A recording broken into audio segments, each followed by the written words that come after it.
President Goodluck Jonathan. Is it true? Witness answered, sir, that is not true, sir. We can even play the video to check. Prosecution asked again. My lord, prosecution now asked the judge, my lord, can we play the video? The judge now answered, no, we have not reached that stage yet. This is a trial within trial. The court went on a 10-minute recess to maybe discuss some things and maybe in the process to check if they will play the video or not, maybe for more emphasis. So they came back. The court now decided that they should play the video. So the first video is playing now. So Mazi Nnamdi Kanu is talking to the interviewers now. This thing happened in 2015, the DSS dungeon. So they are playing this video, in the court interview. Mazi Nnamdi Kanu is speaking, so listen carefully. You people are the custodians of the law, yet you are the ones breaking the law. This is the third time I am making statements without my lawyer. The law says I am entitled to a lawyer, but you have consistently denied me one. Record me and let the whole world hear it, that I am making yet another statement without my lawyer. Even if you point a gun at me, I will still say the truth. I was the first person to organize a rally against Boko Haram in London in 2007. You have denied me access to my lawyer. You are no more a law enforcement agent. You are a law breaker. The first video ended. And they played another video. The second video is about to play now. So the second video is playing. The interviewer is asking Nnamdi Kanu questions now. Listen. Interviewer asked in the DSS dungeon, how are you? Kanu answered, I am not fine. He asked again, what is IPOB? And Kanu answered him, telling him exactly what IPOB is. He asked Nnamdi Kanu again, what is the duty of IPOB? And Kanu answered again, mentioning the Biafran territory, the states involved, and mentioned that no other states is under compulsion to join IPOB. Now the judge asked that they should speed up that video so that they can play another one. Then the judge now said during this whole thing, said, I heard him mentioning repeatedly that his lawyer was not there, that he needed to speak with his lawyer. So I will look into that alongside the involuntariness. I want to just point that clear for you. Then the third video of Nnamdi Kanu, is playing now, in the court. So the video was played, and the next video was played of the interview. So after all the videos were played, then the defense now came in to cross-examine the witness. The defense, Nnamdi Kanu's lawyer now, is coming in now to ask questions now. So listen carefully. This is Nnamdi Kanu's lawyers now asking. I observed throughout the videos played, none of the interviews showed their faces. None of the interviewers showed their faces. Why? Witness answered, we are protected by the law, sir.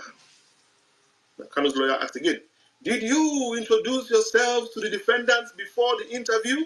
Did you tell him your real name? Witness answered, yes, I mentioned my name. Kanu's lawyer asked again, do you know the names of everyone working in your organization, the DSS? Witness answered, no, sir, I don't know. Kanu's lawyer asked again, did you ever enter the cell where the defendant was being confined? He answered, I didn't really get what you said, sir. Again, do you have underground cells in your facility?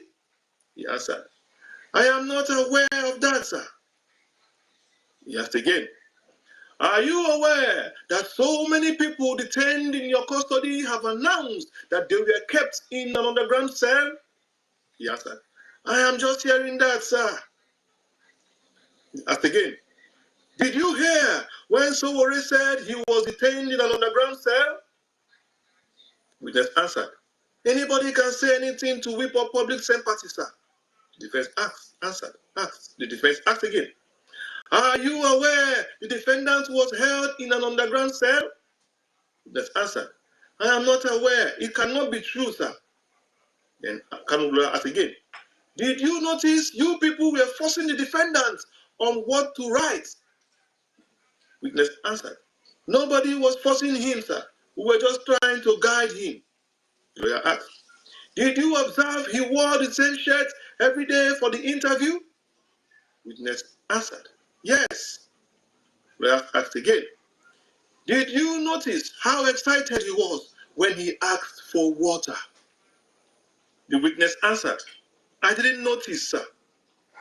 Then Kanu's lawyer asked again, did you know someone called Mr. Brown threatened him from your office? Witness answered, I don't know about that, sir. Then the cross-examination of trial within trial has ended. This is the end of the cross-examination of trial within trial. The judge has given the defense team and the defendant some time to have a tete-a-tete, one-on-one talk. So the judge has given Nnamdi Kanu and his lawyers a brief time to have one-on-one discussion.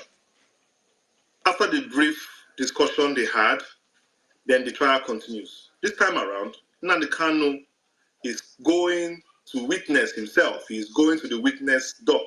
They're going to ask him questions now. So the defense lawyer, Kanu's lawyer, is asking Kanu questions. So Kanu now is now a witness now. He has gone up to witness. So listen very carefully.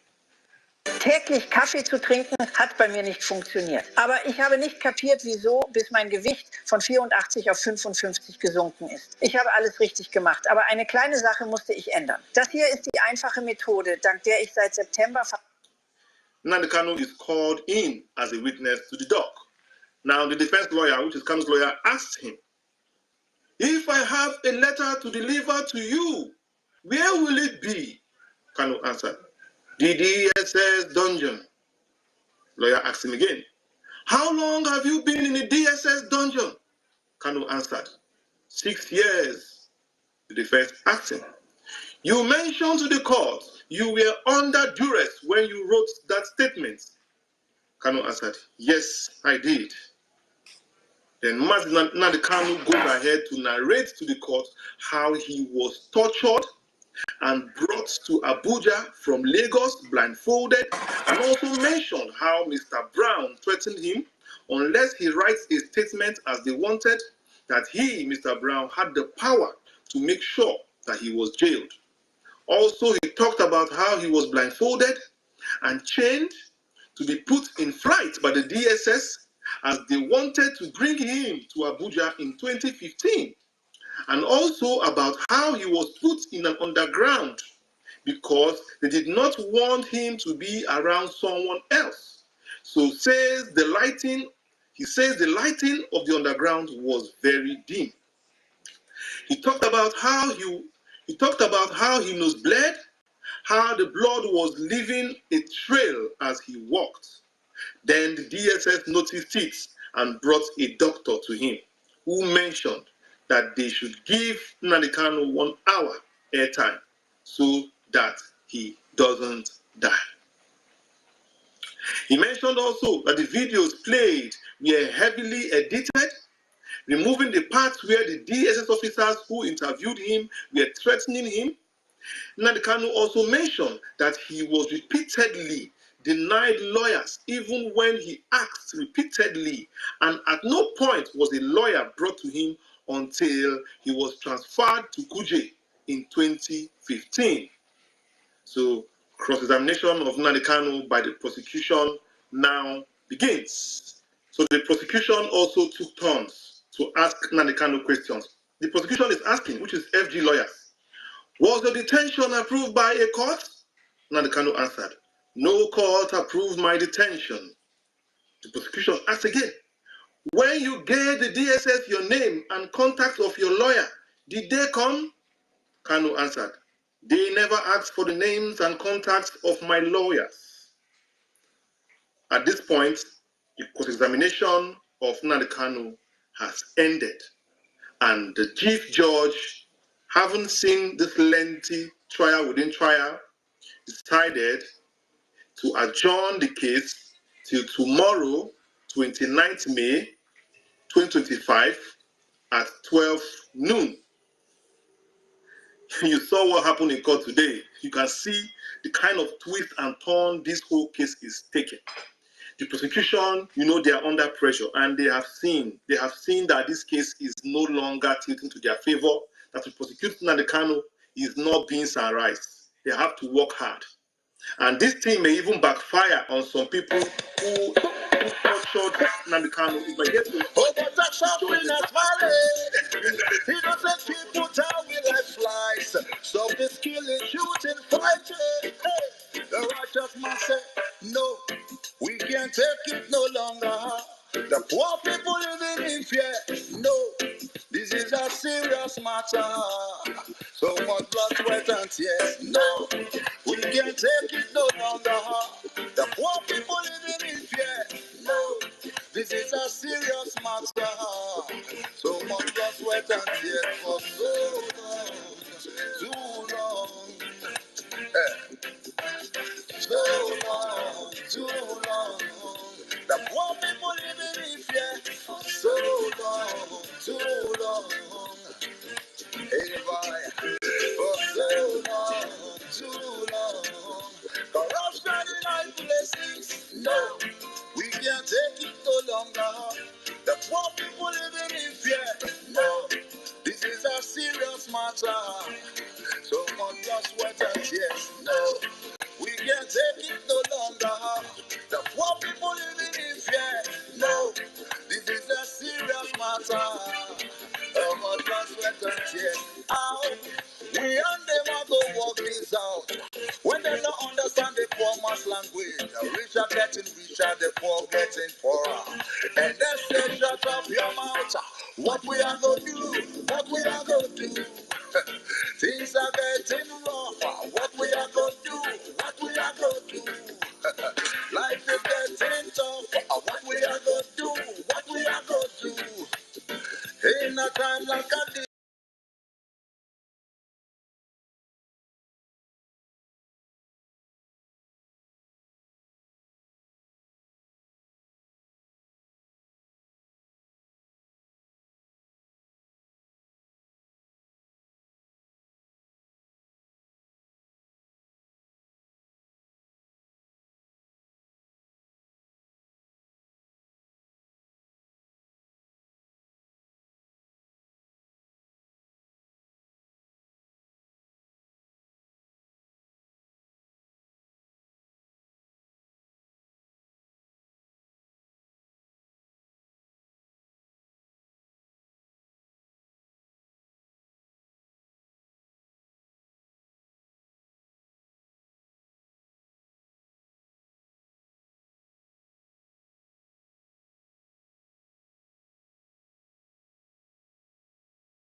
iji copyright wee mechisie platform anyị ka mma na ha ebidokwana ọ bụghị ịkpọ egwu ka m bịalụ ha kpọwa ha n'egwu a ọ na-abịa imebisila anyị platform emezie ka ha stọpụ peji anyị si na anyị na-eme copyright. University mma ha akpọ gị chọọ m ihe na-eme m nkuni n'ụra ihe ahụ 2 o'clock.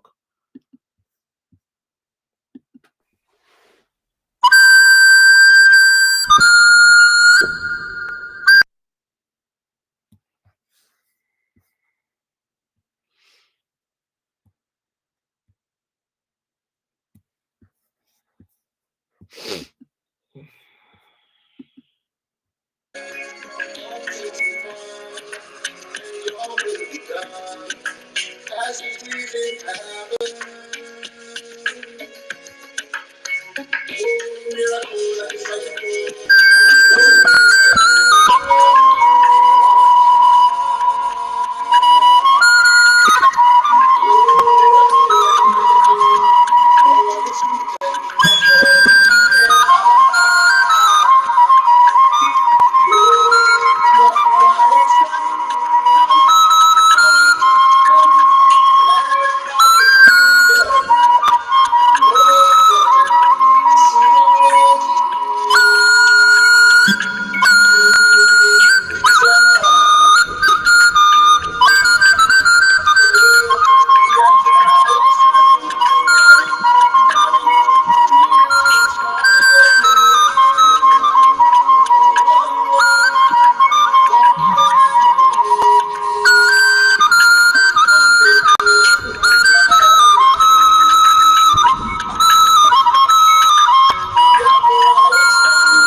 And wide are perpendicular by sector.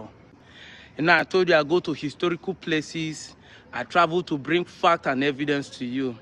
Today I'm in Onitsha, Oka Road precisely. I want to let you know that the civil war is not a friction. It is not tears by moonlight. It is real.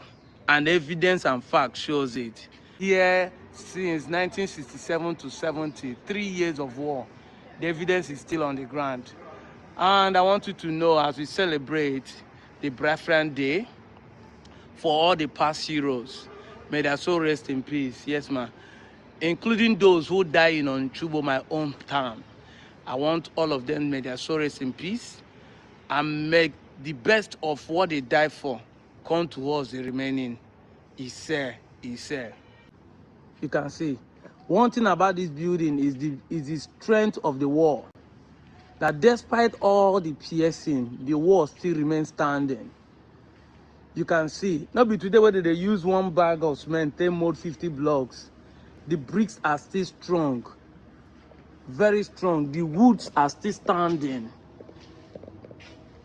The woods that are used for iron bars, you can see, are still standing 50 years after the Civil War. Everything here is still standing strong.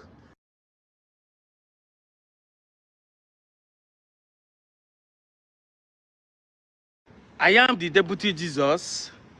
You can call me Professor Black and White, the perpendicular bisector. And I told you I go to historical places. I travel to bring fact and evidence to you. Today I'm in Onitsha, Oka Road precisely. I want to let you know that the Civil War is not a friction. It is not tears by moonlight. It is real.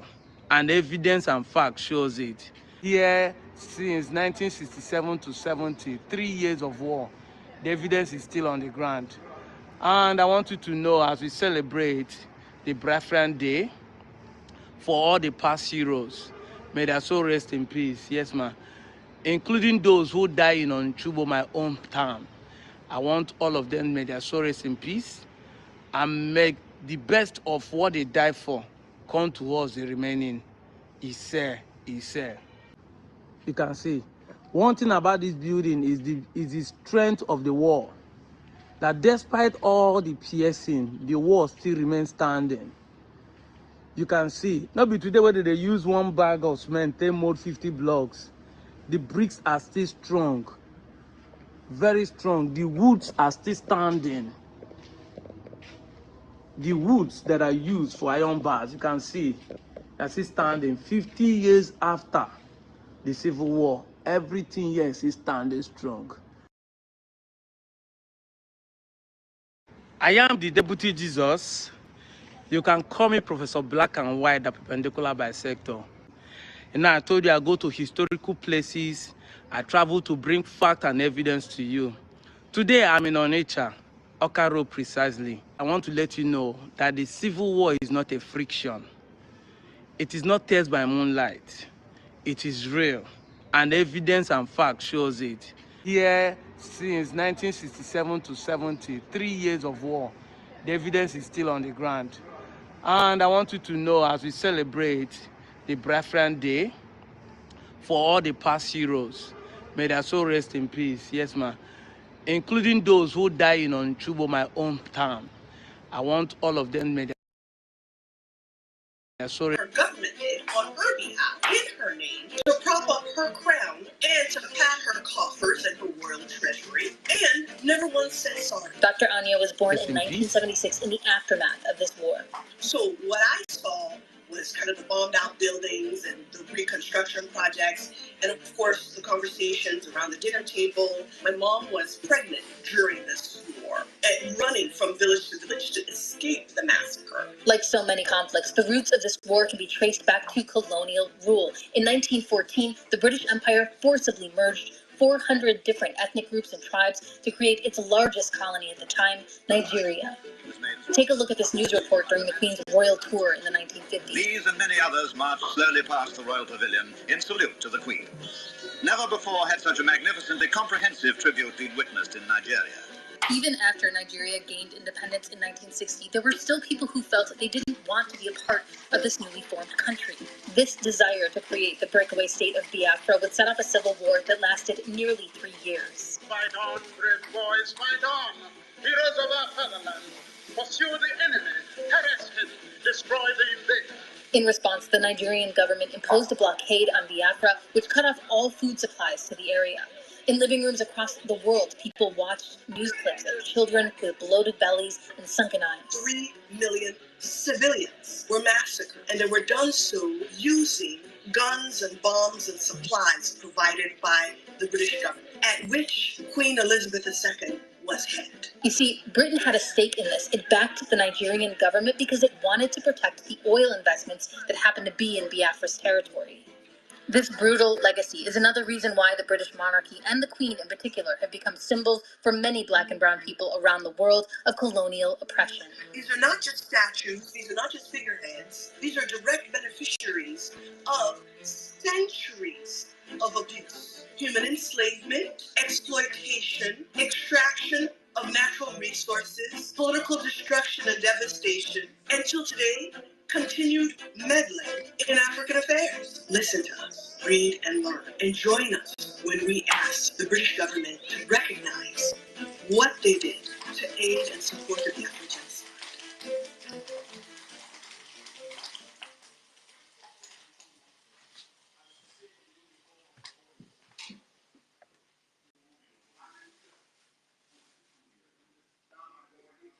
Even Nakita have one of the treasures.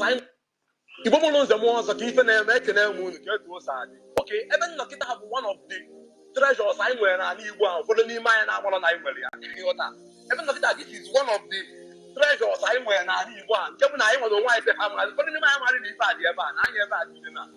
this is one of the buildings, if not the only building follow during the 1967 to 1970 Biafran War. Even in April now,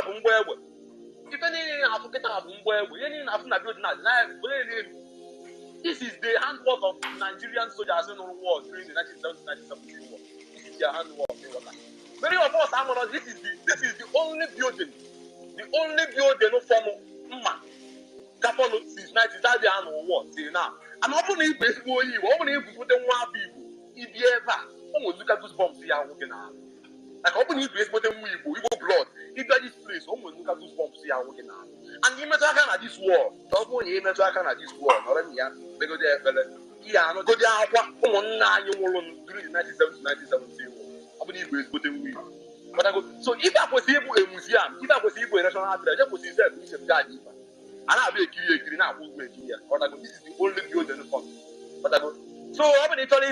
I even have a Savoy in college. I'm make the best. I'm not going to pass longer than the public academy. Rest in peace. Don't want them during the Biafran war. God is our strength.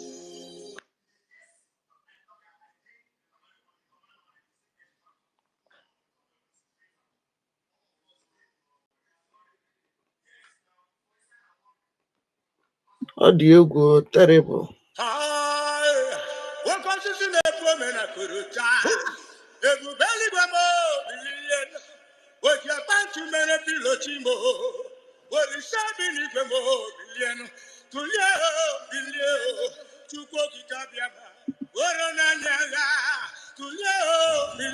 That despite all the piercing, the war still remains standing.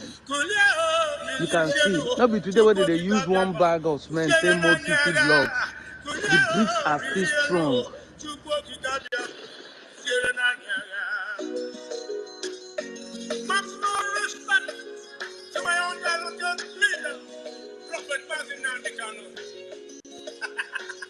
You get quiet, America get quiet. You ain't get quiet. The whole world get quiet. You get quiet, America get quiet. You ain't get quiet. The whole world get quiet. You get quiet, America get quiet. You ain't get quiet. The whole world get quiet. You get quiet, America get quiet. You ain't get quiet. The whole world get quiet. It came from Sahel, it came from Chad. How long it on now? I see everybody. Good morning. Because of other sins, my God, got to be the bushes now, they're everywhere. Kidnapping and killing people every day. Raping and killing our women and men. Slaughtering them in the front. Take off. Kidnapping and killing priests night and day. And nobody exacts.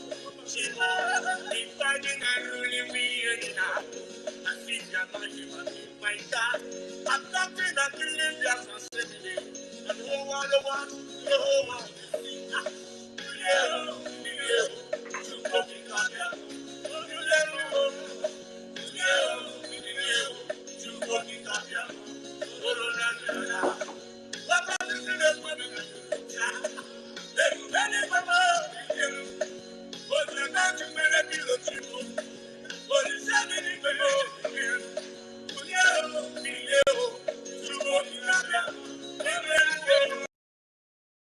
War effort.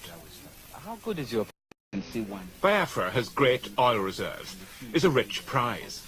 As the war rages, the Biafrans have shown great ingenuity with small oil refineries in the bush, which produce petrol for the war effort. How good is your petrol? Very good. Yeah? How many octane have you got? About 55.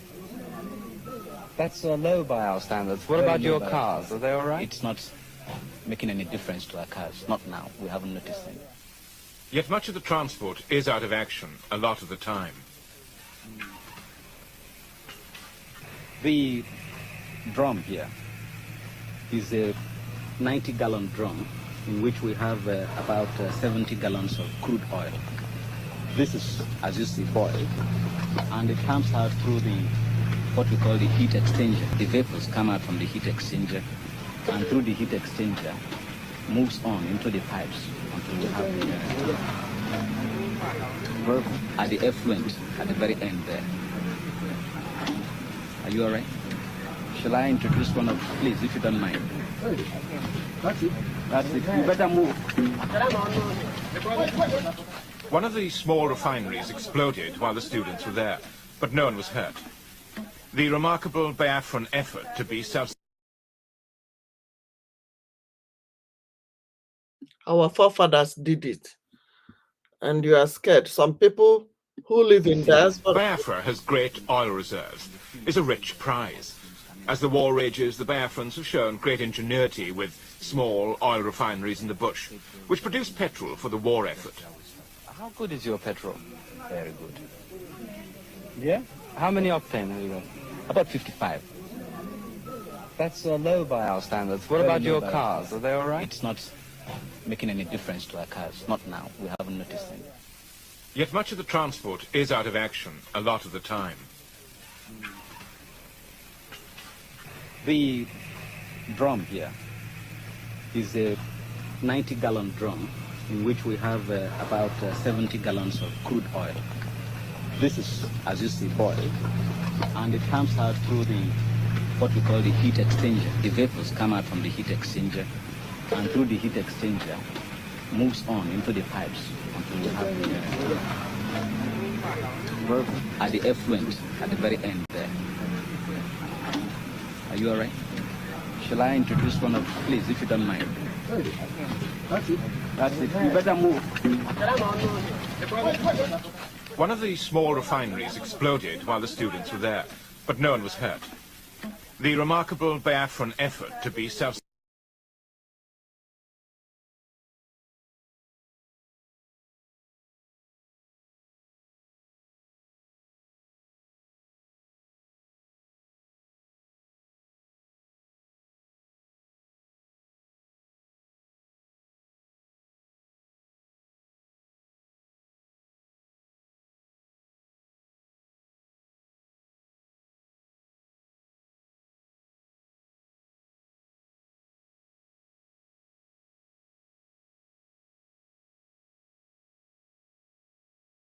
Push Nigeria out of our land, we will never have peace. Nobody ever thought of why the devil, Biafra why the has Satan, great or oil. Whatever it's called, why was Satan pushed from the heaven to earth? For peace to be in heaven, for peace to reign. Because if devil or Satan is still in heaven, according to Bible, do you think you'll be struggling to go to heaven today for Christians? It will not. Nigeria said it's going to be a London to what the heaven will look like. If devil is Satan is still there. So I want people to think towards this particular. So it is the same thing with Nigeria. Any time and any day you wake up in Biafra land and see there is still a presence of Nigeria in Biafra territory, there will never be peace. Mm-hmm. So we must chase Nigeria away, just the way God chased Satan from heaven. That's where they come from. Everything in Nigeria, we will remove them. Educational system will be removed. Even the religious, the way they worship in Nigeria, oh my God, you need to see our constitution. So what I'm saying is starting from the constitution of the Biafra, the United States of Biafra. So we need to chase Nigeria just like they chase Satan from heaven to wherever they belong to, for peace to reign and return in our land.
Biafra, we have emerged triumphant from all our foes. Through the crucible unscathed, we passed victorious. Our trumpets pealing, the glorious song playing, singing, all hail Biafra.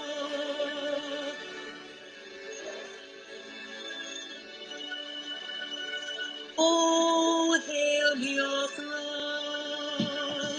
we shall always remember all that perished in the struggle for our freedom. All hail our heroes, our precious victims, hope, day and night. Save them always. All hail Biafra.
Thank you so very much.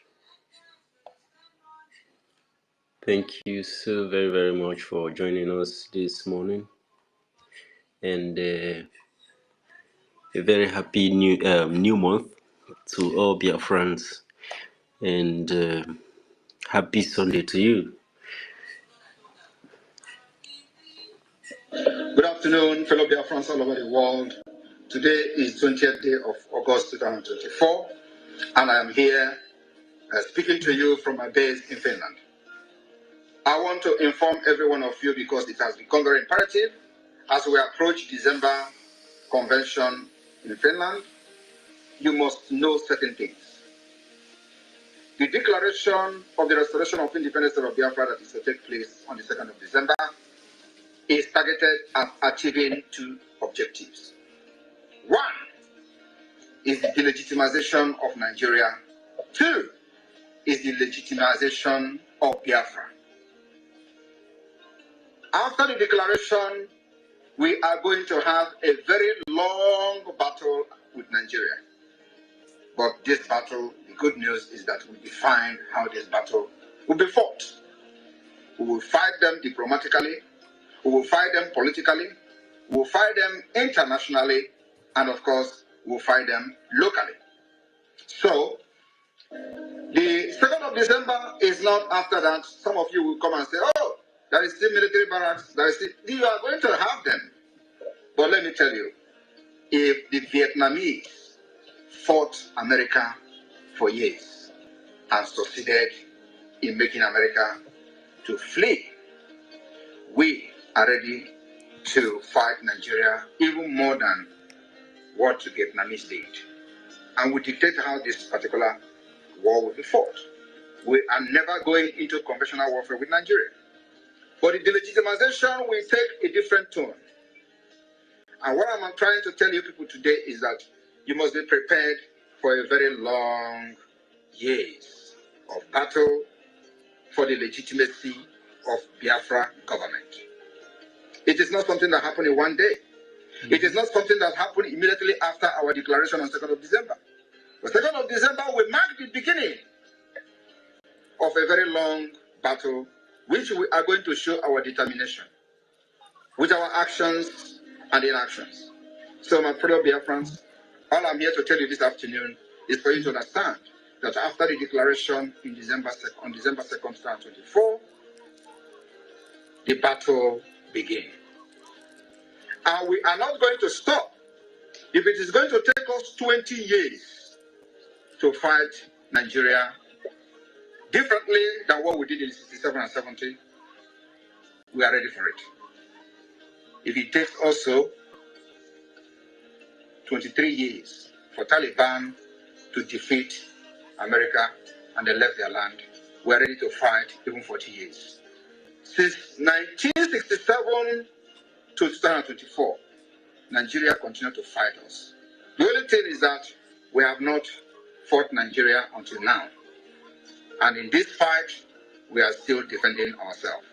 So 2nd of December will mark the beginning of the Biafra liberation. Do not expect something or any magic to happen. We will make the magic to happen. Thank you, and may God bless you.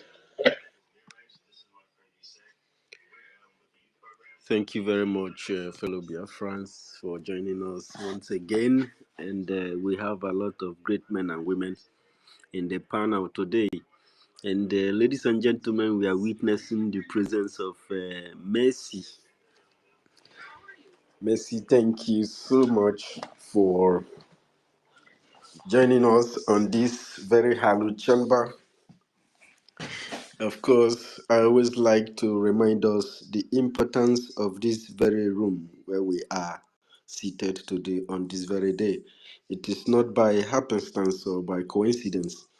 It is because God have ordained it. Chukwu Kabiama have ordained that this very day, a day like this, we're going to come here and have a chat and discuss the situation of our life and how we are going to make our life better. Because there is nobody that is going to do it for us. It is only we that can do it.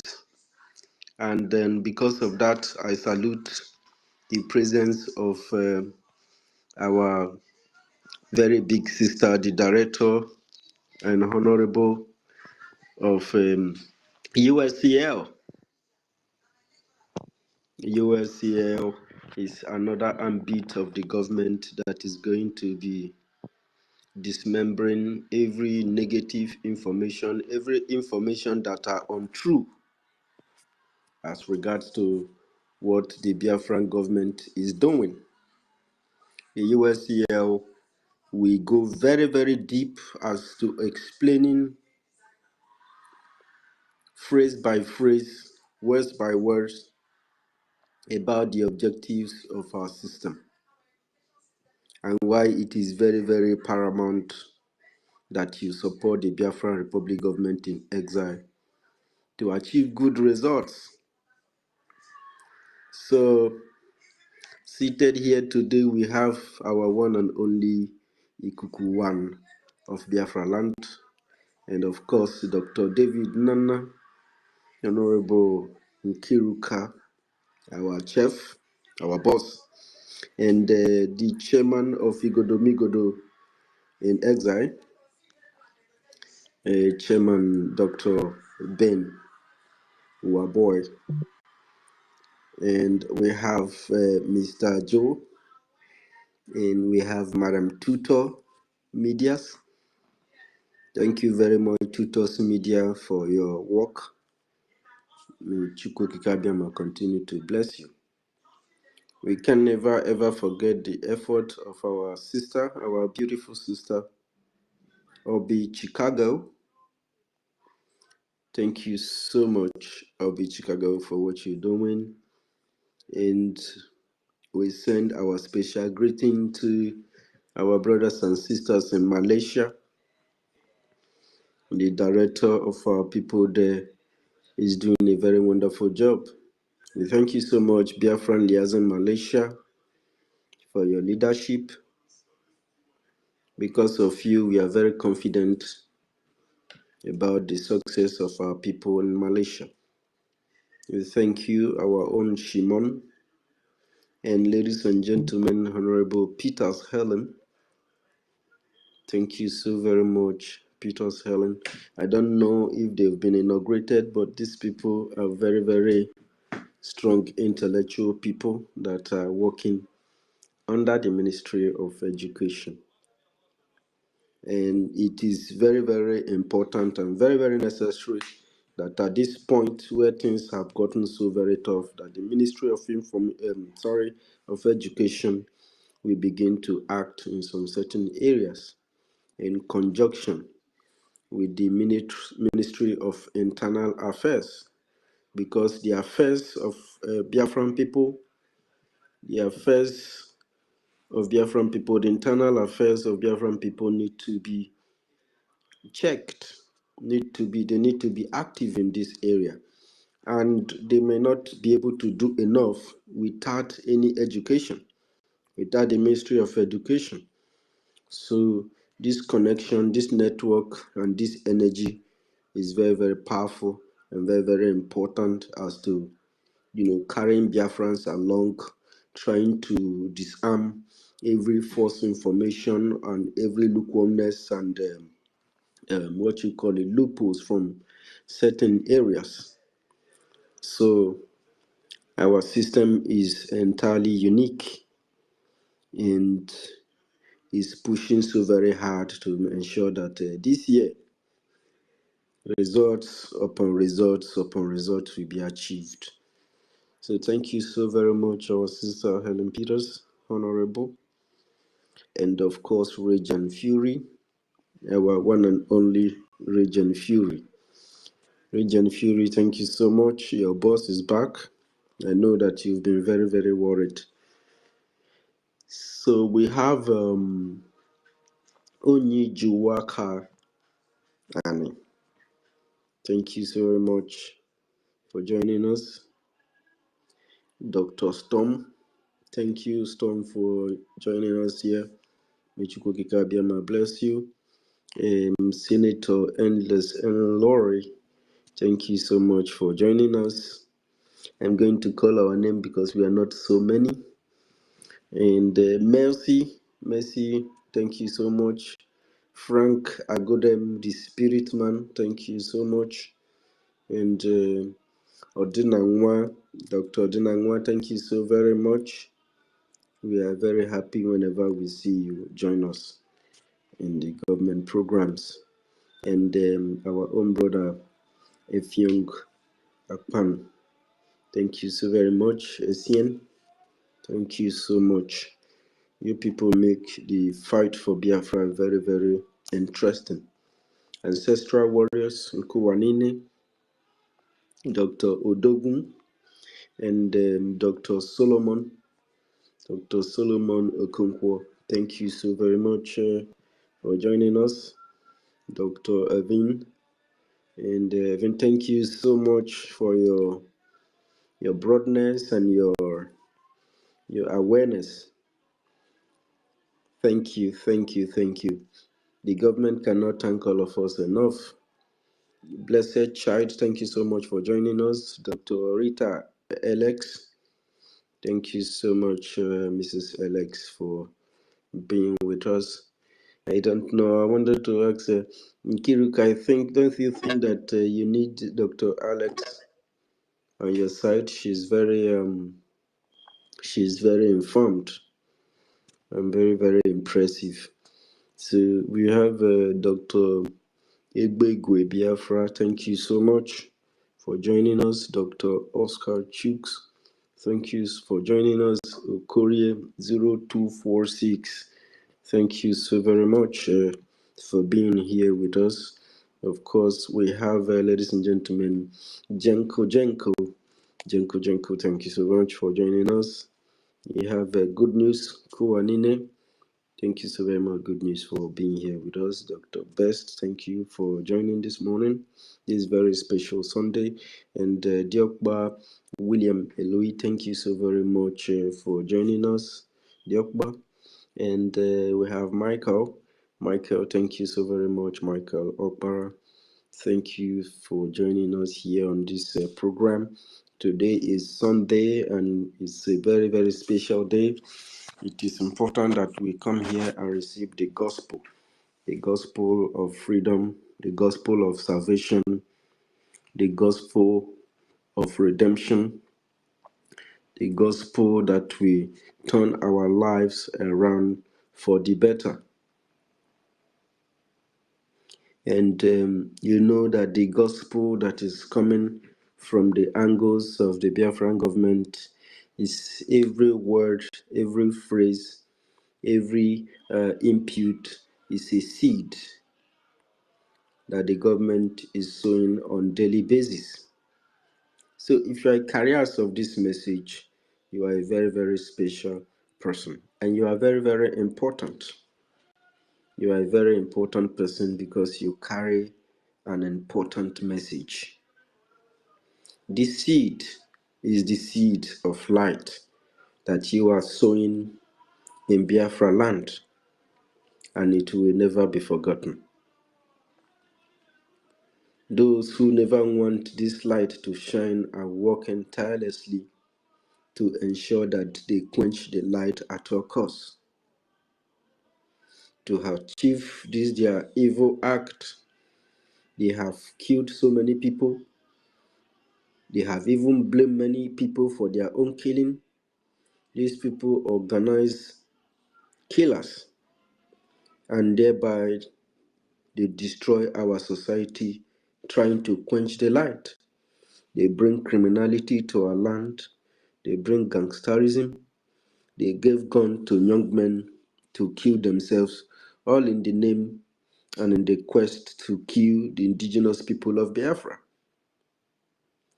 And with that, they ravaged our society, they destroyed our society, and blamed the children of God for it. But we are not deterred, we are not perturbed, we are not shaken. As far the wonderful prizes and the righteous price that the heroes of Biafra have paid, and everything they worked for and they represent have not come into place, that the Biafran government in exile would rather die to see that their dream doesn't come to fulfillment. So there is nobody on this planet that can be able to do anything. You can infiltrate anybody, you can do anything to try to disenchant Biafran people, but those whom Elohim have chosen, you can't infiltrate them, because there is nothing you can offer us. You have offered everything you needed to offer. Those who stand, they stood their ground. And those who accept your offers, they are suffering and falling apart. Once they know that you are inside the government, everybody is looking for you. They want to do this, they want to offer this, they have this, they are connected to this. They want you to do this. They see your ingenuity. They want you to come forward and you will get a very handsome pay and your family will never suffer. And,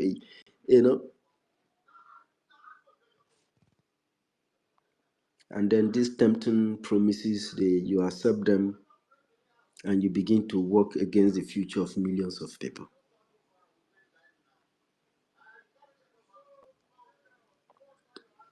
These are the reasons why our Prime Minister banned any connection and any communication with Nigeria and Nigerian politicians. Because these people are very, very, very, very, very corrupt people. They are agents of darkness.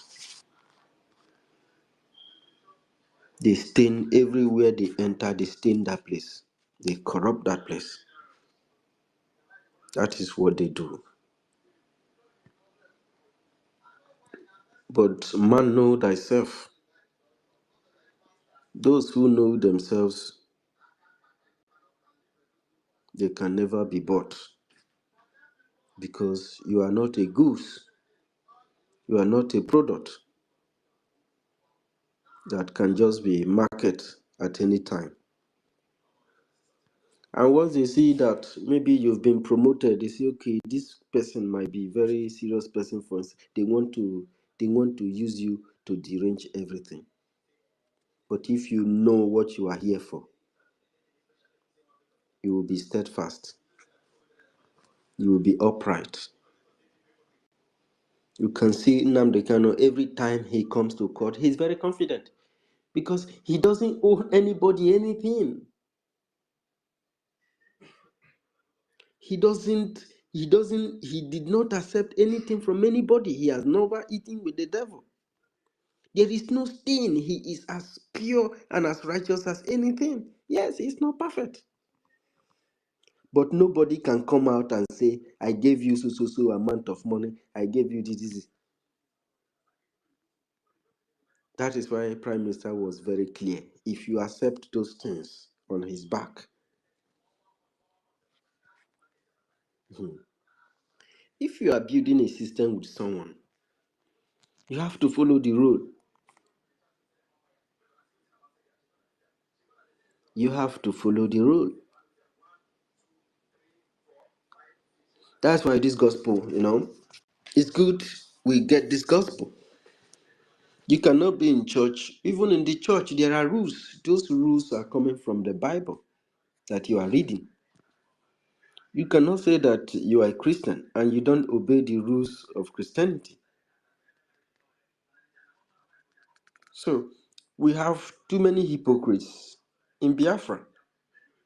They said they are Biafrans, they are this. You are a Biafran person, but you don't obey the law of the land. You don't obey the law that millions of Biafran people voted for. You say it's chatter. But you made the rule. You made the rule. You have to obey that. Obey it. You have to respect and follow up. People know that you are in want. Some people want power. Some people want money. Some people want fame. Some people want to use the Biafran destiny to gain popularity. And in 2007, they will go and contest election. There are still many people among us who are still going to go to join them during election.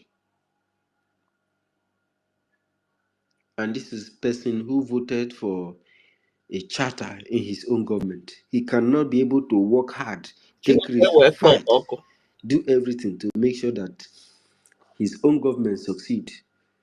He wants to go to the one that was created by Britain to rob him. And to be able to achieve that, he have to be here among us, listen to us, collect our mic, talk as if he's a Biafran person, say everything, people clap for him, they applaud him, but tomorrow he is there trying to vote in an election that will continue, that will not delegitimize his enemy in his own land. From Facebook. Election Get him. That will allow other foreign independent countries to continue to exploit you. While you run away from home, running to them to beg for the crane of rice that is falling down from their plate. But when you can have full bags of rice in your own place, where you're supposed to build warehouse, store them, preserve them, and feed yourselves, feed your people, and even sell to others. Now, why should you be in position to sell, to transport those food to those places and make money and get useful? No. If you do that, you will not be able to toilet for Buhari. You will not be able to bow down for your kings because everybody will be well made. It will look like there is no rich and there will be no poor to oppress. They don't want that society. They want the society where they are the rich people, the politicians, these all those kind of. They want to see it. They love power. They love power. That is why they cannot promote the one that is even giving them the real independence. They don't want to promote the government that is offering them the power. The government, BRGIE, is returning the power back to the people. Is giving people financial independent, professional independent. BRGIE having studied all the areas and sectors of life. Biafran people are very, very lucky people to be where we are. Agriculture alone will boost Biafra.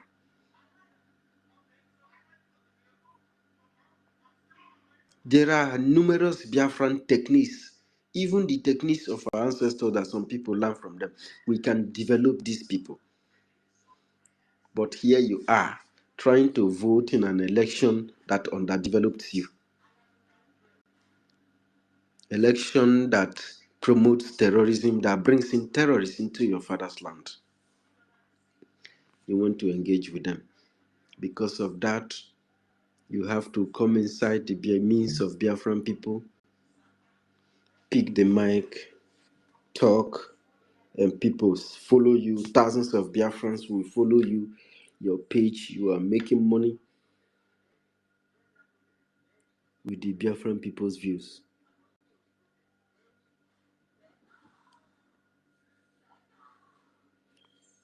You are a hypocrite. And you are an evil seed. You know, there are some fruits. When you harvest them, they look nice from the outside. That's why I don't judge. They always said, don't judge a book by its cover. When they look at the fruit, it look very good. You think, oh, you just pluck it, you want to enjoy it. By the time you cut it to eat it, you see that the inside is damaged.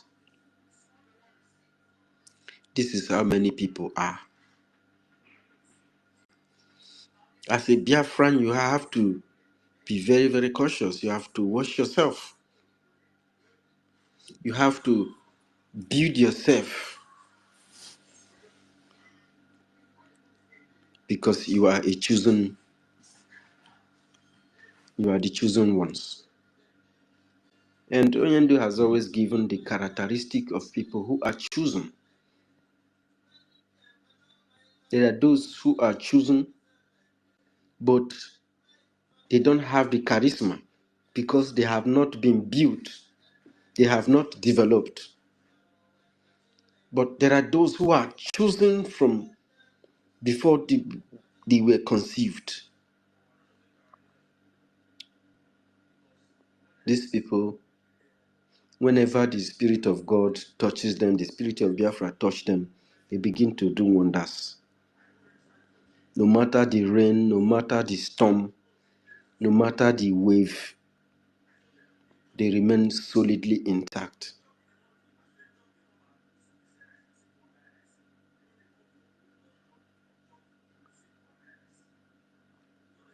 You cannot just disappear because you do not agree with your brothers and sisters.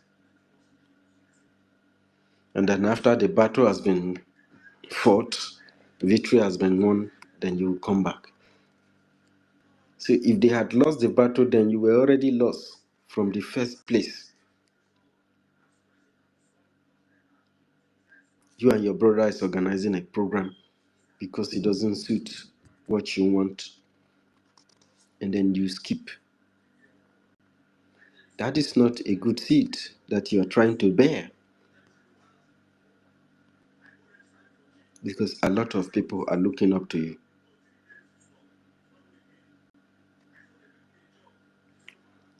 So today we are continuing from our last program, the heroes and the future. For me, I don't know about you, but for me, the future is very, very important. The future is as important as anything in life. It needs to be taken care of. It's like a shuttlecraft running through a timeline. You travel through the timeline, you find out that there are some spots where you seem to be very, very slow. There are spots where you seem to be more faster. And then you try to apply all the things you know, all the laws of time, in order not to mess up with the time. You can mess the future up today.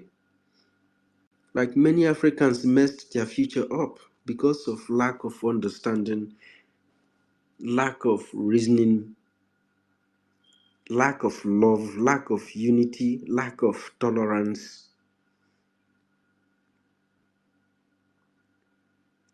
and the inability to, sometimes try to let things work first.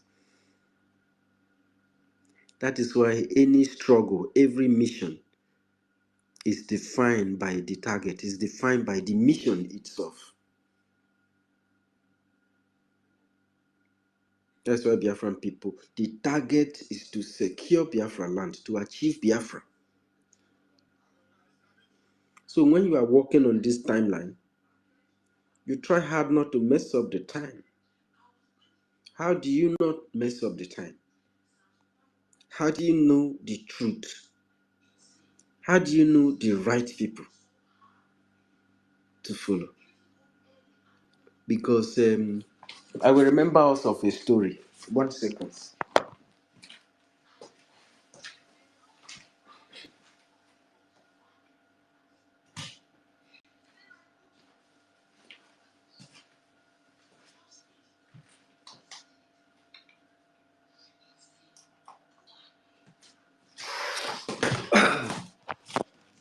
I know this is kaput.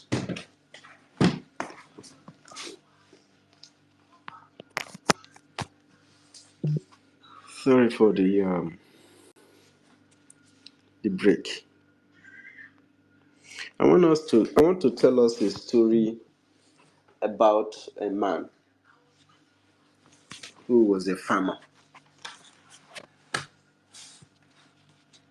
He was the greatest farmer as at that time. In short, his father gave him a very large portion of the land to farm because of his ability and his strength and his worth. His father believed that he would be able to do business very well and be able to take care of his brothers and sisters. So inside among this family, the others have different talents that this very wonderful farmer benefits from. The last born of the family is into technology and building equipment construction.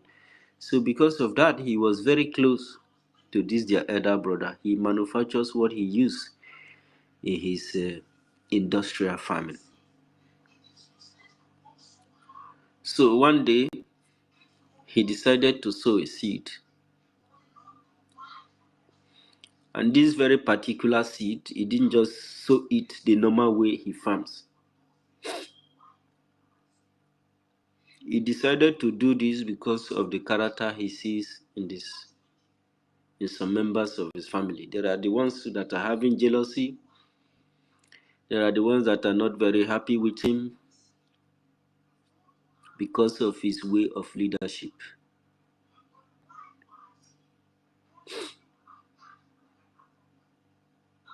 Something that is too security conscious, something that is too over ambitious, something that is too clever to do it. He might be too smart and try to, possess everybody.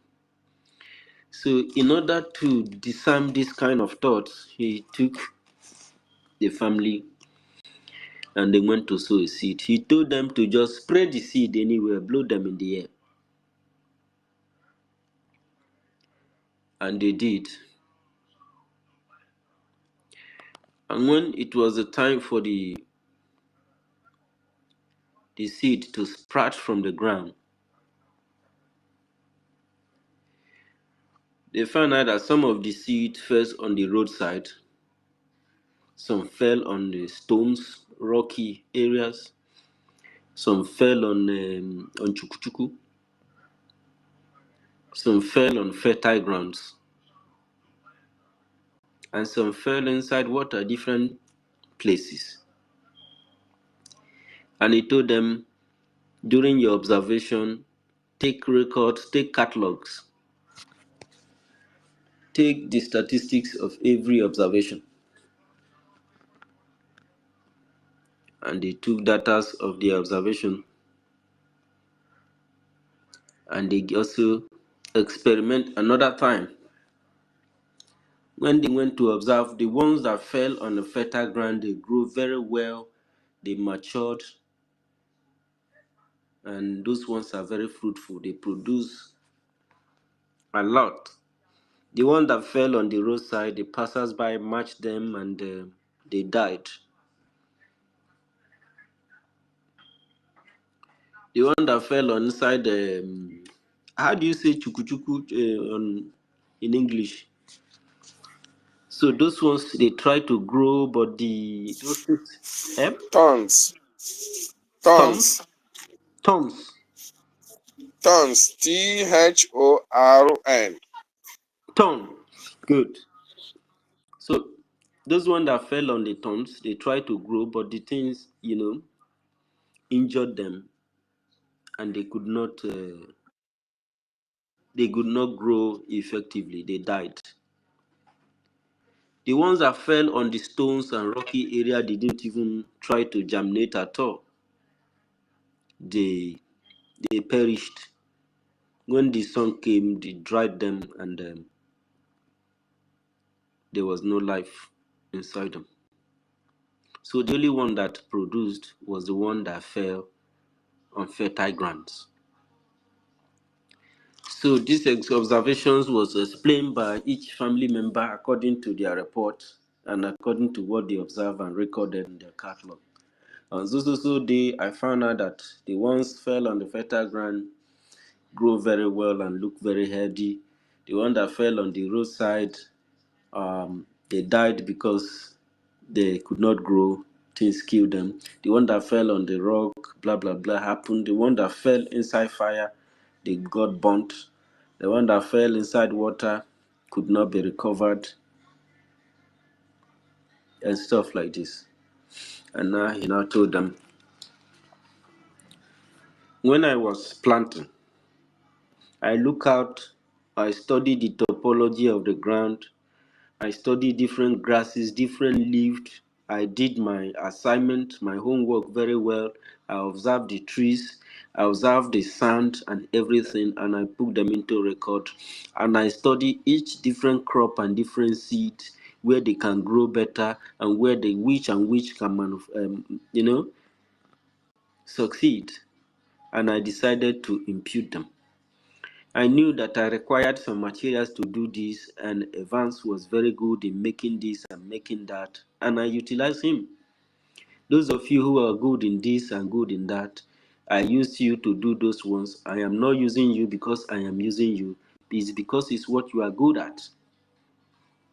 I found the necessary spot where I know that you can contribute, and in return, you get what you get. So I did. But all of you have been having one or two negative thoughts. Those thoughts are like some of those seeds that fell on the rock, because they are not thoughts that will bring solution or even, help that can promote this family. I'm a leader today does not mean that I'm going to be in that position. But my fear is, when I'm no longer here, will you destroy the legacy of this family, or you will uphold it?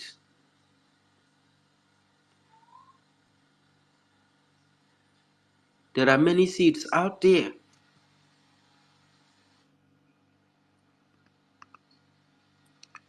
But which part do you want to play? This story he told them, after then everybody now was disciplined and they began to support him. They were successful. They had more than enough to feed their family, and they have to transport to the world. So, in our Africa, there are many seeds like this, whom instead of supporting the family to survive, he is trying to have the belief that somehow, Nigeria will now turn out to come and work for its own favor. And I asked him, if Nigeria will work, or you think that they will even allow you to lead the Nigeria, why did you even have to fight the Biafran war? If these people had all these good plans for you, why do they have to invade your land? Why did they have to sell some of your ancestors as slaves? And today they have even succeeded in telling some of your children all over there that you sold them. Do you think that such a person will have anything good to offer you so that you will succeed? Anybody who have treated you like slave, we never ever want you to shift ground to see you succeed more than him or become more powerful or more equipped than him, because he is afraid that the day you will really have what he has or grow like him, you may want to do to him what he did to you. So it's not going to let you, it's not going to let you succeed. And to be able to do that as a civilized person is not going to confront you directly. He has to create something in your land that does the job. Before, if people want to jack motor up so that you can remove the tire, a flattened tire, you have to make a wood. As you raise it, you put stone under it, and you put a wood under it, and you bring another bigger stone, and until the whole thing goes up. I think then they call it wage. You have to wage it. Then you find out that this process have really hurt many people, even kill people. Maybe the wood doesn't have a equilibrium, then the thing shift and it get the mechanic killed. So the mechanic thought that, okay, if I can learn it from how I waste this thing, I can do something that I can just do. The thing will hold it there, so I can even hang it up there. That is human ingenuity. Some people in Nigeria are still thinking that wage will still hold. It can no longer hold, and it's no longer holding, and it has never held anything. So we have learned from those histories, and our heroes, our ancestors, make it very, very easier. Things are easy now to achieve, but the people are afraid. For some people, their spirits are willing, but their bodies are weak. All right? So, talking about a hero and the future. Who is a hero? So, I just thought that we are going to do a little bit of experimentation today for those who are on mic. So, we are going to ask you a question. If you have picked this mic, you will answer us who a hero is and why do you think that this particular person is a hero. Oh my Jesus, our co-hosts, they are falling awful. Helen, what's happening? Okay, Totti is here. Let's try. Nkiru is no longer here. Okay, let's try Totti and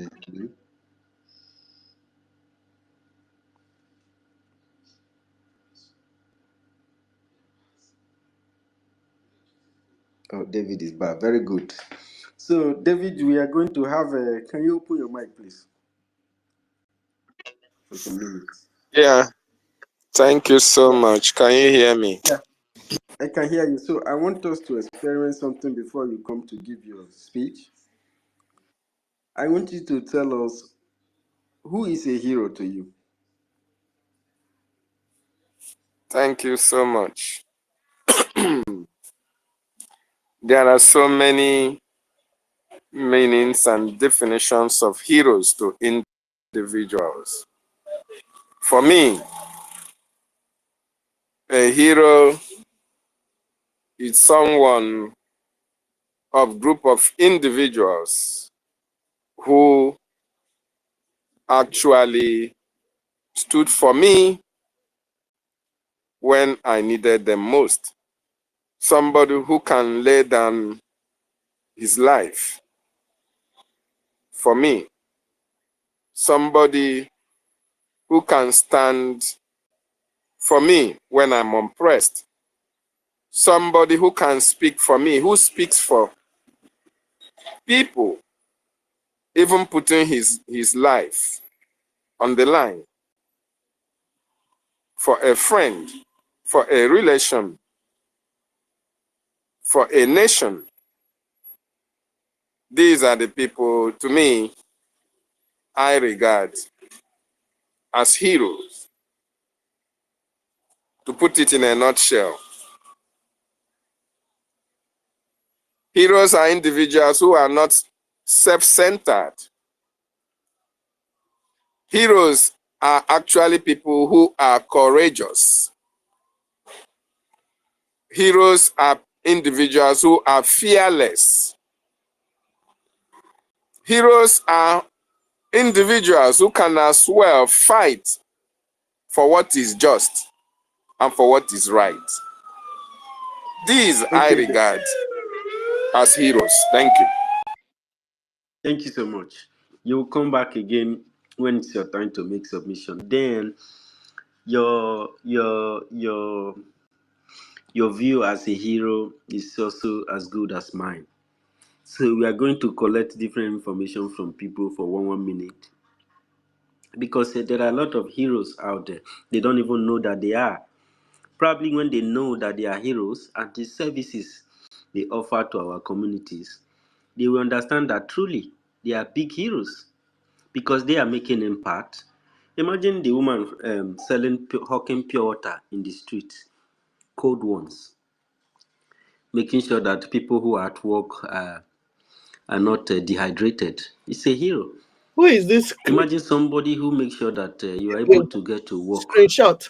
Save You this. are able to get to a particular Go to your destination. page right He's now. also a hero. So I'm not saying that my assumptions are correct, but we are going to take a lot of information from here. So if you know that you want to say something about it or you want to educate us next time for here, 1 minute, you mind can his request for business. Mike. So Go to we'll your page. start with You don't want anybody to distract us. okay, may my co-host there stand by. They will make the last resort of it. So we start with Rage and Fury and Storm and Senator and the Ancestral. So Rage and Fury, you have 1 minute to give us your view. Thank you very much, my brother. Yeah, the one in Facebook. Thank you very much, University, the host, and all the co-hosts, all the great comrades that are present here, all the BIAFRANS all over the world. Special greetings to all our leaders and to all the armed forces of Biafra, all the officers, warriors. Greetings from the land of Biafra. Who is a hero? A hero is that person that ready to sacrifice to rescue people from pain, from hardship, even if it will take his or her life to save people from their pain or to save the lives of others, or when it has to do with a nation or a country. A hero is that person that has put his life or her life on the line to defend the dignity of the motherland, to die to protect the territorial space of a motherland. You understand? That is a hero.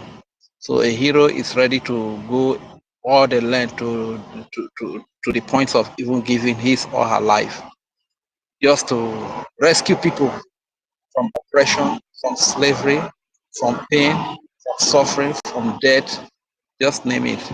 That is a hero. Thank you. Thank you very much. What a very wonderful answer. Your answer is not far from that of David. From the spotlight, a hero is somebody who is ready to lose his life so that others can live. Thank you so very much. Storm, we like to hear your view. Good morning, everyone. Good morning, all the supermen here and our aunties, our mama them. You know, for me, I think I will just take a little time, just little, because your explanation, you have explained it as going far to mention pure water seller. So let me use my own a little. For here, I will call all of you here a hero. For me, you guys are heroes. For me, number one, for instance, what happened yesterday, Mr. Totti, when one of our sisters was saying something, you know, she was so angry when our auntie here, Sister Haley, was like, after mentioning about the person that she blocked, and the one of our sisters was like, when you say the person should come back, that we should unblock, unblock her, that Sister Haley should unblock her. And she started saying one kind of, you know, she was so angry, just like as me myself yesterday was very, very angry, that nobody should come back. At that point that she was very angry, she said some words, including you, Mr. Mazitote, I am suspecting you, you know, with that anger and everything, and you kept calm, you know, you kept calm. To me, you are a hero, because a hero is him or someone who fight to finish despite the distractions, despite whatever discouragement, everything that's coming from left and right, and the person still stand firm. As simple as that, you are my hero. So I called my hero those who stand to fight to finish. Simple. They are my heroes. You contributing your money here, making sure that our soldiers and our people, as how will I put it, down to we that are in the village, that we are getting all the information and everything about our freedom. All of you here are my heroes. So that's how I put it. Thank you.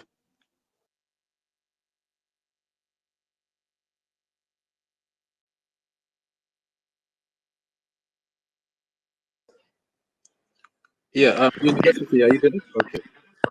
Yeah, I'm just easing myself. So Storm, you finished? Storm. Yeah, I'm done. Okay. Totti, can you remind me his last sentence? His last sentence is, acknowledging that every one of us that have been funding the Biafran Liberation Army, also funding the liberation of the Biafran people, are called his own hero. That's the way he can be able to define his own hero. So that's what he said in his last statement. Absolutely. Yeah. Thank you. Thank you very, very much, Tom. I believe that the government are listening, and believe me, they will be very, very happy for knowing that you recognize them as a hero. And for you to do this, you represent millions of your kind who recognize the Biafran government agents as heroes of Biafra. Ndewo. So we go to Senator. Our Senator.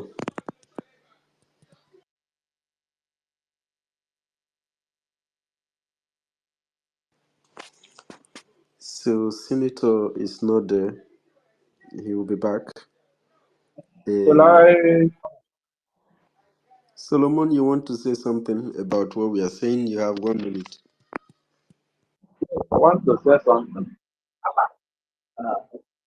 Hero is my own interpretation. My own interpretation of hero is somebody that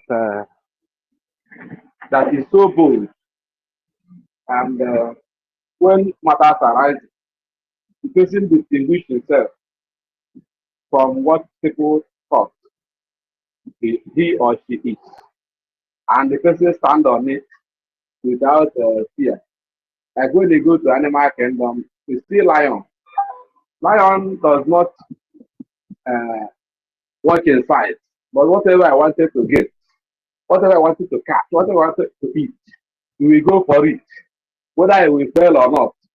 And oftentimes succeed and capture the thing and eat it with him. So likewise, in the life of David, David is an example. I mean, David in the Bible. David was nobody, and he was just a shepherd. It was a herdsman. He was a shepherding cross in the bush. But all of a sudden, he distinguished himself because something is inside of him. And the day itself is the day Goliath come out, a giant to come out to molest people for 40 days. And I mean the army of Israel. Then David was angry. That anger that rose up in him, made him to show forth his might. And from that day, David become a hero, become so popular, become a famous man. So that's what I will define as how I will define the hero. I know there are many people that started this topic have said it all, but I just add this one in order to help us to make us to know that somebody has to fight his way to make a history. Like nobody known someone like Mazen Nandekano before when Wazika was out. But all of a sudden, kind of distinguish himself. Then nobody know my Simon Eba. I mean our PM.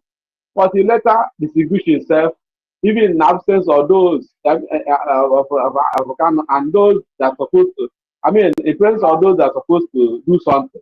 They not do something. Then something rose up for him, and he made it, and he showed us the way and put everything in place before he goes to answer questions. And we have seen him so strong. So this is what I will contribute on the hero.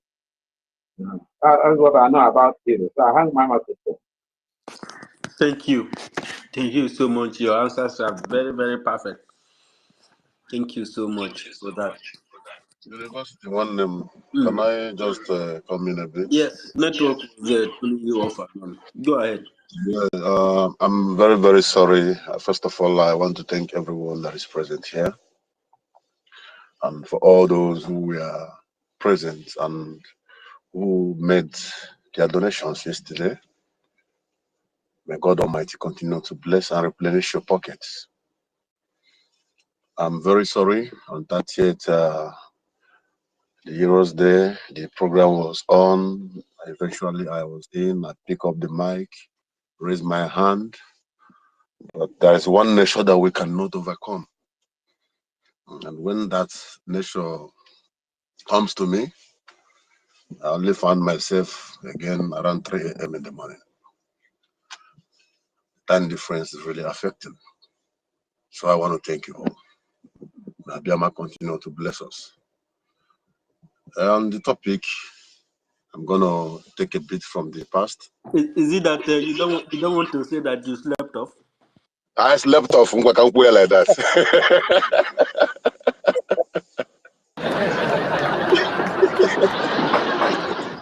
Dr. Mbatu, they use scientific language for us. They are university, Pacharayago, be careful. You know, this is how they deceive us. So, my father will always tell you that that lies are very good in English. That you should speak Igbo for him. So, in other words, that's the nation I'm talking about. So, thanks for your understanding. And when I woke up, I was so angry. You know, when you have prepared your mind and you want to talk to your people, and eventually you miss the point, you know. And I want to apologize for that. I'm sorry, my people. So on this note of today, a hero. To me, a hero is a person who is being admired for his or her exceptional courage or great achievements or noble qualities. You know, these individuals, they display great bravery. As in, when I'm talking about bravery, you look at Ohamadike, even in the presence of his enemies, he shows no iota of fear. His courage is the one that is encouraging us to be here. His courage is what our PM saw in him and say, you know what, I'm going to stand for my people. They have been admired.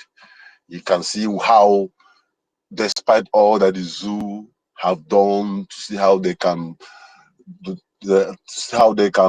press down, soft pedal the movement, and that name Biafra not being mentioned, trying to make sure that nobody talks about Ohamadike or Biafra again, upon all those efforts, because he is a hero. And people have already admired him. People have always seen his exceptional courage. And upon that, our Prime Minister came in and people begin to see the great achievement of Biafran Republic government in exile.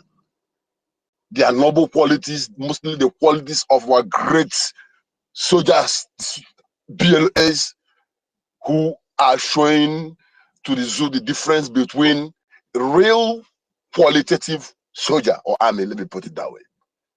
The difference is clear. Difference is clear. So that is my own terms of definition of who is a hero. Now the question to you now, as a Biafran listening to me, people around you, are they admiring you based on your activities, the efforts, the notions you put in for this struggle? Are people coming in to ask, my brother, how would I donate? I used to see you, I used to listen, and I used to understand what is going on. The other day you were speaking at work, I heard what you said, though I didn't have chance, but please, are people coming to you to admire your courage, your ability to convince people, to talk to people, your attitude, first of all? Is it bringing people to you, or is that scaring people away from the struggle? When you can be able to answer this question, then you will know whether you are a hero or you are aspiring to be a hero or not. What are your achievements? That's the question number 2 in this struggle. What is your achievement only to remain relevant and your YouTube channels to get more views and more likes, so you can, maybe if you are getting 500 euro, so that by next month you want to be getting 1,000 euro and cook up more stories that will make people to flow in, cause traffic? Is that your achievement? Answer this question, then you know if you are on the pathway to being a hero or a heroine. What is your noble quality as a Biafran? Before you answer this question, you must understand the meaning of nobility, being noble. What is your quality, your noble quality? Someone was speaking here, and I just came in when the person was saying, he said that despite all the person was saying out of anger, that the person was able to keep calm, and for that he said the person is a hero. Nobility, ability to stay calm, ability to be humble, ability to accept all challenges, even when you are downtrodden. You keep your head up and you say, you know what, even if I'm dying, this is my quest, Biafra. No matter how you push me around, I will never betray Ohamadike. I will never betray Mazi Nnamdi Kanu, who is our supreme leader. I will never betray our prime minister, Mazi Simon Banjoko. Is that your spirit? That is the question you need to answer. So, my brothers, if you want to define a hero, you should understand from what I'm saying now, and you will not ask yourself, am I going to be counted among those heroes when the time comes? The things you are doing right now, is it showcasing an exceptional courage as a hero? As a Biafran you are. Most people, through their attitude, a lot of people have left the struggle.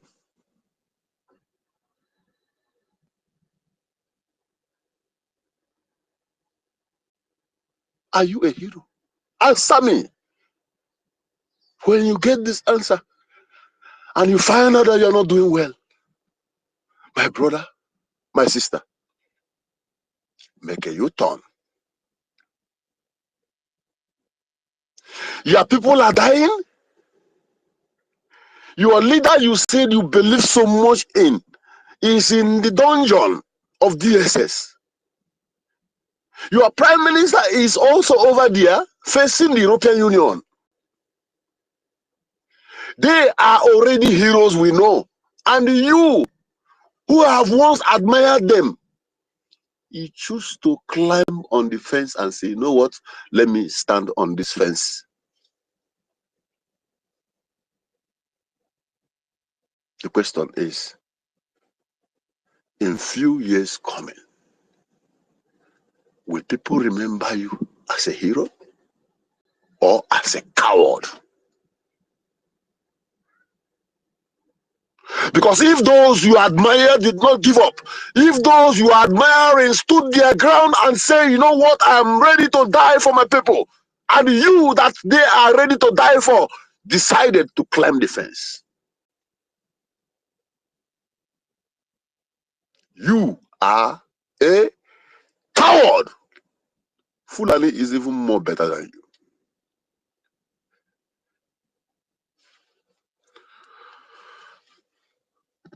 Get this from me about a hero. Then to our heroes who died during the war. We remember them every 30th of May, we remember them because we admire their courage. We admire their courage.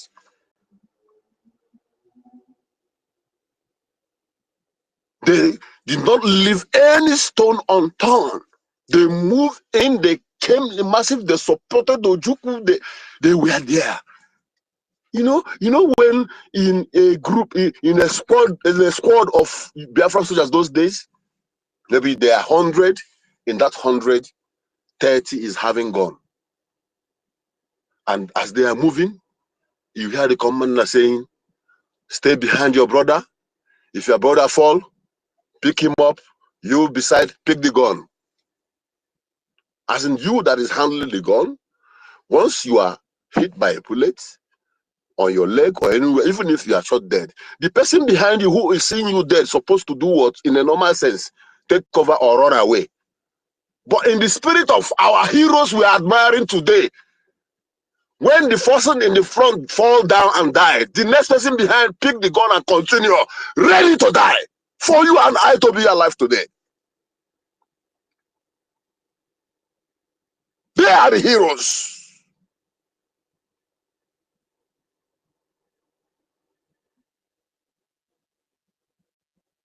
Because they were among, they sacrificed their soul.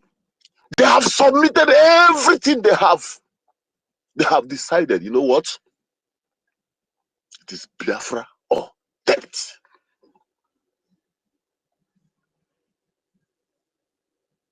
You see a soldier cleaning his gun during the war, singing, we are Biafrans, cleaning his gun, preparing for movement to the front line.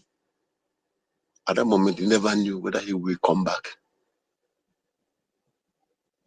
But because of his courage, because of his desire, because of his nobility for the cause, for the quest, and that of which he believed.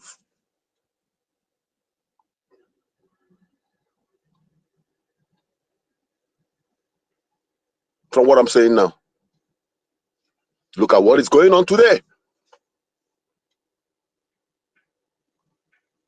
We are the most luckiest people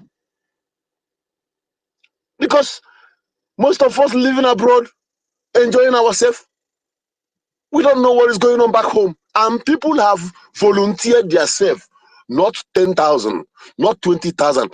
Hundreds of thousands of men and women have volunteered themselves, and they don't sleep at their home for more than many years to defend our land. And the only thing they are asking you is this: just every Saturday, please, one day, twice something. Just small thing every Saturday. Is something. From that money you are making in dollars and euros, every Saturday, please, just pinch small thing and put for us. Forget about us. Whether we die or we live, we will make you proud. And you sitting over there with a lap of fried chicken and turkey and a glass of juice, you are smiling like a fool, laughing at those who are struggling to make sure that your land is being protected. You are a coward.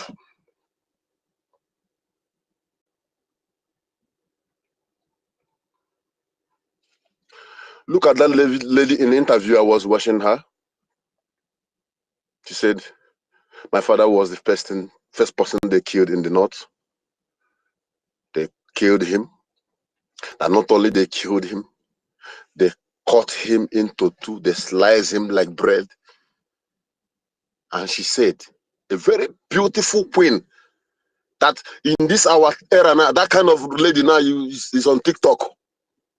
Her mate now of this our age generation now is on TikTok checking Nyash, checking Bum Bum. This lady is telling you with one thing, with her, all her heart, that we will never go back to Nigeria again.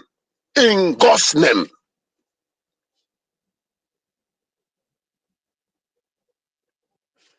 I'm just giving you the pictures of heroes so that it can be in your heart.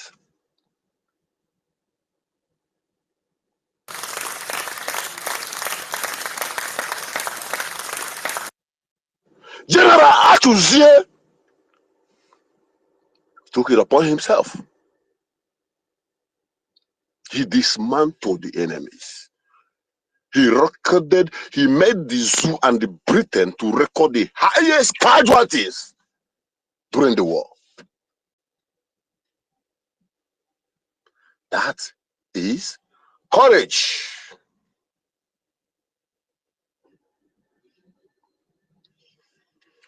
Let me tell you, the same thing that is happening now happened during the war.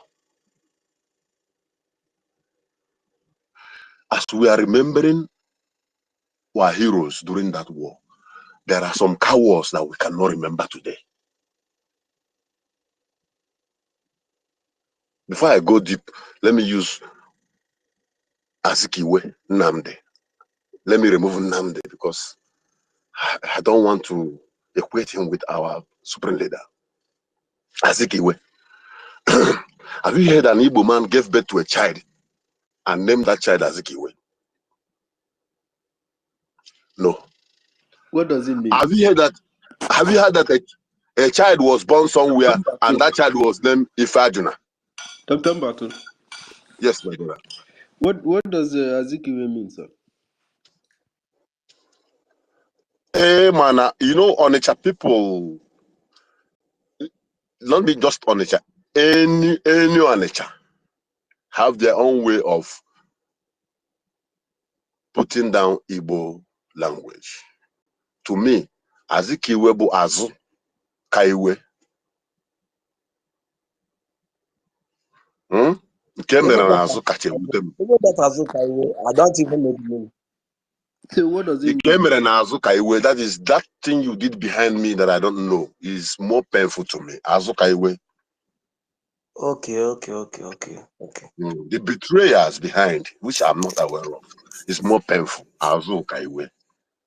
So due Yeah, to some the way Nika people the answer as Azuanoka. Azuanoka. some people answered Azuka. I don't even know what it means. They don't know the meaning. The fact is that I was thinking it's an English name. Guys, I was thinking Azikiwe is an English name because I had an uncle those days that was buried that name before, though he's late now. So I was thinking it's an English name.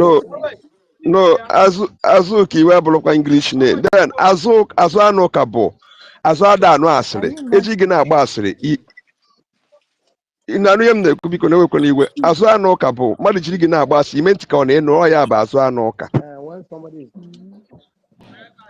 When somebody uses you to as in speak against evil thing, you do as if you don't hear it.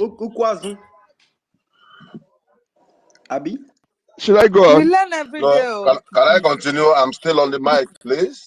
Thank you. I've learned something today. Yeah, but I say hardcore, take it easy. You and Ancestral, no worry, we dey see you, eh? No shake na your mic.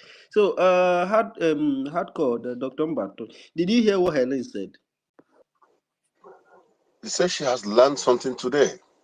That is her last. She thought that the Azikiwe is English. Before that. She thought that the Azikiwe is English language. Before that, there's something she said. Please remind me because my network was fluctuating. Helen, can you remind him? Is it the one that said that my uncle answered that name before he late? Yes, and this man is an Isoko man. Yes, of course. Okay. So I'm now shocked because I was like, from let me ask. Did he answer the name? Did he answer the name as his given parental given name or as a nickname? No, it's just a parental given name. So I was like, from Isaac, from Isaac, they got that Azikiwe. So I was thinking it's an English name. You understand? So from this year, after this year, uncle, have you heard anybody answering Azikiwe again? No, no. And that is where my. But in my side, it's like they do answer it. Azu Kaiwe. That is Igbo. So you are calling it Azu, but we were calling it Azikiwe. Azi, yes. Yeah, we call it Azi also. Azikiwe. And we were calling it Azikiwe. You understand? If you come to Delta State now, they abbreviate it to like Zik, something like that. Like you understand? And there are some young people now, they don't know that Zik also means Azikiwe. God, I've learned something today, in fact. So that is where the name comes from, and people named him Zik of Africa. And another one is Ifajuna. I've never heard an Igbo man give birth to a child and said, I'm going to name my child or my son Ifajuna.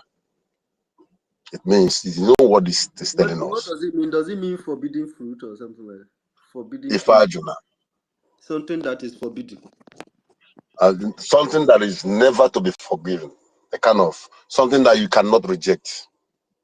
But so if you use it in my place, it means something you forbid.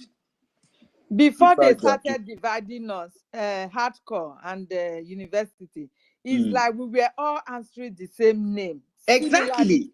Exactly. This is what I'm trying to say. We were answering the same name in those regions.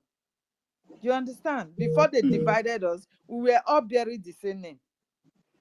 Can you imagine this? That was why when they started the mission of divide and rule, that is why you can see in Port Harcourt where they have Umuoma, they say Rumoma.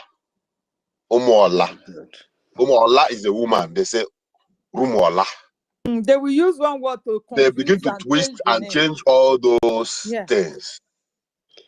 then it means that we did not wake up on time now. Then we didn't start working. It looked like we are the one from the start. We actually conquered ourselves. Actually, correct, 100%. Yes, Correct. yes, we did. we We actually did. conquered ourselves, because if you go to what even Urobona is even good. If you go from a journal down to maybe from Edo down to Ondo State, all those villages that used to bear Igbo name, they are changing them, and the names has completely changed. Even if not that we acted lately, these people name was changing also. Igbaki name was changing. Now if you give birth, they don't want any name close to this. Okay. I want to tell you the depth of this particular. I don't want to be diverted from my species. I'm talking about heroes. But if it's necessary that you are teaching us something good, eh? You have to carry us along. You can divert in so many ways. You understand? I'm trying to divert. I'm going deep. I want to go deep now. Go deep, my brother, because I'm my brother. There is a local government in River State called Onega.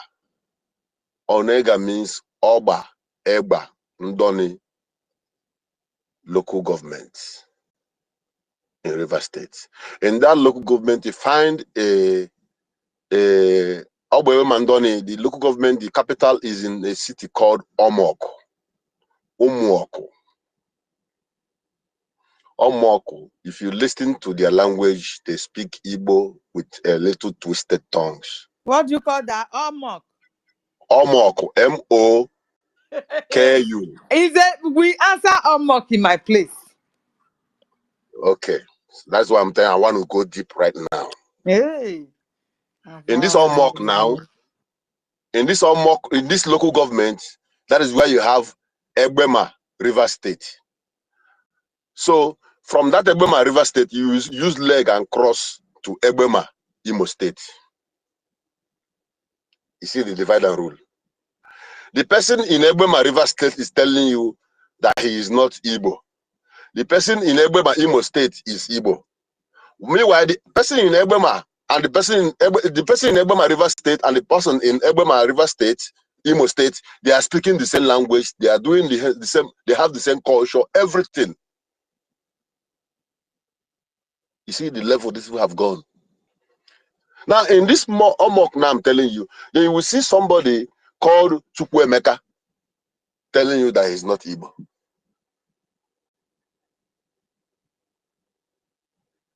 So, Dr. Mbato, because we go interrupt you well for this matter, because we win day from the south.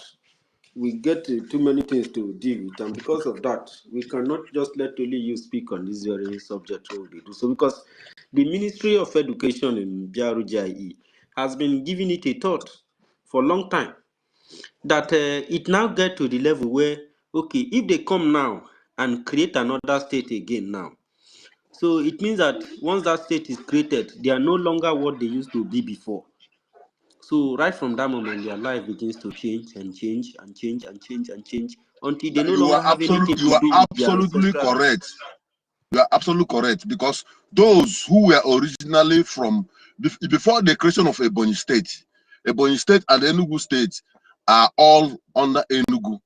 And in Enugu State, for example, I want to use the example, Esut then, as of those days, have Esut Campus A in Enugu, Campus B in Ebonyi State. Campus B is where people normally do pre-science those days, old Abakaliki those days. But after the creation of new states and all the rest, you find out that some people from Ebonyi State were carved out and joined into Ogoja, Benue State, and all the rest. Are you seeing that? From Enugu, they carved some people from Enugu now to that. So they are now people of Benue State, and they don't hear the language of those Benue State, yet they are speaking Igbo in another state. I want Biafrans to understand that the people we are dealing with, whatever they are doing is being planned for so many years. That is why they are trying to silence Mazen Nandekanu, silence our Prime Minister, kill the spirit of Biafra, so that this knowledge will never come out for our people to be educated and know who they are.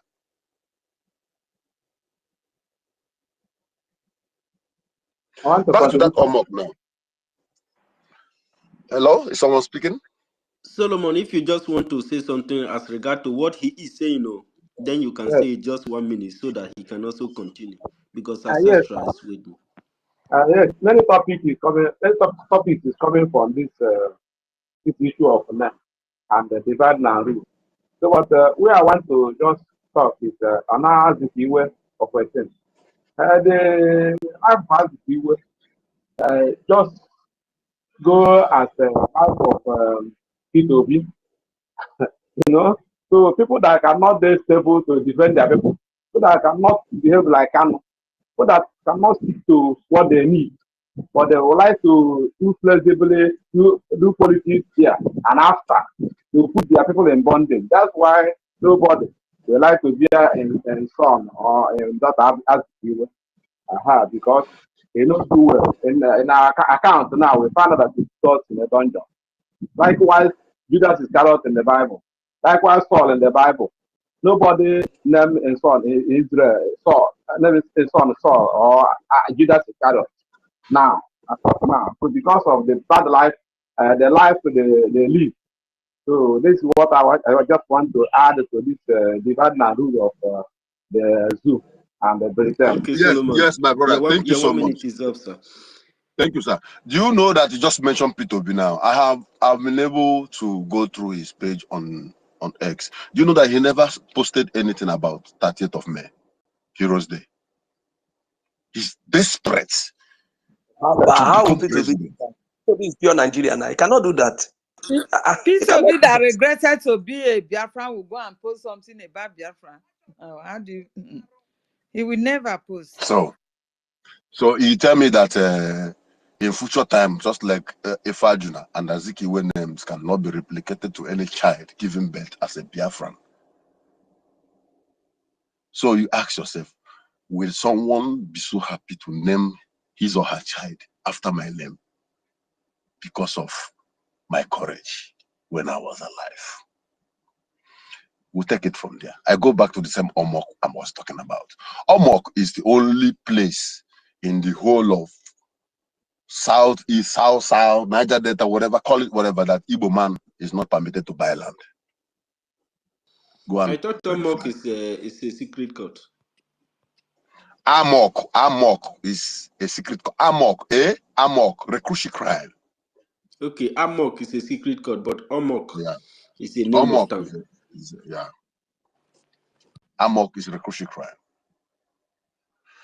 So this is the only city where Igbo man is not permitted to buy land. I don't want to go details in that story or whatever that brings the situation where Igbos don't buy land in Omok. Meanwhile, the people of Omok answered NGOZI, Chukwemeka, Chinenye. They answered all Igbo name. Their culture, everything. Their masquerade is Igbo, the same Igbo that people in Abia State play is their masquerade. All their culture. They have a K market. They have a market called Oye. They have a place, a market they call Oye Market. They have Nkwo. They have all their name. Egi Kingdom, Ahoda, Obosi. That place you have Obosiku. They have Obosiku village. They have so I've worked in that place because they are. These people I'm telling you, they are the kind of oil these people have. The kind of oil in that land, the kind of oil in that land is like river. It's like ocean. It's because of that oil they carried there, because the zoo government never wanted anything. There is no kind of company you will not. Every country have company in that city. Every country have. I can't even remember the companies I've met there in the place of my industrial job. So many companies. You will see one big project, maybe 5 years project. If you come into that project, you will see like 30 different companies who are managing different sectors, and the job is going on. But yet the community, most of them are living in mud houses. No good road, no electricity.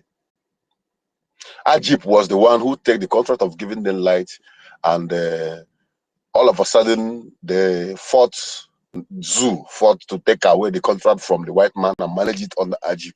And once that is done, they stop having constant electricity. And each time they protest, going to Ajib Gate, they release the army, they shoot at them, and many will die. Can you see the level of chain that is holding us? We are fighting on the top. We are floating. We need to go deep down. The evangelism we are talking about is not just for those who have already known about Biafra. The evangelism we're talking about is about those who are in this cage of the British colony. Nobody have ever been able to approach these people. Deep down them, they are dying. They have no helper and they don't know what to do. I have so many friends from these areas I'm talking about now. So many friends. Sometimes they ask me, how do you guys do it? Alex, I know you. You were with us. Blah, blah, blah, blah, blah, blah. But being an Igbo man, look at you now. Blah, blah. I said, that's the spirit I was born with. Every Igbo man, every one of us who believe in Biafra, who have the courage, the zeal for whatever you believe. But look at you people. The person talking to me in his father's land have 6 oil wells in his father's land across. There's a place they call across. 6 oil wells in his father's land. He cannot step into any of those lands today because there are oil camps. There are military camps in those bushes. And let me tell you, because of the weakness of soldiers to be in those camps, because of dangers, they have relocated soldiers back to barracks. Fulani are the one taking care of those camps. That is why you see them in the forest. And who is paying them? The West. We are in trouble, but we are not seeing it. We are in trouble. We are still drinking champagne. The process. Dr. Mbatu, wait. Storm, you want to say something? Yes, just what you have 1 minute so that Dr. Mbatu can finish. Ancestral is waiting. Yes, what Hardcore is saying is, I just want to, because Mazin could remember have said this thing. I think that was last week, one of his topic. So, and I was saying, the people from this region, just in a brief, how can somebody wake up one day, for instance, your name is Mazu University.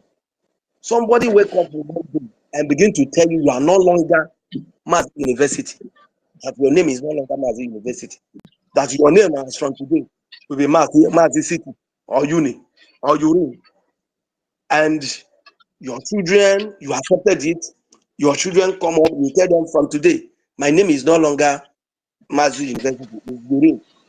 From there, your children pick it up. So it's left for you people that, because all the whole thing that Hardcore is saying here, in fact, he did not even go more deeper. Because when you talk about this issue of Egbema, it's not be small thing.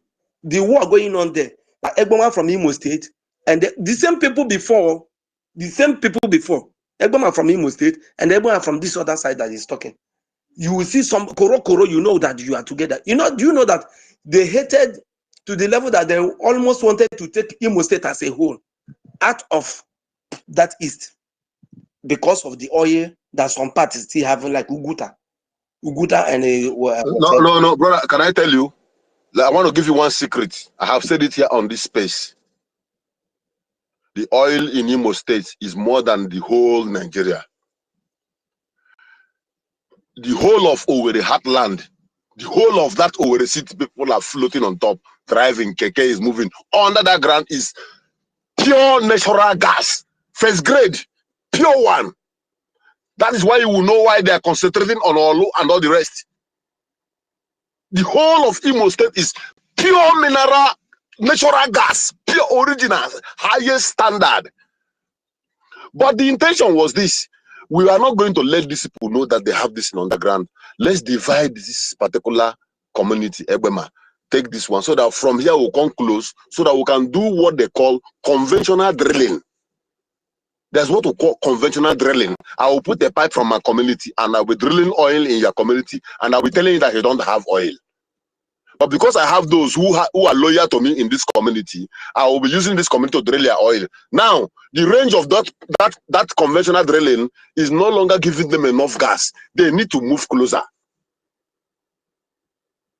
That is what is going on. So, Continue, my brother. Dr. Mbato, all these people that Storm explained now, all these community that you have explained, who are they waiting for to tell them who they are? Are they waiting for the same white man that created the country to tell them who they are? Or how much I has want to Nigeria I want benefited to say from I want to say something. I can remember at 141 Omo Harley Streets. One evening we are having after we finished work that day, we came back. I came out from the hotel where the company lodged us, and we're outside. We met with some community guys and we were talking, and eventually this particular argument came in.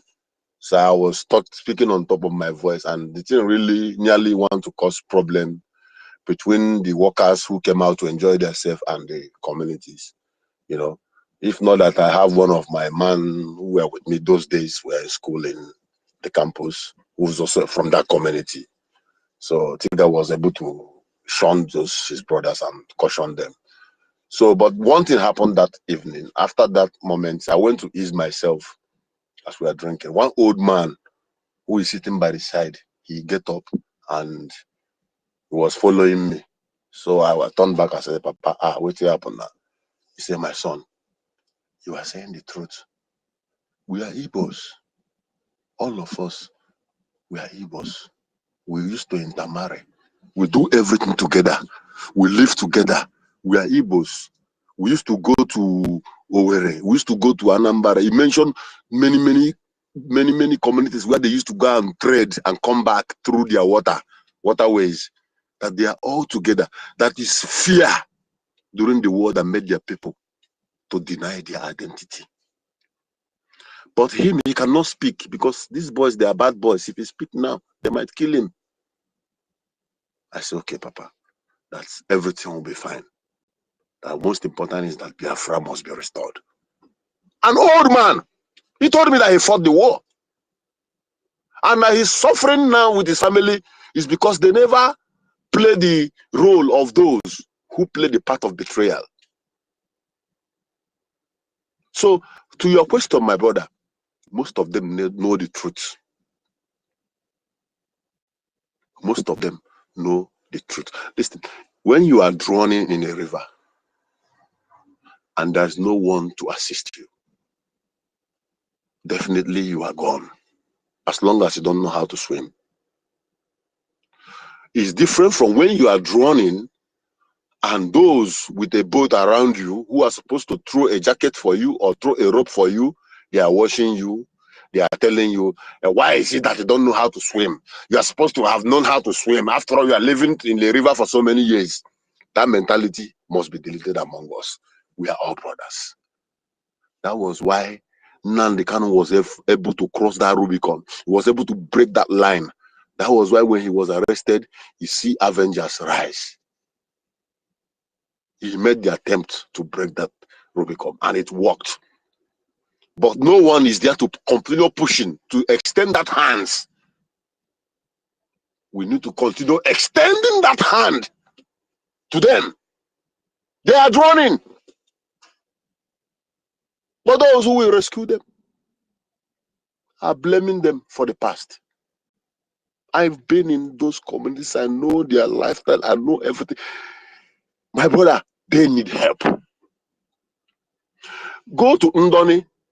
You go to a place they call Isukwa. Isukwa, there's no road that can take you to Isukwa. You need to enter a canoe or a flying boat for like maybe 45 minutes to cross over there. I've done a project in that land. I will upgrade one oil well there because of what do you call it? Spillage. We did a 3-month job there. When you go to that area after the Ndoni local government, if go to Ndoni, that's where you see where what's the name of the former governor of River State? What is his name? I forgot. That where he came from. From there, you will see so many other prominent men. Philly of Ndoni is the godfather of politics. So Philly is a great man. Is it Amechi Abi Odele? Not Amechi, not Amechi. There's one man that ruled before Amechi.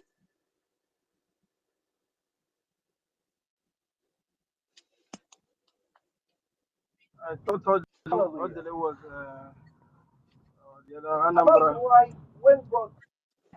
So I'm only telling you about Egbemao. These Ndoni people, they are not originally in River State. They were also carved out because of the rich oil environment.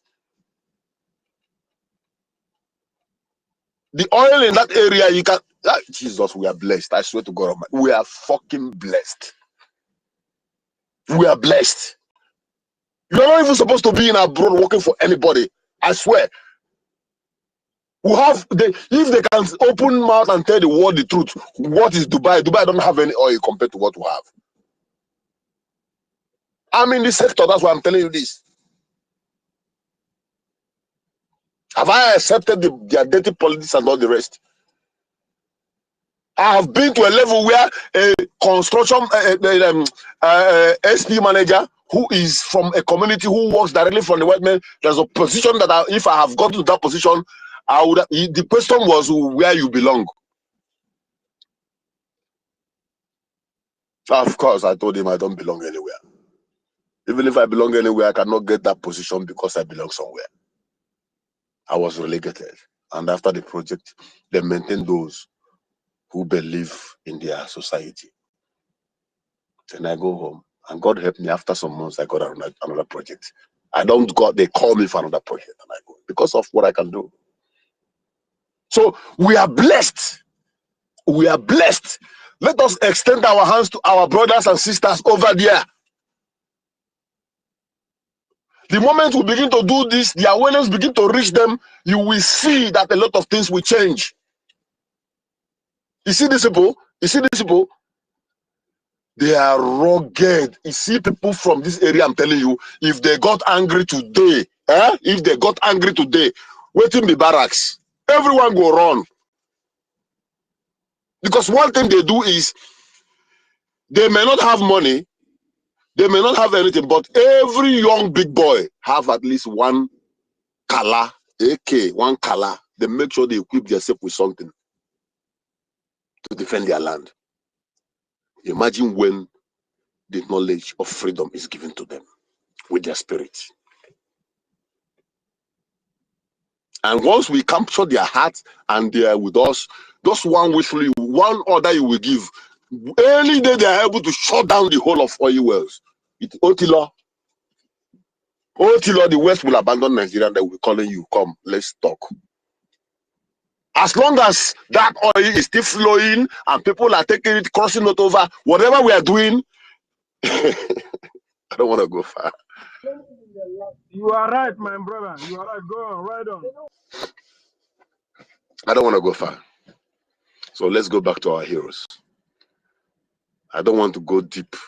This Omok we're talking is where the boy he had don't want it that was raining at Umezo Halley Street, number 1 Umezo Halley Street. I normally, in fact, let's leave it that way, okay? Let's keep it that way. So, to our heroes, we must emulate from their courage, their zealousness, their die-hard spirit.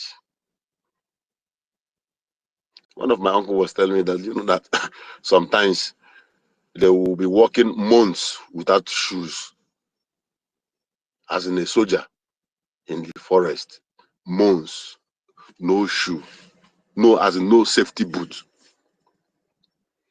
And when the sun is too much and if the ground is too hot, they will cut cocoyam leaf, use banana rope, that rope that used to come from plantain body, and tie the cocoyam leaf under their foot because of the heat from the ground. And they will be carrying ammunition boxes. They can carry it from, as in, let's say, from Lagos to Ore. And when the battle there is free, they will move from here to here. And immediately there's a limitation of frontline soldiers. You drop your box and give to another person. You go on, they give you gun. Courage! Zealousness! They were not doing this monetarily. Have you been in their time? The only thing they were asked to do is to contribute like we're contributing. They would have done it with happiness. Because to them, then, nobody is there to do it for them. So they step in. They put their body, put their head, put their life for you and I to be alive today. And today we are begging someone who God has blessed with you have, in the country where you are, you have a visa, you have the passport of the country, you are doing a good job, they are paying you well in your home, you are building mansions, you have taken chieftaincy title, you are doing well, you can carry as many women as you like. If you want to drink any kind of wine, you are just a little token to support your freedom. You turned a deaf ear. When Biafra comes, Chineke, with all his beautiful mercy, Oga Bogoko, because our law is there. I have been saying this, I will say it again. Where I am, you have first class, second class, third class, fourth class, and even the rag citizens, the ones you see begging. Most of them are in that class because of the courage of their parents during their struggle. At a stage, women have to donate all their gold rings, put it in a very big truck and hand over to government to continue the fight. And those families who have supported, who have done great, they are the one enjoying today. Those families who run away with their wife and children, they are living in America and the war was going, most of them can never even come to this country. Even if they come, nobody knows them. If they come here, they will even relegate them to the same level with Africans. Because they have put it in that law, because of the pains of what they passed through. And that is how Biafra is going to be. When Biafra comes, the first must be the last. Because nobody's fooling who. Nobody's going to fool us. I mean, who is fooling who?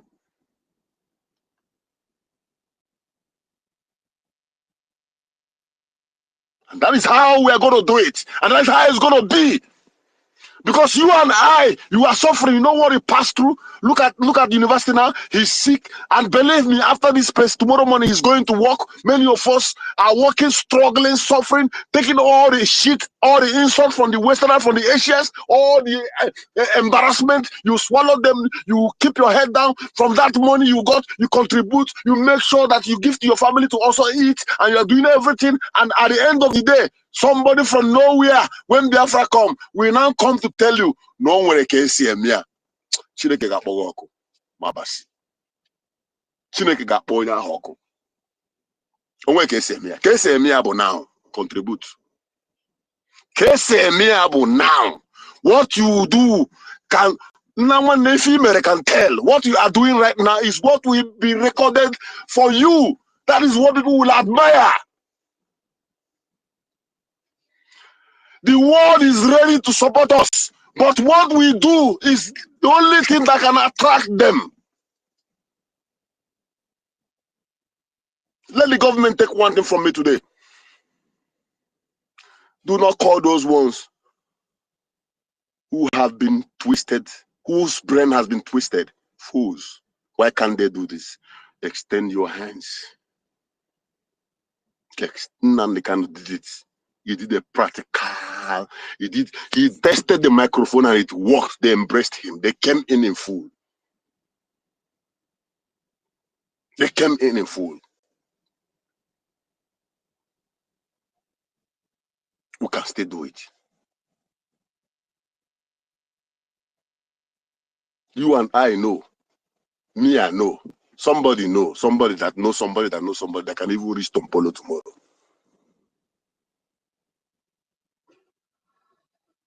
What are we waiting for? Are we going to remain in Ekele Maria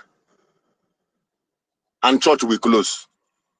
I shared something on my page this evening where Fulani, through their military helicopter, went to Mbosi, spray bullets from air, and massacred a lot of children who were playing and enjoying themselves around. What they did is testing microphone.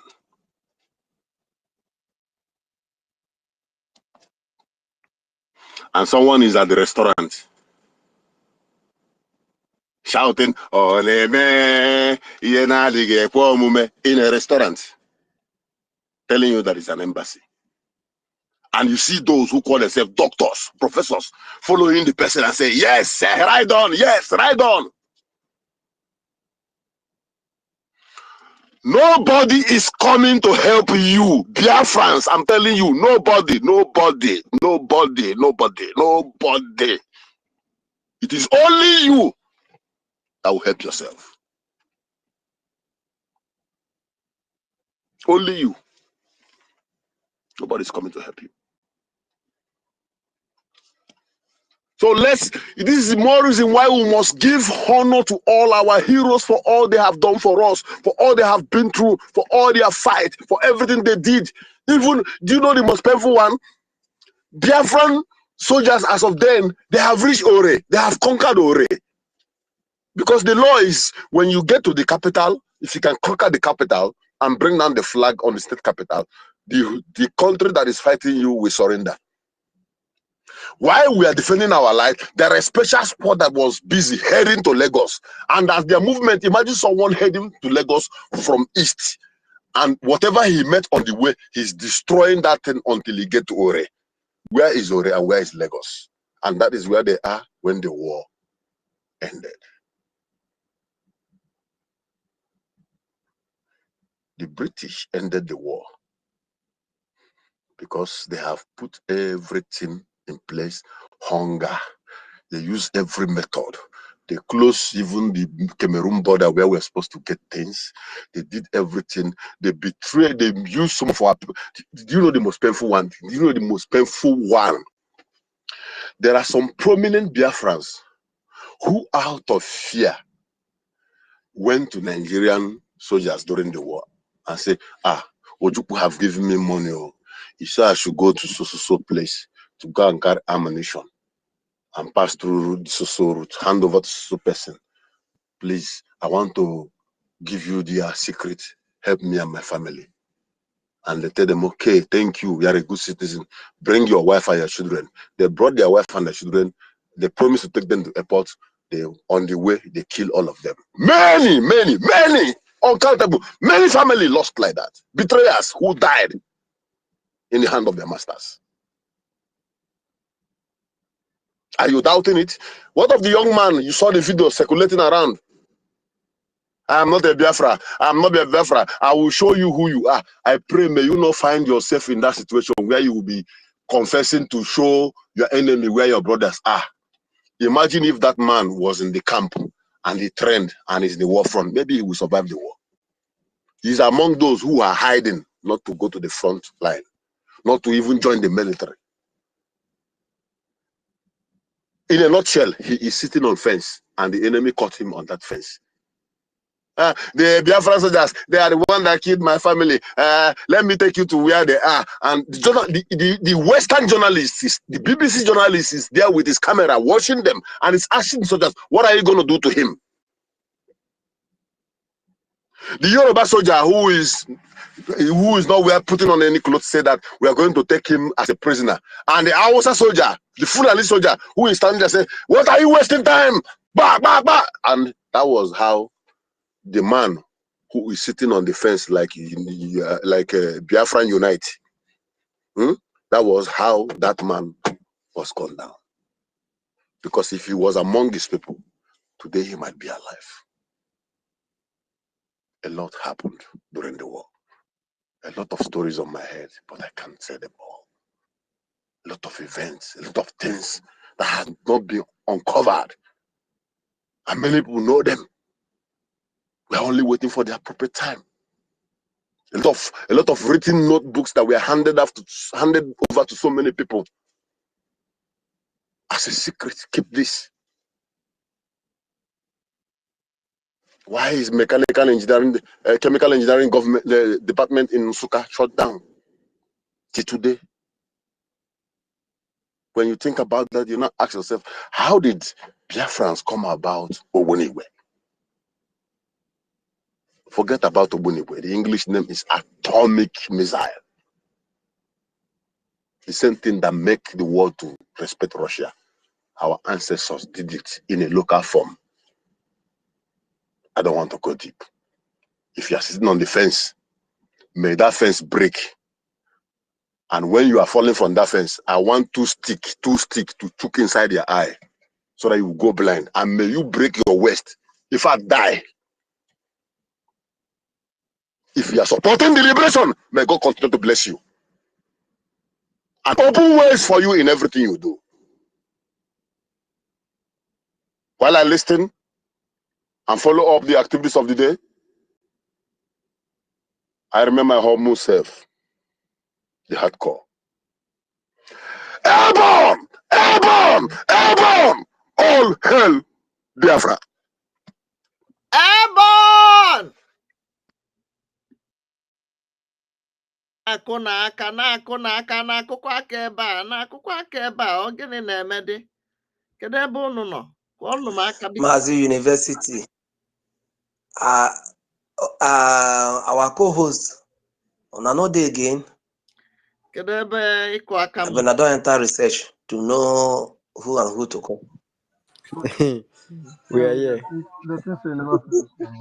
You know, when I told people that here is a university, is a place that you can learn and understand something. Some people told me if I didn't finish well in school, I should go back and here is not a university. But today, I'm glad that our sister said that she have learned something. And to Mazi University, the question that you asked, hardcore. You say, those people, what are they waiting for? Are they looking for someone to tell them? It's just like the same thing, people in the riverine areas. Many of them, plenty of them till tomorrow, especially that Port Harcourt that you see today. So many of them today will still be telling you that they are not Igbos. I think Mazi Totti is raising hand, please. Mazi University, I don't know. Yeah, I've seen him. Okay. So he said, sorry, my brother. University, I sent you a message. Please reply. There's something I'm processing. I need to be clarified, please. Okay. I sent you a message. So people in that side, you people should reclaim your old name. The old names that your people, that name that they know your people from or with. You people need to reclaim the name. And that's part of this topic here, talking about heroes. Reclaim what belongs to you. Somebody will not come and tell you, you are this, you accepted, and you pass it on. Look at what Mazi Hardcore said here. He mentioned that even the man was afraid that because of the war that was going on, they associated themselves from the Biafrans. Or probably they thought is Igbo this thing, but forgetting that the war, I think it started from Asaba. When you hear about Asaba massacre, something like that. So they cut off themselves that no, they are not part. So if we continue to run, who will not do the work? So let me keep it here for people that raise up their hand and for the thing to continue. Thank you. Yeah, thank you very much, Mazi Storm. Before I move the mic, let me just use this a little opportunity to say greetings to every one of us here on the space and those in the anonymous section. Happy Sunday to every one of us, and hope we all are having a good time over there this weekend. Thank you very much, my host, the university, for hosting us again today. And my co-host, Sister Helen, greetings to you, the Caesar Warrior. Thank you for all you do, and also every one of us here. And I say, may God bless every one of us as we keep mounting the gate as the gatekeepers. So thank you very much, every one of us. I may not have the time to start calling everybody's name, but maybe as the program progress, maybe I will have time to say hello to one or two or every one of us here. But for now, let's just move ahead. Sister Helen, sorry, Ancestor. Sister Helen, do you have anything to say before we move the mic? Am I even coming? Hello, are you talking to me, Toti? Yes. I said if you have anything to say before we move the mic again.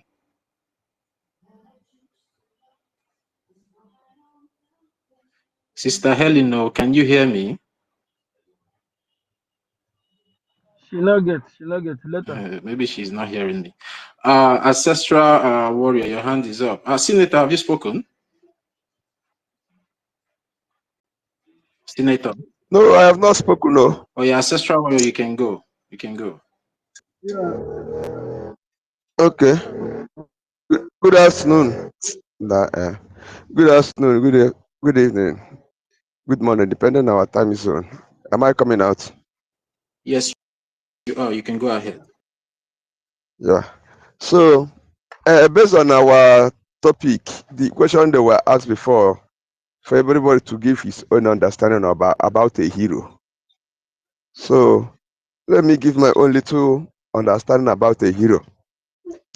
A hero is a person who will always stand and defend the truth, no matter at any crucial time that life is threatened, without any gain, attaching any gain to it. So let me explain. You see, a hero does not mean when somebody that is fighting already, but somebody that sees when a life is being threatened to defend that person at that particular moment, at that crucial time that maybe without that person, that the life of that person can go, and he will not attach any gain on it. You can see somebody that is going on the way.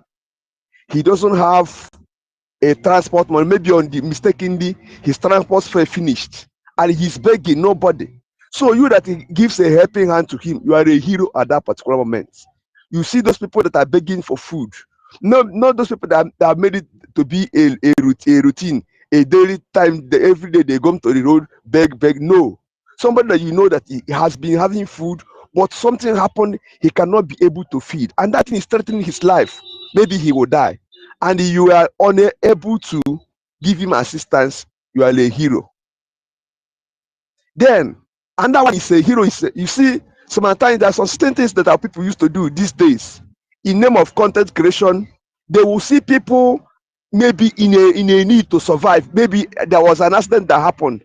Instead of them to rush and save them, to them to the hospital, everybody will bring out their phone, start snapping, taking pictures, taking videos in order to make content, and they allow those people to die. Now you see those people that will come and carry them, put to their car and take them to the nearest hospital for them to be revived. They are the heroes.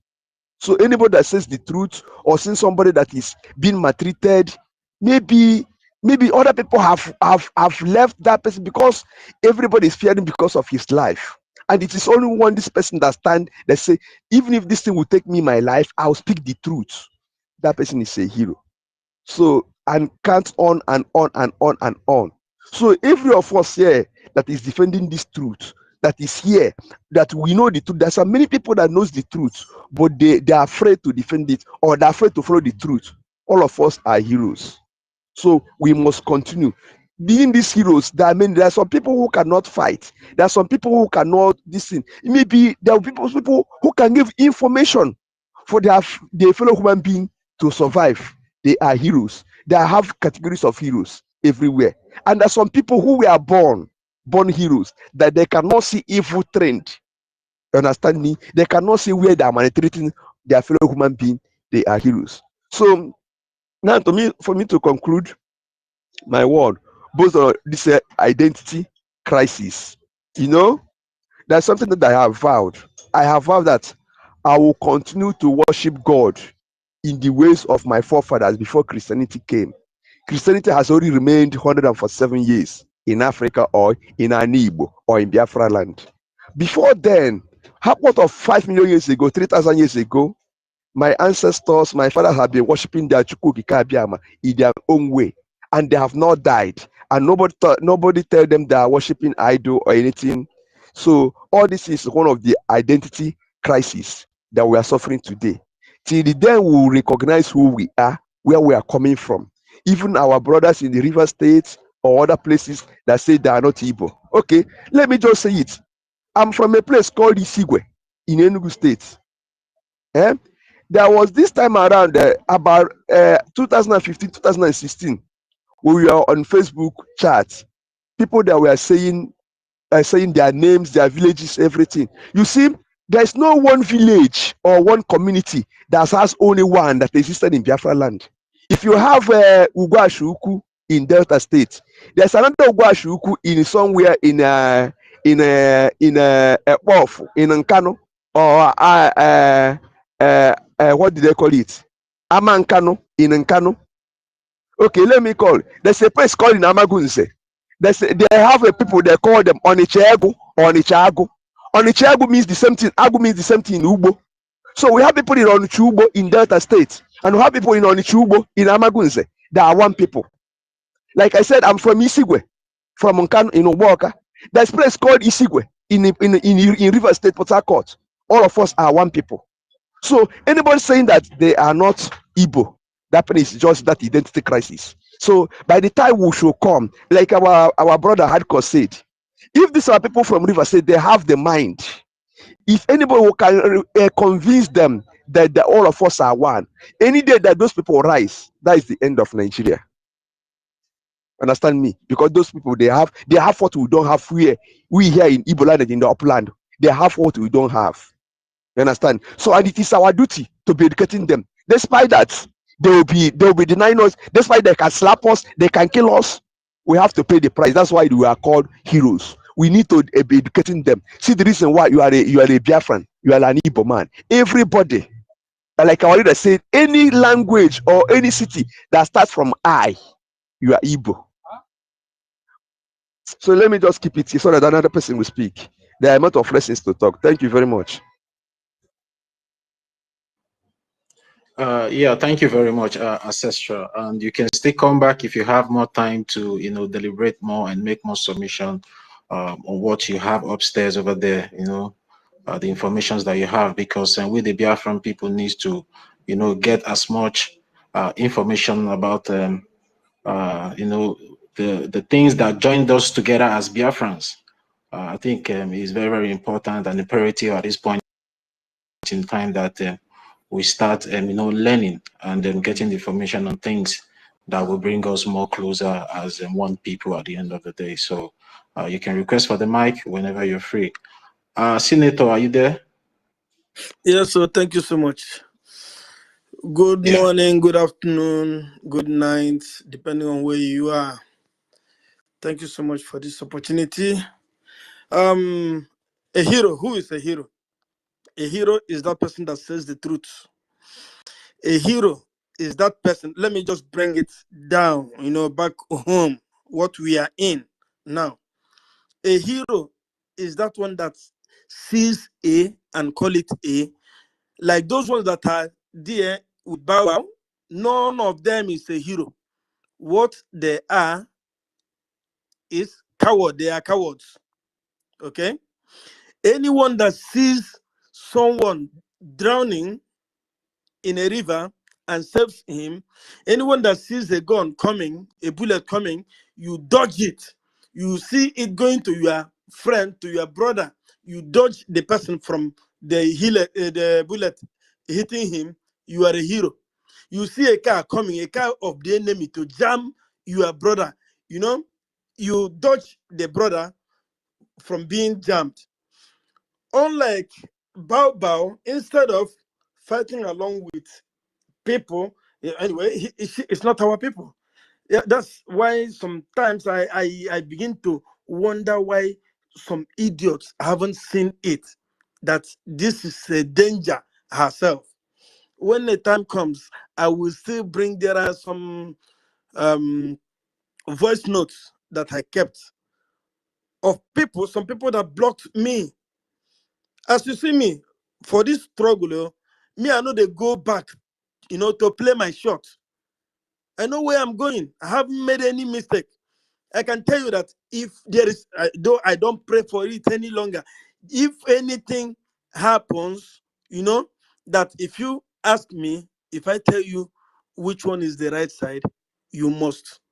If you follow it, you must be on the winning side, and that is being a hero. I know that I'm a hero. I don't expect anybody to tell me. I was pained yesterday when I heard our brother Rage and Fury you know, saying that I deviated. I don't know which year, I don't know which month, I don't know which day. And I would like him to forward me the notes, because I write so much. You go to my page and see what I've been writing, or if there is any comment that I made somewhere that made him think that I deviated, I would like to see it. If it is a voice note, I would like to hear it. You know, so I must be on the winning side until this Biafra is restored, because I want my name to be written as one of the heroes that brought this Biafra that is coming. You know, the people that made it to be a reality, I must be among them. I must not deviate. It baffled me. There was a time that I wanted to know. I was seeking for one information. I came to to write him, to write my brother Rejam Fury. I found out that Twitter is telling me, X is telling me that I cannot. Anyway, it was just blocked. Not some people, they tell you cannot write to this person because you are not, you've not subscribed or something. You are not paying. So I was burned that I couldn't reach him, only for me to hear from him yesterday that I'm no longer one of the heroes. It's not good. Before blocking me, why didn't you talk to me? Ask me something. Let me tell you something so that you will know truly that I have deviated. A hero, someone that is not a hero, if you are in this struggle and you are not in the battlefield and you are not contributing, but you have something at hand, you are a coward. You are not a hero. You are not part of us, and you are on the fence, and that fence must collapse. It will collapse one day, one of these days, and you will fall there, and that fence will, just fall on top of you, and you will be gone.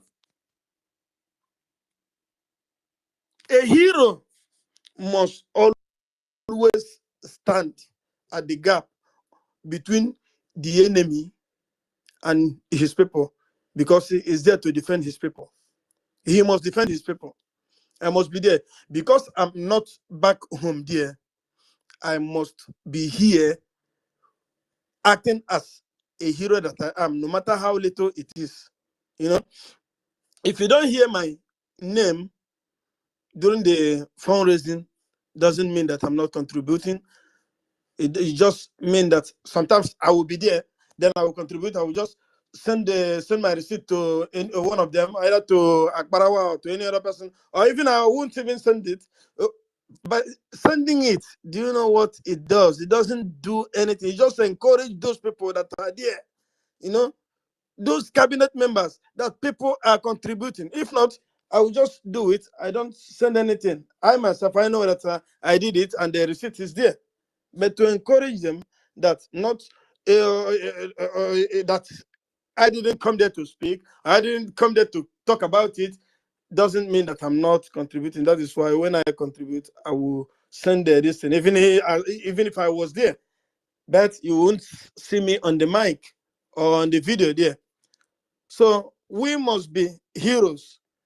Anyone that is here, under my voice now, hearing me, and you are on the ground, you are on ground, and you are not in that bush, and you are a Gemma or a J is not going, you are not a hero. Okay, when Biafra come now, and you are child that is still little now, or you is unborn, when he or she grows up and asks you, Daddy, I heard about this Biafra that it took you people a very long time to achieve. Daddy, were you among the people that were fighting for us when the bush or did go in the town to fight when there was war? You say no. Daddy, did you pay money, for granite and all this? You said no. He will be astonished. He will ask you, but okay, Daddy, but how did you, How did you contribute? What did you do during that time? It will be shameful for you not to say anything. You were not there helping people.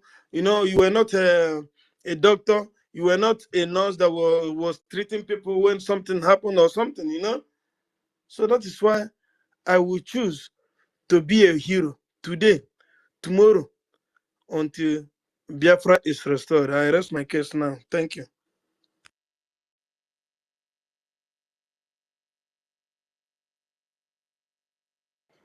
Yeah, thank you very much. Spotify, can you kindly give me like 2 seconds, please? I beg of you. Please, 2 seconds. Thank you. First of all, my brother, Senator, I sincerely apologize. I must have mistaken you to be someone else. But to make it right, I've unblocked you. And I want to say I'm very, very sorry. Probably I mistook you to be somebody else, you understand? And indeed, you are a hero. And together, we are going to get this freedom together. I sincerely apologize, my brother. Thank you very much. Yeah, apology accepted. Thank you.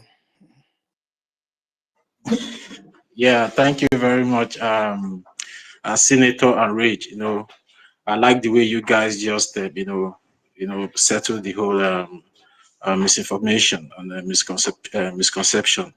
Yeah, thank you guys. That shows enough of maturity in what we are doing, and I would like us to be, keep portraying such character and attitude towards ourselves, because at the end of the day, we are not perfect. That's something every one of us just needs to know. We are not perfect, and we are not immune to mistakes. So whenever you know that somehow you made a mistake, you just come up and tell your brother or your sister that you're sorry, and we just move on. So thank you guys. I love that. And I would like to be seeing more of this in future. Thank you very much, guys. Solomon, are you there? Solomon.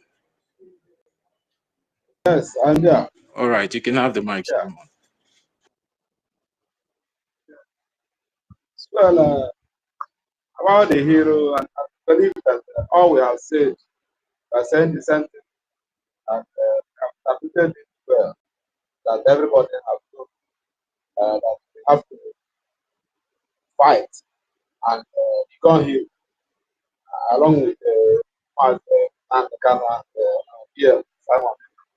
So we have done the race. That's how you run the race, and you get to be a winner. That's how you run it, and you can then win the finish. So this is I've done about. So what I have to add is that there is a reward for everything. And now there's many people in the program are coming to space every day. They started from the day after the declaration. They begin to mismanage and begin to themselves, begin to distribute, and begin to slack our movement on donation. How we donate to support our angels. Then they come and something bring the propaganda and lies that the gravity of their lies is supposed not to forgive. Those people have put us into this problem here of that's 6%. That people don't supposed to. They are not supposed to be forgiven, but we are talking it now. Am I still coming to get it? Am I still coming Yes, out? you can go ahead. Go ahead. So they put us into this thing. We have to mark them. How to mark them? Someone like somebody like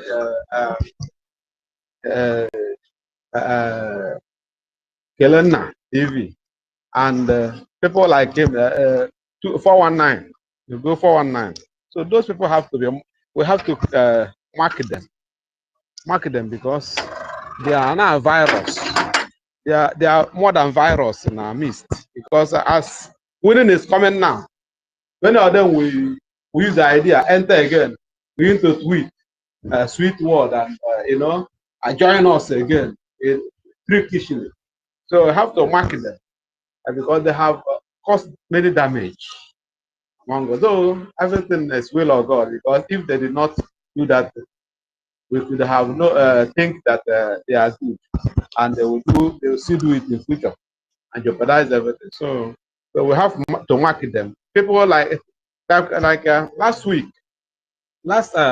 during the last week, I saw people in the space, and I thought it's we, and I joined these people like enemies. I don't see any person I know, and it happened that Uruago Newi, that animal, is the one hosting the thing. So I pick microphone when they are talking, talking about our Amadike court case, talking say and it's lying that the lie will hook on him, that they will know how he will come off on this thing. They are rejoicing against Mazen Nandakan. So now I pick microphone, the thing I cannot hear it. Pick microphone and they permitted me. As I wanted to talk, I never even bring out anything. They say this person speaking English that short. Now them say now the terrorists. So I myself they say block me. Somebody say allow him to talk, and then I allow him. They are not speaking Hebrew. I say so on our own. No happy slave. I know immediately they block me finally. So I leave that. So you find out that these people, Suru are going away with the BOS them. Now one of them, they give it.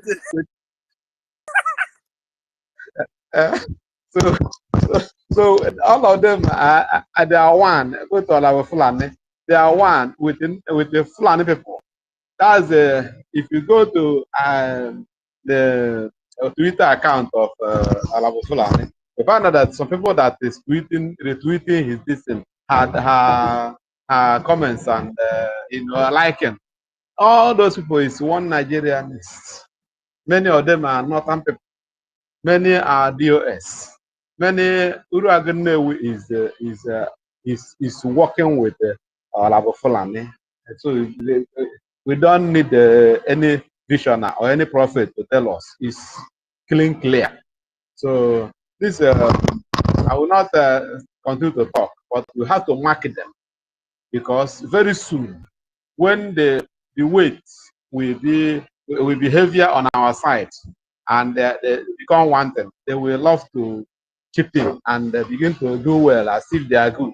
Let us market them for future purposes, so that they will not bring in, creep in like a tortoise again and bring more damage in our this. Because Biafra is a new country that will bring in good example in Africa and in the world, and the world will begin to emulate us. So this is where I will hang my microphone for another person to talk. Thank you. Go ahead, Biafra. Yeah, all here Biafra, Mazi Solomon. Senator, you just unmuted yourself. Do you want to say anything before I give the mic to Rage?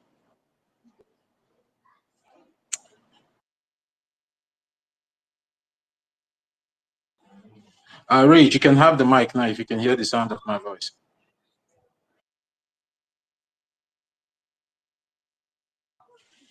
Yeah, can anyone even hear me?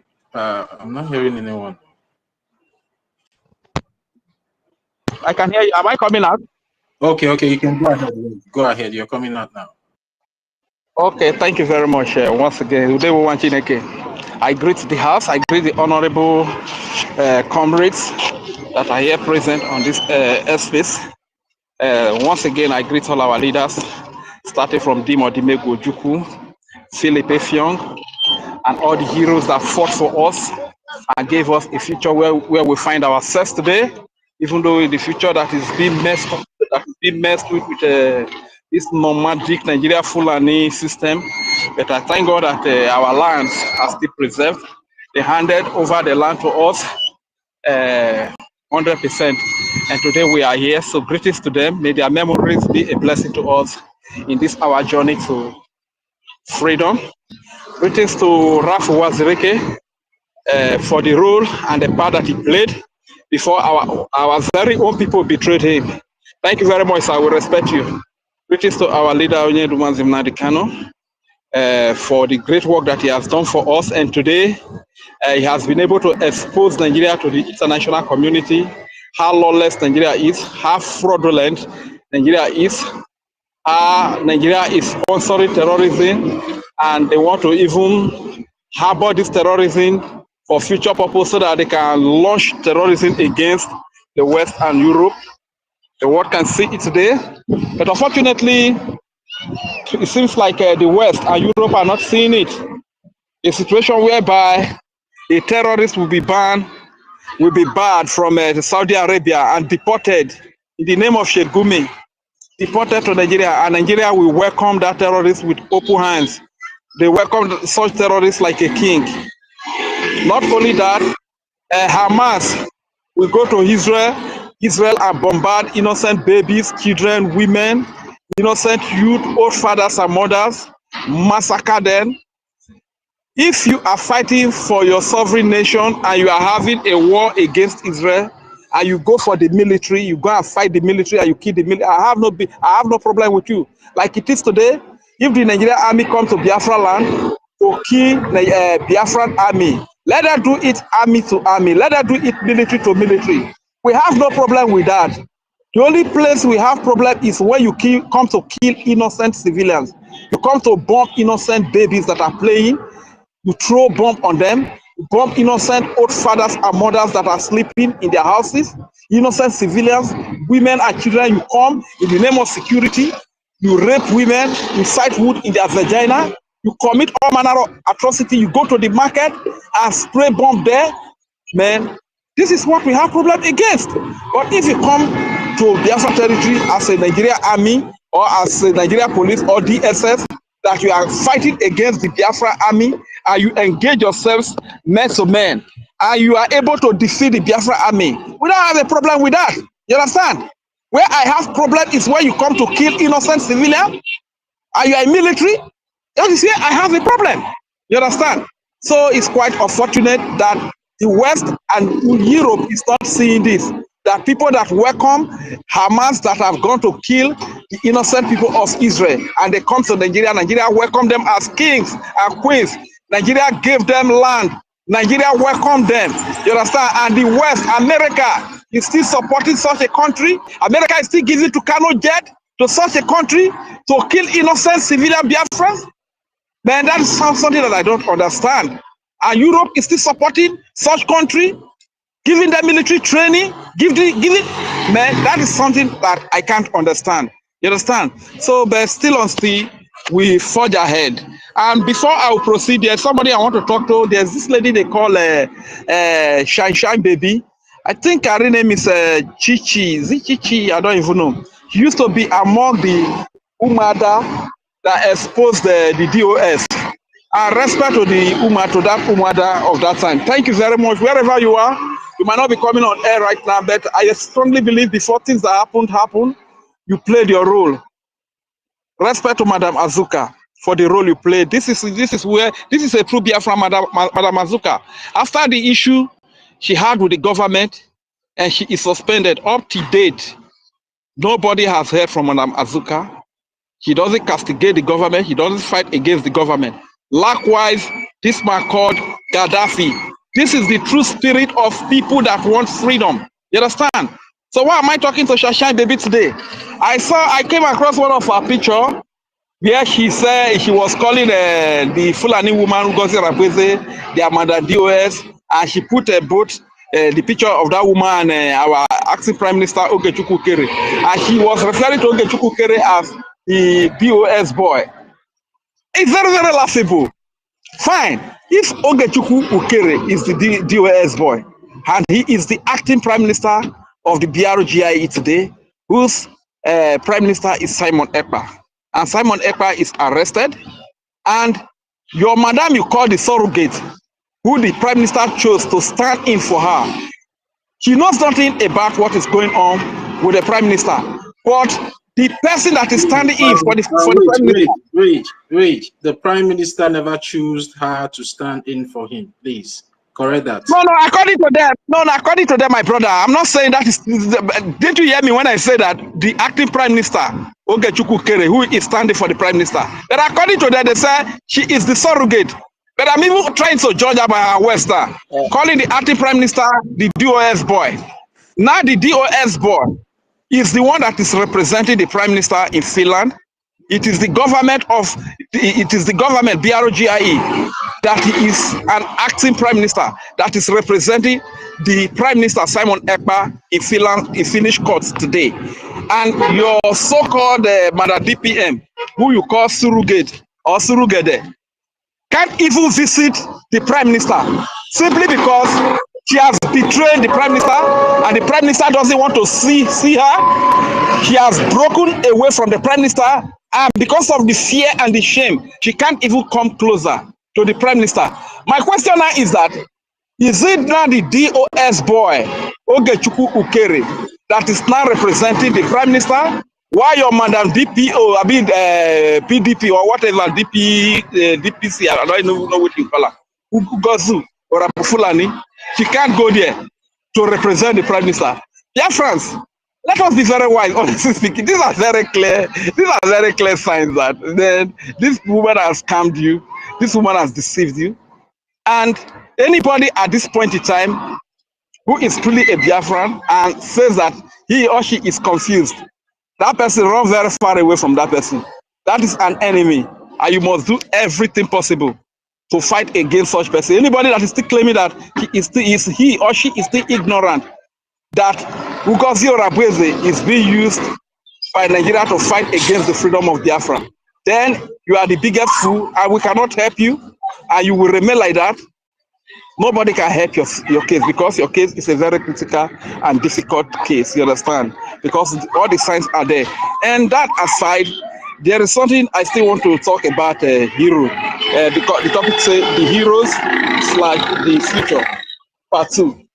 You know, heroes like has been defined here are those people that pay the sacrifice for a better future or for the future, are the people that put their lives on the line for the future. And in most cases, these heroes, they put their lives to achieve the future, to see that a future that is favorable to everybody comes. And in most cases, these heroes do not live to see that future. Just few of them will live to see that future. You understand? So there is something very unique about heroes and the future. And I pray that as many heroes that have stood up fighting today for a better future, for a free nation, where we have standard hospitals accessible to all, good schools accessible to all, 24/7 electricity, a good society, where food is surplus for the society, for the citizens, where the citizens are the first priority of the government.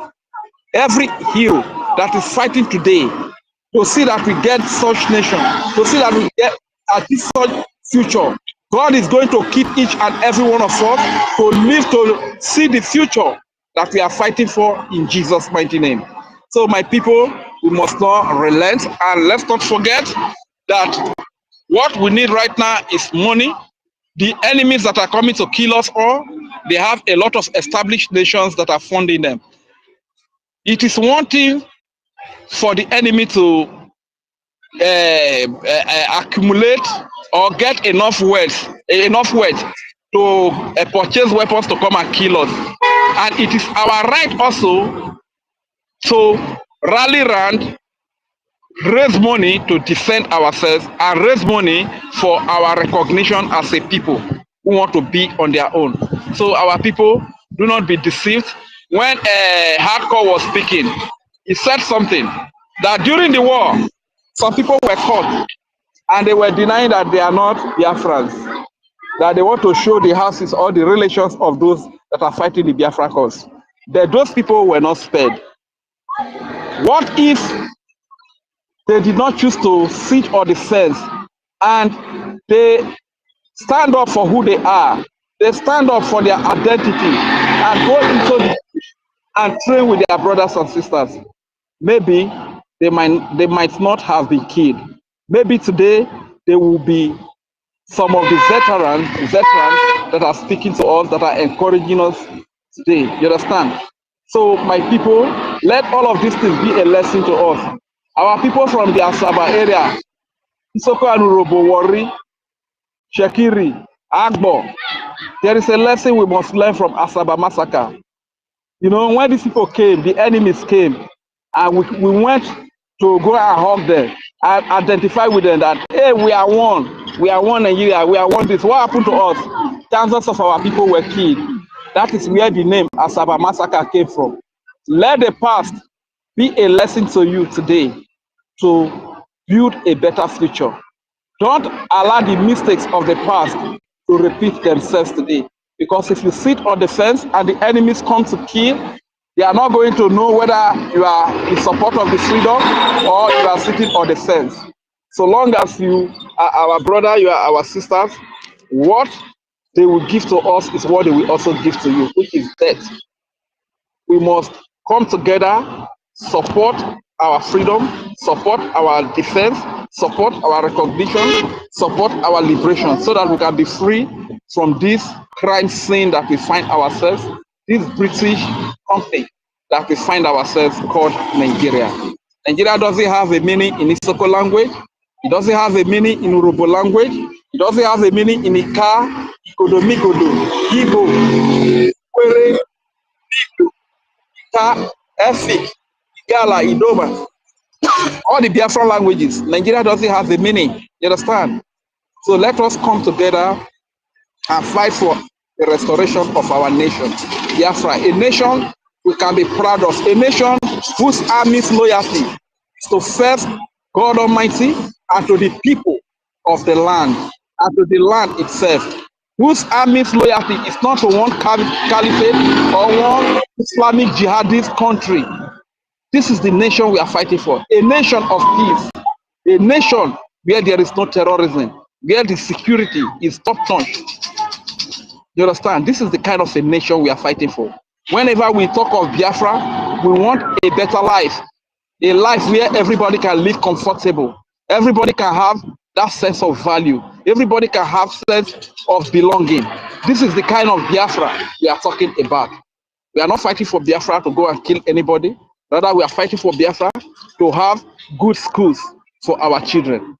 We are fighting for Biafra to have good hospitals. It will just be like, oh, it's only the politicians that can afford good medical care.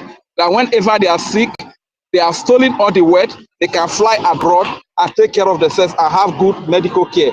These are the things we are fighting against. Let everybody have access. The standard of hospital they have in Britain, they have in America, they have in Dubai, they have in India. We want to replicate them in Biafra land. This is why we are fighting for Biafra. A Biafra where there are good roads. In Nigeria today, a lot of people are dying from police brutality, from military brutality, harassment, government oppression, Fulani terrorism sponsored by the Nigerian government. These are the things we are fighting against. This is why we are saying we want to be on our own. We want to be who we are. We want to cohabit with the people we have the same values with the people we have the same religion with the people we have the same food with the people we speak, in most cases, the same language. We have common values with. This is why we said we want to cohabit with such people as a nation of Biafra. A nation where the military, when the citizens want to protest on the street, the military will not be unleashed by the government to kill the citizens. That is Biafra we are fighting for. When citizens want to protest against what they don't like about the government will not unleash the police or the whatsoever, the SSS or DSS, whatever name they will give to them. They will not unleash them on the citizens, innocent civilians, to kill them from protesting. That is the kind of Biafra we are fighting for today. So my people, if you are still sitting on the fence, come down from the fence. Because at the end of the day, no matter what is done, no matter what you are taking offense about, we are in a journey to freedom. One question we must always ask ourselves: After I have been offended, after I have been spoken to rudely, what is the way forward? Can my sitting on the fence move us forward? Can my stepping aside move us forward? Can my fighting against the freedom of Biafra move us forward to our freedom? These are very sensible questions that each and every one of us Biafrans must ask. Thank you very much, my honorable, for giving me this mic. Thank you very much for asking me that I am present. Please don't be too busy to reach out for the mic and give your piece. Speak about the freedom of your people. Thank you very much. And from the court appearance of our Prime Minister, the expression on his face is not because he is pained. It's not because he cannot bear whatever he is facing in that detention. The expression on his face is a message to every serious Biafran who wants freedom. That is a message, and you must see that message, you must get that message, and you must be able to live with that message that the Prime Minister sent to us. Thank you very much, my people. Thank you for the donors of yesterday. Thank you for as many that have been supporting this freedom financially. You are the hero. Thank you for as many that are speaking on the media day and night. You are the hero. Thank you for as many that are giving information to our people here in homeland, keeping them out of harm's way. You are the hero. Thank you very much. I yield the mic here. Yeah, thank you very much, Rage. Storm, your hand has been up. Do you want to ask a question or you want to say something? No, I want to just ask a question. Reggie say na Sorogede. The thing just the funny me since I want to know how come that name. Say the woman name we say na Sorogede. So I really love what he said. I was just funny. I just want to ask him how come about the name, not more, nothing much. So if you right on. My brother, make it not be like that. My mind for here because Surugate now Surugate now. You know. The name the thing I just they laugh since that time. I say how come across that Surugede? Make I help answer it. So make I help answer it. Surugede be egwu ndị mmụọ, and onye na-agba egwu ndị mmụọ na-bụ isi okitikala aka. So ngọdị na-agba egwu Surugede. Egwu ndị mmụọ ka ngọdị na-agba. That is a fact.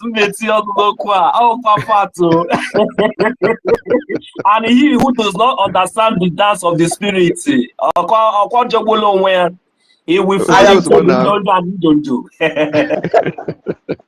I was wondering how did he come across this name? Somebody say his name na Surugede. Make it there ready to dance, so the dance of the spirit. You never know what he answer. I mean, we wanna carry go. Yeah, thank you very much, guys.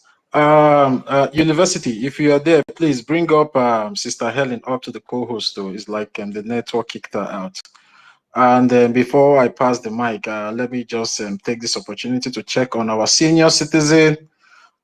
Senior citizen Stella, how are you doing? You can give a reaction. We don't need you to talk. It's not a must that you have to pick the mic, but we just need a reaction from you to know if you're doing good over there today. So how are you doing, Sister Stella?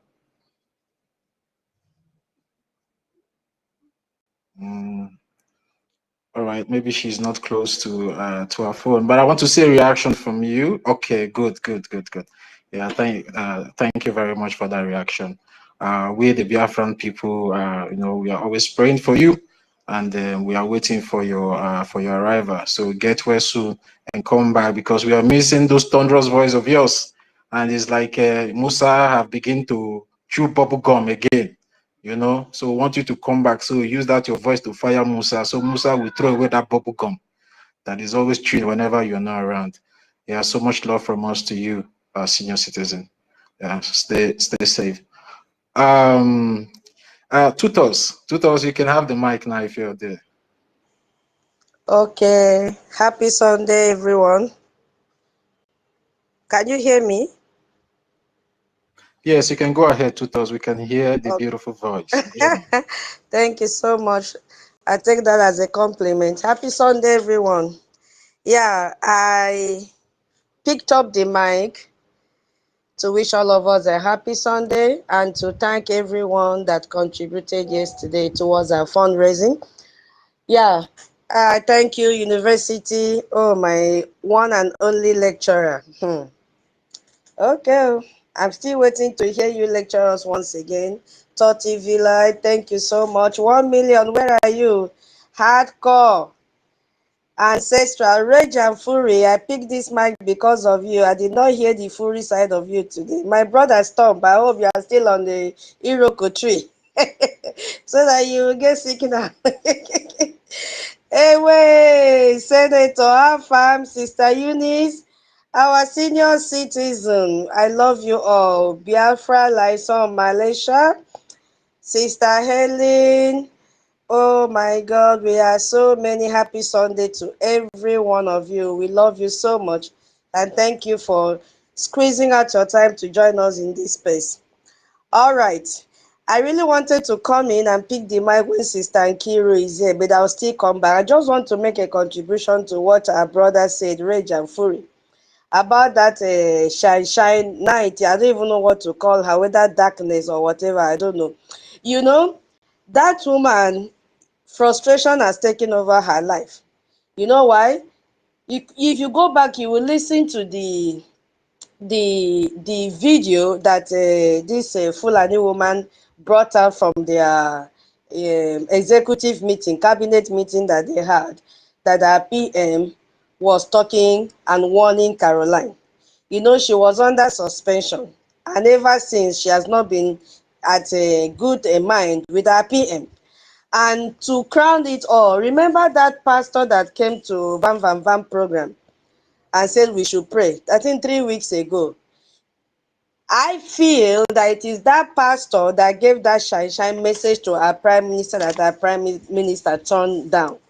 Now she has joined the opposite side of it to mock our prime minister. In her mind, she's saying, I told you. But if she was a good follower of our prime minister, she will always hear when our prime minister said, if you have any dream, if you have any vision, pray over it. Don't bring it to me. That our PM's head is filled with so many things. And the least thing he will expect or want you to bombard him with will be vision and dream and messages. So that is where her hatred started from. Just because our PM never gave her the ears to listen to the message that she brought from this pastor. I'm not saying the pastor is fake or whatever, but I just wonder why that should bring up this hatred. So with that, she went on suspension until now. She is really mad with her PM. If you look at her very well, you can see that she has already been a saboteur for a very long time, but was just hiding. If truly your message was real, are you not supposed to join the winning team to pray for PM to be released? Why is she now going to join the team that are hating her PM? That is why I said all these messages, vision, blah, blah, blah, I don't believe in it. Let God speak to me directly and tell me what to do, and I will do it. Because the message she came with does not correspond to her attitude right now. Because she should be with us. She knows that BRGIE is doing everything possible to bring her PM out. BRGIE is the one taking care of the homeland. BRGIE is the one paying our lobbies and every other thing that they're involved into. Why would Caroline bring hatred into this? So she should just pack one side. We are not interested. Everybody should face their temple and pray.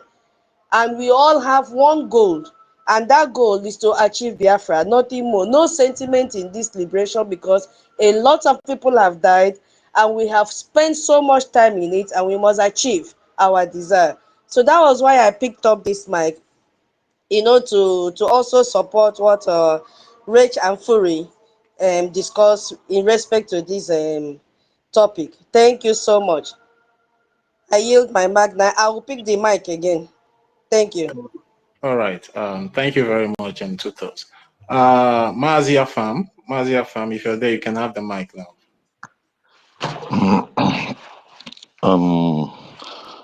Good morning, everyone, my brothers and my sisters, and good morning also to the betrayers and the saboteurs that are here standing.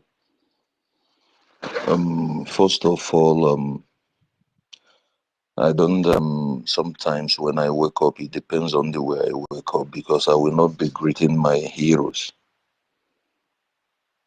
those who have died for this cause, those who have died for truth, for justice, those who, when we see what they did and everything they passed through, it provokes the spirit in us. It makes us to understand the injustice that is being committed unto Biafrans, to our ancestors, our forefathers, those that we did not even know. You know, we talk about history, but we don't go far. There are many of us here who understand what is happening. There are many of us who knows what is happening. Those who sees the history, because this injustice unto Biafrans did not start today. It's been more than centuries. For those who understand history, they will know it's not today that the British have started fighting our forefathers, started doing everything to take over our land, till they get to the extent of bringing in these animals in human forms that is called Fulanis, and using them also for our so-called those betrayers that are among us, because I cannot call them brother. They are not my brothers, and they will never be. It doesn't matter where they come from. I prefer to use a dog that is sensible as a brother than to use a brother who is a human being and you cannot react as a human being and you expect me to call you a human being. I will not do that. So what am I saying? First of all, my prayer. I was supposed to pray yesterday here, but unfortunately, I won't say unfortunately, something came up, I left the space. Or when I could be able to come back on Kiru's space, it's been closed.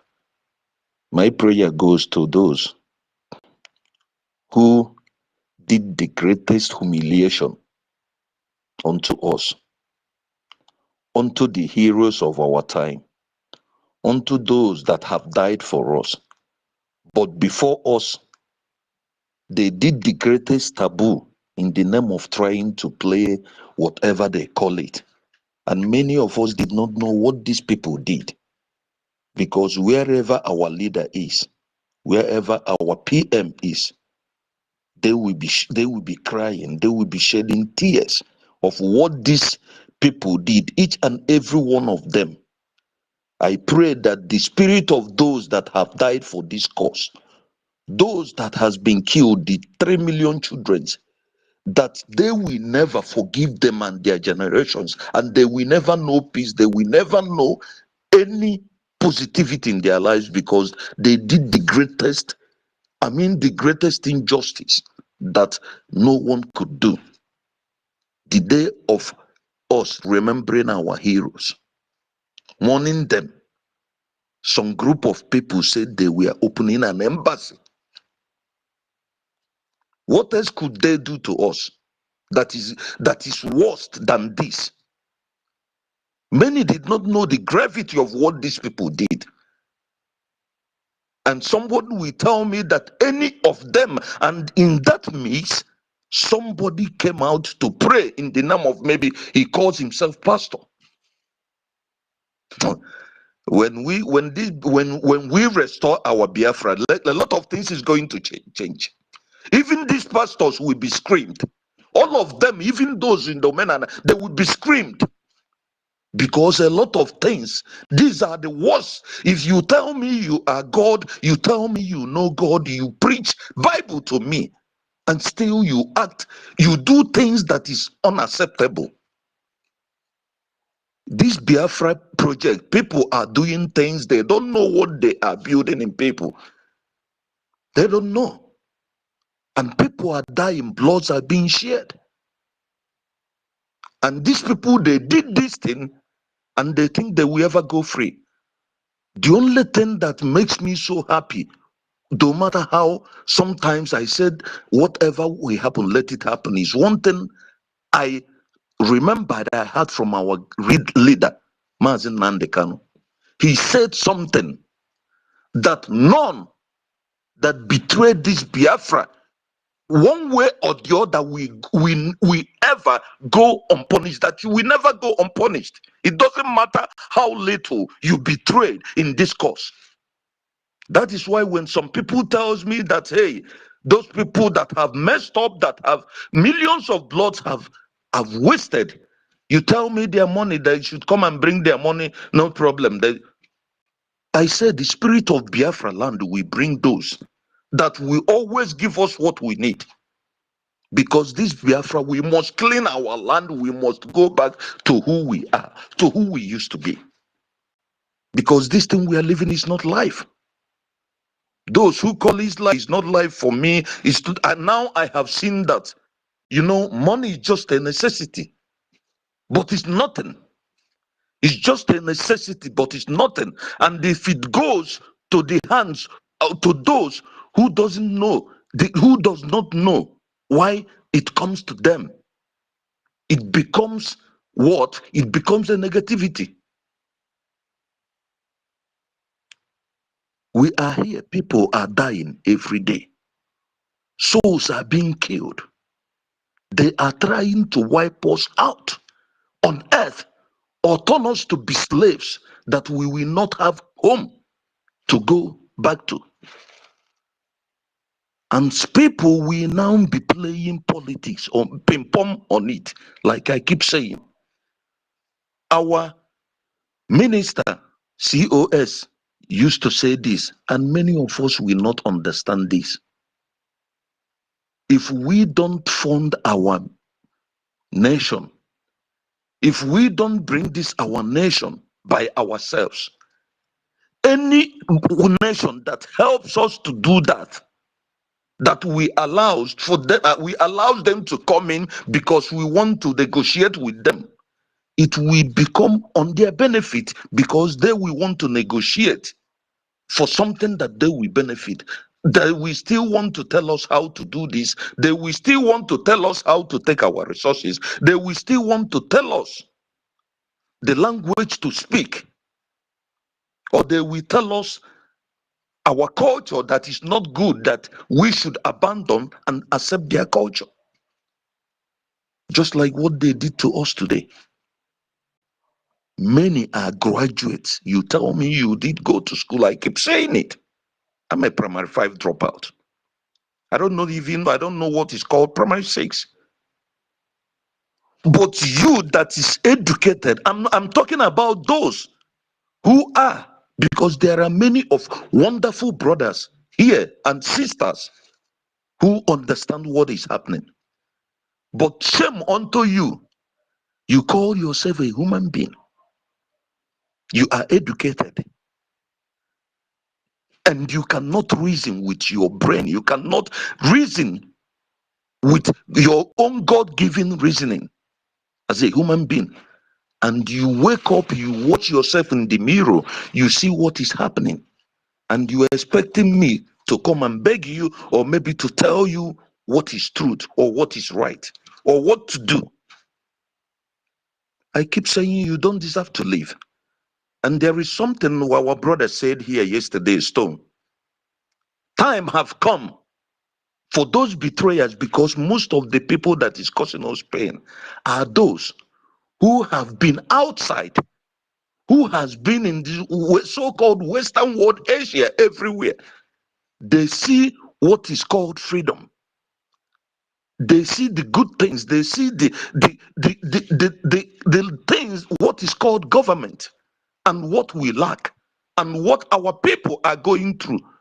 But still, after seeing all these things, what did they do? They still sell us. They still not do what they are supposed to do. And they still gossiping. Instead, they are selling us off. We are talking of the youth of tomorrow. What can we tell ourselves? If the so-called, because he's not my brother, I don't know who he is, the so-called chief priest, despite what is happening in this, what is happening at this moment, because if you cannot hear, you can see. If you don't know 1 + 1, you can still understand that something is happening everywhere. He went down there to kneel before the so-called Fulani. Look, imagine the insult. What is killing me is the insult that these people insult us, because all these things they do is what is making these Fulanis to even have the God to look up to us. Imagine an Igbo man, you're going to kneel down for a Fulani. In the name of what? In the name of what? What is that is in him that will make you to go down before him? You have sold your soul, you have sold everything. And the man was busy pressing phone, doing what he's doing, and you're kneeling down looking at him. What have these people not done to us? That is why I say, all these people, none of them will go free. What Stone said yesterday, because our government, they will be ready to jail me. I'm ready to go to any jail in Biafra land, because these people, they are the reason why we are suffering today. They are the reason why I said it is we men that are the evil, not women. Because if you call yourself that you are a man, you call yourself the head of the house, and you cannot put your house in the right direction, then tell me, who are you? If you have money, God gives you the privilege to have wealth, and you don't know what to do with it, then sit inside. Don't come and cause nuisance. Don't come and destroy others. Because of our actions today are what is making our people to go through what they're going through today. And many of us do not understand it. That is why this Biafra, many does not know what we are fighting for. Do you know that many people sees this Biafra project as a joke? Somebody was telling me some time ago, he said he was just looking at me, that he thinks I know something that he doesn't think I know nothing. He said, how can I be? Some group of people will be deceiving me. I will be contributing money to them. We will be contributing money to them. They will go. Another set will come up. And another set will come. They will go. Because I don't blame them. It's the way we leave the saboteurs to work freely. It's the way we allow some people to use us, to make us look like piece of shit before everybody. That is why you don't know the value of fighting for your freedom. That is why you don't know the value that you being 50, being 45, 50 years old, you're not supposed to be in another man's land. You're supposed to be in your own land. You're supposed to be in your ancestral land, to look after the land and to watch the future generation that is coming up and what you're going to teach them to follow up. Let us look at Chinese. Let us look at Japanese. Let us look at Koreans. They have culture. Till today, they never allow their values to go down. It's very hard for you to penetrate into them because they never betray their values. And if you become a betrayer, then you know what it is. That is why I said, many of us, we are here, we don't know what we are doing, and we are joking. I have said this time without number, if I happens to be the one that in any form betray knowingly, let my life be taken, I don't care. If we are going to be only 10 to restore the dignity of Biafra, our ancestral land, what those, the way Chukwu Okike Abiyama create us, if we cannot get it right, the way it is, my brothers, my sisters, we are still playing. This slave, this freedom we are thinking, we are not going to get it.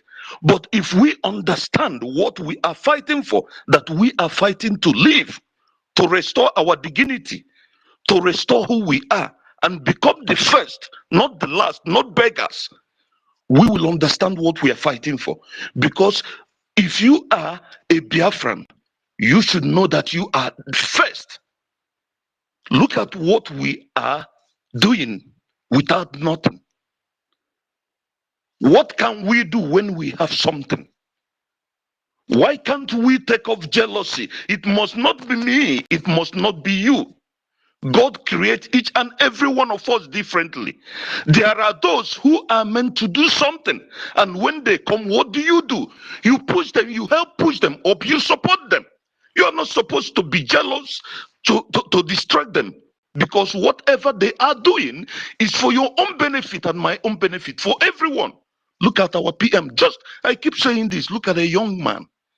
He has everything. He's a handsome man, young man. At about his age, he has achieved a lot. What I cannot. When I look at them, I am ashamed of myself. But he left everything. He's there where he is. Do you know what it is for our PM to be without his son for this month with Adam? All these times, do you know what it is? That is why when Stone said something, people does not understand. If our PM comes out this time, now he's coming out with that dragon fire, because what he has, the things that has happened to him this time around is going to give him the reason to finish up things that he has not done before. Let us be careful. Let us understand that if you don't know the value of your freedom, my brothers, my sisters, please stay aside.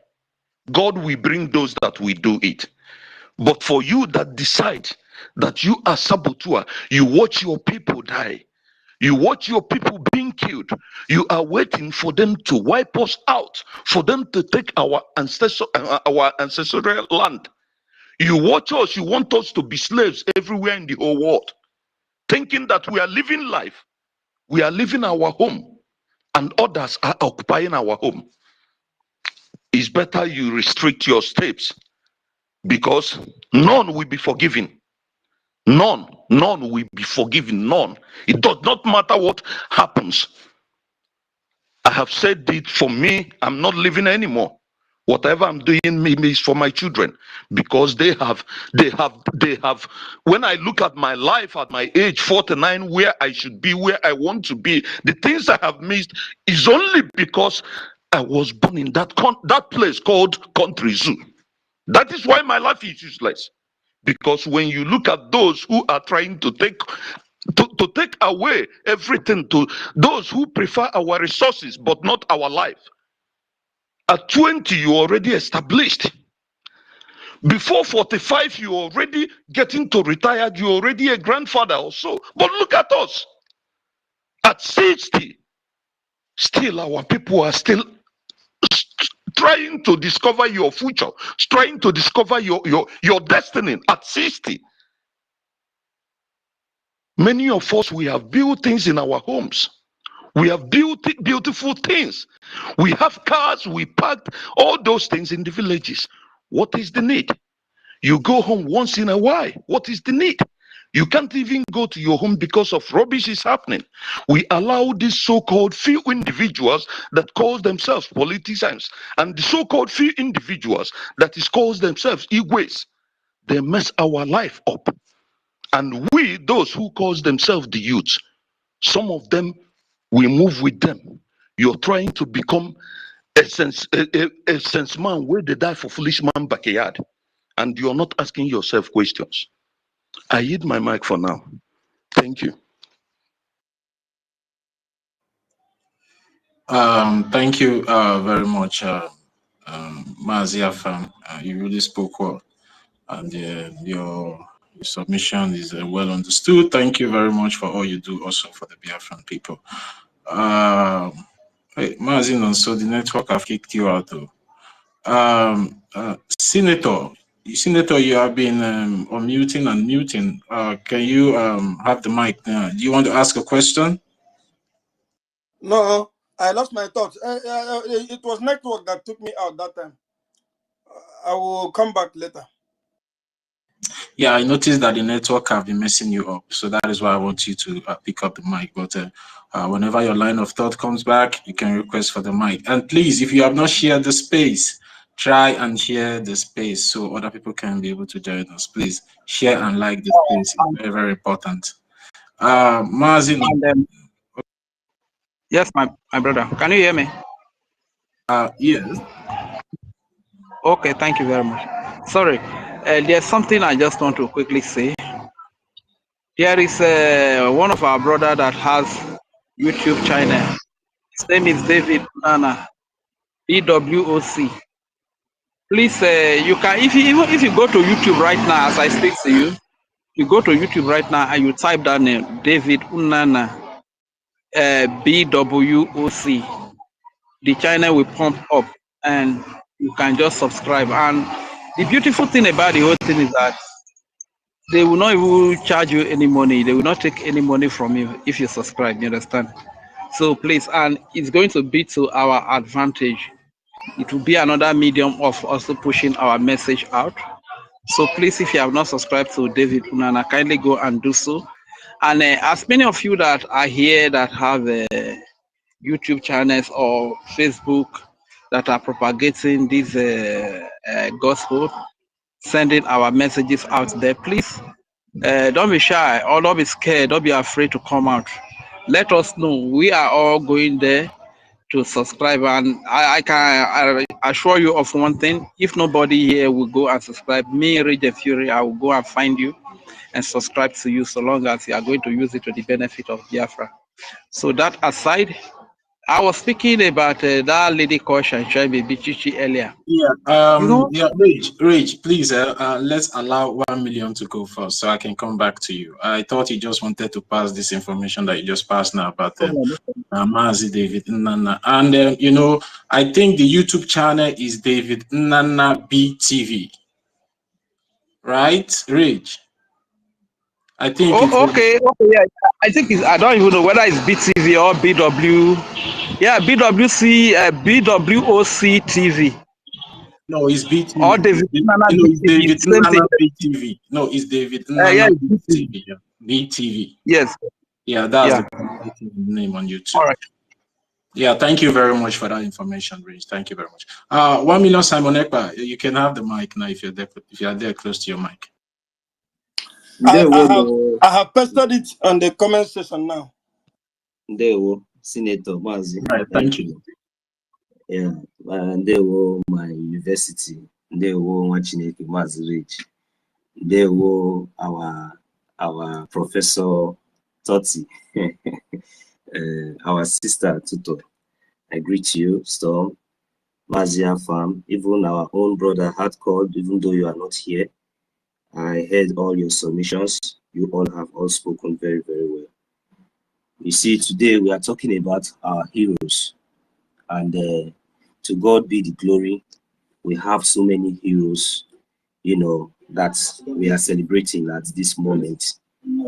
So at the same time, since we are talking about our heroes and we are talking about histories, talking about Biafra today, it draws my attention because at the same time, we are also trying to, you know, create more awareness, you know, drawing the world's attention to understand our aim and whatsoever. Mazin also just give me like 50 seconds, please. Let me acknowledge our own Mazi Success. Mazi Success is here on the space with us, and I want to acknowledge his presence. And I want to say, sir, if you feel like requesting for the mic, you can request for the mic, and I will bring you up. So I want every one of us to react to his presence and say hi and hello to him. Thank you. Mazin, also you can go ahead. What a privilege, what a privilege. You know, we are just, this is exactly what we are talking about. We have so many heroes, you know, and it's a privilege to have our own honorable success in our midst. We welcome you, sir. May EKID-IBIBIO and the gods of Biafra land continue to, you know, guide and protect your steps diligently in all you do for the love of your nation. May EKID-IBIBIO bless you. So as we are talking about what we're talking about, so we are, at the same time, we are trying to draw the attention of the world, because, you know, when we are celebrating our heroes and our heroines, you know, it brings us and it reminds us about our lovely and peaceful, you know, coexistence and our lovely nation, which is Biafra. You know, we all understand that Biafra has been in existence for a very long time. and we have always, been in battle of liberation, where, we have been fighting to make sure that we restore peace, and sanity, in the land. So in the course of fighting and the pursuit of our justice, so many lives and so many heroes has gone, and we also have so many heroes who are still living, among us, today. But at the time, in the course of awareness, that draws my attention to this young man called Bruce Merrick in the United States of America. Of course, I know that according to the history, when this man died, it was as a result that of something. What happens to him didn't just happen just for nothing. And I understand that the world and the United States of America, as their own concern, which is their own citizen first, should understand the reason and the motive of why and the reason why such happened. And of course, he did that for a cause, or for a just cause, for liberation, for freedom, which the whole world and everybody is seeking and fighting for today. In a just the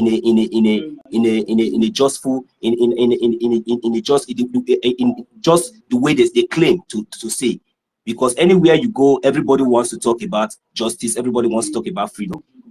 But I'm using this young man as a point of contact to connect the dots, to connect each and everything that we are talking about today, because the awareness is enough that I want to ask this question. Is it that Bruce Merrick, is he not being celebrated, or is it that since he died and they just buried him and the news just went out and they didn't, they are not educating their young generations, remembering him, telling them that he died for the cause of freedom, and maybe more questions will come up. What freedom? Is it for America, or is it for, and then they'll start giving them the history that, when he heard about the atrocity, the evil, the death of how so many children were starved to death in Biafra land, this is an awareness. So I'm asking, when they say American force, does it mean that, okay, at this point, now our prime minister now is being representing us in the European community, in the European court, and our leader Mazi Nnamdi Kanu was kidnapped since 2021, and all these things that we're talking about, we are talking about our freedom, we're talking about Biafra, and somebody, a young man in the United States, died, set himself ablaze just because of the injustice being met against the children of Biafra and against we, the people of the indigenous people of Biafra. And today we have not yet given up. We are still fighting. Why is it so difficult for the world, or even the United States itself, to understand and see more reason to embrace our liberation and recognize us now? Is it when they have finished killing everybody through this Nigerian terrorist state, that is when they will start recognizing us? But we say no. That is the reason why we are celebrating our heroes and those who have sacrificed, and those who are still sacrificing, those who are still keeping the flag standing, and those of many of us who are here, doing the needful. And we must stand to defend our land. We should remember that our heroes and our heroines and those who have still representing us up to yet, that their cause and that cause of restoration of freedom must not be in vain. And that is the reason why we must continue to celebrate them as long as we live, and as long as we exist on this earth. We must continue to remember our heroes, and we continue to celebrate them. Biafra is a tax, and Biafra is what we must get. Our freedom is our goal, and we must get Biafra. Thank you very much. May Chukwu Okike Abiama bless each and every one of us.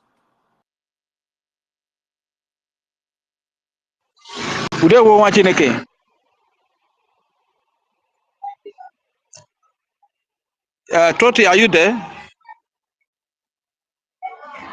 Okay, since Toti is not there, let me take it up from here before we give the... Yeah, you can take it up. Yeah, okay, our Minister of Defense, MID's hand is up.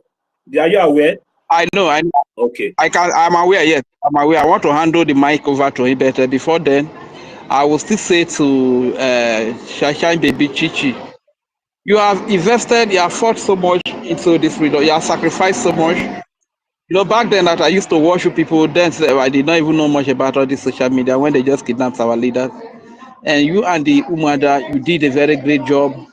It was yourself that exposed the DOS. You understand? There were some hard questions that Madam Azuka was asking this so-called chicken Rosia. You know, so you have done so much. You have achieved a lot. So this is not the time. I don't know how much you are paid to betray the struggle now. I don't know how much you are given to want to betray the struggle. Like I rightly told you, if the Fulani DOS boy you call Ogechukwu Kere is the one that is representing the prime minister who is in a Finnish custody today, he is the one that is the acting prime minister of the BRGIE that sent delegates to Finland, and your madam was back, could not even come near. That should tell you one thing, that should tell you one lesson. So with all of this information out there and you coming up to call Ogechukwu Kere a DOS Fulani boy to Biafrans, you are just making a mockery of yourself. And the question is, how much were you really paid? The money that you are giving, is it worth the between? Sorry, this Sunshine baby, was it the lady that was arrested some time ago that was taken to Abuja? No, no. Was she No, she's not the one. No, okay. There's a reason why I'm this not. one is, this one lives in Italy. She used to be a very committed, dedicated Biafran woman alongside the Umada, alongside the group of Madam Azuka. They were, in fact, they were awesome with, is it Peter? I mean, Pastor Rose. Okay. You know, this group. Allow our Minister of Defense to talk now. Okay, Minister of Defense, please kindly take up the mic, probably later. Back, the line of thought today. Network can come out. Minister of Defense, our MID, please, sir, if you are close. We are sorry for keeping you waiting. I greet everyone. Can you hear me? Yes, sir. Saluted Roma. All hail Biafra. Biafra. It is a great privilege seeing our brethren gathering from the redeclaration, the Armed Forces Remembering Day and Remembrance Day.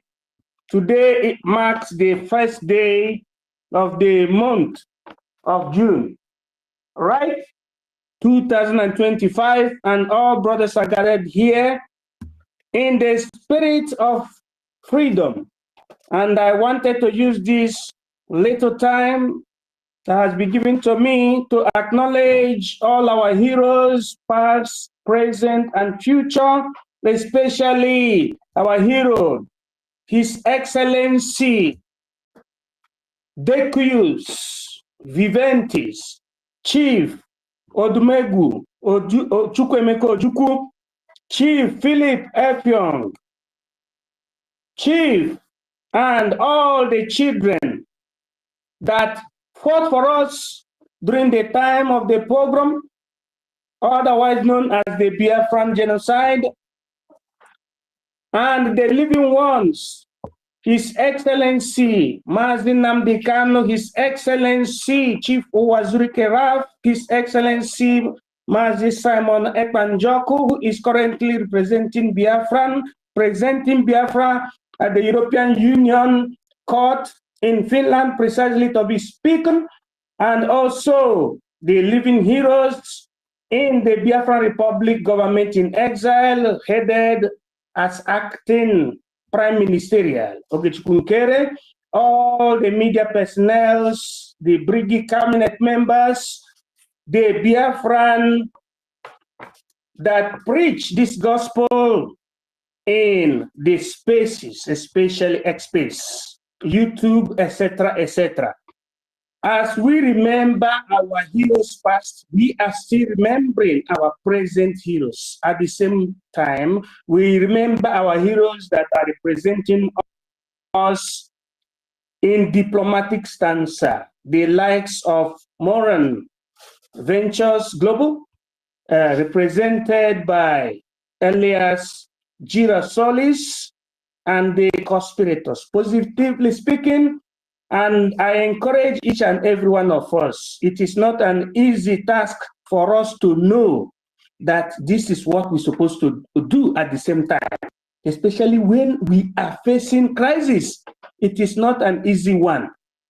It is not an easy one. Having said that, I want to give the highest recognition to our present heroes that are handling the Alexander Kalashnikov. I repeat, Alexander Kalashnikov in the Biafra land. And the highest honor goes to the Commander-in-Chief of the Biafran Liberation Forces, the BDF, otherwise known as General Igwe Butuzo, and all the generals that are under him, and Omuoma. In fact, having said this, I want to reiterate the message he sent today to the Biafran people. Verbatim, I have come again, gidigbam, gidigbam. We are not here for peace, or the use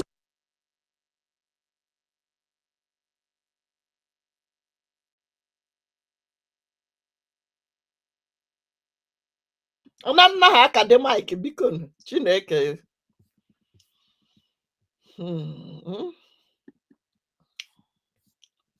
ọ gịnị bụ ihe nke biko mmadụ ọ nọzikwere n'ebe nke nwaka ebutuo na the space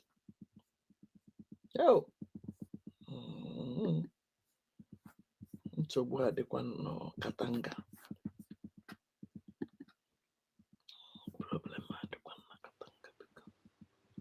We can't hear anyone again. Is anybody talking?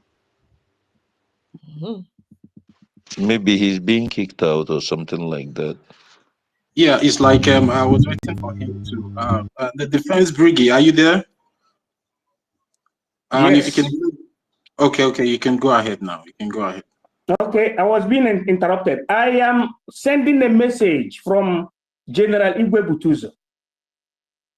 Biafra must come.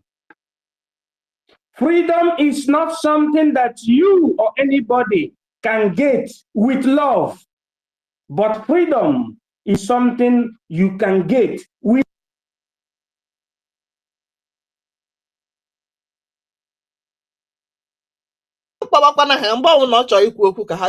Distract, yeah. Monitoring spirit. Again, yeah. Is it from me? No. It's from the Defense BRGIE. It's like, as he said earlier on, that he's been interrupted. Maybe we have to move the mic. Defense BRGIE, are you there? No, move the mic. All right. Let's move the mic. Yes. Okay. All right. Can you hear me? Sir. Yes, sir. You can go ahead, sir. I don't know why it's being interrupted. What I'm trying to say is this, that our general, Igwe Butuzo, is standing gidigbam, and he's telling us that freedom is not gotten from the platter of gold. Neither the platter of love, but it is by war, and it is our inalienable right. And that is how it is universally. And God bless the Biafran Defense Forces, BDF, and all the sister securities concerned in our liberation. We are following the template of our heroes, past, present, and future. God bless you in secula secularum. I yield my mic. Yeah, thank you very much, Defense MID BRGIE, for that wonderful one. We have our Maazi Success here on the speaker section, and in the jiffy, I will be giving him the mic, to address us, the Biafran people, and I want us to, acknowledge his presence once more as I yield the mic to him. Maazi, you can have the mic now. Thank you very much, our Honorable PA. God bless you. And the university, you are doing a nice job. God bless you. God bless our Defense MID.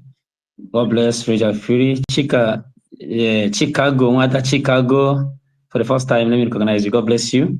God bless Emeka. God bless all. 1 million Samonekpa, tutors, storms, and senators, all who have contributed meaningfully since the inception of this monumental struggle. May God bless you all. And I want to tell you guys that I see you all sharing. The job is not yet done. And we cannot afford to abandon it this way. We have 2 enigmas in confinement. And you know what it means. You know what it means. And I will say good afternoon, good evening, good morning, fellow Biafrans, all our leaders present, all our followers. I greet you all over the world, wherever you are spacing from. If you notice, I don't usually appear much on space due to there is lack of chance.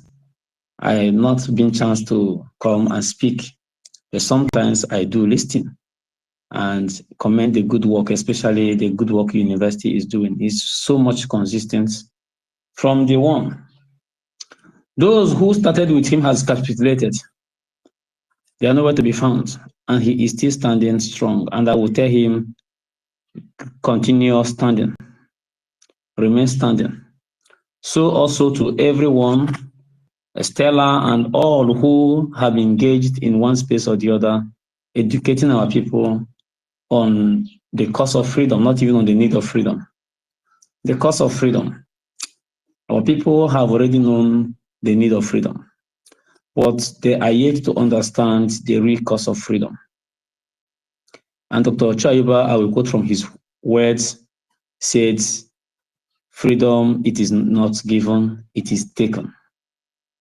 So we are going to take our freedom inch by inch, but household by household, neighborhood by neighborhood, block by block. It is not given to you on the platter of goods. So many of you were just looking at a Trump's hand to hand over freedom to you. It is not done that way. America was not handed over freedom to. Hope I'm coming out, right? Yes, you are. Go ahead. Okay, America was not handed over freedom to. They fought very hard, 1776. They fought very hard, and with the help of France, they were able to come out victorious. And today, America is one of the most, not one, America is the most powerful nation on earth. Israel fought even with nothing. Israel fought with bare hands from 1943 until 1948, that they later became free. These are 2 nations I will cite as an instance because these 2 nations have really what freedom is all about. And Israel has not stopped fighting. Till today, this morning, they are still fighting. They are still fighting till this morning as I'm talking to you. Forget about the shenanigans in Europe. They don't want crisis of freedom to erupt in any of their cities. If a family in Europe want to be free, that's up to them. You can be free, like Monaco in France.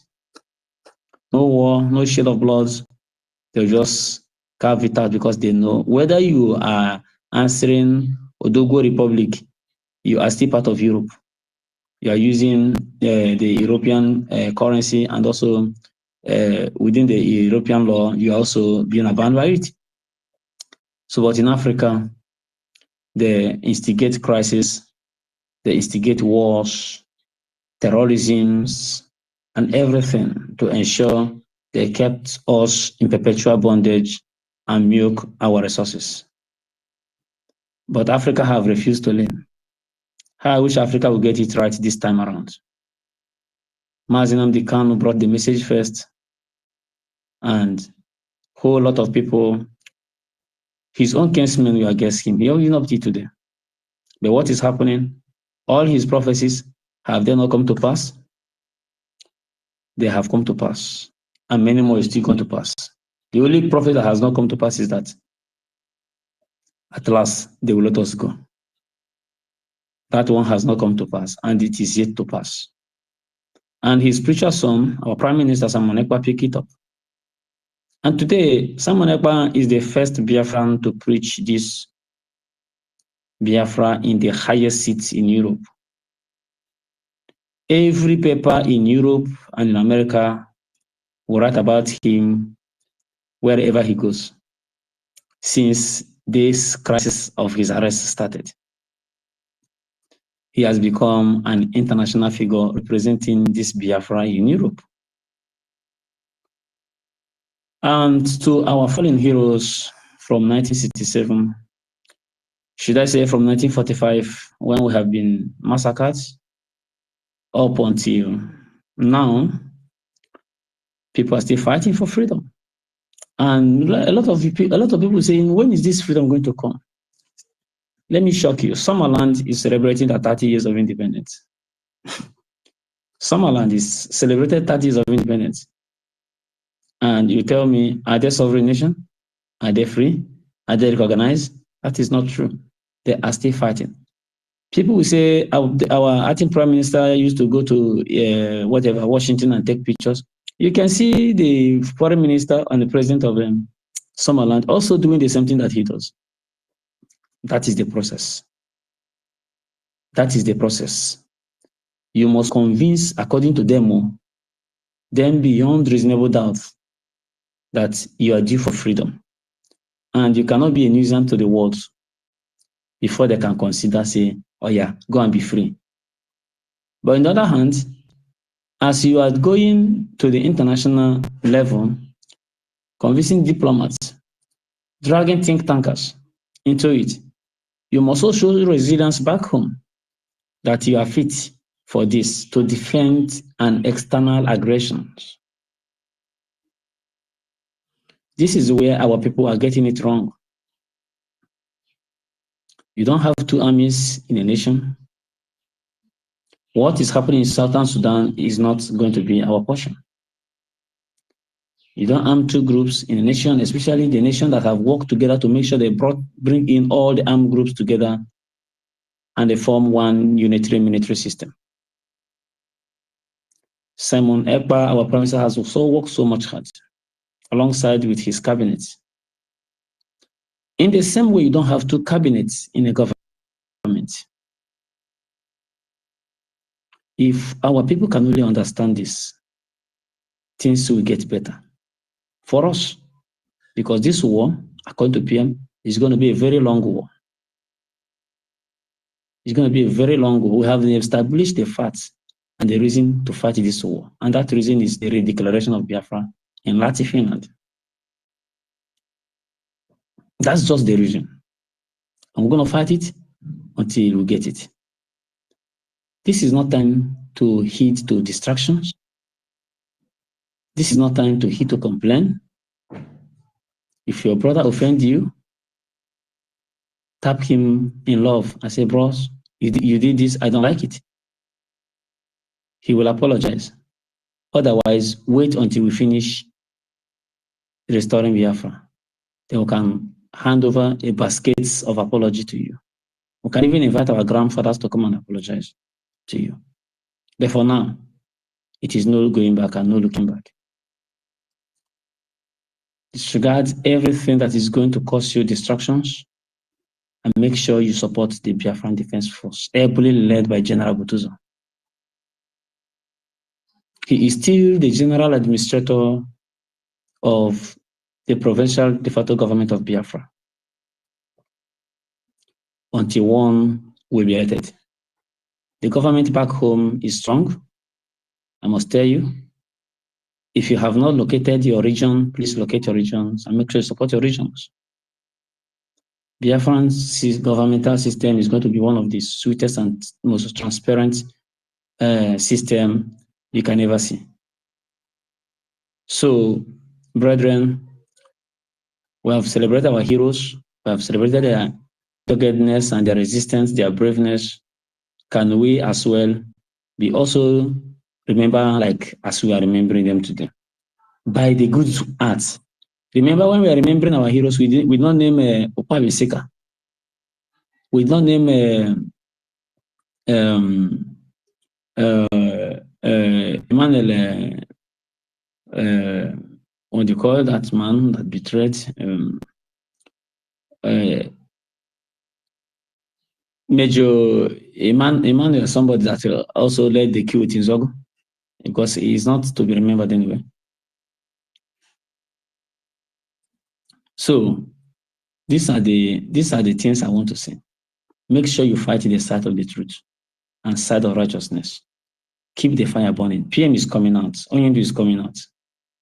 Our freedom is not negotiable. We shall be home. Yeah, his name is Emmanuel Nwobosi. Emmanuel Nwobosi. No. Emmanuel Nwobosi is a hero anyway. He fought as well inside of Biafra. I think is it a Jofo or whatever they call that one? Onitsha is an Onitsha man. His house is close to Nnamdi Azikiwe house. If you are going to Linka Road at Onitsha, you will see his Yes, Ifajuna. Good. Yes, thank you very much. Thank you very much. So you see, they didn't even mention Zikiwe and the rest and all of them because they are not patriotic to their own people. So exhibit that spirit of patriotism. Trump will say American first. And he mean it with everything in him. American first. And I love that because that is his calling. That is where he's specialized. He wants to make it. That's why he's bullying the whole world. If you watch Trump's executive order, it is not just an executive, it is bullying. He's bullying Europe, he's bullying Africa, he's bullying anywhere. That is how you're supposed to be representing your own nation. And not complain, you go to this platform, you gossip, you go to here, you gossip, you go to here, you gossip. No. It does not show the spirit of patriotism. Let this our fire keep burning. PM is coming. Onyendu is coming. When they come, the master will ask the stewards, come and render accounts of all that you have done. What will you say? Where will you say you have been? These thoughts should be able to bring you back to the track. God bless you and God bless Biafra. I have this to say. Till we meet next time. Thank you very much. Keep it up. Yeah, thank you very much.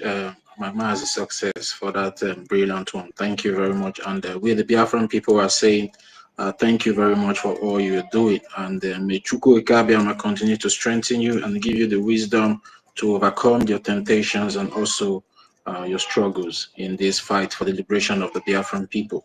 Yeah, thank you very much.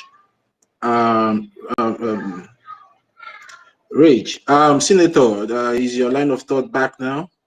Or I should move the mic? Senator. All right, Rage, are you there? Rage. Please, can anyone hear me? Please give me a reaction if you can hear me. Tutos, can you We can hear you, sir. Right on, sir. All right, all right. In the absence of, okay, wait, it's like our senior citizen is coming up. Because me too, I want to, give my own submission too. Senior citizen, are you there? Yes, I'm here. Good afternoon, everyone. Okay, can you go the guard before you go? Yeah, I'm going to Well, with the mic. Thank you. I salute everyone. Good afternoon. Thank you for your love, for your prayers, and for your encouragement. Particularly that day. So I had to wait until 2, and then they removed the thing, and then I'm free. And the face is not bad anyway. So they said I should just be pouring water and then wash it. It's not bad. It's just a little, blood came out when they were drawing the nonsense. But it's okay. It's okay. So I'm good. I've taken my medicine. I salute everyone. Good afternoon. Abona Chie. This is my morning. How are you? And our success is here. Success, I salute you. We love you. It's been a minute. God bless you for the job you're doing for Biafrans. And I salute you, University in Wanine. Totiville, salute you. Tutos, 1 million. Rage, Storm. We are many here. Senator. Senator Endless and Laurie. I salute you. Afam is also here. Ancestra is here. Shimon. Helen, how are you? Helen, I salute you. Are you in the church? Emeka Ragu is here. Ochuko, Ben Owabo, another old citizen. Old and senior. Extra senior is here. I salute you, Ben. I salute Babe. Obi Chicago is here too. I salute you. Ata Ejike. Best one. Guys, now. Next time, next time I will salute. You know, I love saluting everyone. So okay, so the topic is the heroes, the future part 2, identity crisis. Okay, so let me get to the ones I understand. The heroes, you know. So the heroes, and we're talking about to me a real hero is a person that has a fear of God. The person must have fear of God, Shekana. If you don't have fear of God, you can all these other attributes, you cannot have it. You're not a magician. You understand? If you don't have fear of God, you don't have fear of Chukwokika Abiyama. The real God, though, not this fake one of Allah and all these ones they call. Those ones are deity, wicked deities. I'm talking about loving Chukwokika Abiyama. You understand? You must have the fear of Chukwokika Abiyama. That good God. My papa used to call him the good God.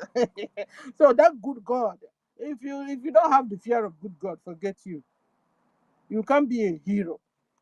Because when you have the fear of the good God, now you can be courageous in whatever you do. You can be kind. You can be trustworthy. And then you can also take actions, expecting nothing in return. You know? Because heroes, they take actions and they expect nothing in return. That's why you can see our BDF. They don't have salaries, though. Nobody's paying them. Oh. You understand? Those guys, they are our heroes.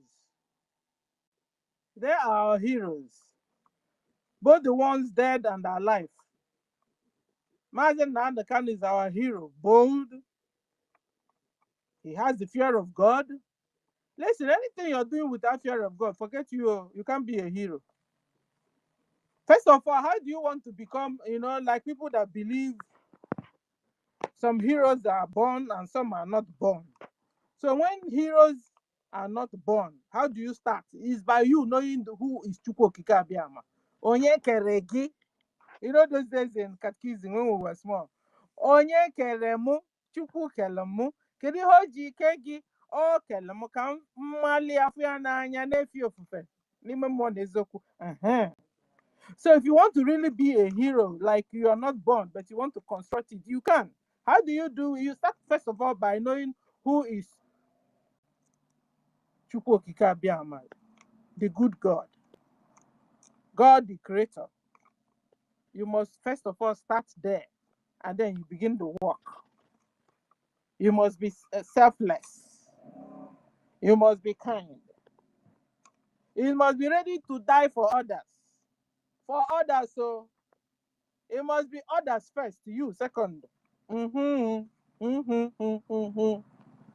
understand? It must be others. In fact, you know your weapon? The weapon you use will be compassion.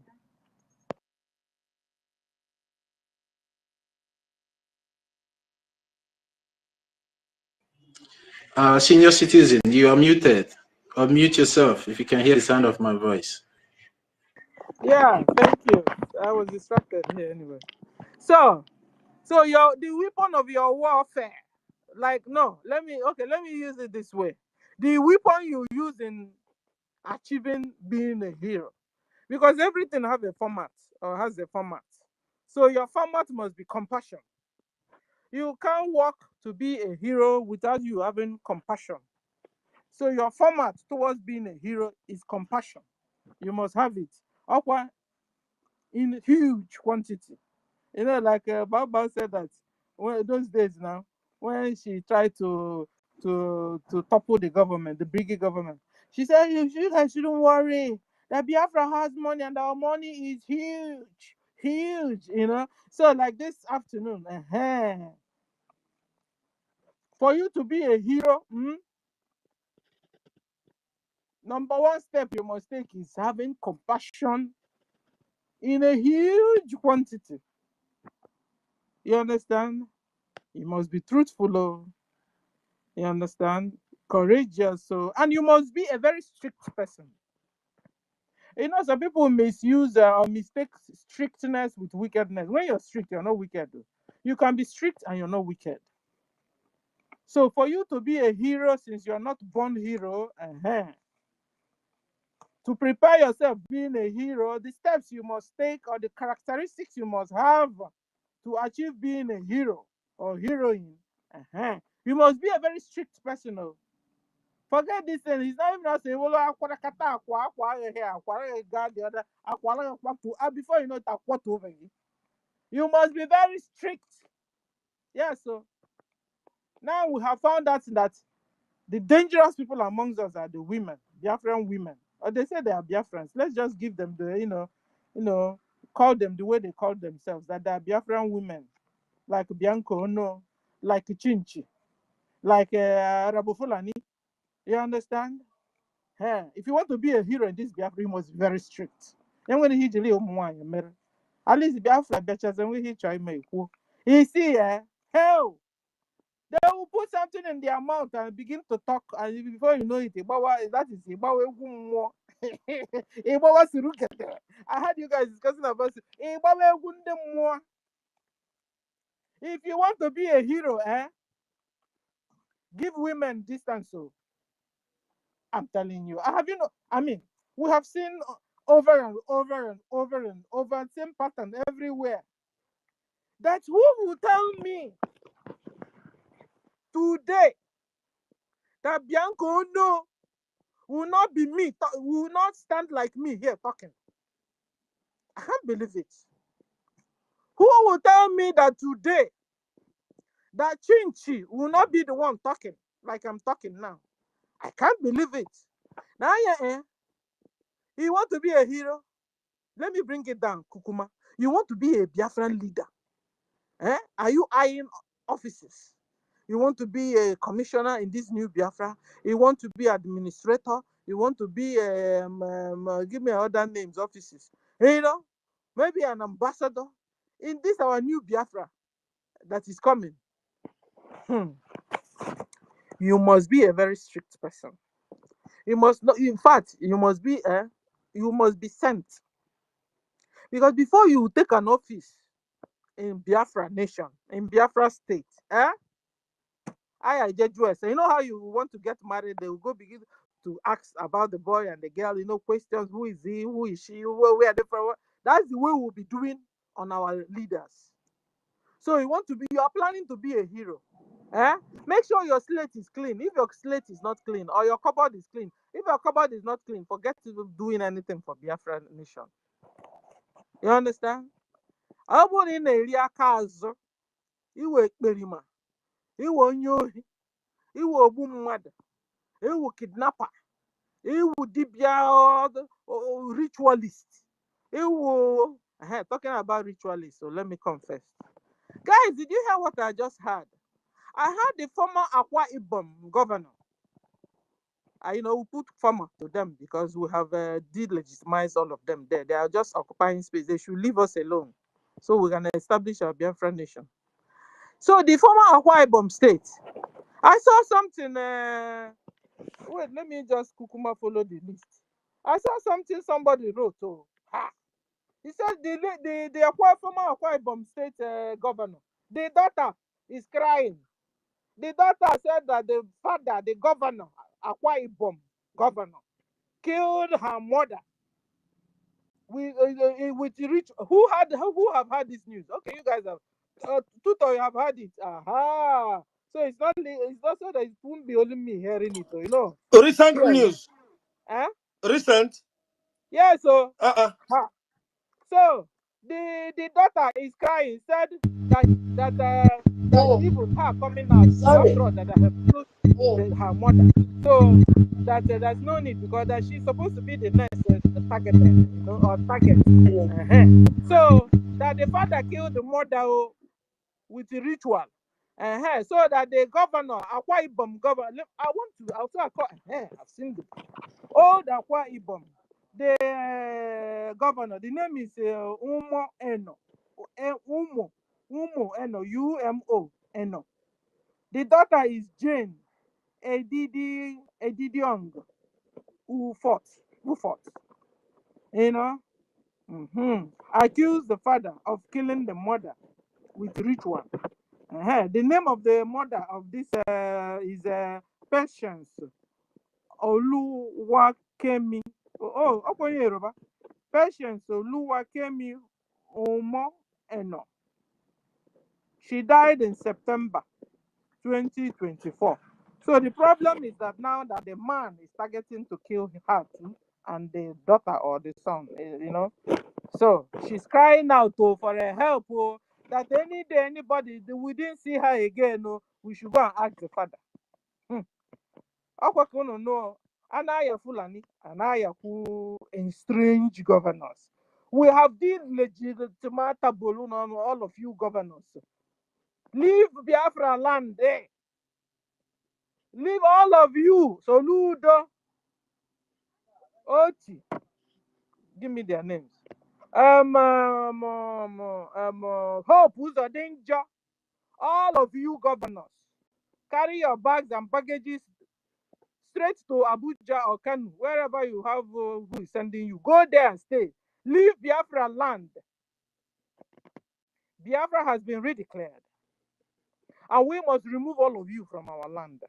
All of you, from head to toe. Now you guys are not killing, doing ritual. You don't even love yourselves. You'll be wondering the kind of life all these so-called governors and whatever their names are living in our land. Creating abomination in our land. So people like this must leave our land. Truthful, Nigeria na Jofia, abomination. You guys can imagine a husband killing the wife, and the daughter is now afraid of her life, and she's now come to social media and telling the whole world, my father killed my mother, and he wants to kill me. If you guys didn't see me, is my father, is my father. That's what the Akwa Ibom governor daughter is saying. So I want to help her and shout out to this, because and the source of this news is from Maria Ude Mwachi. So that this is the source of this news. Is in the media. So I look at EKID and tell this Akwa Ibom governor to stop the menace. Stop your menace. Like Nigeria have not finished happening to all of you. Now you are also helping Nigeria to happen to people. Whereby you have spied your wife, now you want to buy your daughter. Guys, abomination is going on. That's why they must, you see, this Nigeria must be dissolved. That is, Nigeria has become worse than Sodom and Gomorrah that God destroyed. I'm telling you, Nigeria have become worse than Sodom and Gomorrah. You saw last time the Dibia man that is now the Dibia is chewing bubble gum. You needed to watch where they caught her at the border where he wanted to run away. He started saying that people are after him more. And then I was like, is that not your house? He now told them that they saw, have they seen Anambra State or whoever demolishing his house? I said, thank God you even accepted it's your house. So all the well you built or soccer away or whatever, you built there, and the people need to be enemy. Or is it the people that you said that are accusing you wrongly that put the people inside? Mad people everywhere. Nigeria must be dissolved so that people there, good people that are left there, can have life. Abomination is going on in Nigeria and in Biafra land. Like Fulani have not killed us enough. All their genetic intermixed breed among us are creating mayhem. Last time we saw 3 Fulani boys raping our sister. The girl will get pregnant, they will remove, and they will do another one, get pregnant, they will remove, and then another one. And then their brothers now did the video for us to traumatize us now. And they were asking the Fulani 3 boys, did we touch you? Did we beat you? Excuse you? Abomination is going on in Nigeria. Dissolve Nigeria. Nigeria is a fragile country. It's a frozen country, Nigeria. Dissolve Nigeria so that people there can have life. You know? And release Mazen Nandakan. Finland, release Simon. Simon is not a Muslim, so he can be a terrorist. And he will not have been a criminal. You don't expect him to be watching Nigeria killing all his brothers and sisters, and you expect them to fold. You expect Mazen Nandakan to fold his hands and watch you guys kill his brothers and sisters. Like the ones you have killed are not enough. Nigeria killed Mazen Nandakan's father. Nigeria killed Mazen Nandakan's mother. 28 people. They killed 20 cousins and the nieces and nephews of Mazen Nandekano. Nigeria killed them. 28 people at a spot. No, you expect them to just hold their hands and be watching Nigeria government. Finland, I'm even wondering who you are. Because this your double face I'm getting tired of it.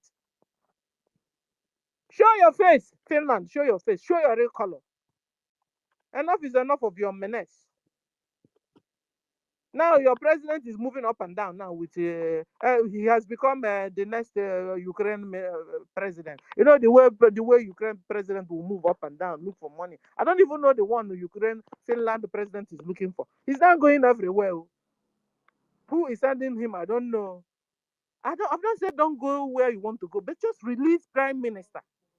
How can you hold a leader like you? Who gave you the authority to hold a prime minister of a nation under your own custody? And you're out there chewing bubble gum and telling us that you want to support Ukraine because they are fighting for freedom. So you're supporting Ukraine because they are looking for their freedom, the way you look for your own freedom. In the Biafra nation, but you are holding a prime minister my senior citizen.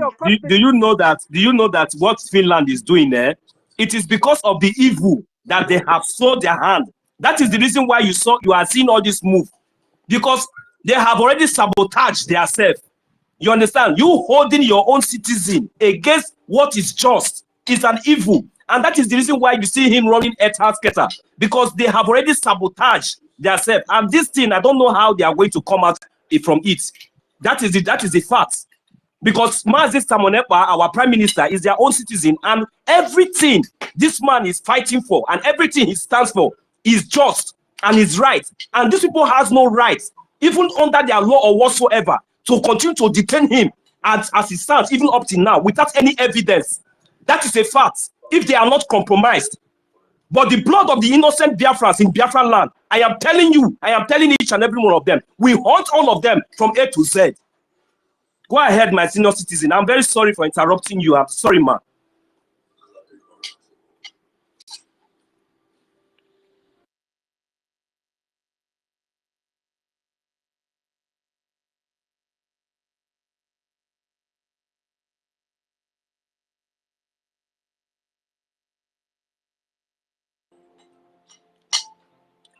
Can anybody hear me, please? Yes, Mazino, so I can hear you. Yes, I can hear you. I don't know what happened though. Sister Stella is not here. Have they started attacking the space? Oh. Senior citizen. David is here. I don't know what. Maybe try to bring Sister Stella back because I interrupted her. Yeah. Okay, no problem.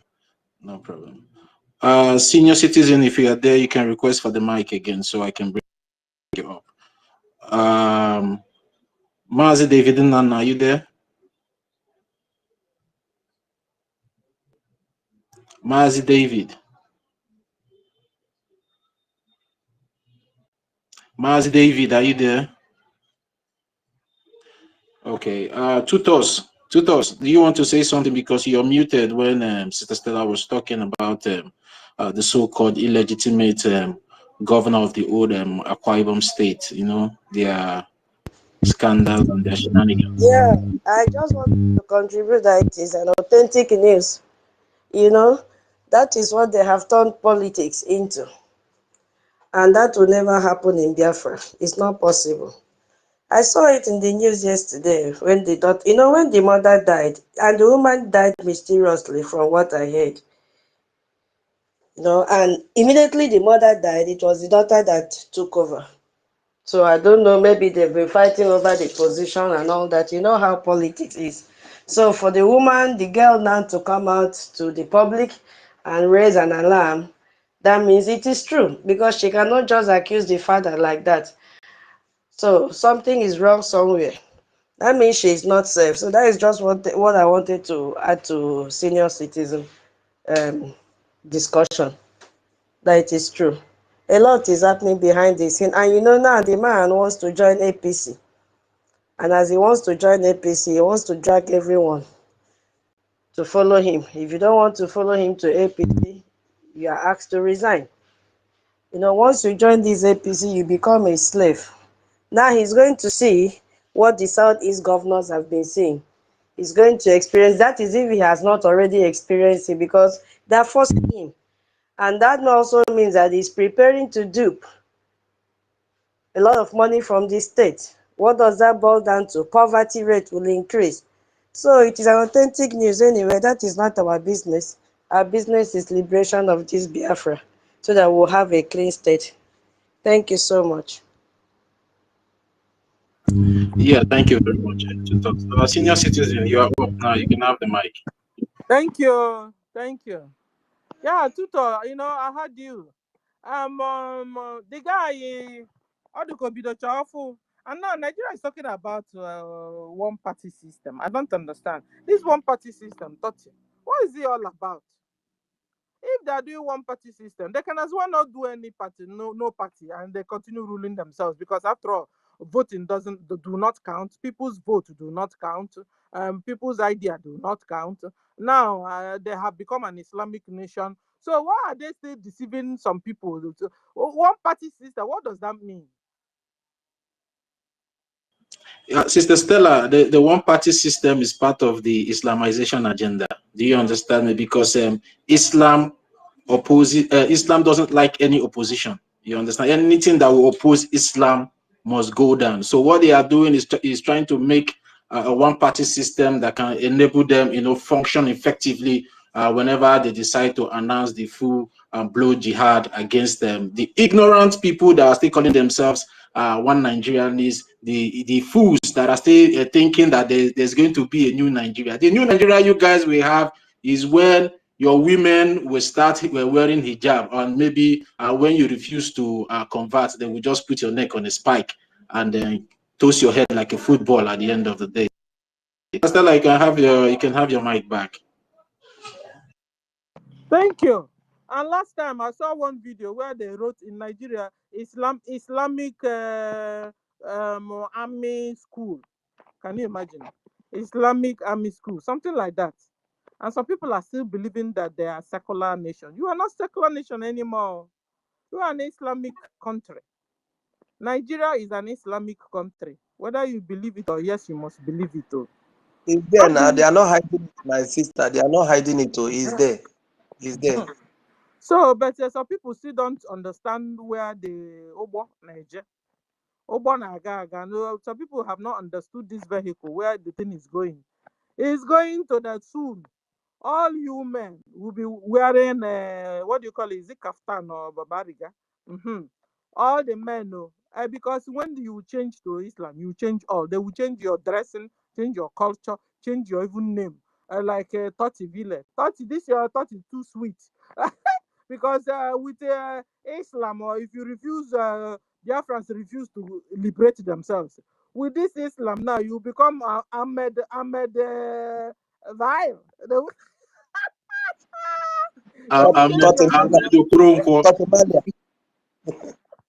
You understand? No, if you're Okoronkwo, they will remove Okoronkwo because everything goes Arabic. You understand? You must be Ahmed or Aisha or So a lot of things are going to, when you are hearing them saying new Nigeria, run for your life. Oh, that new Nigeria is dangerous.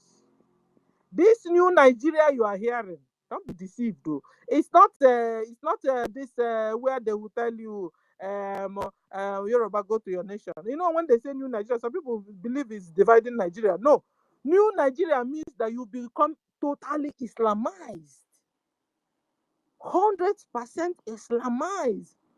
All the men, before men you used to men, what you'll be wearing now will be babariga, or there's another one. That one that is long. The shirt will be long, like a bookie, and then It's it will be kaftan. Is long, it and then kaftan? or kaftan, long kaftan. All these ones you guys will be are wearing jeans now, and coats and suits, and no. So you must and it's not where you stand on the wall. This time you must choose one. So if you have not chosen Biafra liberation, liberate yourself. So you go home, Biafra land, and your way of life, you continue it. Or all the men will be wearing babariga or a long kaftan. Babariga, that's what it is. No more suits, no more shirt. You can't no. Baba. So Biafrans begin to decide though. Listen, there's no need of being nonchalant. This is not time you in fact you must choose. You must choose. Oh, is it that you choose good or you choose evil? Middle. There's no middle way at all. Or middle grounds. No sitting on the wall or hanging on the wall or even living in class hundreds. No. You must come down. You must come down. And all these people that are very, very sexual, they love Islam like hell. Ndị okwu nwaanyị anaghị ezulu, ma ndị okwu nwoke anaghị ezulu. That's why they're supporting it. You see now, Bao have first husband, don't come out. Second husband. Are you surprised where she is? That's why she's Muslim, no? You understand? And then all the men that love women, all of them are all going to Islam. Because there you can marry 10 wives. You can just marry as much as you want. If you like self, you can be thrown away. In fact, yesterday I saw a video they did. They were teaching their men how to beat their wives. You think I'm joking? I'm not joking here. All the things I'm saying are truth. I told you guys, you will see an old man with white beard marrying a 6-year-old girl. You think I'm lying? You want me to show it to you? You can imagine this kind of world they are bringing to you. You can imagine the kind of world this new Nigeria they are bringing to you. All quite dangerous. The new Nigeria you are about to get is very, very dangerous for you. You can't stay. Mr. Snow is amen. Biafrans, wake up before it is too late. The kind of world that is about to take off, that is coming for you, if you refuse to do the needful, the right thing now. I don't know who will save me and you. I don't know who will save me and you.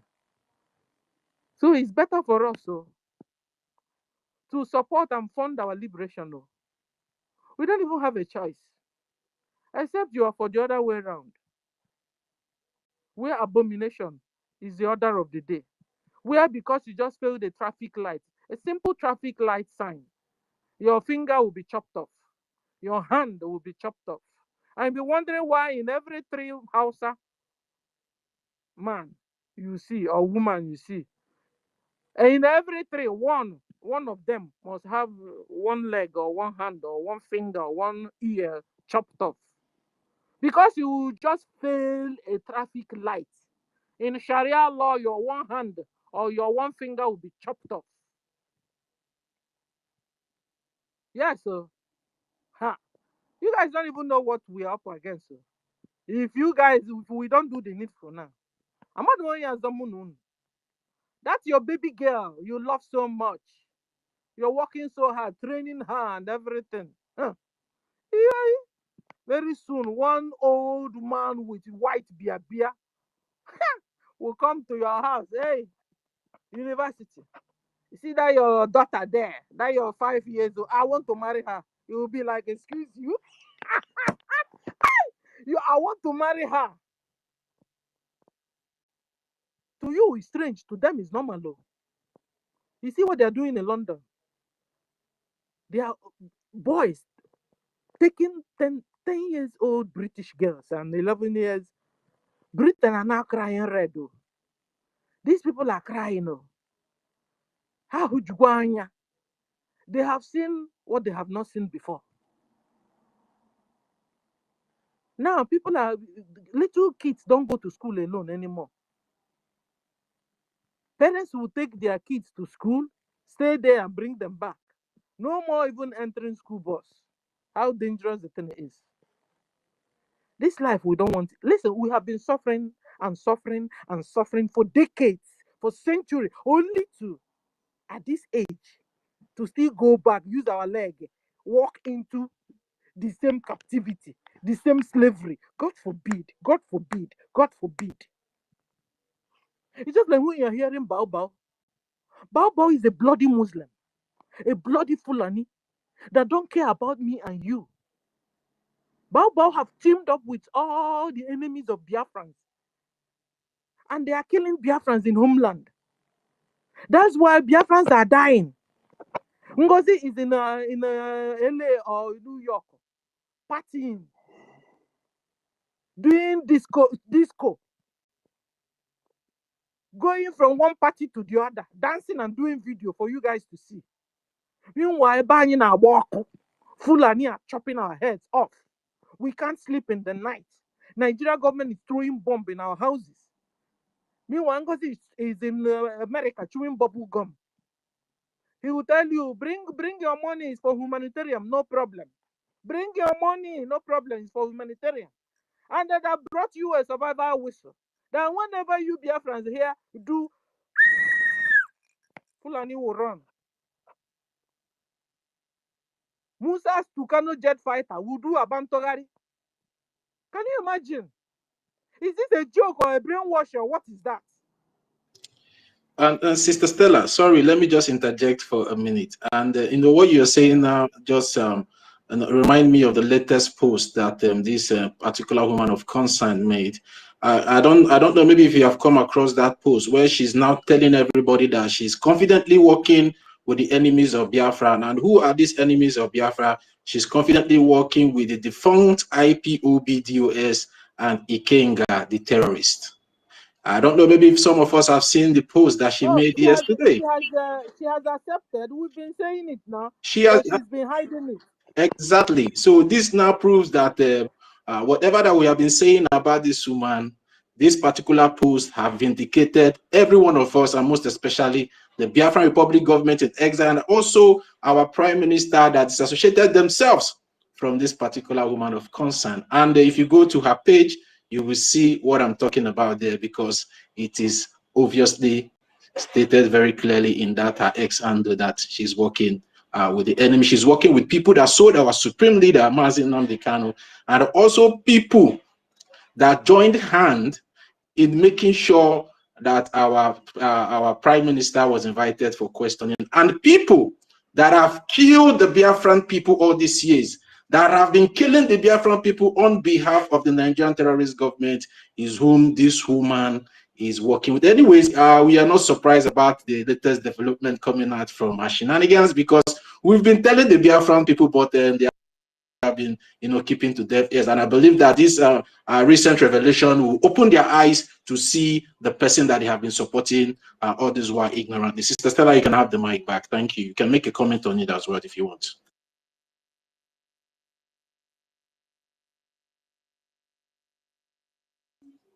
Yeah, senior citizen, are you there? You can have the mic back if you can hear me. Please, can anyone hear me? Give me a reaction like thumbs up or something. Okay. Maybe she's busy. All right. Yeah, maybe she's busy. Storm, you know, when I saw that post on the fundraising last night, when our information minister, Honorable Sonia Akbarawa, brought up the something on our fundraising, you know, I was not surprised. But, you know, I'm vindicated because I've been telling some of our people that I know that this woman is fake. But they keep arguing. They keep arguing. They know. There's not, see, Ngozi handwriting is already there. Everybody knows about her. You understand? So it's not from beginning to the end. Even the shrine that she just opened, you know, the flag, you will know. And that is why when I raised up my hand, I wanted to say that BIAFRANS, here, what will keep us is the truth. Once you keep on saying the truth, that's the only thing, because whenever this woman posts, I went to one of her posts that she posted 2024 April, you know, talking about the people that the zoo government arrested in Lagos is giving them 24 hours, blah, blah, blah, this and that. See, today, I was still wondering if the April 2024 have not passed. So many things, the shrine that they opened, that she said that some prominent government of US will be there expecting, they are expecting them to be there. They are going to celebrate it together. They brought some security and called them FBI. You know, so many things. So Ngozi has never been working for good. So I think Sister Stella is here, and Mary, our sister Mary, somebody have been raising up hand. So maybe, I don't know. But the truth is that Ngozi has never been working for us. Go and check all the whole posts. She said that time that they are coming from, they have already booked flight, or they have already paid. The one that will take them from the zoo down to, where did she come? From US and from Mars. And will take them to the zoo, this thing. Up till now. Is there, and the followers, they are seeing all those things. Now, the same day that she claimed, though, the DPM of whatever she called herself, the day that your master have the court case, that was the day. Because what happened there is that, I said it, once they, you know, they are monitoring the case, once they are seeing how the case is going, will determine what they will do the next. So when they are watching it, see, like, it's like, this man will not come out today. She used that opportunity and opened that shrine, so that she will use it to extort money from people, behave whatever she wants to behave, and the people will continue to pay money. That the same day, what happened? Showing you that these people are not getting any single information about the court of our PM, and she said she be DPM. If to say she know that truly that PM will be in the court that day, she for not do that thing. But because they are not getting any information, she went ahead to fix that in that particular day, unknowingly to her that PM will go to court that particular day. They are not getting information. This person will still come out to tell you that they are having information. They are the one working, and the idiots following her continue following her. You know, so this thing is not that they don't know, they know. But another thing there is the power to come out of it. Like now, the people I'm pitying, they are the people that doesn't know anything. You know, normally they are followers, even up to this week, early this week. I was telling somebody about the government, and he was telling me, okay, is it that woman? I say, which woman? You know, I started again talking again, but this person this time accepted. You understand? So the people, there are a lot of people following her on that their platform, but they don't really know what is going. But the so-called they are unrepented one that can never repent in this life, because all of them are planning it together. Somebody like Ugo 247, like knowing fully well that they are going to open that shrine. He did not go there. You know, when somebody is cunning, he knows what he's doing.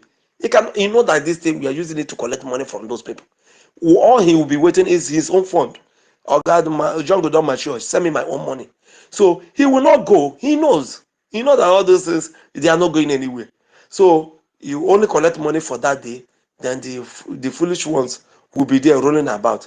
So I am not surprised. And when, as the first citizen, Sister Stella was saying, Fulani, she is complete one. And wearing Jihad, whatever, wearing all those things that you, and 3/4 trousers, all those trousers when they reach ground, where they cut for me to be so how. Staying away to the men go they wear, not our men, because we can never fall into it. So I don't know. That is it, my brother. Go on. I think she's back, and Mary's hand is up. Yeah. You can hear me. Thank you, Storm. Sister Stella, are you there? Are you there now? Are you ready to speak?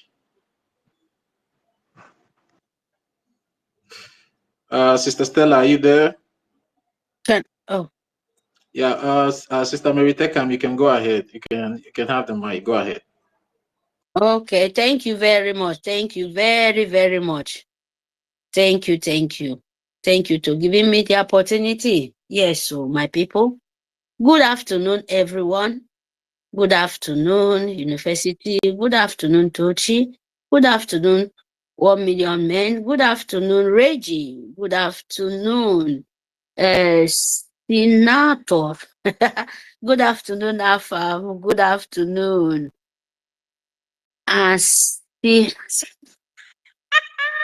Name is so beautiful. My people, I don't know how to go name, you know. Most of our name is so difficult for me. I know it will not for other people, but for me it's difficult. Sorry, my people. Good evening, good afternoon, Helen Peter. Good afternoon, Simon Ekpa. Good afternoon, Ben. Good afternoon, my brother Ima Essien. Good afternoon, Afam. Good afternoon, Bobby. Good afternoon, Biafra license, Asia. I'm okay. Please, my people, I love you guys all. You know, I love all my beautiful lady, beautiful men, beautiful, you know, all freedom fighter with good heart. May they love you guys all. You know, if I don't know how to, call your name, correct, please, my people, forgive me. I'm not an English woman. I be a Kwaibo woman, but I be in Netherlands. I married a Netherlands man for a long time. So, my people, I'm sorry. You know? Yeah, Biafran woman, please. Yes, I'm a Biafran woman, full-born Biafran woman. I'm Call only him married somewhere. like you just call the name as you want. Call him. Even if you can call me Tom. You know anything. Yeah. Yes, I saw David. Yes, David, I know it. David, good afternoon, my darling. I will talk short so that you will come in, so that I will relax and listen. I have some knowledge from you too. Yes. Sister Stella, my beautiful mommy. Good afternoon. Good afternoon. You are mommy, you are sisters. You are a beautiful, beautiful sister for me, you know. Thank you. Good afternoon, everyone. Our leader, Simon Ekpa, Nnamdi Kanu, Nkenke Rabasi. Yes, government in exile, in homeland, our angel who protect my life, all our sisters in homeland, their children, their grandchildren, our mothers. Man, we have a lot to give glory to them, because without them, believe me and you no go sit down here they talk. Without our angel, without our leader, without the Chare Kondo, where they knock everybody head to the wall. But our leader do it. Let me tell you guys something. You know, our Chare Kondo do it. But the thing our APM. You know the last thing where you know that you're finished. If you understand what you're doing, believe me, you people will be drinking water. If 30% can do something, with even our APM, our leader, Masi Simon Ekpa, Masi Itiare Kondo, our leader is still there at the present, in honor of the evil. My people can't care about it. The ending where they think say that they don't succeed. They think say they don't crap them. Let them deal with you, palm you people like mortar. But do you know what? In the die minute, second, oh, Biafra, if you people know what this man means, you will set our Itare Kondo, thank you very much to you to believe in this man. Thank you very much, our leader in the hand of fellow in Nigerian government. Thank you for your spirit to believe in this man to give us him. If not that, this one we are talking, now medicine after that too. Now we for now all of us we for don't know left and right. The person like me, well, that kind of time I will not be there. But we will send a message to the God Almighty to destroy the devil. Ngenkerebas is so special. When you see the third eye, mark him as one of them. Yes. When you talk about the wise men, those one who have to take in the die time, this time mean if I live, I live. If I die, I die. Let the truth to be the word show. Now the time where we are, he come out for us. He deserve it. He take the everything where all of us give it to him. Not be him. Himself, he say, oh, he's doing it, but he don't know. After he doing it, he will cry. Oh God, why now? But it's not him. So sorry to say this, so no verse for me, but I have to say it so that most of us we will understand what we are doing. Because in the that time and the tough time is very, very difficult, like the time where you're beginning or when you are in the middle. And the middle and the end. Do you know what it means? But you have the bread where they're supposed to take from your mouth. Oh, push that stone till inside your intestine to complete it. But he blocked it. He said, no way. You can't. You come out. He saved you and me. We must honor him. We must take him. Thank you. Thank you very much. Physically and spiritually hiding, even when you see him and when you're not seeing him, anywhere you go, pray, make the breeze carry and give to the table of the spirit and the nature so that they will make the work easy for us. They will make the fight easy for us. I'm still continue saying it because it's a message. Give him the strength so that he will return the strength too back for you so that we can do it. Everything will be easy. Our leader will come out. Itare Kondo will come out. We will raise our flag. We will sing the song of glory in our own land. Forget those inkita, those hungry dogs. When you see bone, you smile. You know, teeth. Dog is very, very white. He eats shit. He eats different kind of dirty thing. But open teeth dog is very white. It's shining. You have to, if you want to remove teeth dog, you have to trick it very strong to remove it because it's very strong. You will not mind all the things when he eats.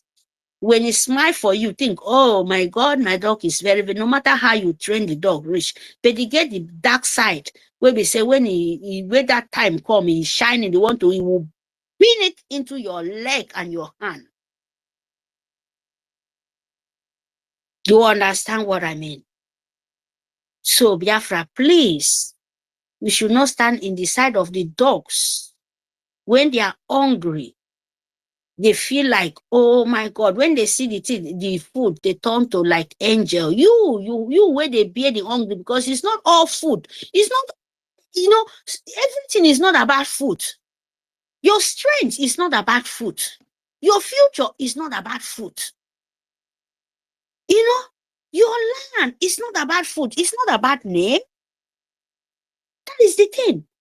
You have to reason his message. Your life, your future is not about food. It's not about famous. It's not about it. What you need is your soul, is your spirit, is your just your life to know what you are here for this earth for. Especially in your land. The strength and the good will when our forefather give to us. When you try to see those good side. Believe me, you will love more than what you do. You will not even feel tiredness. Those things, those people doing those things, you will be just like, oh my God, you will be sorry for them. Because them, they are already swear for themselves. They swear. They take the punishment for themselves. There is no need begging them. There is no need telling them come back, because we've been doing this, our forefathers, for many years. We do our hero, we remember them. Now we are in part two. We have to move forward. Don't beg anybody. Please, my people, don't tell people do this. Only tell the wisdom, tell the message of God. Let them understand. Because most of them, I listen of some time for people, they think when you're calling them, they don't know you're doing good for them. When you're calling them and they turn back mock of you, said, oh, you're calling them, oh, BRGIE is calling. How government, we, a person like me, made the government, you know what about government? Good health, good everything. Few know about it. And those few, they can never backward. Am I, Mary, going to listen to those shit? Where they don't even know what is government. Me, you want to make them to know what about government, what about to know what means a woman being to live, a sample. You're going to tell them, you don't need to beg them, because they will think that you are weak. They think you are weak. That is why you're calling them, and fall back, come back, do this. No, give them chance to take their shit. When they eat it, if the shit is bitter, they will know where they stand. If it's sweet, they will know where they stand, my people. Don't let them make mockery. Why do you calling me? You think I will fall back? You're begging me. I hear some few in people just because of you're making good for them. They see our leader there now. And if you beg them, they will go there. Void their arm, send the message to the bridge with wrong message to carry. And you become like, oh, my people, we have to, we are here. There is nothing. Nothing. It can only take time. Why? People like that. Enemy between. Enemy between will make us delay, but they can never take away from us. That is the truth. So we can only tell them, look, what you're doing, you can never fly away from it. You can never fly away from your mess. If you like, Yapa, go to America, they will give you your shit to eat it. But Biafra stand for Biafra. Let them reason whether it's right than you to beg them. Tell them you stand with Arabu Fulani, Benlan Select. Stand with who? Don't even know left and right. And you're begging those people, what do you want they will come to give you? Or to make you forward, or to come here and argue different stupidity arguments? So you don't need them. You only tell them the word, how them to reason. Because Biafra is not a joke. Biafra fight.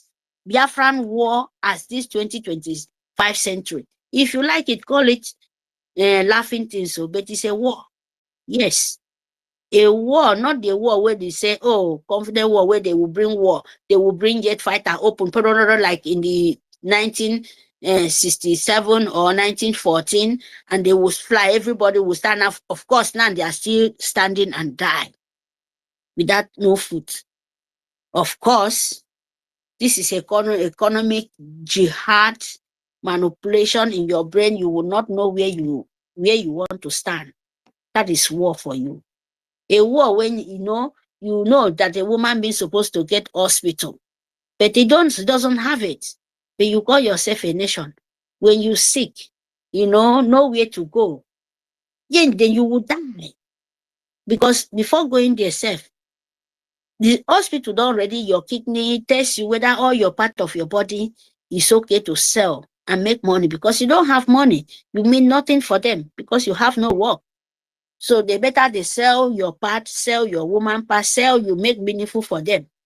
You are not meaningful for them. They pray for you to even sick, malaria to come to them. Imagine that kind of country.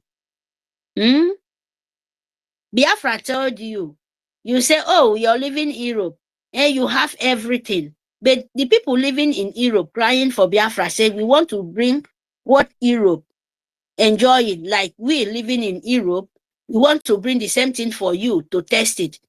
You reject it totally. You say no.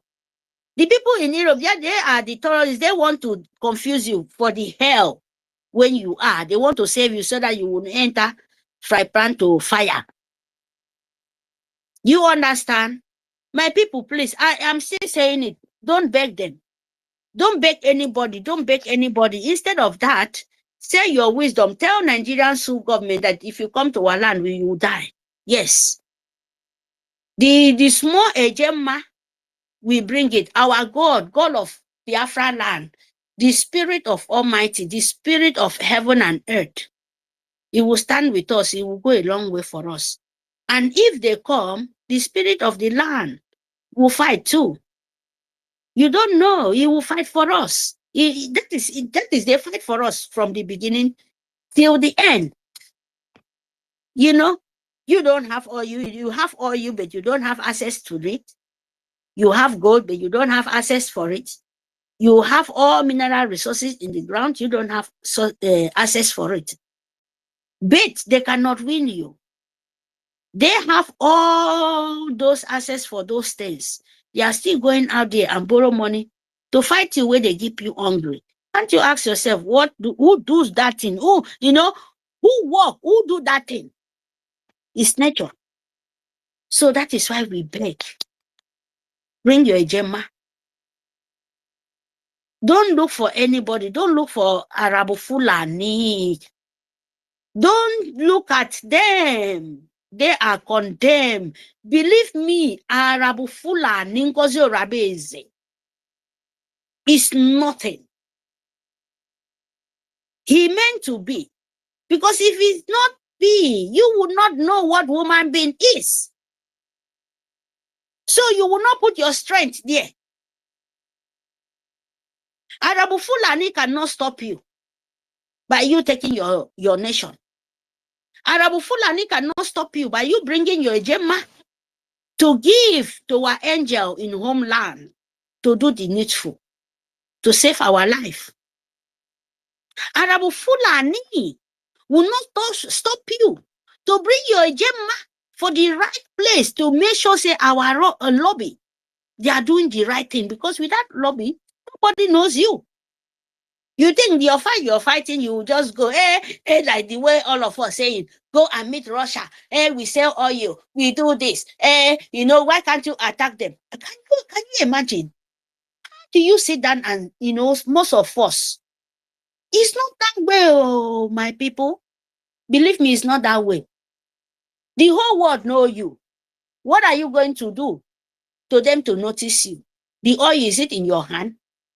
The people giving them by free is in your land. That is why they said, if you dey inside the river, inside the sea, if you sink down, make sure you raise your hand. Try all possible to raise your hand in up. So that make divers, make people where they save life, come rescue you. But if you cannot do that, you remain inside the bottom of the river, inside the sea. Who will come rescue you? Now message, ask yourself. You have oil, you have this. My people, Biafrans, you have to fight for it. Show them a sample. Because you will have your country now. You no go listen to Arabu Fulani. You no go see waiting the governor like a sample. My own side, governor, I mean the people where we reject. In Irungibom side, in EBIBIO side. Can't you see where they are begin cry out to say this, Papa? Don't kill all mama, kill everybody, finish. He no go fit taking life. No be a quiet man. And I don't forget the side. No be a quiet man. And you know, don't come from book. Then go kill all of you people, finish. They don't have soul. Number one. They don't know you. Number two. They don't eat what you eat. Number three. They have no feeling as you have. Number four. They are walking corpse. Number five. How do you expect people like that to save you? How?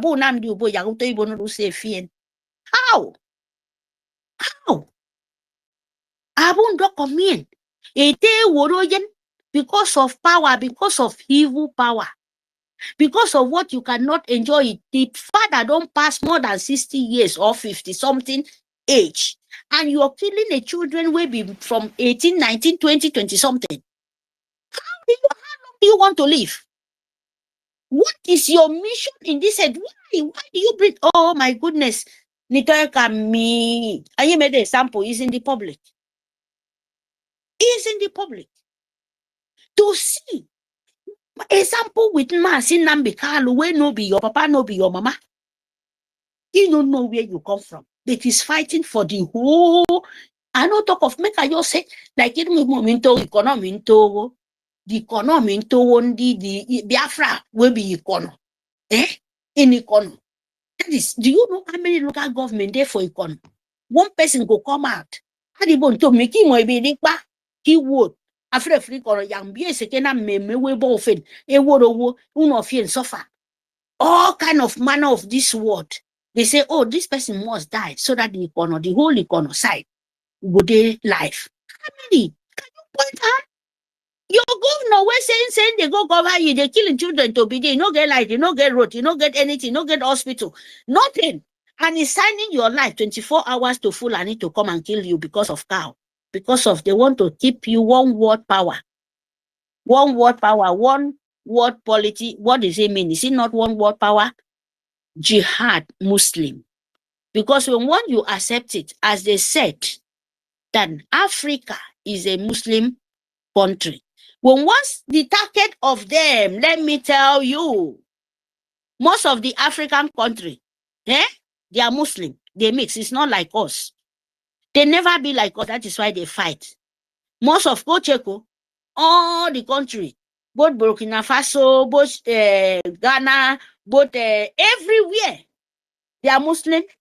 Christian is not even no food. They don't cover them finish. Only we, where be the East in the West Africa, where be Nigeria. Only Biafran we separate from our forefathers. They no fit mix us. They no fit change our language. They don't now they come give you fake English. They don't know how to do French. No fit give you their own language to be you so that they can deal with you. Portuguese, go and check. Portuguese cannot change you. Portuguese stand with Britain. Before Portuguese leave their hand, the rest people leave their hand. You hear me? They sold you. They say you will not because they cannot change you for the way they change the rest Africa. Your language for who you are to know say you are the children of Elohim. They cannot change you. You understand me? That is why they are dying. Go and sit down and think. They cannot change Biafra. They cannot give different language. The English they give you, go and check. Did Fulani speak English? Did Yorubas know English? Did you not speak English? Your vote, your selection where they vote. What you know? Go ask yourself. What the language they tell the Fulani, the northern side, where they know they even speak English. Your own where they press you to speak what you don't even understand. And when they go, you say you be one Nigeria. Britain cannot change you. Yeah? Now Arab, where from nowhere, they're in your land, you speak English, they don't understand what you're speaking. But the governor, the president say, make it be one Nigeria. Make it be one. In my own place, it mean to go the economy to go the above that governor would to Nitomo, a sign young mofo. A sign young mofo for Fulani, for Arab, for one word power of being Ushman than folio Likasi. To Amahome Bello, we say their forefathers fight for my own land, my forefather land, to become one. To give you one word power of one party. What do you think? So that the rest Africa, when once Nigeria, feel by you, change you to Islamic, change you to no beyond Islamic jihad, we don't go pieces you like cow. Even cow, then you know reach that oneself. Share talks, he talk about fly. Because fly, they can use station or shetox or mosquito, kill you like, you are nothing. Take your land, take your oil, wait and say you be everything because of oil. But they don't know say you are not fighting for oil. They the whole world, you're not fighting for oil. You're fighting for what belongs to you, your land, your forefathers, your blessing. For who you are. As me, when be married, I want to fight for me, when be married. I fight for my land, my Mary, my land, my precious land. No be for oil. Oil now got gifts. Everywhere, some peoples in African nation, oil waiting there for my land, there for other place. No be me greater. I no go there to drag for their own, but I drag for what? If you ask me where I come from, I say I'm from Ikono. Where? In Biafra land. Where? In the West Africa Eastern. I will explain to you. You know? But if you tell me now, you can't say, oh my goodness, my people, you talk at me. Am I so wait a bit? Believe me, you go die.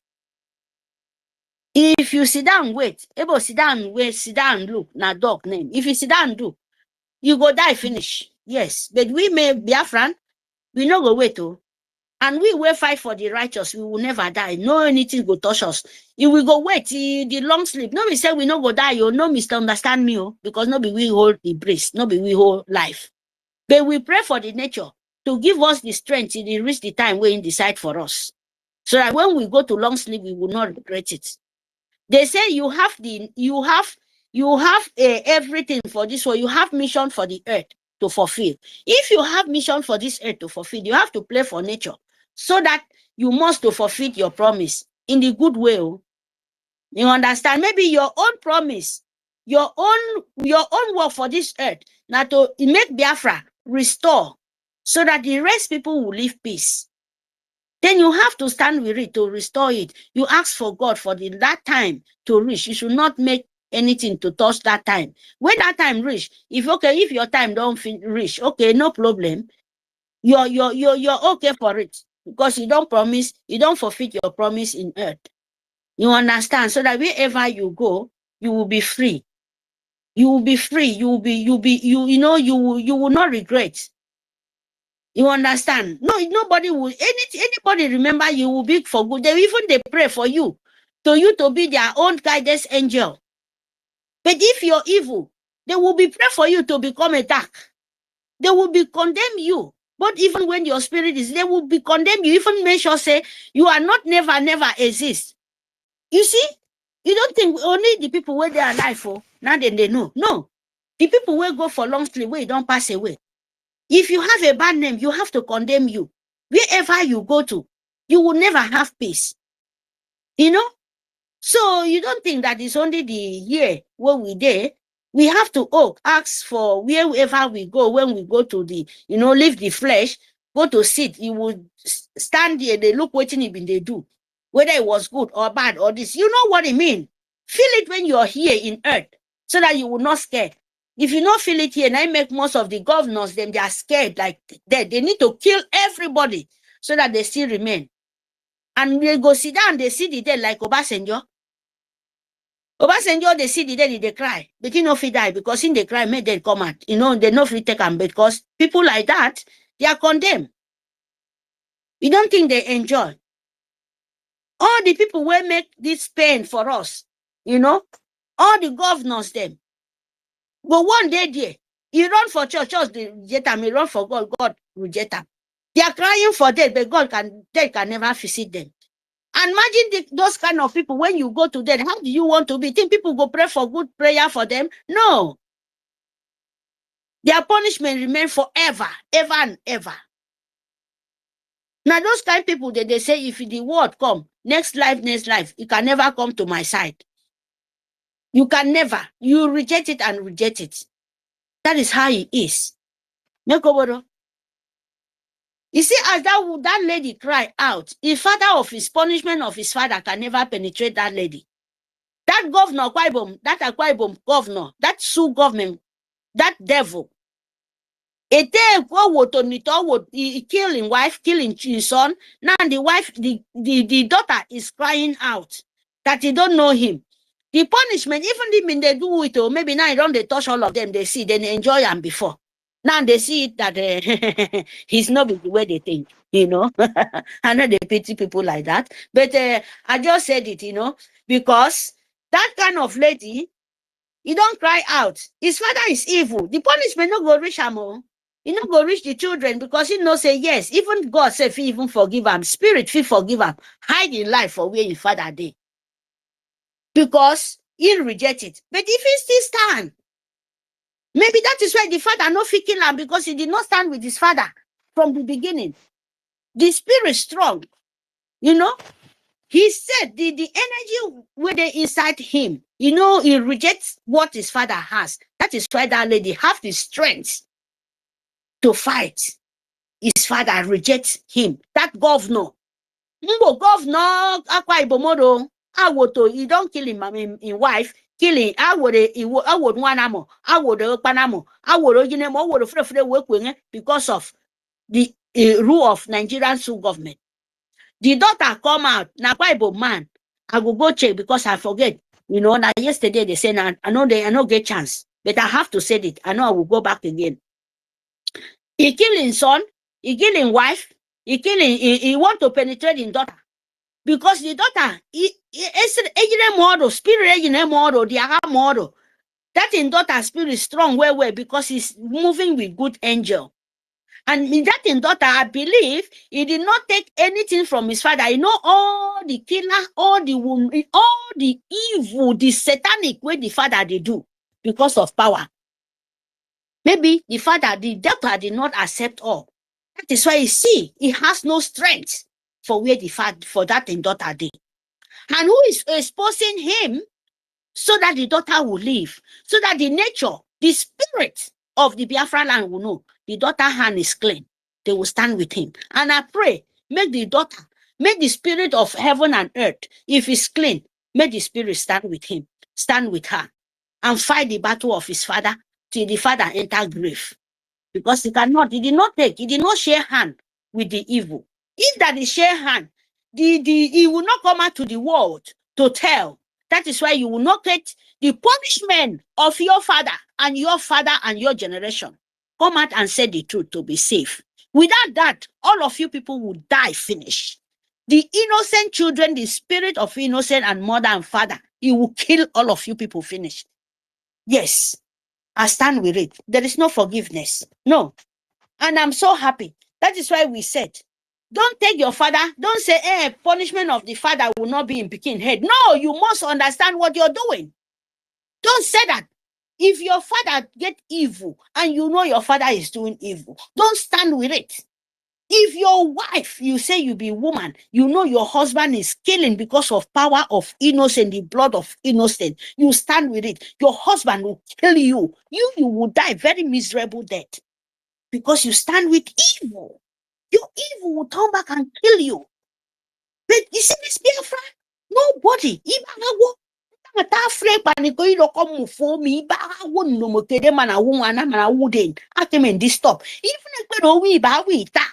declare.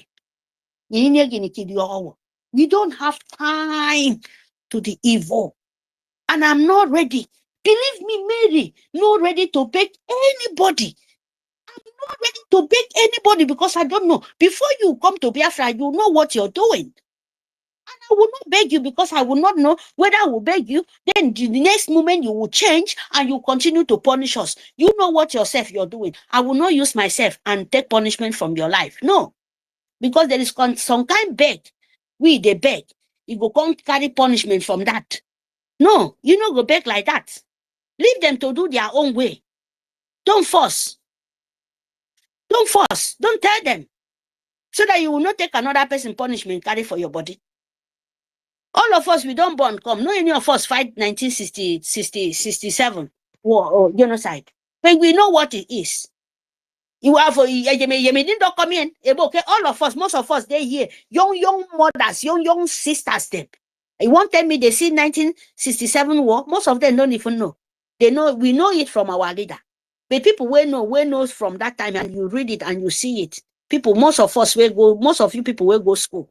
And you go say this time around in the ending time, and you fall and you manipulate and you try to drag people backward and you cannot, and you expect me Mary like this, no, please now, you fall back, you do this. No, I no go talk, I go keep my mouth, I go forward for waiting I want to do. Now, waiting are they pray for God Almighty, making give all of us that wisdom, that strength to be in that way. Because when they know here, when any of us call them, say, hey, where you they come back, oh, all of them go no say, chai, I mean nothing like a water floof back. When all of us learn how to shut our mouth and focus for waiting we won't do, not to call any of them name to say fall back or no fall back. In short, me as then they say fall back, me I go say fall back to their back. Make you knock yourself in the wall as you won't fall back. If you won't fall back for the good, then you go stand still. If you won't fall back for the right, for the wrong way, make your head knock for the wall. Make your blood spray everywhere. As everybody go, they call fall back, or me I go, they pray different prayer. Yes, so as there nobody will no one listen. As you won't fall back and stand with your full leg. Because if you fall back, you stand with bend because of the bend. You think they're too scared. Fall back as you bend, so that's so your head go knock for the wall. You know, your blood will spray. Then the people where they beg you, then go see road to pass. Because this time around, it's not a joke. Biafra is not a joke. It's not a joke. Now me and you, they talk. Now all of us said it. It's not a joke.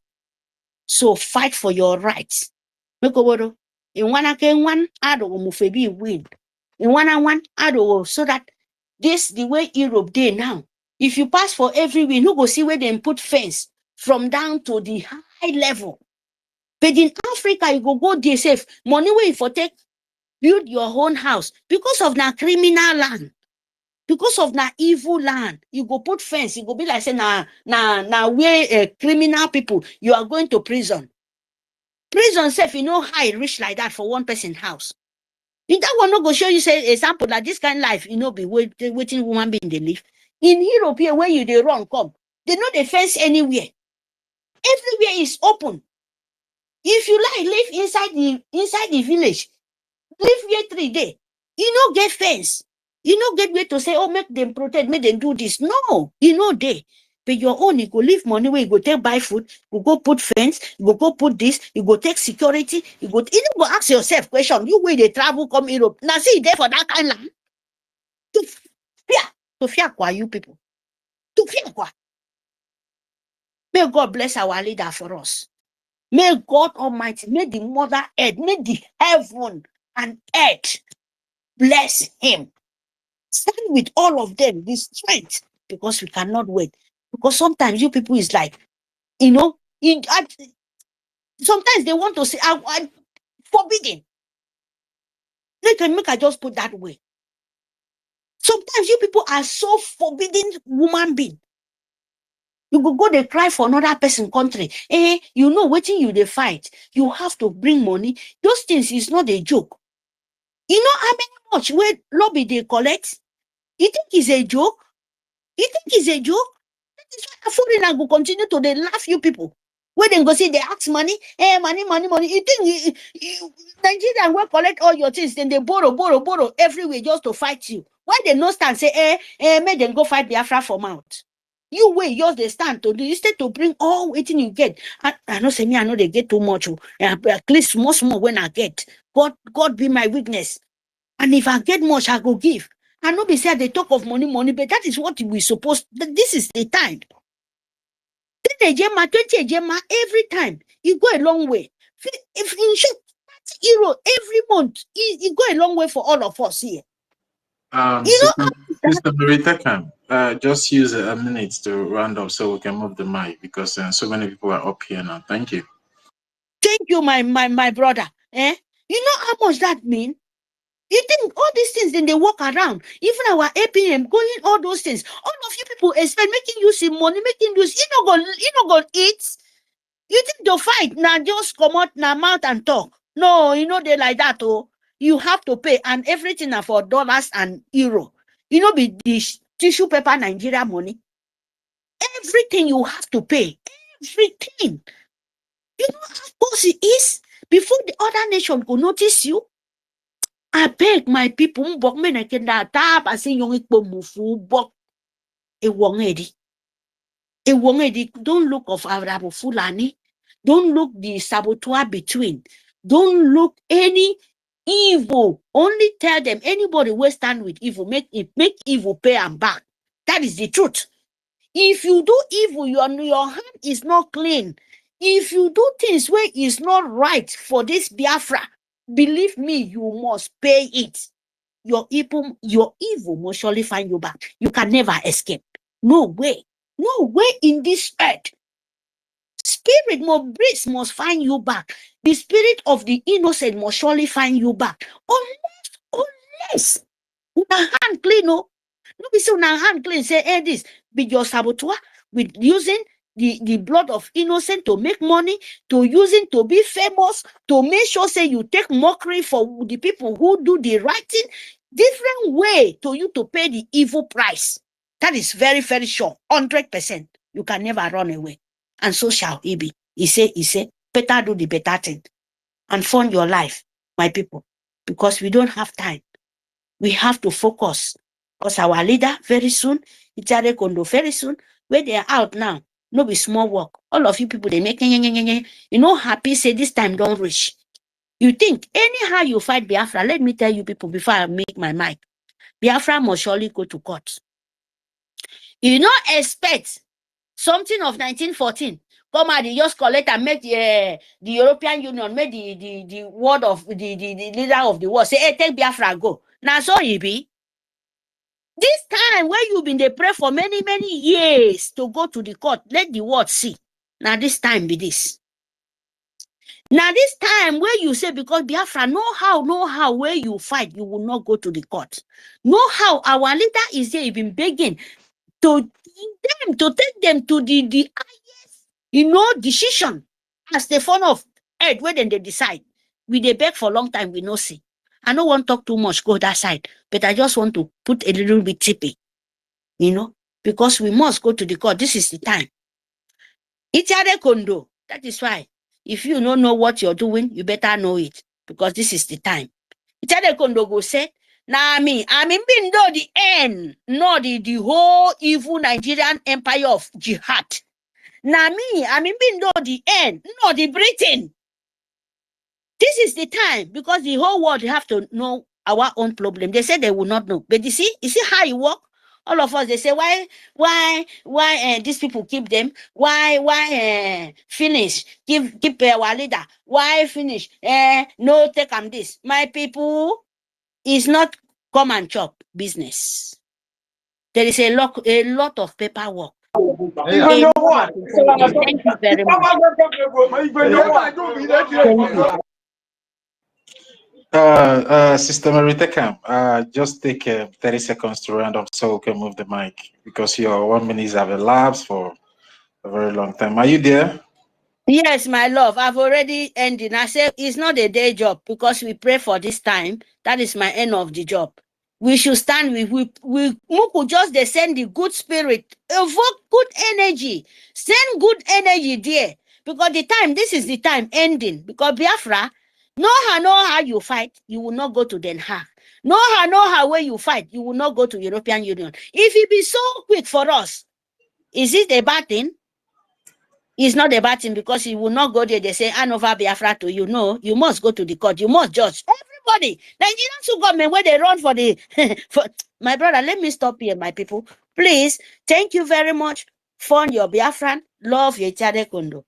We are in the ending of the time. Biafra must. It must. What they did not want to see, they must see it by force, by power. Thank you very much, my people. I mute my mic here. Yeah, thank you very much, Mary Tekam, for that submission. You can still hang on, and then when the queue is reduced, the mic will be given to you. Sister Stella, your hand is up. I've been calling you before. It's like you're engaged. You can have the mic now, Sister Stella. Thank you, Tati. I salute you once more. I salute everyone. Prince Ibe, I salute you. Charles Orji, I salute you. I salute everyone once more. And so let's continue with our topic, because at the end of the day, heroes generally, they are admired. They admire real heroes. Because who is your hero self? Hero can really change it from just like you. I said that the beauty is on the eyes of the beholder. You understand? So when you're calling a hero, It's possible that one can be a hero to you, but to another person is not a hero. Thought, is it true or false? Toti, are you there with me? Yeah, come again, Sister Stella. I was distracted. You said what? I can't remember. Sorry, Let I me was see. Maybe, distracted. I was attending to something yeah. else, so I didn't get Hold on. that your question. Sorry. Let me see. Remember. I said, like they will tell you, beauty is in the eyes of the beholder. I wanted to say, is it possible that one can be a hero to one and to another is not? It's possible. It's possible. Yeah, it's possible. It's possible. Yeah. You understand? It's possible, really. It's possible because some people, their hero is a Cubana chief priest. You understand? Uh-huh. Some people, their hero is give me another Hope who's a danger. Mm-hmm.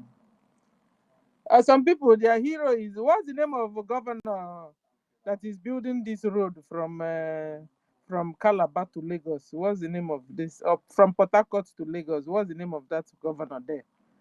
Uh-huh. Just because he built an express road.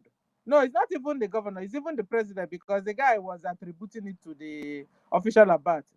So some people of official Abat is their hero.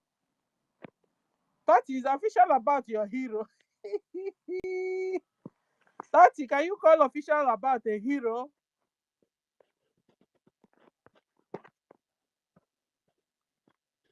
Tati is busy. Can somebody hear me? Can somebody hear me? Or am I talking to myself? Or you can hear me? Tell her, can Okay. you? So at the end of the day, guys, heroes, it depends on you. Who is your hero? What are the qualities or characteristics of a hero to you? What are the characteristics of a hero to you? To me, my hero. Yeah, Sister Stella, please. I'll be absent for like some few minutes, like 5 minutes, but I'll be back. Please hold on for me, please. Well, it's better you just told me now, so that I won't be calling you. Yeah, Thank you. Yeah, thank you. So, my hero, for example, sometimes my hero might not be your hero. Uh-huh. Some people say their hero is the Cubana chief priest. Some people, their hero is this Nwadibia. You see this you see this ritualist now that even buried a pregnant woman alive. Some people, you think I'm joking? The guy went to one celebration. I don't know what it is, but we saw him throwing money like water. They will tell you money now water. Come and see how the man was really praising him and praising me. Why? So the Dibian man, the ritualist man, has become the hero of that guy that was just praising and praising and praising. So my hero might not be your hero, but I want to give you the characteristics of my own hero. What the person must possess or have before I say this one is my hero. One, the person must be very courageous. The person must fear God. Must fear Chukwokika Biama. The person must fear. If you don't fear Chukwokika Biama, you can't be my hero. Yes, so if you don't respect God and fear him, you're not my hero. So check you out. My hero is somebody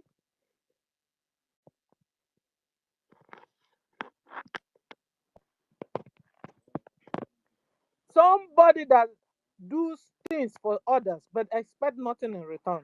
That's my hero. My hero is somebody that can do something for somebody expecting nothing in return. That's my hero.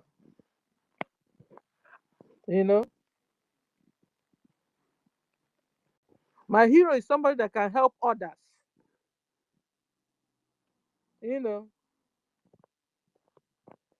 Others in need. I mean, others are first to him or her. He himself will be second. That's my hero there. A courageous, with noble qualities, that has a significant achievement. Have significant achievements. You know, whenever I remember that, see that achievement, I remember that achievement. You remember the person. That's your hero. That's my hero. And, you know, my hero is very hard to come by, you. Huh? My hero, my kind of hero. You must qualify it, though. It's not anything anyhow. Some people just dash them money. The person have become their hero. Sometimes they call it my idol. You know, just dash them money self. That their hero. No, my hero is very difficult to come by. You. My hero can die for me or die for others. Very a selfless person. That's my hero. And then when I look into my heroes, characteristics of my hero, let me now begin to name them. Simon Ekpa is my hero. Mazen Nandekano is my hero. My mother is my hero. In fact, I can't say a lot of things without bringing her. She's my hero. Or my heroine.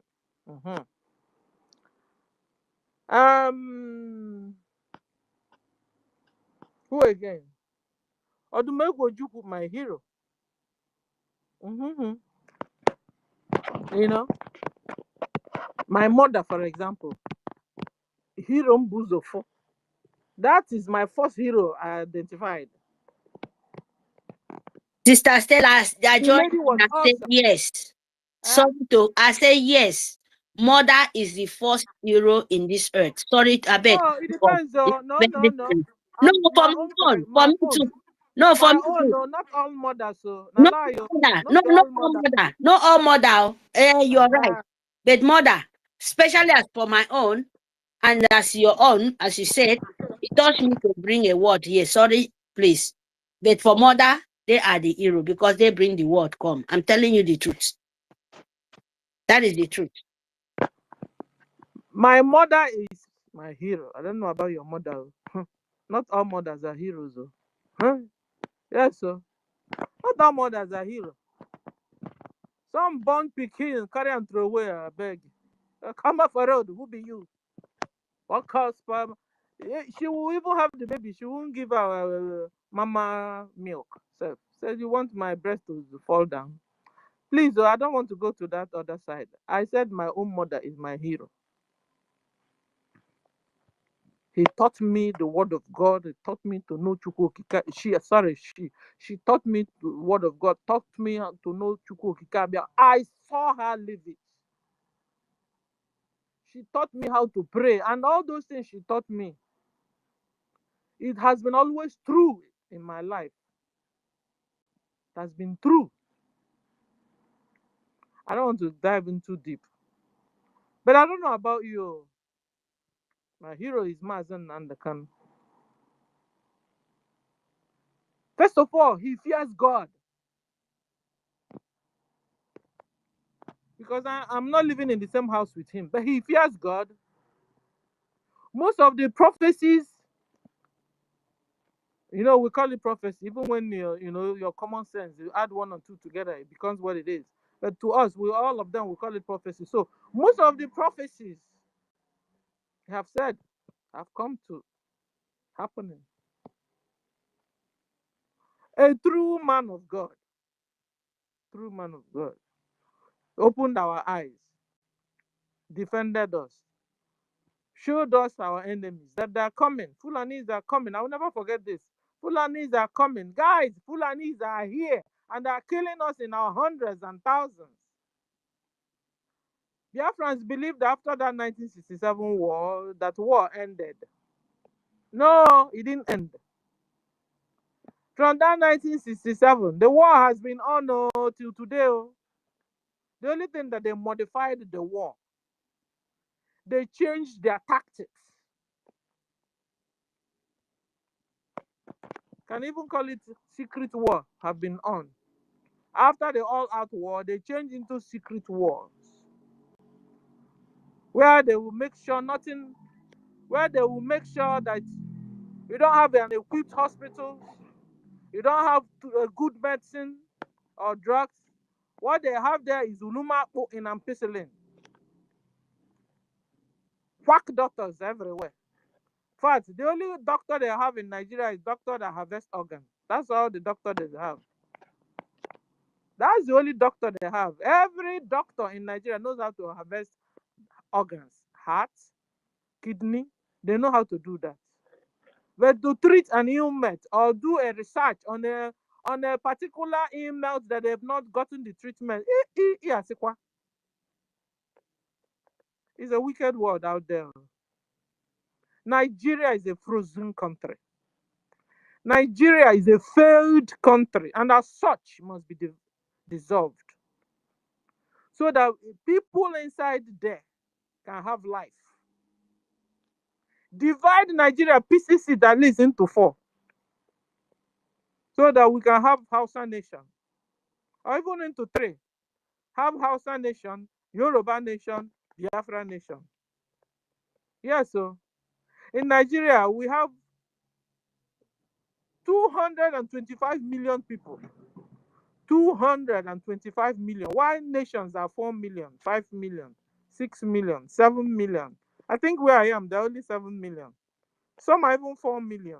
Sister Stella. Ma'am. Happy new month.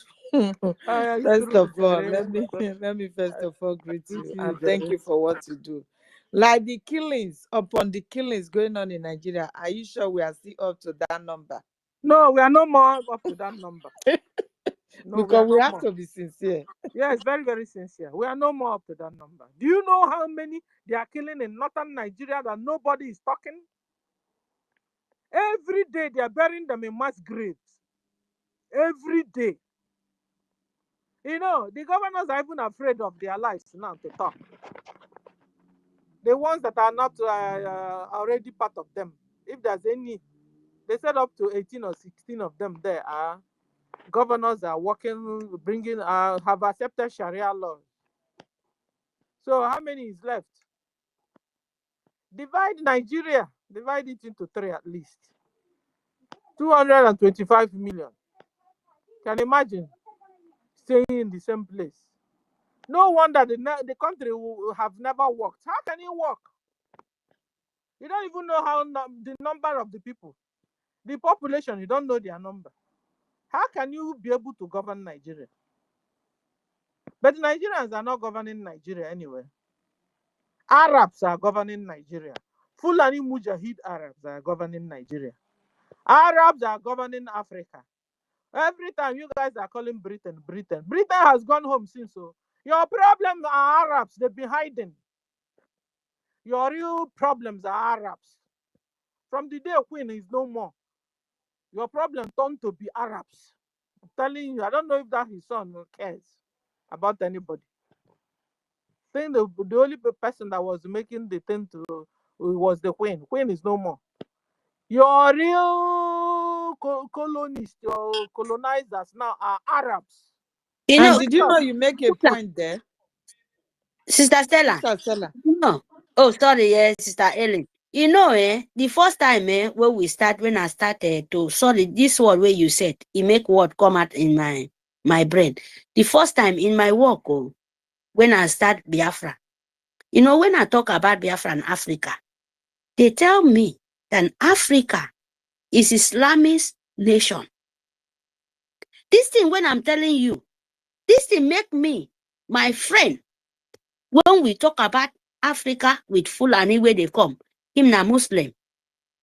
Now Burkina Faso, this thing when I'm telling you, God be my witness. Now Burkina Faso lady, where they start fighting. He said, Africa, in my work, most of the people here, ask some of the people, even in Europe here, ask some people. They will tell you Africa is a Muslim country. Who do you think who does that to them? Now Britain. They will tell you Britain. Because Elizabeth, they just all this thing now for what now they tell you for 1 where they take for Nigeria. Exactly. Because Queen Elizabeth, Britain Empire, they are not a Christian. They just use it and cover face. They are complete Islamists worshipping when they bring for Nigeria to say it, New Nigeria. You understand? Because the name don't to go mess. They want to make New Nigeria as Islamists. Go to the France. Anywhere some country you marry, tell some of them.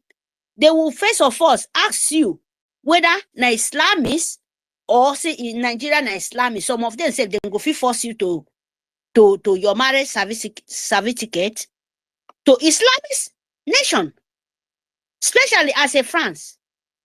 So this thing to be to tell you, if you go to some of Africa nation, except we Biafrans, where they no fit change us because we are so many, they no fit change our language and they bring English, no pass with us.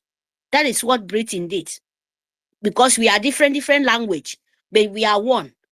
So what it make them fail, cause this confusion where they come out from us now is the language. They cannot change us because they think Islamists as Sharia law from Britain, as now Britain colonized everybody, live for Britain. You understand? That is Nigeria and Africa. They call Africa as Islamist nation. That is why they try all possible for now the ending of our Biafra to get one leader, one politics, so that they can control you, to make you, to force you to be one. Because when you are a one politics, you cannot share. There is no different mouth. Everybody is choking mouth in one place. Decide one decision. So that is what they are doing. Oh, now Britain, UK, Elizabeth Empire. That is what is going on. Thank you, my people. Sorry, I closed my mouth here. Please. Thank you, Mary. You understand? So Elizabeth, since she's no more, the son, I don't think he cares. So at the end of the day, they have collected all the 225 million Nigerians and handed them over to Arabs. So your colonizers now are the Arabs. So when you are attacking, know the people to attack. The people you should be attacking now are the Arabs. That are your real problems. The Arabs. Don't forget. And they're very subtle. Deception. They've been hiding. They have been hiding. Since. You see, I don't know since on Nasi. Hana hide there. I'm telling you, your real problems are the Arabs, the Fulanese, Mujahid Arabs. They are your problem. From now onwards, they are your problem. Britain is looking for help, Kukuma. Because, with their weapons and modernized everything, they can't just go straight against them. And I think they're also related somehow. Somebody have told us a story about, how Arabs are, related to British. Yeah, somehow, something from the Dracula world or something. So at the end of the day, they themselves also the normal, the secular British are the people that don't understand what's going on. But you see, Britain even have a problem in the hands of the same Arab. Arab want also to take over Britain if they are not Arabs already. So Nigerians and Biafrans, your real problem are the Arabs. Stop looking at Britain. Arabs. It's been long, Britain hands off. After all, what the Britain is really getting from you are the oil. I don't even know how they're even getting it now. Because I think the Arabs even need your oil more than the British itself. And Sister Stella, do you know that since Stella, the Queen died, why is it that whenever I want to speak, Sister Mary will just come up? Sorry, Okay, sorry, Sister, please, Ellen, sorry, I'm so sorry. Sister Ellen, Sister Stella, breathing, don't, not even one day, just move your brain from breathing. Because Arab, these domestic people, they has no any strength. Their power is their own, they believe, because their strength comes from breathing. Breathing, I'm telling you the truth. These people are the demon sucking blood of Africa. They are behind. They are not there, but they are the one giving them the strength because they have no brain. They are the one telling them, if you leave, you have nowhere to go, but not in their own interest. It's for breathing interest. They are hiding behind vents. They are hiding behind door. Push these domestic people to come and kill us. Britain is the fault.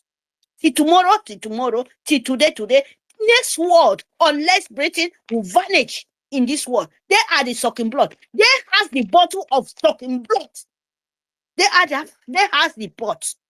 They has the pot of innocent children because of gold and mineral resources. That is the truth. I stop here, Sister Helen.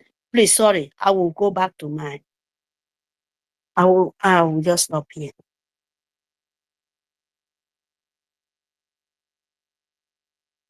Continue your point, Sister Stella. I've forgotten what I wanted to say. Yeah, I know you forgot it. Okay. So you understand? So at the end of the day, because listen, why is at the initial time? Why is the Britain, yes, the what do you call them? The missionaries or whatever. They were, they came through our side, Don't forget the Arab also came through. Arab came through the northern Nigeria also. You understand? So at the end of the day, they jammed themselves together. The two invaders met themselves and then decided on how to, take their spoils. You understand? So the other one said, you know what? Can do anything we want. Just allow me whenever I want the oil and whatever mineral resources there. The other one says, all right, I'll give you the mineral resources, but you see, everybody here in this part of this world must be Islam. We must dig Quran inside the Atlantic, convert everybody to Islam. So two invaders were involved. One from the Arab world,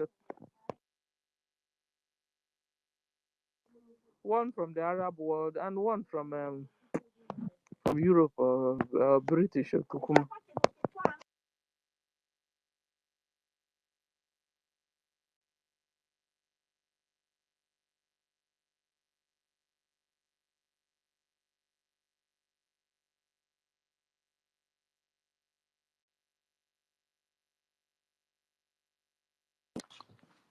Sister Stella, are you done?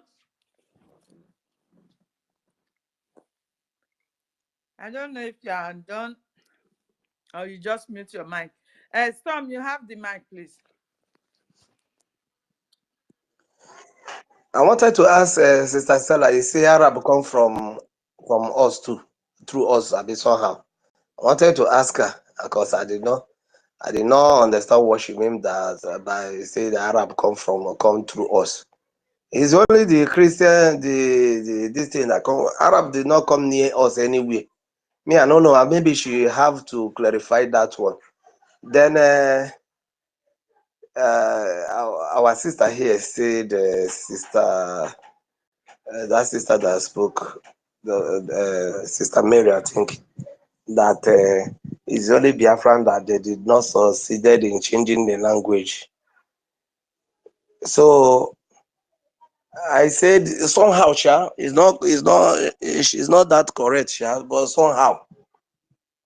Because if you check all that thing that we were saying before, changing, when they finish changing your name, what remains? In fact, to some people that they changed the original names, like those things that we were saying before, in the morning, I be thereabout. Yes, you see them as they are changing their names, they are changing their language somehow. When they finish changing your language, before you know it, you have fully converted. Because somebody changed from Obigbo to I don't know the name that they say they change it to this river, Port Harcourt area and all that. Changing your names. From there, your language is changing. Instead of you to call Ada, you call another thing. So they nearly, just that we, we still stand on our ground that all those things will not happen. So that's what I wanted to say. It's not that they did not. We now, we need to stand up and they remain strong.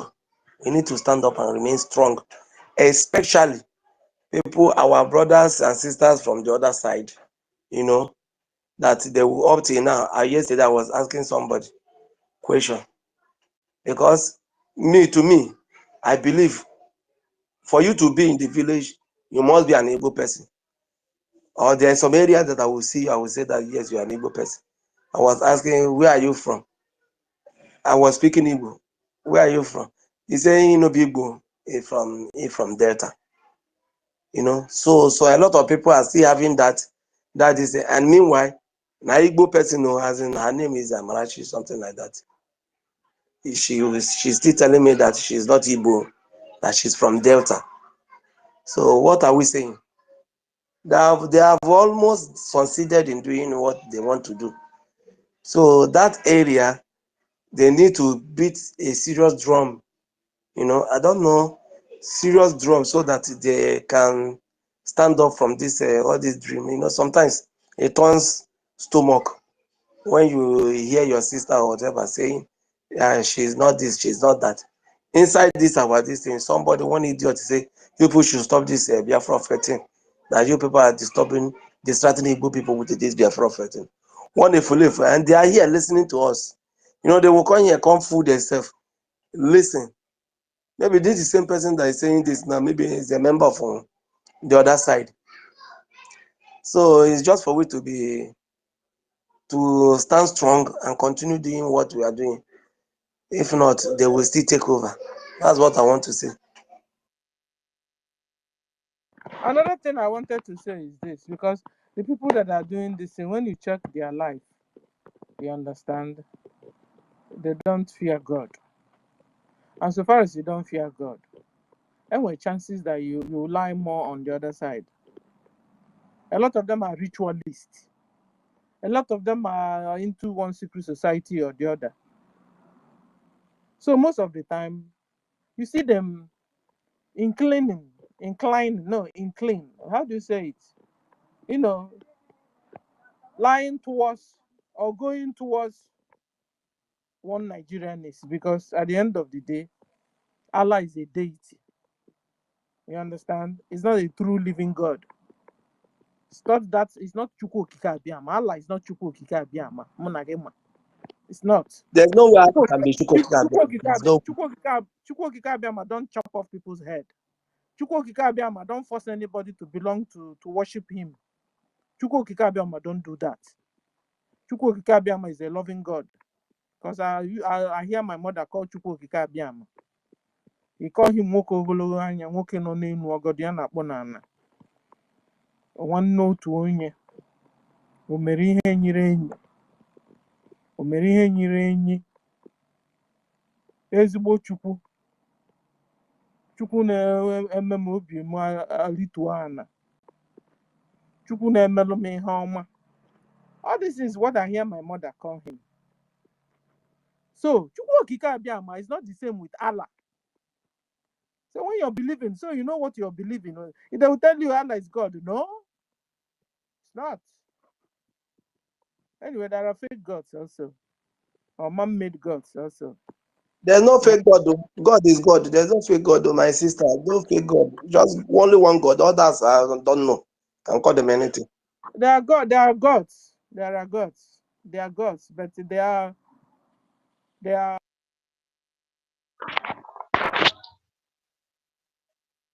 Biko Sister Stella, biko na-ekwe ka ntinye tụrụ n'ọnụ.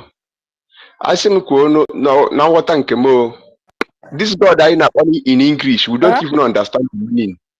ọ kakwana mma na anyị bido kpọọ ya n'ọnụ nke be anyị ka akpụ ya Chineke.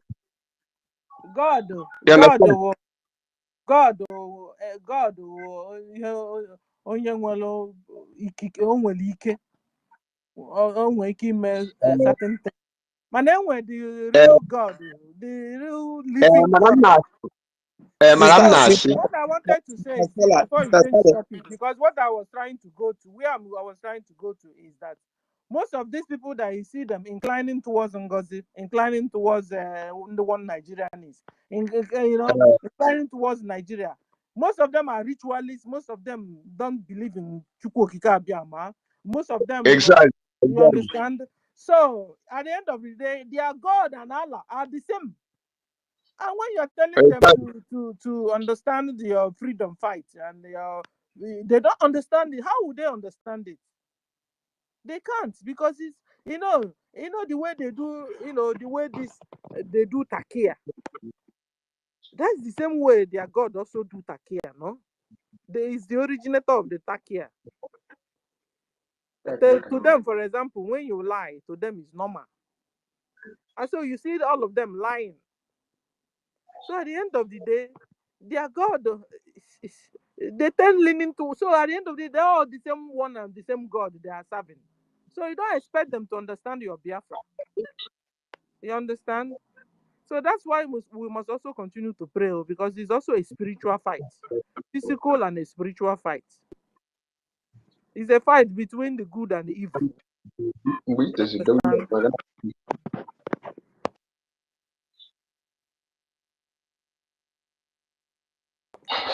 wanted to say something. Our ancestral. Go on. Okay.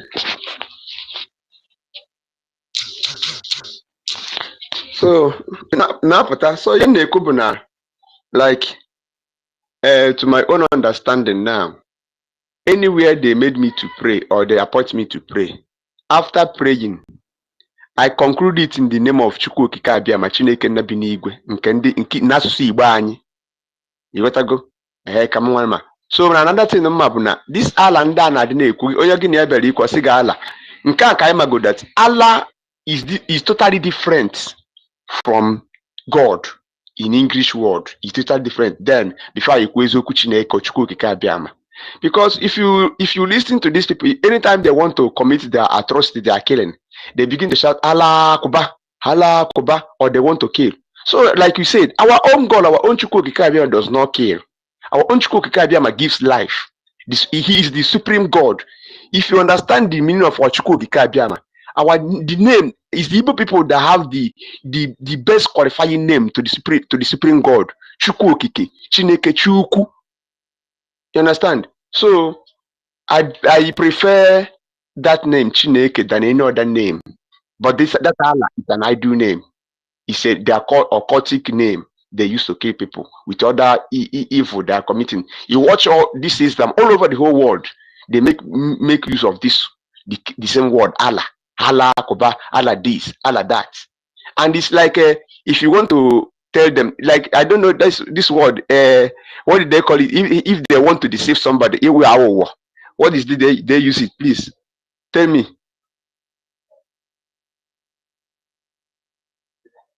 Sister Stella. Yeah.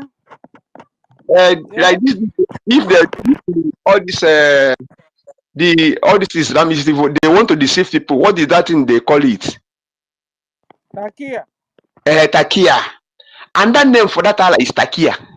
They don't tell you the original meaning of Allah. That is a Takia word. They are using that thing. So everybody should understand that Allah is totally different from God, and it's totally different from Chineke Binigwe Chukwu. It's totally different. So that's what I want to contribute. Thank you. Yeah, Allah is a Baal, not in the Bible. Baal or Moloch. Okay. That ancient snake. What do you call it? Anyị ma abịa ha nyeche ha ahụ akịrịkịrị ahụ, mana fancha anyị na-ewu onye ịkpọ Allah ekwensu afụta, ịkpọ Baal ekwensu afụta, ịkpọ Moloch ekwensu afụta. So fancha anyị na-ewu ekwensu. Just like when you call Chukwu Okike Abiama, when you call Jesus Christ, when you call Yeshua Mashiach, Jehovah Nazari, or Chukwukabiama Nazari. So that's what it is. Because by their fruits, by their characteristics of these gods, he will tell you who is who. When a god is chopping off people's head, or forcing people to belong to a religion, I mean, if your religion is so good, will you be forcing it on people? You won't be. People will move naturally to you. But because it's bad, that's why you're forcing it on people, shoving it on people's neck or shoulders. That's what it is. It's because it's bad. As na ahịa ọma na-ele onwe ya. Ọ bụ na ahịa unu, ọ na chọọchị unu, ọ bụ na ala unu, mosque unu adị mma. Ọ na-ele onwe ya. Ọ na-ele onwe ya, shege. Just like where you have a mango, a compound where there's mango everywhere and it's ripe. People will go to that houses, visit. Yeah, have visit now, mango can be. So if your religion is sweet, if your religion is normal, if your religion is true, you won't be forcing it on people. You've been killing because of it. You understand? I mean, that's a red flag there. It's a common sense, Helen or Dottie. It's a common sense. If your religion is so sweet, delicious, so good for you, you can't be forcing it on somebody or on people. I will willingly walk into it. I will willingly walk into it. But because it's not good, because it's dangerous, you chop people's head off. You force people to become, it's not even enough that you're forcing them to be converted. You will change their life system, change their culture, change their name, change the name of their community. In fact, they begin to live in a dream world. Nonsense. Then you tell me that I should come and be converted. You lie. You want to kill the whole Biafrans? We are over 9 million, 19 million. You want to kill all of us because of your Islam? Go on. Go on. You arrested Mazen Nandekan because of your Islam. You now arrested Simon Ekpa because of the same Islam. You want to convert us, all of us, by fire, by force. Kill all of us now. Kill all of us. Let the world be watching. After all, the world have been watching. Continue to watch. Before the thing will get to all of you. In fact, it has started getting to all of you. Because you go to London now, they are invading London. Go to all these European world, they are invading. No, continue to watch. Don't all the indigenous people, nations, don't rise up and fight until it's too late. We are experiencing ours. Soon, London, Germany, Netherlands, all of you, Portugal, all of you, America, you will see it. It's coming. Don't rise up now for Biafrans. Don't rise up for Nigerians. Mass people everywhere. Your religion, your God is sweet, sweet, sweet, sweet. I will just, because I didn't cover from head to toe. You cut off my one hand. Your religion is sweet. No, it's sweet, it's sweet. You block somebody for the past 4 years in your prison because of your God, because of your religion. No, it is sweet. Let it continue to sweet you. Now you have held Simon Ekpa that didn't do you anything because of your religion, and you are enjoying your religion. It is sweet, it's sweet. Now you're calling Simon Ekpa that didn't do you anything criminal. Is Simon a Muslim? Or is he a terrorist? Or is he fighting, looking for jihad? Mad people everywhere. Mad people everywhere. You just pick up somebody, put on a kerosene and put fire because of your religion, because of your God. And people are supporting you. Eh? People are supporting you. You walk into a church that is quiet. They are praying to their God quietly. They are not on the road. They are not stopping traffic. They are not waging traffic. One left a mosque. You know where he went to pray? On a railway. He just threw the mat on a railway. Is this not madness? If it's not madness, tell me what it is. On a railway, he just threw the mat on a railway and said he's praying to Allah. What is this?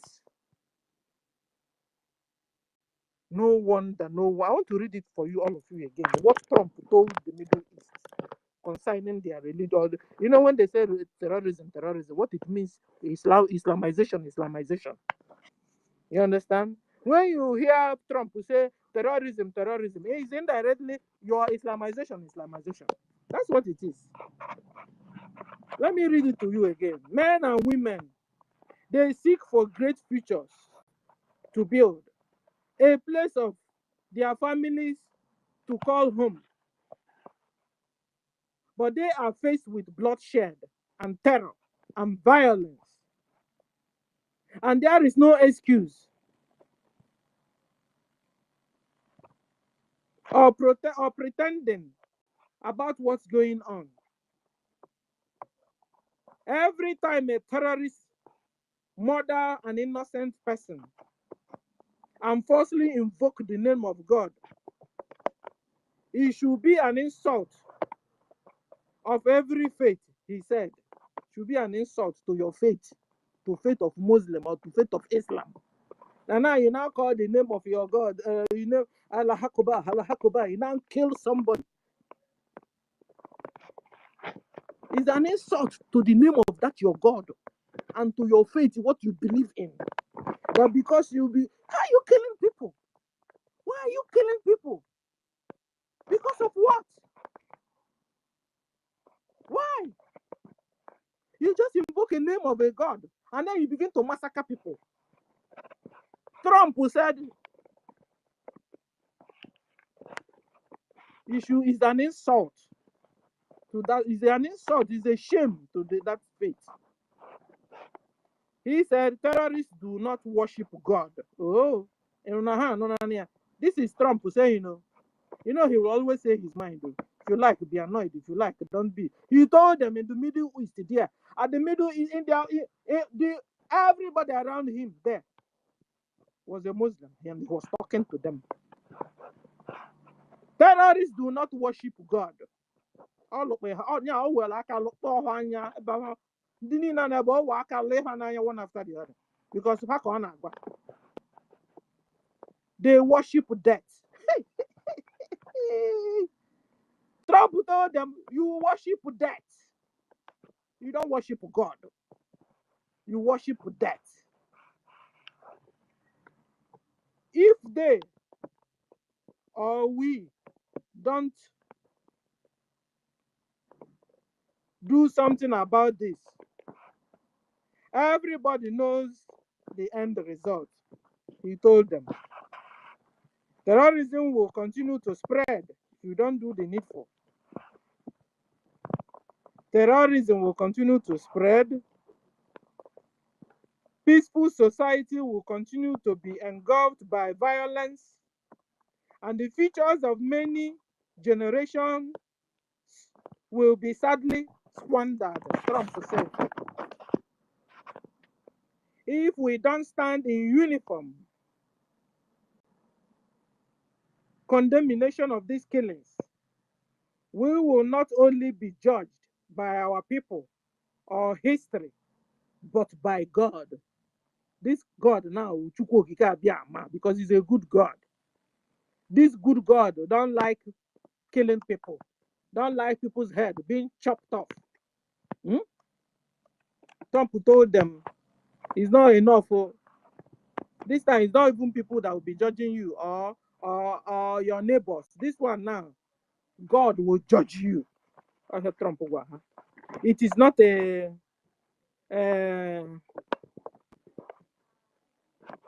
he said it's not a battle between different faiths. It's not a battle between different sects. It's not a battle between different civilizations, but a battle between good and evil. Oh, how the Trump is a battle, ladies and gentlemen. This our fight. This our fight is a fight between the good and evil. So when you see a man that have heard about Biafra, a Biafran that have heard about her freedom or his freedom, and is not doing anything, check the person out. Maybe the person is evil, according to what Trump is saying here.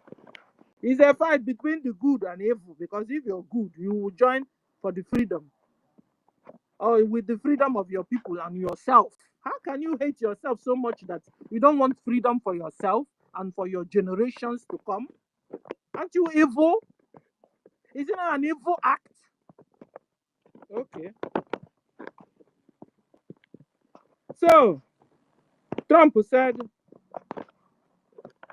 see, but a battle between good and evil, between barbaric criminals that don't have value over human lives, and decent people, all in the name of or decent people, all in the name of religion.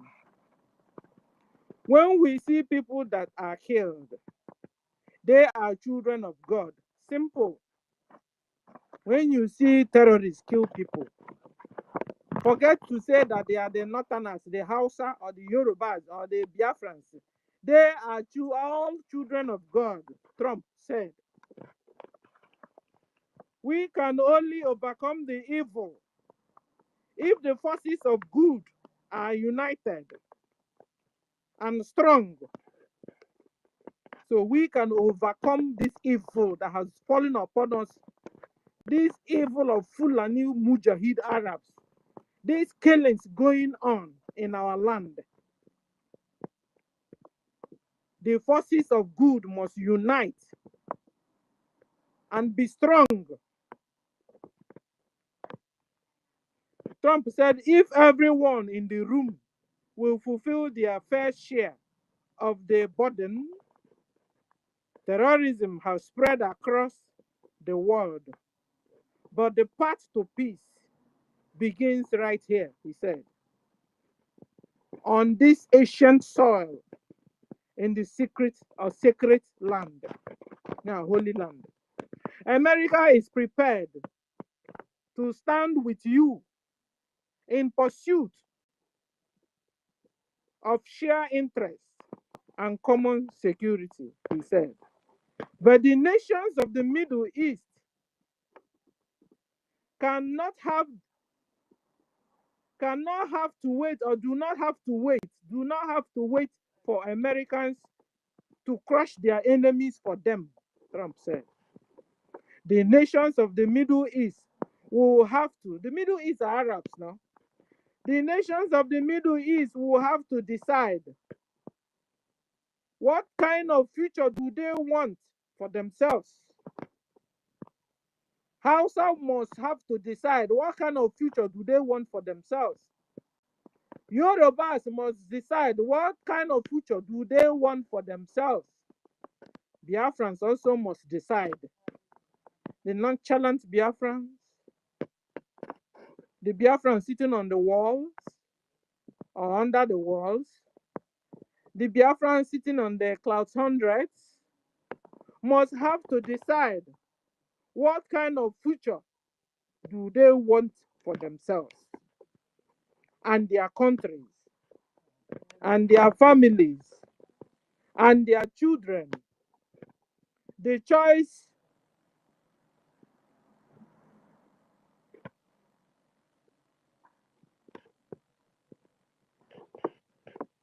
is you that will make this choice. Somebody cannot make this choice for you, according to Trump. Trump told the Middle East people that it's them that will have to make the choice. It's either to stop the menace or continue. So the choice is theirs to make, not America. Americans can't make the choice for them, Trump said. A better future is possible if your nations drive out these terrorists, drive out the extremes, drive them out, Trump said. Drive them out of your places of worship. Drive them out from the places of your worship. They are now on the road worshiping. They don't even care of the places of the worship. They now go on the railway to worship. They now go at the express road, throw away their mat there and begin to worship. Trump, they worship anywhere now. They worship anywhere now. They worship on the railroad. They worship on the express road. They worship on a busy road. Very soon they will go to airport and be worshiping. Or to the seaports and worship. You understand? That's where they go to now.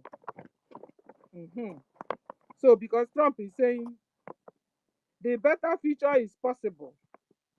A better future is possible. If your nations drive out these terrorists, if Biafrans drive out these Fulanis, if Nigerians drive out these Fulanis, drive Fulanis out, drive them out from your communities, drive Fulanis out from your neighborhood, drive Fulanis out from your worship places, drive Fulanis out from the church. You see them in the church, drive them, fight them. Every day, you people are burying people in the mass grave. You see Fulani come into your community, drive them. Trump have told you, drive them out. In fact, at the last, he said, drive them out of your communities, drive them out from your holy land, drive them out from this earth. And I know Nania, drive them out from this earth. Kubo ha kubo, I mean. How do polite? Man, I mean. You see Fulani in your community, drive them out from your community, drive them out from your family, drive them out from your neighborhood, drive them out from your streets, drive them out from your churches, drive them out from this earth. You had it? Okay, I'll stop here. Thought you have your mic.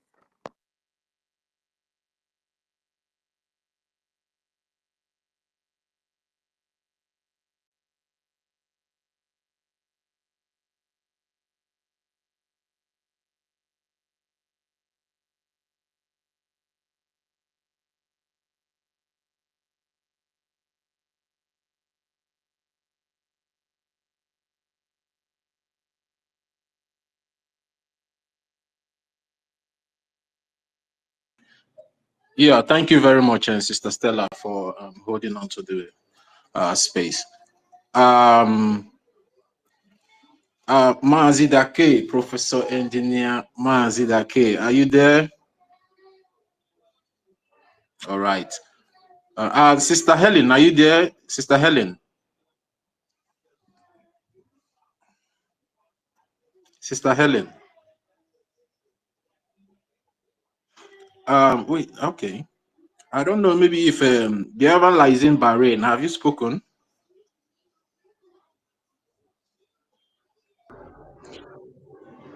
Yeah, hello, good evening. Can you hear me? Yes, I can hear you. Go ahead if you have not spoken before. Okay, let me speak briefly. Speaking on the heroes and the future, part 2. I want to as well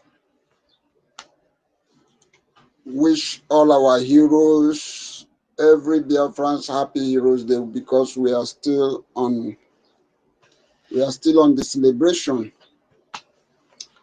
And as well, I want to say that I am not praying for our heroes to rest in peace. I am praying for them to be restless, for them to fight, to make sure that, to destroy the Nigeria, to make sure that they give us freedom. That is my prayers. I want to congratulate, I want to appreciate every Biafran who has been fighting, who has been doing one thing or the other to see that this freedom come to reality. We must be free. Our leaders, Mazin and the Kalo, must be free. Our Prime Minister must be free. What they are fighting for is justifiable. They are not terrorists. They are fighting for freedom. And that freedom we shall get. There is some people I've been hearing some of the utterances people are making, saying that Igbos are fighting themselves on the social media. I just want to use this opportunity to ask those people who has been making these utterances. Are they saying that whenever we see evil, that we should allow evil to strive? Because most of the things we are doing on social media is to fight those who are fighting against our freedom. We are fighting, though it doesn't matter whosoever it may be.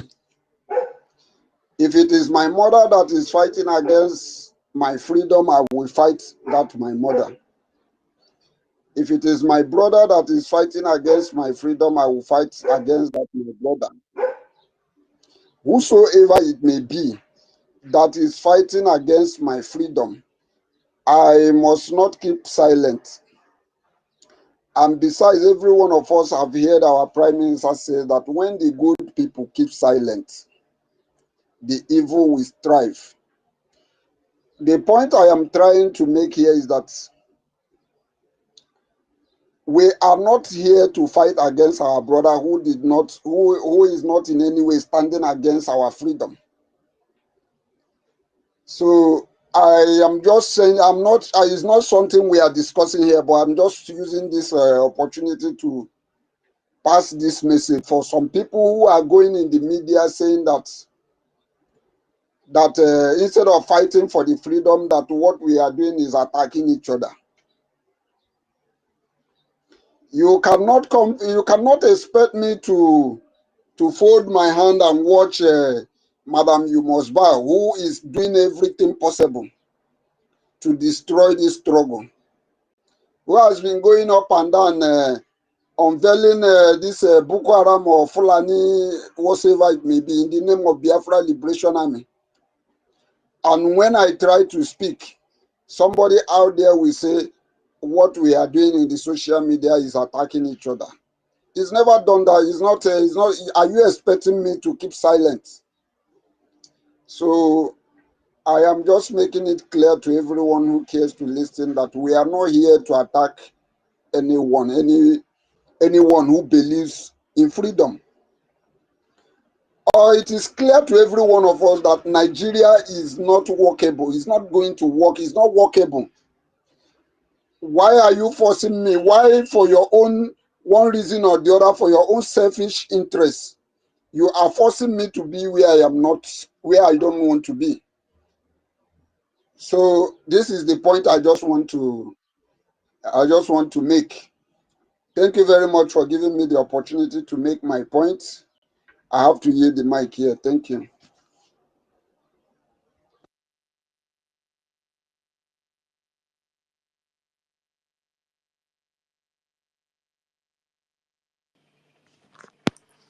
Thank you very much, Biafran Liaison Bahrain.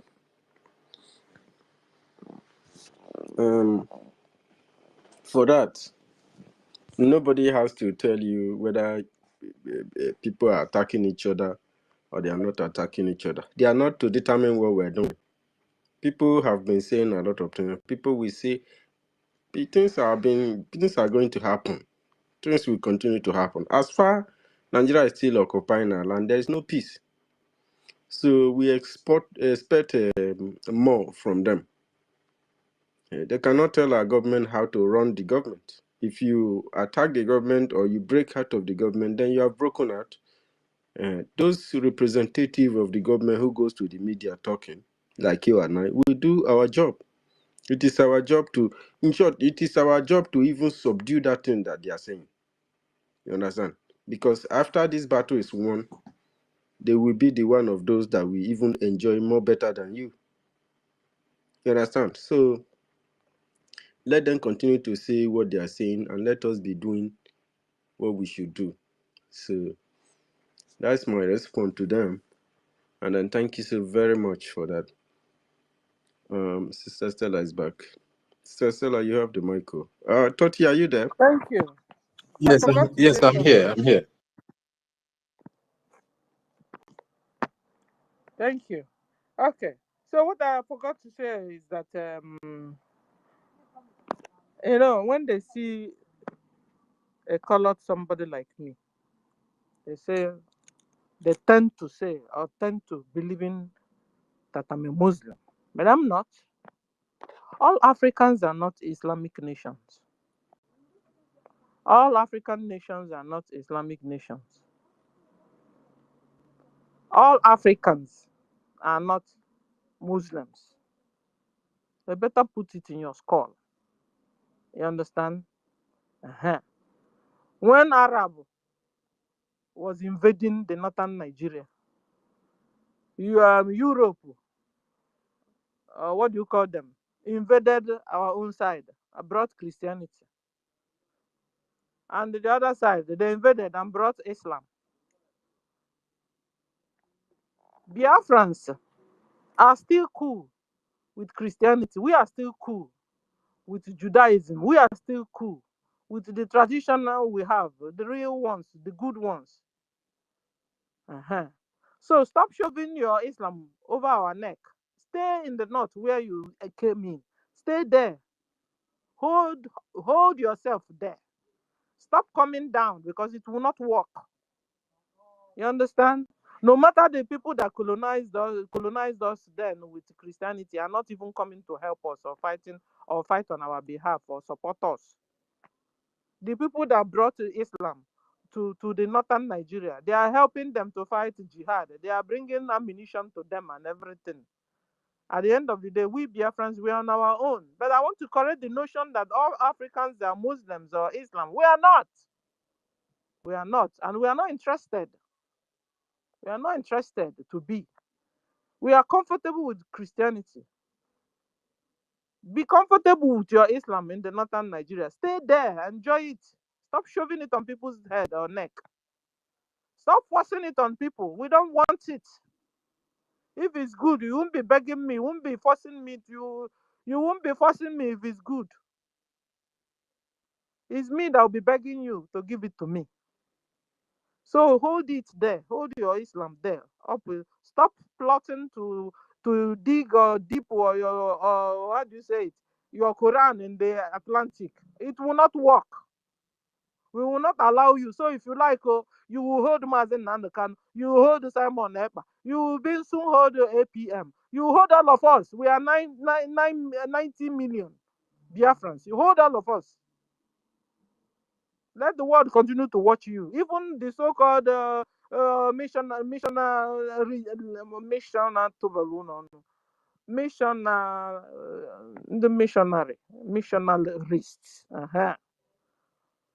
They're not even saying anything. They've even forgotten about us. Now how much in line at this condition? No verse now. It's them that put us inside this condition at the first place. Hold on, hold on, Mary. Hold on. Let me finish. It's them that put us into this difficulty. They themselves are not. Hold on now. Hold on. There is them that put us into this mess. After all, you know. I mean, if you want to say the truth, one for the first time. They are not even coming to our rescue. They are not coming. But look at the Arabs that brought Islam to the Hausa.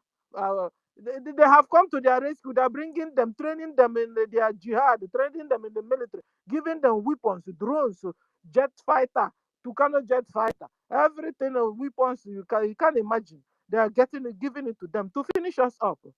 But the people that do for the people that brought out our legs out, they have forgotten about us, so they backed us. In fact, anyway, they themselves also is having problem. So at the end of the day, ladies and gentlemen, the real invaders, the real colonists now or colonizers now are the Arabs, Fulani Mujahid Arabs. Stop being confused, because even they're also invading Britain themselves. They are invading America, invading Germany, invading Italy, invading everywhere invadable. They have tried to invade Ghana. Ghana fought them and they ran away. So don't be deceived. Biafrans, wake up and defend yourselves. So because nobody is coming for you. Nobody. It's all about personal and self-interest. Get the interest in Kulu, in Biafra. Then face your interests. Sort yourselves out. And then they will come looking for you. Now they're marketable. For now, Biafrans, you're not marketable at all. Until you fight for your freedom, get your land, get your nation, then you become marketable. They will not come and worship you in your own land. If not, nobody's ready. In fact, your colonists or your colonizers have abandoned you. In fact, they're even converting your your colonizers.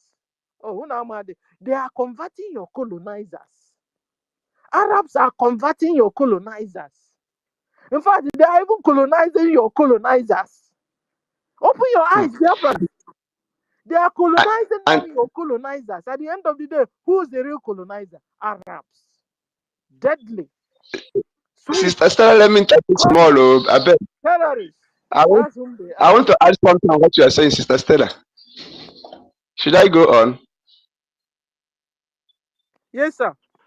So like what you are saying now, it's like this thing is a conspiracy, it's a grand plan years back, millions or thousands of years ago, that European people, they are Islam.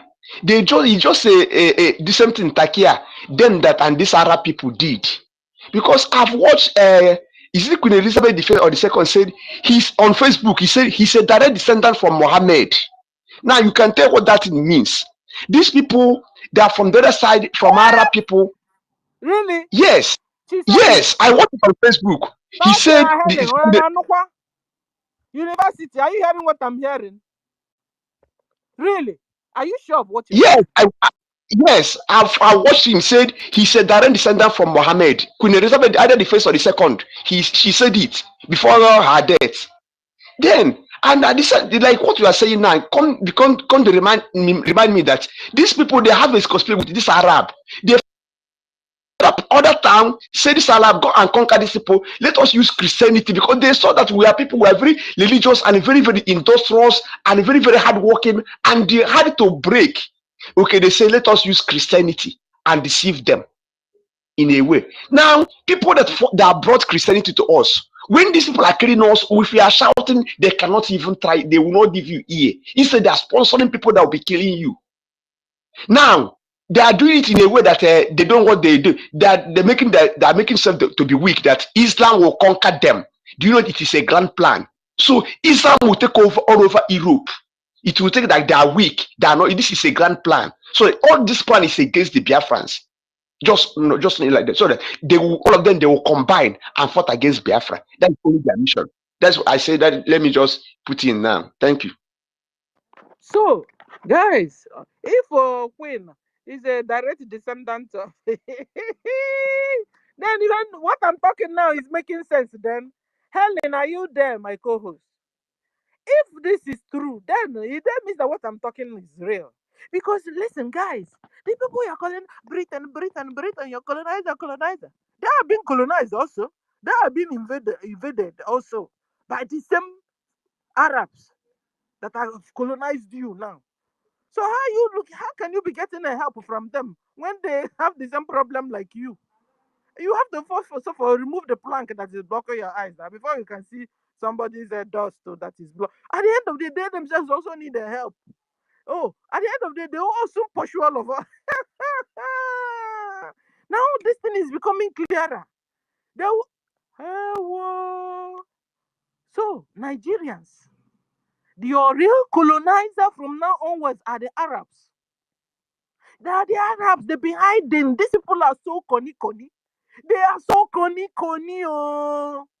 They have become world bullies. They are bullying everybody with their takia, with their lies, with their arrow. Hey! These people have been hiding. Don't be surprised. That's where the man is 666 will come out from. Jesus Christ. They have been hiding. Your new colonist masters are not Britain, no. They are Arabs. Arabs. Please, don't be deceived. And another thing, you are not a Muslim. All you Biafrans, you are not Muslim. And you must never be Muslim. If you have converted out of long throat, you better go and reconvert yourself. Because you were forced to do that. You didn't do it with your clear eyes. You didn't convert yourself to Islam with your clear eyes. So go and reconvert yourselves. All of you that are following Bau, because it seems all of you have been converted to Islam with Asari Dokobo and Hope Uzodinja and Peter Obi. Give me their names. And Peter Mba. All of you, if you're real Biafran, so You were threatened and compromised to be converted to Islam. Go and reconvert yourselves again. You are not an Islam. You are not an Arab, and you can never be. Don't let them deceive you with it. If you're not an Arab, you will never be like an Arab. If you're not a Fulani, you can never be like a Fulani. When they are going to mosques, they will build a mosque for Fulanis separate, and then mosque for the Biafra separate. Mosque for Hausas separate. Then mosque for Yorubas separate. Then they boss. The boss man. The boss man is Fulani. They will build their own mosque separate. Please, please, this is nonsense. This is, I mean, you came to this world only to be doing this? Is this what the life is all about? Ask yourself. Is this what life is all about? Eh? Hey! If this is what life is all about, then would have been people most miserable. I mean that you only used to go and hate your neighbor, chop off their neck because they don't agree with your religion. I mean, this is what your religion is all about. You will have been a man most miserable because the blood of innocents are filled in your palms.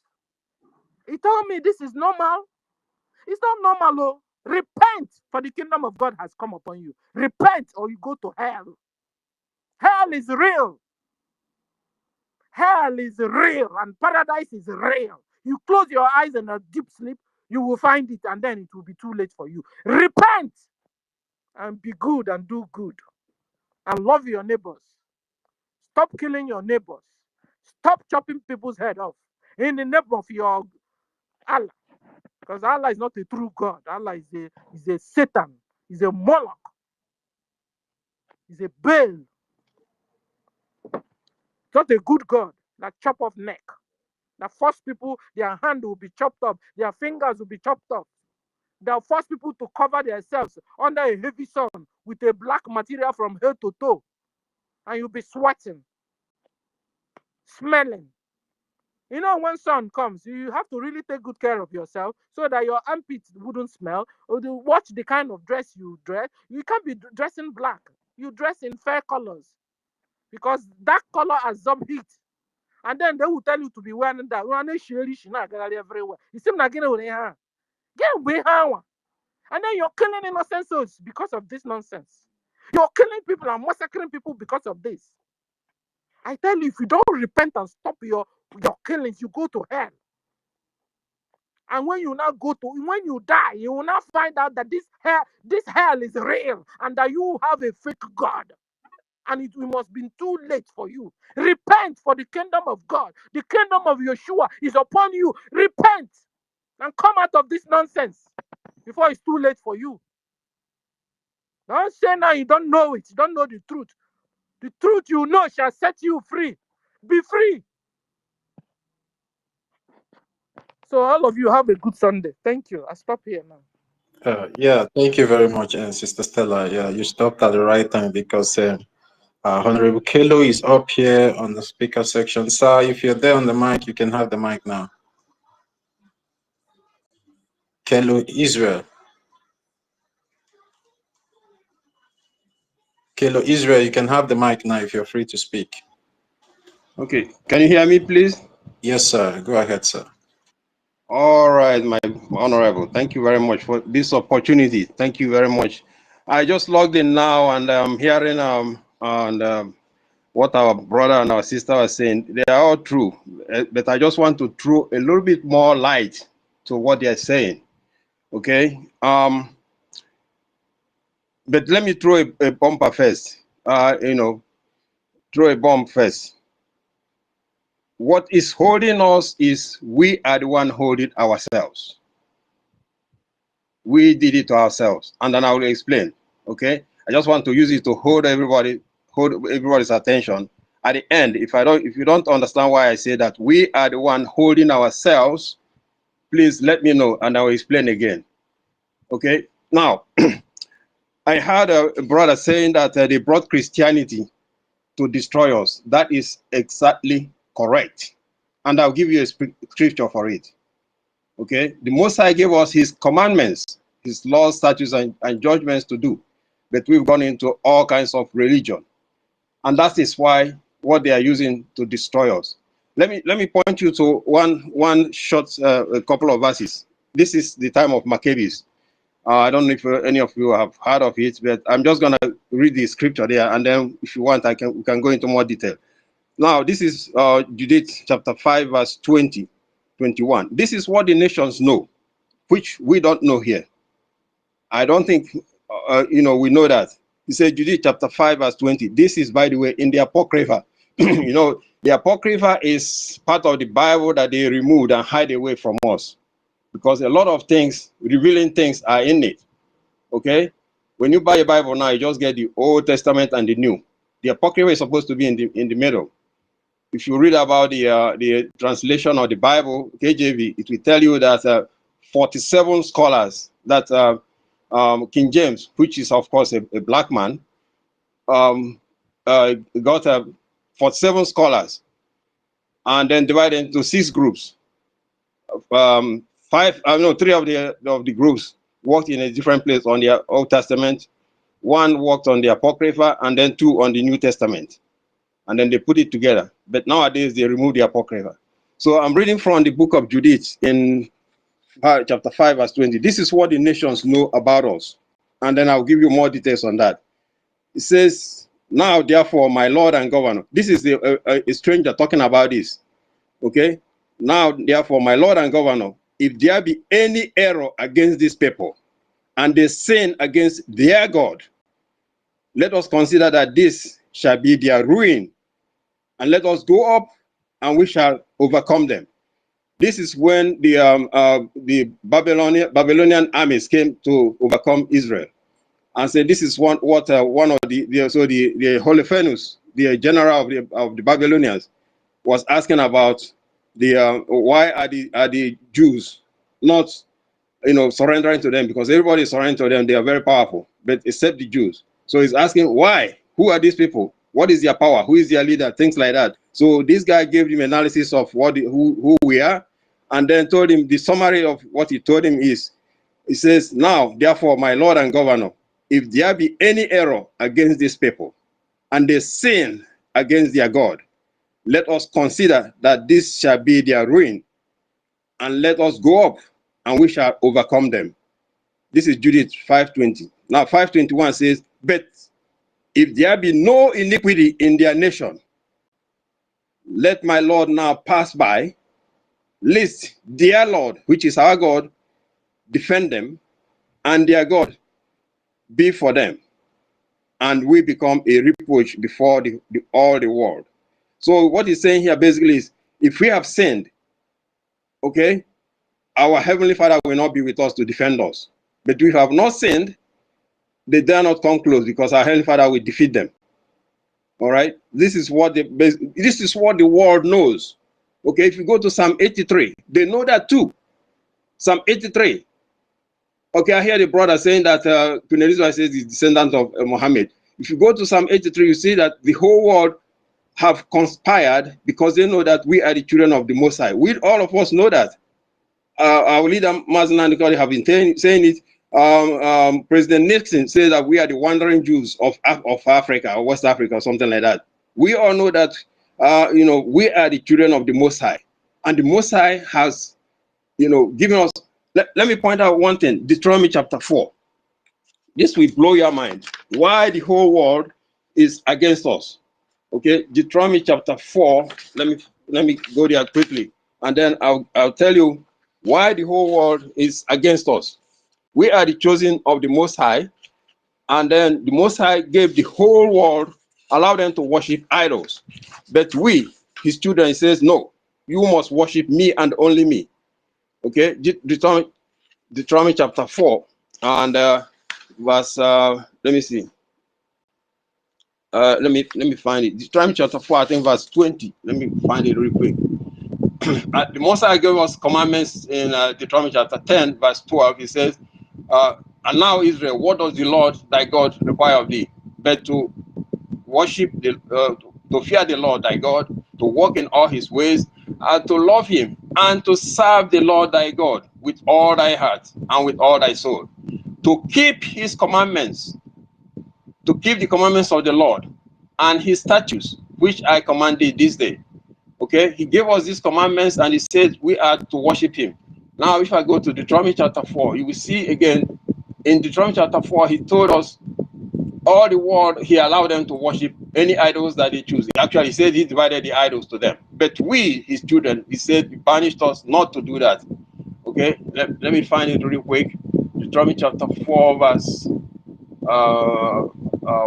23. Let me see here. Oh, I can't find it real quick. Let me find it. But this is the whole crux of the whole thing. He gave us his commandment. He says the whole world, they can worship whatever, but we, his children, we are not to do that. Okay? We are not to worship any idol. That is the difference there.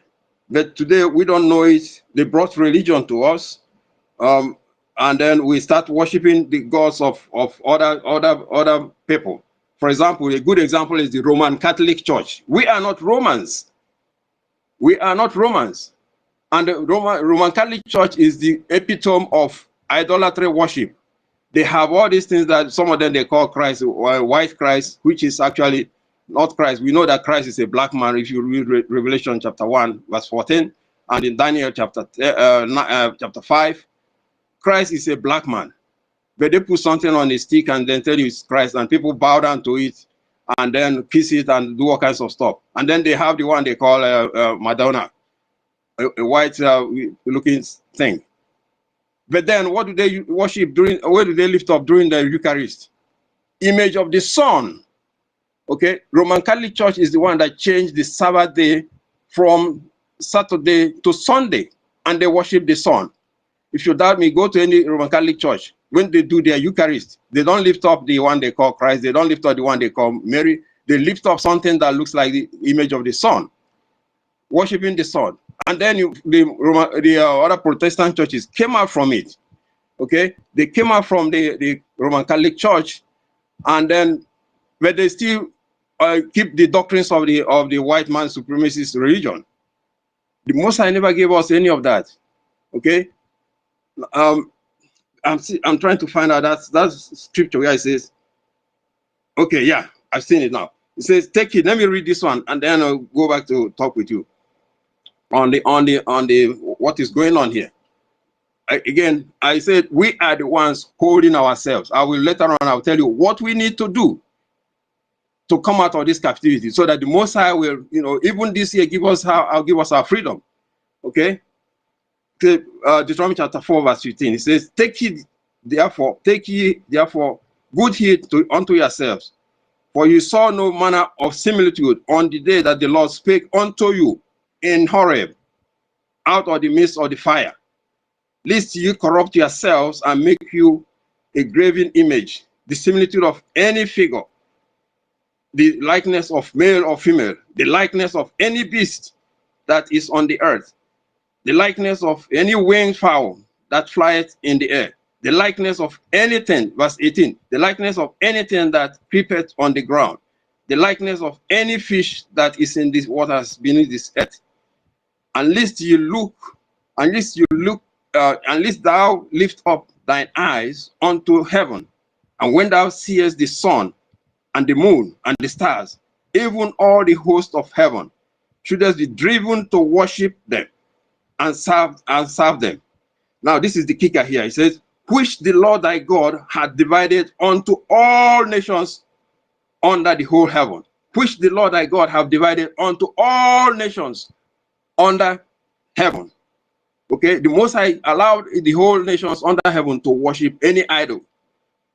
Okay, let me just hold on to this and give something to think about. Why is it that if those of us in diaspora here, go look at the Catholic Church, how many people do you see in there? But back home, right now in Anambra State, I know for sure, if you want to contest for any position, you must be a Catholic. Catholic has taken over there. They go from morning worship. You go to the market. at 12 noon, you cannot go by because they are there. You know, they put that their idols there of Madonna and listen, and they are praying. In the evening, they are going to evening mass every time. But evil is still there. And this is the church that calls himself Roman Catholic Church. It's not, we are Israel, not Romans. Okay? That is to show you why I'm saying that we are the ones holding ourselves. Okay, be it in ignorance or anything, the Most High have made it versatile, made the Bible versatile. You can, the one I'm reading up from on my phone now is, I downloaded it from the online. I have 2 or 3 versions here for free. So, and these ones can read to you. So we don't have any reason why we cannot read the Bible and find out exactly what the Most High gave us to do. Okay, now coming back to this one, it says, verse 19 again, Deuteronomy 4 verse 19. I encourage you guys, pick up, open it on your phone so you can read it for yourself. The Most High gave every nation under the whole heaven, permission. Actually, he was the one that gave them what to worship, every one of them. You talk about the Hindus, you talk about the Buddhists, you talk about all of them. The Arabs, the Arabians, Mohammedans worship the rock, okay, the Kaaba stone. Every one of them, they have something they worship, and the thing seems to be going well with them. But what happens to us? Okay, okay. The Most High says no, you cannot worship any idols. Go to the 10 Commandments, Exodus 20. That's the first thing he said. You cannot make any graven image and bow down to them and worship them. But we look at other nations, we go and then we join them, and then we start worshiping their gods, which the Most High says again. Let me read verse 19 again from beginning. Unless thou lift up thine eyes unto heaven, and when thou seest the sun and the moon and the stars, even the host of heaven, shouldest be driven to worship them and serve them, which the Lord thy God hath divided unto all nations under the whole heaven.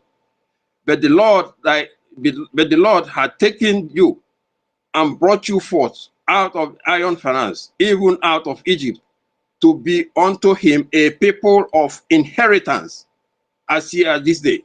Okay? The Most High says we must worship him.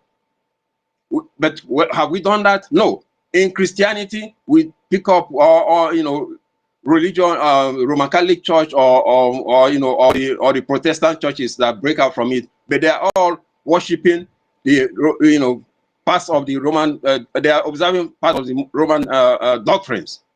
Otherwise, you tell me, why do all of them go and worship on Sunday? The Most High says Sabbath is mine. You must honor my Sabbath. Everywhere you see in the scripture, it says the 7th day, the Sabbath is mine. The Lord says that is mine, and you must honor it. But we join other nations and go and worship on Sunday. And then you talk about the Judaisms. Judaisms in the scripture there, actually, that's something that some of these Christians, kick against. That Christ is always there. They're always fighting Christ about the Sabbath. That is what they say. Those the Judaists, if you go close to them, you see that they don't even believe what is in the Bible. What they prefer, put up above the Bible, is the Talmud.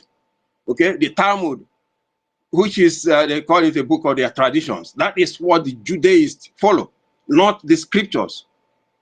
Okay, and then what have they done? Because they get our people deceived, they follow them. For example, now even our leader, you see him, he will cover his head and cover this thing. You go to 1 Corinthians 11, it says a man should not cover his head because Christ is our head. But what do? We put on kippah, we put on talit, and do you know the mystery about that? Putting on the kippah and this thing. In the scripture, it says a man cannot be killed by one witness. So what have you done? You put on kippah, you put on talit over it. 2 witnesses. So you've condemned yourself. That is the mystery behind it. These people, the Judaizers, they don't believe in Christ, and they got our people to condemn themselves following the doctrines of the Judaists. The Most High just gave us simple commandments: do my commandments and live. But no, we keep looking around, following other people that the Most High allowed to worship all kinds of idols. Okay, and then now we have the traditionalists. When they now what's popular about it? People figure out that now that oh, Christianity doesn't seem to have power. Or it looks like now, you have Dembele this one, or Olasi this one, or this of Oguguane. It looks like they have power. So now people are rushing to it, and then slowly, you go rushing to that, and then which is just nothing but Satan's and demon. Slowly is going to get you into committing such wickedness, killing people. They don't help you to better yourself, but to you feel like you have power. Now you can protect yourself. I saw one so-called pastor there who was saying, asking the congregants, prepare yourself for the war that is coming. That when the war comes, he's gonna drop the Bible, put the Bible aside, and then go fortify himself. He's asking his congregants to go fortify themselves. What is he saying? Go to these shrines and go fortify yourself, because his Christianity knows it doesn't have power. Okay, the Judaists, what do? They have their Kabbalah.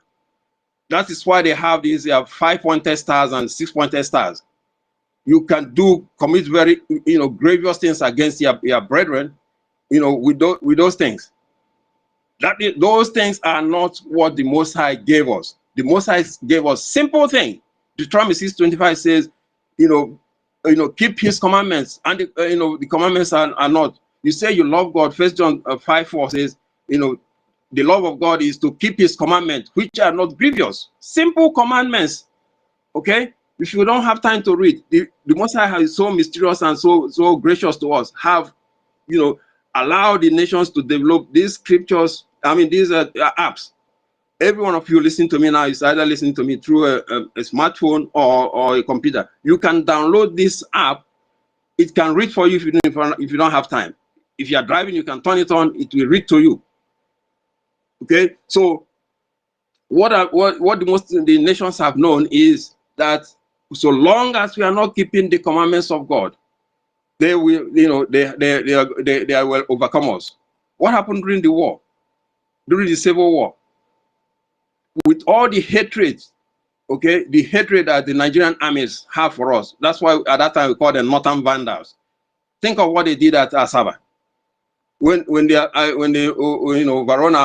was in Asaba, the Asaba people came out to the dance and singing and thinking, okay, we welcome the Nigerian soldiers. What happened there? They came there immediately, separated the men from the women, and then they massacred everybody as much as they can. Okay, kill everybody. And then after they finished doing that, they have another group, which is I believe they are from the Middle Belt. They call the cleaners. The cleaners is anything that is moving, man, animal, beast, whatever, bird, kill them. Okay, they call them the cleaners. That is why I don't have mercy on these people. These people that are crying nowadays. They say they collude. They are the ones that killed us, and all of them, every one of them is suffering today. Okay, so again, we are the ones holding ourselves. I am calling on our leader Mazin and Dekano. This time I think I heard one time they refused to allow me to have those things that is used to cover the head.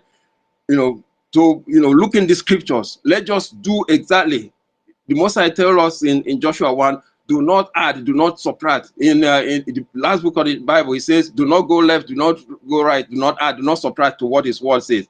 Just do exactly what He commanded us to do in the scriptures. Exactly that. Don't add, don't subtract. Simple. The commandments are not this in the another thing that the Judaism will do. They will tell you that there are 613 laws. That way you look at it and you say, oh my goodness, who can keep this? Okay, that's just satanic ploy to discourage people. If you say, okay, now how can you do that? Ask yourself in your county, wherever you are. In my county here that I am in the US, just the county alone, it has more than 1,000 laws. And then when you add that to the state laws, and then you add that to US laws, you are looking at thousands and thousands of laws. But am I a criminal? No, because I'm following them.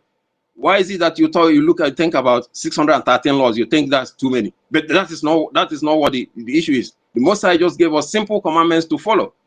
if you just say, okay, I'm going to do that, by the grace of God and His Holy Spirit, He will keep directing you. If there is anything you are missing, you will keep growing. All right. When I started out, we started worshiping, observing the Sabbath. At one point, we read in the Bible, it says, okay, new moon. We read it that we ought to observe the new moon. For example, in Isaiah 66, it says there, from one new moon to the other, and from one Sabbath to the other, all flesh must come and worship before me. All right. When so in the kingdom, if you don't observe the Sabbath, if you don't prepare yourself now and teach yourself how to observe the Sabbath, if you don't prepare yourself on how to keep the commandments like the new moon, don't hope to get into the kingdom of heaven. So I'm calling on our leaders, Nnamdi Kanu, where they are in that place now, open the scriptures. Let's do exactly what the Messiah says. Don't add, don't subtract. Let us stop looking at Judaism. Let us stop reading at traditionalism. Let us stop looking at Christianity. Read the Bible. The Messiah have made the Bible easy to get.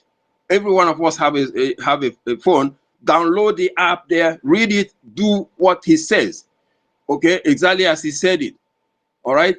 I'm glad the time that the Prime Minister's lawyer met with us. He said that now he's spending some time. You don't get right, you don't get right. I beg. Stop. He's spending. Allow him to finish. Try to round up Kolo's role. Yeah. Please. Round up, please. If you have anything to say, no call our leader name. Mary Tekan, please allow him to finish so we can move the mic, please. We don't want the thing to become rowdy, please. Yeah, Honorable Kelo, you can go ahead and round up. Honorable Kelo, unmute yourself and round up, please.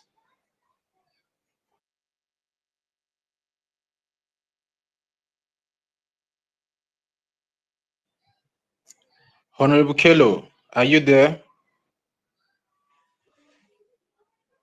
You can unmute yourself. You are muted. Unmute yourself. Or are you done? If you're done, give me a reaction, please. No, okay. Can you hear me? Yes, I can hear you now. Yeah. Okay. Sorry about that. I don't know how long that has been going on. Just round up, brother. Okay, let me round up. Okay, I flipped. I went to the scriptures and then I went after the page. I think that's why it muted me. Okay, so what I'm saying now, what we should do now is go in the scriptures and start reading. Okay, my sister, what I'm saying is I didn't mean not to offend you, but I'm talking about how we can get out of this captivity, what we've done wrong, okay, and how we can come out of it. You go read Deuteronomy 28. You see that from 15 it says that if we go against these commandments, we'll be in this trouble, which we are in now. Okay, Deuteronomy 28 verse 15. You go to Psalm 83. You will see that all the nations, that is why our brother and sister that spoke before us, how the nation has conspired. Okay? We know be one power. No. Eritekam, please. He's rounding up. Let him round up, and whatever you want to say, you can say. Please, just allow him to round up. You can keep yourself now, so that when you want to say that thing you are reacting now, you can say it then. It's not different.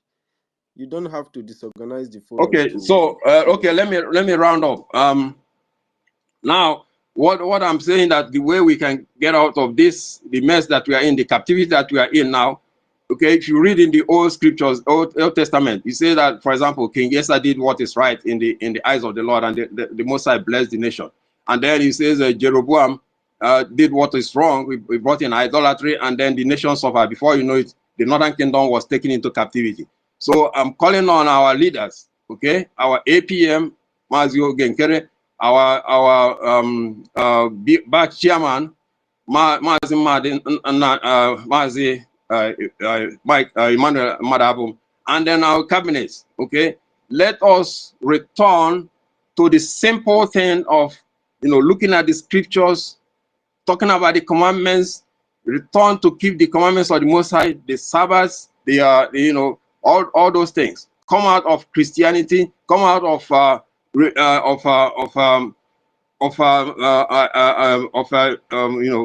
Judaism, come out of traditionalism. Just let us just look at the scriptures and say, okay, that we want to do that. Okay? Sister Mary Tekam, I don't know you like somebody like this. Just be patient, or I will bring you down. When Honorable Kelo is done, I will bring you up again. Please allow him to finish. Oh my goodness. I think Kelo is done. Kelo, thank you so very much.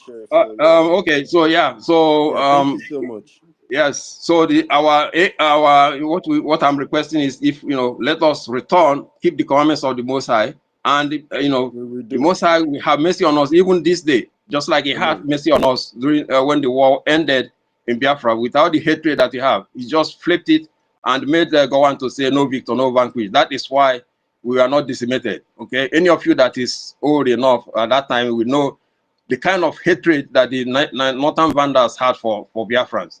Their intention was to wipe us out. If they had it in their ability, they could have killed every single one of us. But the Most High just flipped the switch, and then got go on to say, "No victor, no vanquished," and that was why we remained. And the Most High told us at that time that if we leave Him and then start worshiping idols again, He is going to do worse than He has done. We're going to suffer worse than we have done. Okay, so let us go on that. So I thank you, my brothers. I hope you take this. My sister, calm down. Don't be too emotional, but think of what I'm saying. Okay. Thank you. Thank you so much. Thank you so very much. Thank you.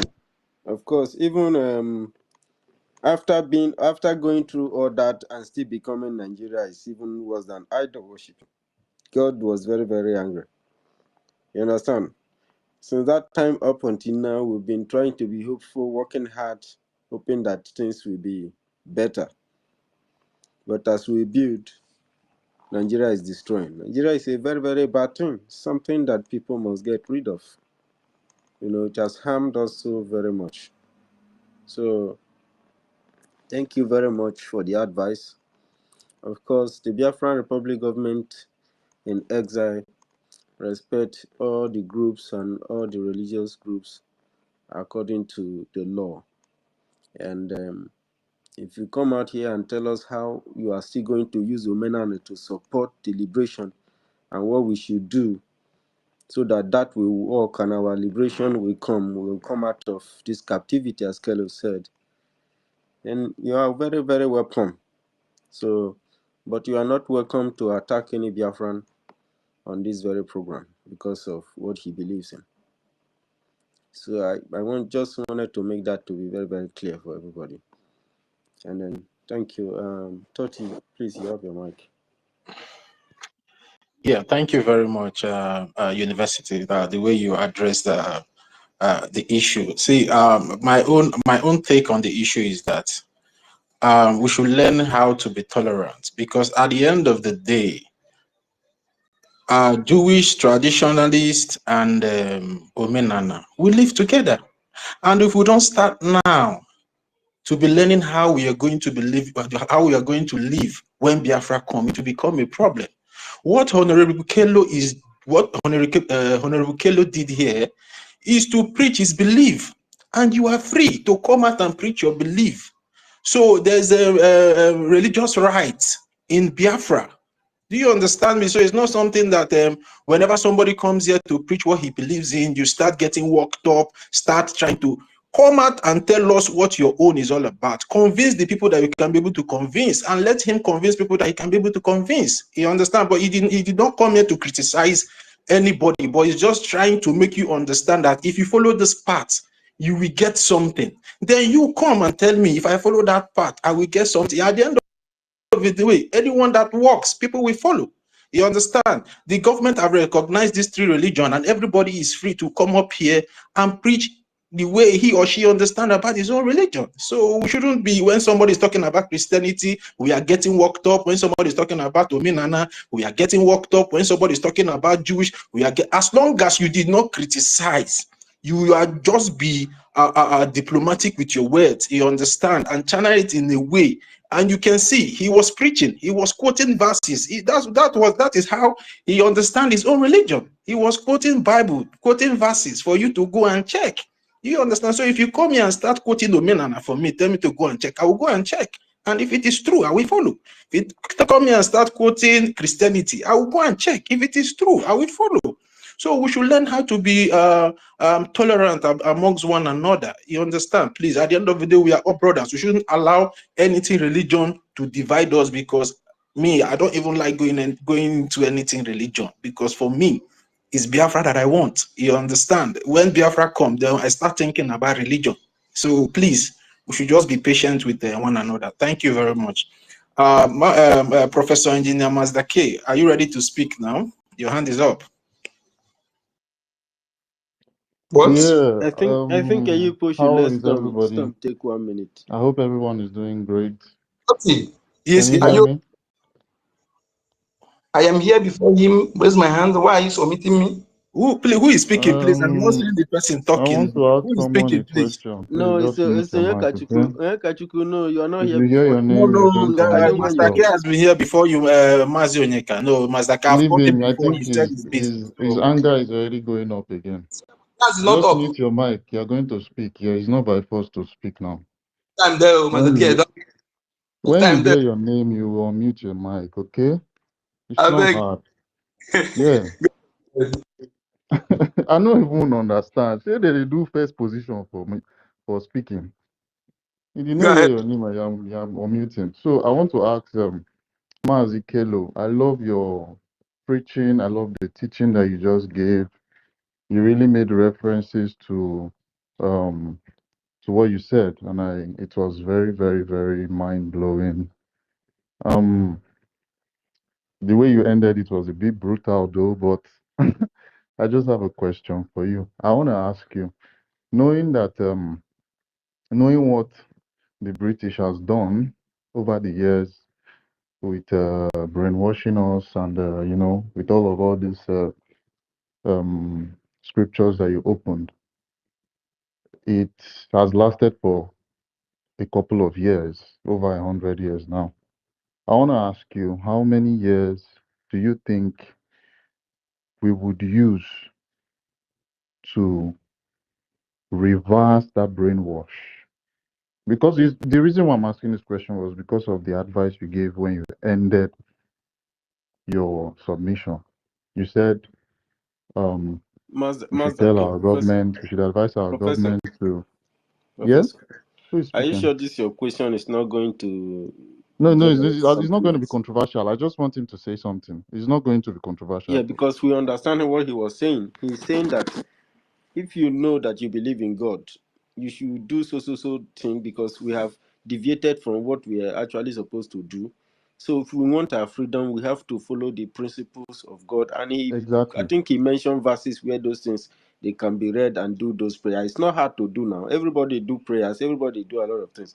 So we should go living the life. It's not saying it after saying it, he go to bed. He will also do it. And I advise any of us to also do it. It's not because it's Biafra we are looking for, not the religion actually. But, Anyway, can I just take a minute and respond? Yeah, you can respond, my brother. I would love to hear what you want to say. So you are asking how long will it take for us to? Yes, my brother. Yes. Okay. All of us here, fortunately, all of us here believe in Chukwokike. Am I right? Very correct. Okay. Now we say we love God, right? Now, what does that mean that we love God? 1 John 5:3 says, "For this is the love of God, that we keep His commandments, and His commandments are not grievous; they are not difficult to keep." Okay. And then 1 John 3:4 will tell you, if you say you love God and you keep not His commandment, you're a liar. Those are the verses I'll have you to meditate on. so what are the commandments of God? What are the commandments of God? Okay, if you go to Exodus 20, you want me to read all the commandments? All of us should know that. You want me to read it? Okay, let me go to Exodus 20, then I'll read it. Have them, because he said we should keep the commandments. So I believe that Yep. if we keep this commandment, Biafra will be achieved. And I it will gave you give us I the how gave we you an can example achieve. of how if any of you that is older or find somebody that is older, ask them about the kind of hatred that the Nigerians have for Biafrans. If they had it in their power, they would wipe us all out. Okay, take example what happened in Asaba. In Asaba, these people came out with dances and this and presents to welcome the Nigerian soldiers, thinking, okay, welcome them and then they will leave them alone. But what happened? They wiped them all out, and then after they finish, they have another group that called the cleaners to make sure that nothing moving that is allowed. I think that one of their governors, Adekunle or something like that, said, we kill everything that moves. Okay, that's the kind of hatred, and we call those in Biafra call them northern vandals. That is the kind of hatred. Our fear, at that time to surrender is that they will come on and they will kill everybody. But the Most High just flipped the switch, and then this guy, what's his name? Gawan just said, "No victor, no vanquish. Stop the killing," and that was how it ended. The Most High did that. The same way He can do today. We are asking for recognition. The Most High can do anything. It's His power. But that's why I say that it's our exit from captivity is in our hands. Okay, that time we said we're going to worship Him and keep His commandments, but what happened? As soon as the war ended, even though we are given only 20 pounds, those who are alive then will tell you how we progressed. We didn't even notice that. Some of us, our properties are still being held in the riverline areas. Okay, what happened to the guy that they got to sabotage us? Ken Sarowiwa, that they used to block us from getting supplies from the ocean. After they finished, what happened to him? He was the one begging them to know how to hang him up, to kill him, because they, all those that were against us, the middle belt, they are suffering. They're not. What's happening? Most of them they are in worse situation than we are in Biafra land. Okay, so the Most High, there is, we are Israel. Okay, and what the name means, we have power with God and with man. That is where the power is. So going to other religion or the Kabbalah to go there, you are just going to acquire the power of Satan, and that will cause you to destroy people and destroy yourself. Okay, Christianity does not have power. There's one village where funny thing happened. People keep coming and robbing their tithe money, and what did they do? They went to the ROC and got something and put it. That's how they caught the thief. That's and yes, this is supposed to be a house of God. Okay, so that is why people are now flocking to Menai. And what will that do now? It will cause more destruction for us. But the simple thing that Moses gave us, just do my commandments. Okay, Exodus 20. That's go there, you see the commandments. Thank you, Okay. Kelo. Answer question. Talk now. You're making submission again. He has answered it. Wait. He has answered this question. So thank you so very much. You're welcome. Yeah. So let us proceed. I believe that the professor is satisfied. So Toti, you have the mic because you are the one who knows who speaks next. Honorable Toti. Yeah, thank you. Thank you very much, University. Mazidake, you asked a question. I don't know maybe if you're ready to make your submission now before I move the mic, because I've called you before. Please move the mic, okay? I'm very satisfied. Thank you so much, Mazi Kelo Israel. God bless you.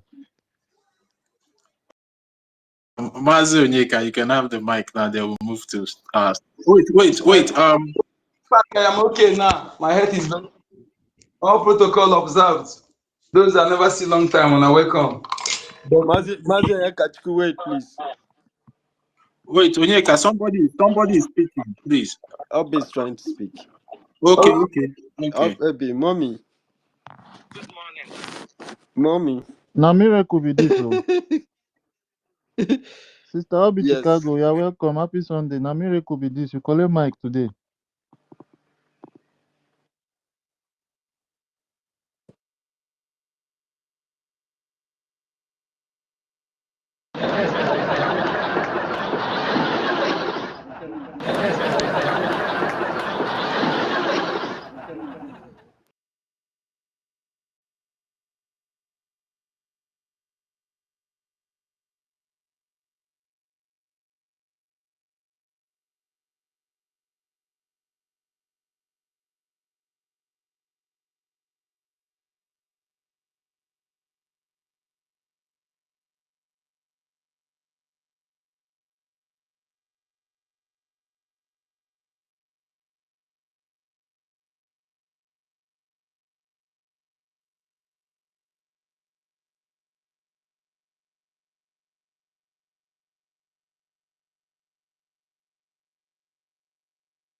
Thank you, Our Lady.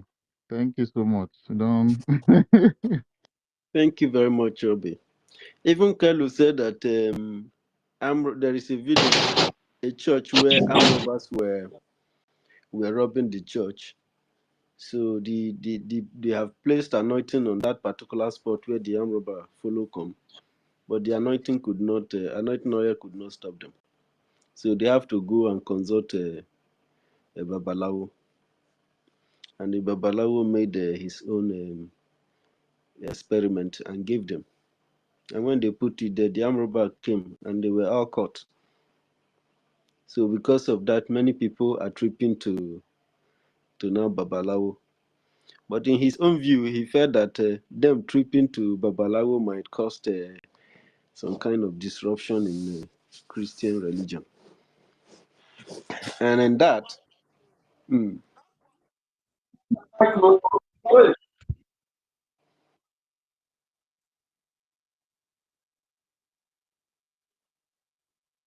absolutely.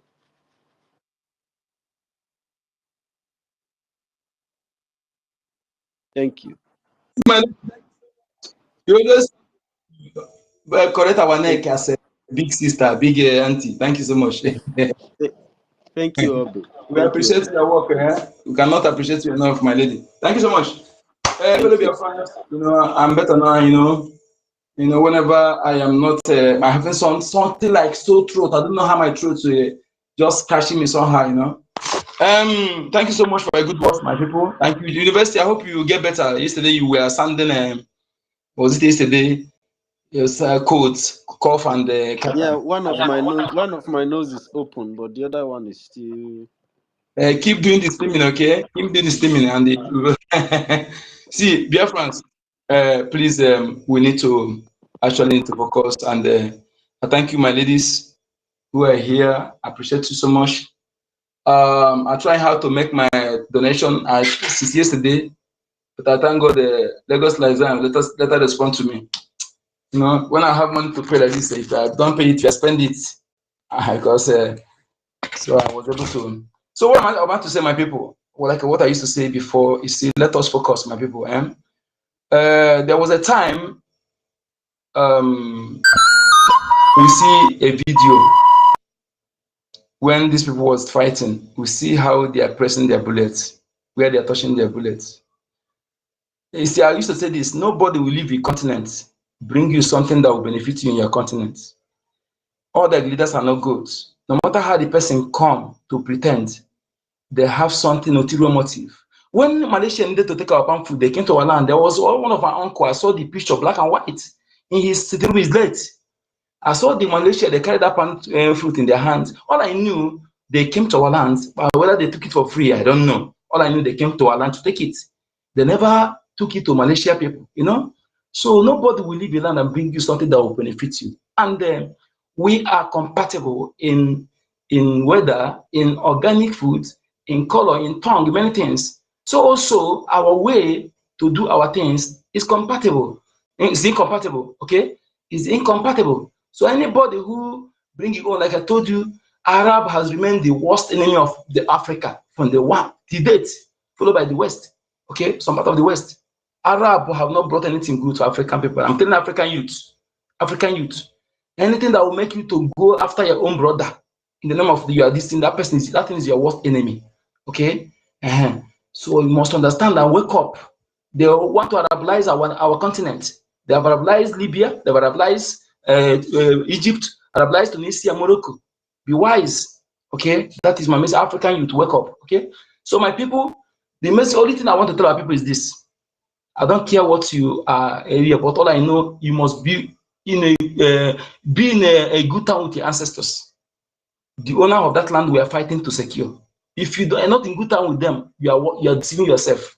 That is my message. Kashiku, we are talking about the heroes and the future, and this is part 2 of this program. Okay. So we are talking about these people in relationship to identity crisis. Our ancestors are our heroes. They are our heroes as well. Yes. Yes, they are our heroes and the future. We are celebrating the heroes and the future. Celebrating the heroes Thanking them will also help you to navigate into the future. That is why these people who wanted to stop us from celebrating our heroes, they know the importance, they know the consequences of not doing so, and they know the profit of the benefit of doing so. So they came to trying to you read the statement of Rebadu, no Rebadu, that criminal, slow poison, gentle criminal, dangerous criminal, that Rebadu. Hey, you know, he said, I thank God that our people did me proud. In fact, I wanted to, I was thinking in my mind, if these people, our people refuse to sit at home, I mean, these people it's just like a referendum, because the way they came to tag that Heroes Day. I said, what is not, you can't take care of it. How dare you? You can't tell us how to mourn or celebrate our heroes. It's not a business. So I thank God that day everybody, everywhere will just, even my brother told me that in our place, nobody, no chicken outside. I was very happy. You know, that is energized me that what we are doing is yielding fruit, because it shows that our people understand the truth. But what is holding some of them is fear. And I'm telling them that fear, Mazi, please, will you allow me bring this good news? Now, good news, okay, why I carry come. go ahead, my lady, go ahead. Thank you. Okay. So, you know, we well updated. Sorry, I greet everybody. University. My brother, I greet you. Helen. Yes, sir. Salute you. Yes, sir. Now, good news, why I come. Good. We are coming from Zam. You know, they didn't, sorry, our Deputy Information Minister, Pastor Zam. So, you know, they didn't update us about, yes, but he just gave us an update. So I'm coming from his YouTube stuff, live broadcast. So his son did birthday today. So he did this broadcast late. So they caught yesterday. Good. That is anything concerning incitement. In fact, that side, PM just scattered that side. So there's nothing like terrorism or whatever. So he's being charged with a minor stuff, you know. I don't know if we're allowed to analyze it. And I'll get permission. We'll ask if we are allowed to analyze.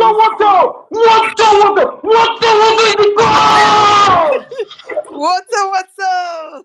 Oh God. I love to hear this. God. Yes, so You. any kind of imprisonment. No. All those things. You know, those sides, they don't have any news. It's not only Biafran government in exile that carry authentic news. Good. So Vam have updated us. So anything concerning incitement, terrorism has been all those things has been removed. So it's a lesser charge, and he said that they can defend it 100%. Anything concerning that 6 years imprisonment was destroyed yesterday. So we will wait for another update. So this is how far that we can say for now. I don't know if we are allowed to analyze and speculate. So God. Well, sister, I hear what you just said now, and that was my worry before, because I can't believe how a whole government prosecutor now will be proposing 6 years jail time for what the case they've not even started at all, which they don't even have. These are the people, the country we all love, we show love to. We thought they are protecting and they are on our side, not knowing that they are even have a hidden agenda, working with these same people, the terrorist group we want to break away from. I never believed it was that Friday. Everything was open to me that they are working, they are investigating. Why can't they work with our own people and investigate what they are investigating from the other side, from the zoo country? I hear that their police are even working alongside with this terrorist country and making an investigation on a freedom fighter who is fighting to liberate liberate himself, to have our own freedom from people that are killing us. That means definitely Finland is even supporting the terrorist country, supporting the activities, killing Biafrans. That means Finland doing better than what we believe, what we thought of them. I was so angry at those pictures, those things that I saw on that Friday. I was so angry. I was not happy about it at all. In fact, this update you brought now, at least it uplifts my spirit, that it makes me a little bit calm down. Because I never expected that. Because I never expect that Pilan can Make person talk finish now. Make una show. Hey, okay. Thank you so much. My lady, thank you so much for bringing this update. Thank you. You see that yesterday, brother, you're not only the one. I'm telling you something that make me down. You know, sometimes you'll be happy, you not become happy, but sometimes you don't remember what to make you sad. I remember that some people will go to where my prime minister, when my prime minister Udogu, that man, in mind, I see this Bao. He was saying Finland, they bring them. Look at my prime minister. This woman was very evil. You are just you go to the bush, you come outside and ask for any. I say, Eka, go ahead. why is it that this woman was not aware that PM was going to court?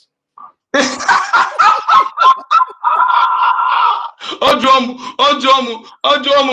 information man.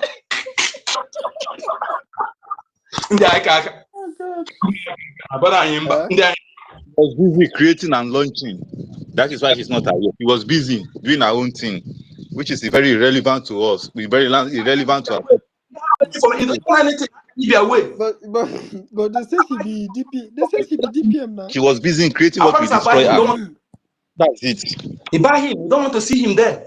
All these things he's saying there, we just guessing. The prime minister buy him. People they should ask him, why haven't you, if you are this prime minister that you claim you're this, why haven't you visited him? Our prime minister don't want to see him at all. Don't want to see her. Don't want to see. And again, she had been warned not to use our prime minister's picture yet.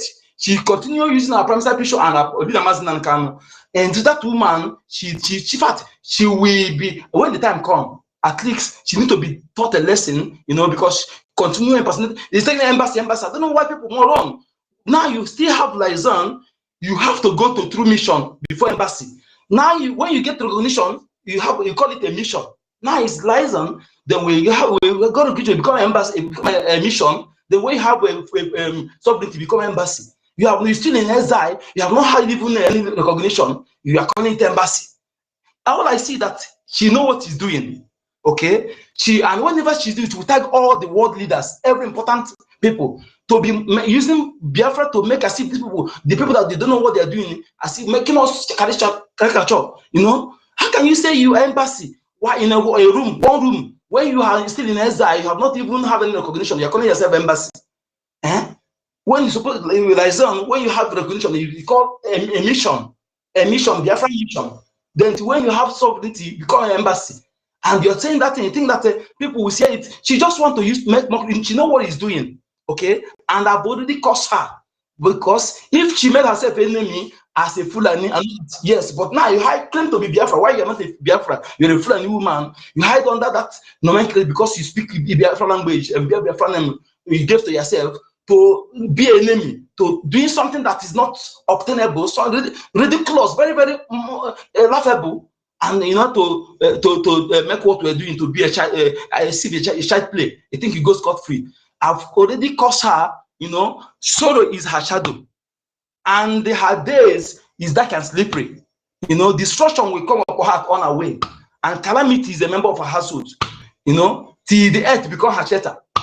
This is how I cause it every day. And that's she will die, she will go painfully and disastrously for daring to do all these things you do. You were born in our land, the land did not show you and breed you. For you to pay the land back, you choose to pay back by sharing blood of the innocent people of the land where you were born. The land welcomed your father and your mother who was their Fulanis, okay? And you were born in the land did not show you grow up, you school there. For you to pay back to the land is to become an enemy, to share the blood of the innocent youth of the land, in order to sabotage what they're doing. You think you go scot-free. Who will tell you that the land is the holiest land on this planet Earth, despite that they have discredited it? And I went to go to say, no land is more holy than Biafra land.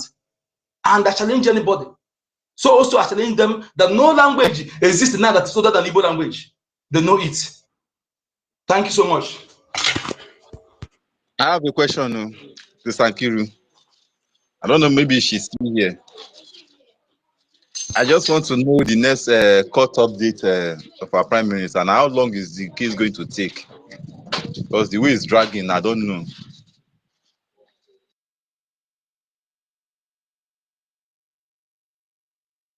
My brother, do everything very fast. They can't delay anyhow unless they want to do hanky panky. They will do it according to their way. You see, no matter how corrupt. Nkiru, are you ready to answer the question?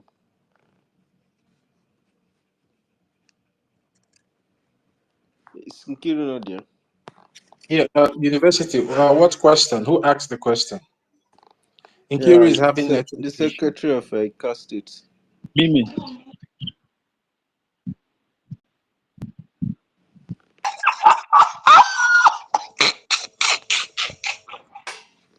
Hey, Kiruko, our lawyer, will ask that question.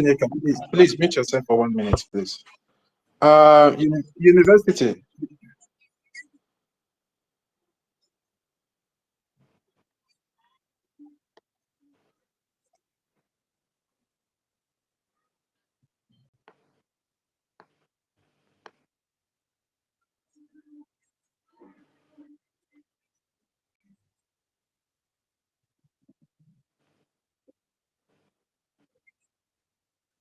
Yes, now we know that not everything can be said on spirit, but the one you're asking her is not classified something. It's not classified. Okay, thank you. University. You know, the network kicked me out earlier on, so I didn't get them. I don't know what the question is all about. Is this something that we need to discuss? Next court date. Next court date is the question. Just the question. Next court date. Finish. Question I have is not a bad one. I said next court update, and how long is the case going to linger? That's what I just asked. I just want to know. I don't think I have any motive or there's any motive behind my question. No. You are not wrong. Nobody's blaming you. I think the next question court cannot be update answered is out there in the public now. I think maybe it's I think it's in June 11th or something. It's out there now. It's not something. Mimi, you're very good to go. Yeah. Thank you. So that was it, Honorable Totti. And thank you very much, Mimi. Partner for Odumegu State very soon. Please, if you see anybody who I not see here, when I not see them, you because when you see me for every state. Which state are you from, Mazi? Odumegu State today we have APM. They welcome APM today. APM the fight is coming. The fight is coming. Odumegu. Yes, Odumegu State. Odumegu State.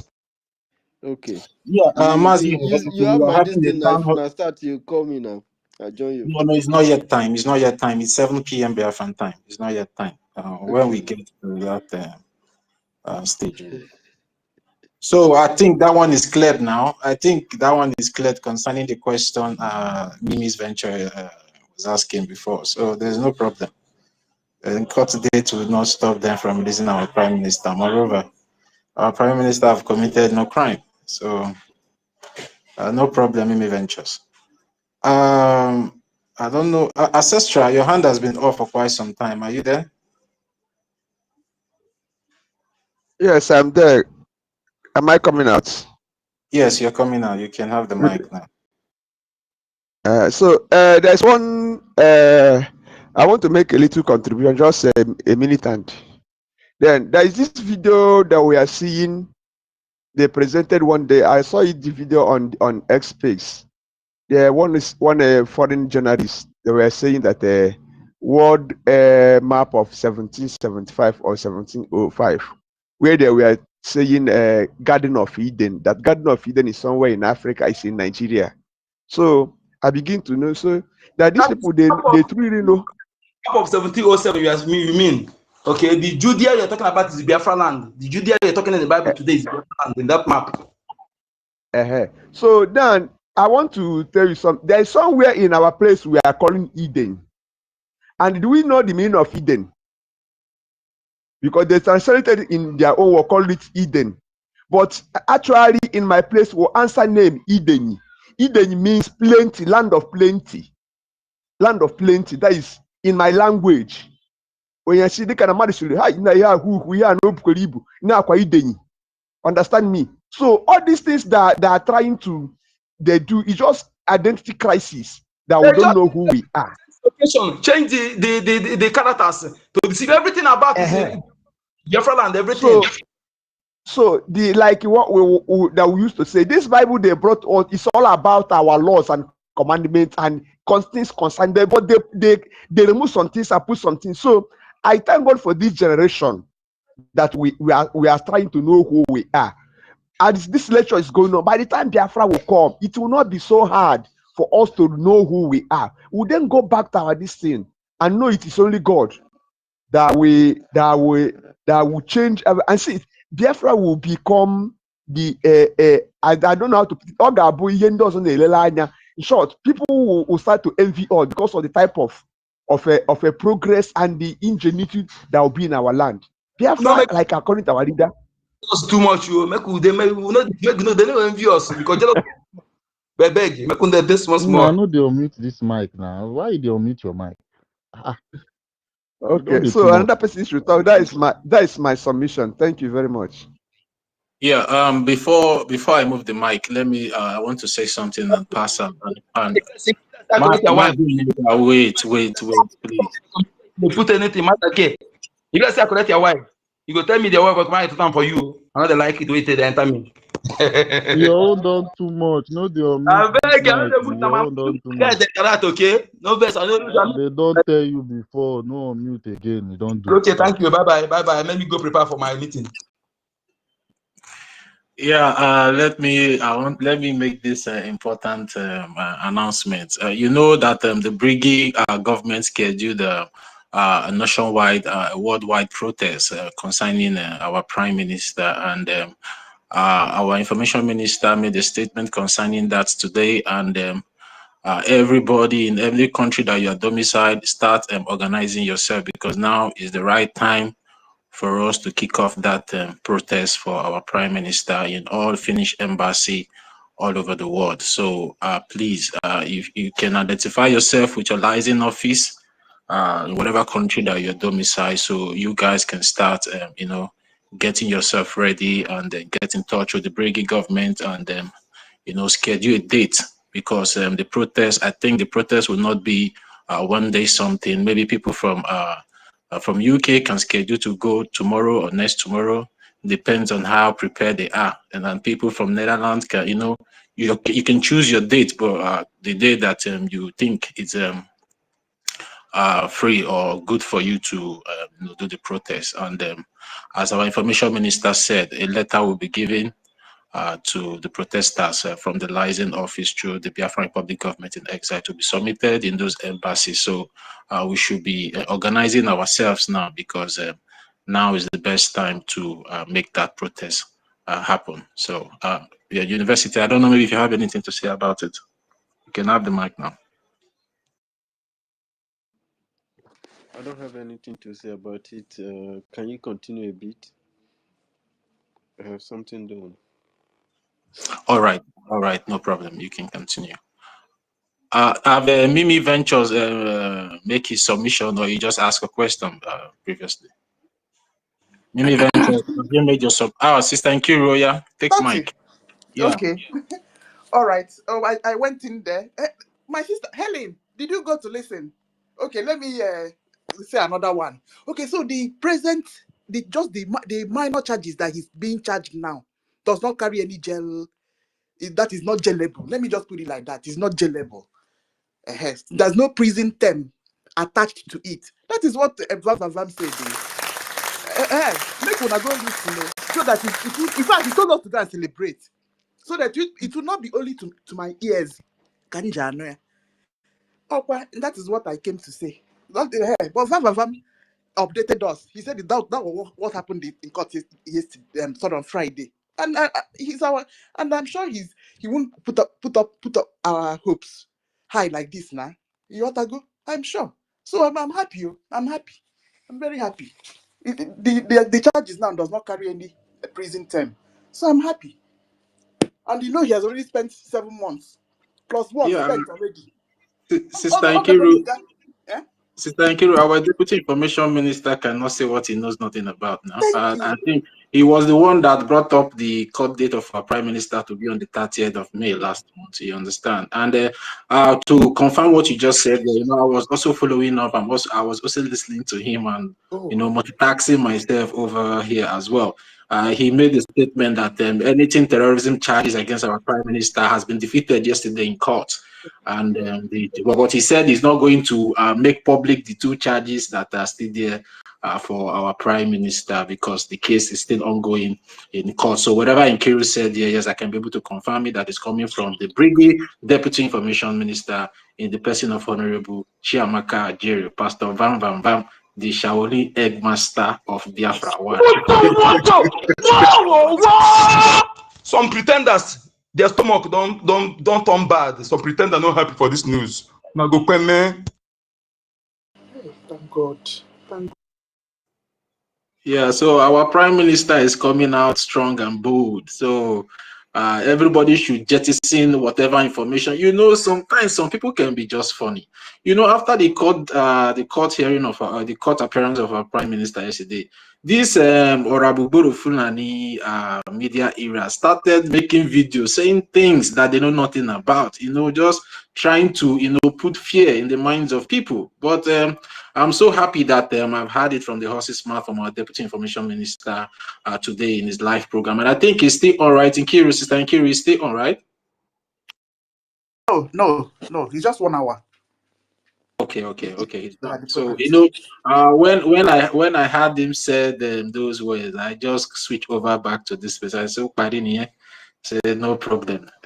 So, BIAFRANS should relax.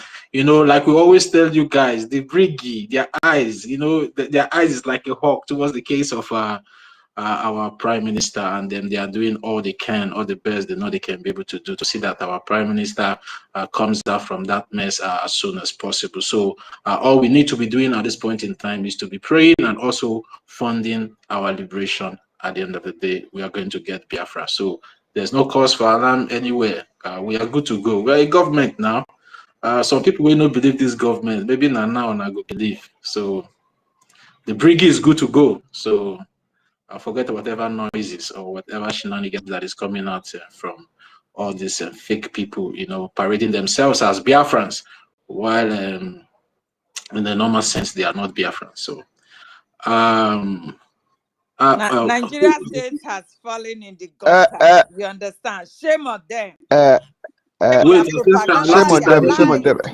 Yeah, sister, please wait. I don't want anybody to interrupt Sister Helen. Please, I don't define you since I don't know where you're wrong. I beg, look at our Sister Helen talk. I've been so busy. Today is Sunday, a lot of visitors, and I need to attend to them, Yes, that is it. We are mothers and everything goes around us. At the same time, our freedom comes first. This is why anytime there is a need for co-hosting, I don't reject it too. I will put it there, so I will be busy doing my thing there, also attending. Thank you very much. What a good news, my sister. You see, I was so busy. I don't feel van broadcast now, but I was so busy I couldn't really concentrate very well to know what was going on and when it came up. Thank you very much. The enemies, they are falling. They are falling. The zoo is falling. Happy new month to us. This new month is going to be woto good news to us. To Biafrans. Biafrans will be set free no matter what. We have suffered. We have been humiliated. We have been killed in our millions. You understand? Our God is not asleep. Our God is not asleep. Anyhow they interpret the Bible, anyhow they will do it, but remember that there is God Almighty, the creator of heaven and earth, who oversees the affairs of men. You understand? So do not bother about the interpretation wherever it goes. Always look unto the one in the heaven that created us, that is still there, watching over us, looking into the affairs, the sufferings of Biafrans in the so-called Nigeria.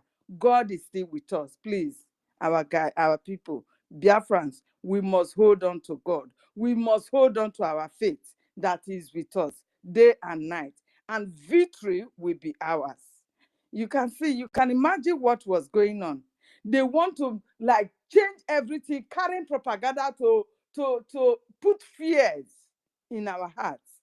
You understand me? Some were like, oh, look at the prime minister. Oh, see how he now grows white hair. I told that one, if you have no white hair now, you will never grow old to get white hair. You will die before the time of your white hair. You understand me? Because that is what they wish themselves. You think you are making mockery of somebody, not knowing that you are laying curses on yourself. You understand me? It is the wish of every human to get old and have their hair to be as white as the wool. You understand me? But some people will just come out and be taking advantage of every look of human being. Oh, he's this, he's that. You understand? These are the tools of the enemies to like bring you down. But we are standing more stronger than the way we are before. And this month will bring us victory. I am believe on it. Every one of us should believe on it because God is in the throne.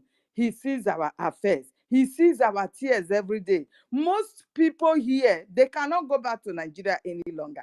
Most especially those of them that their faces are out there. Nothing will take them back to Nigeria. People like Van Van Van, they can't go back to Nigeria until Biafra is restored.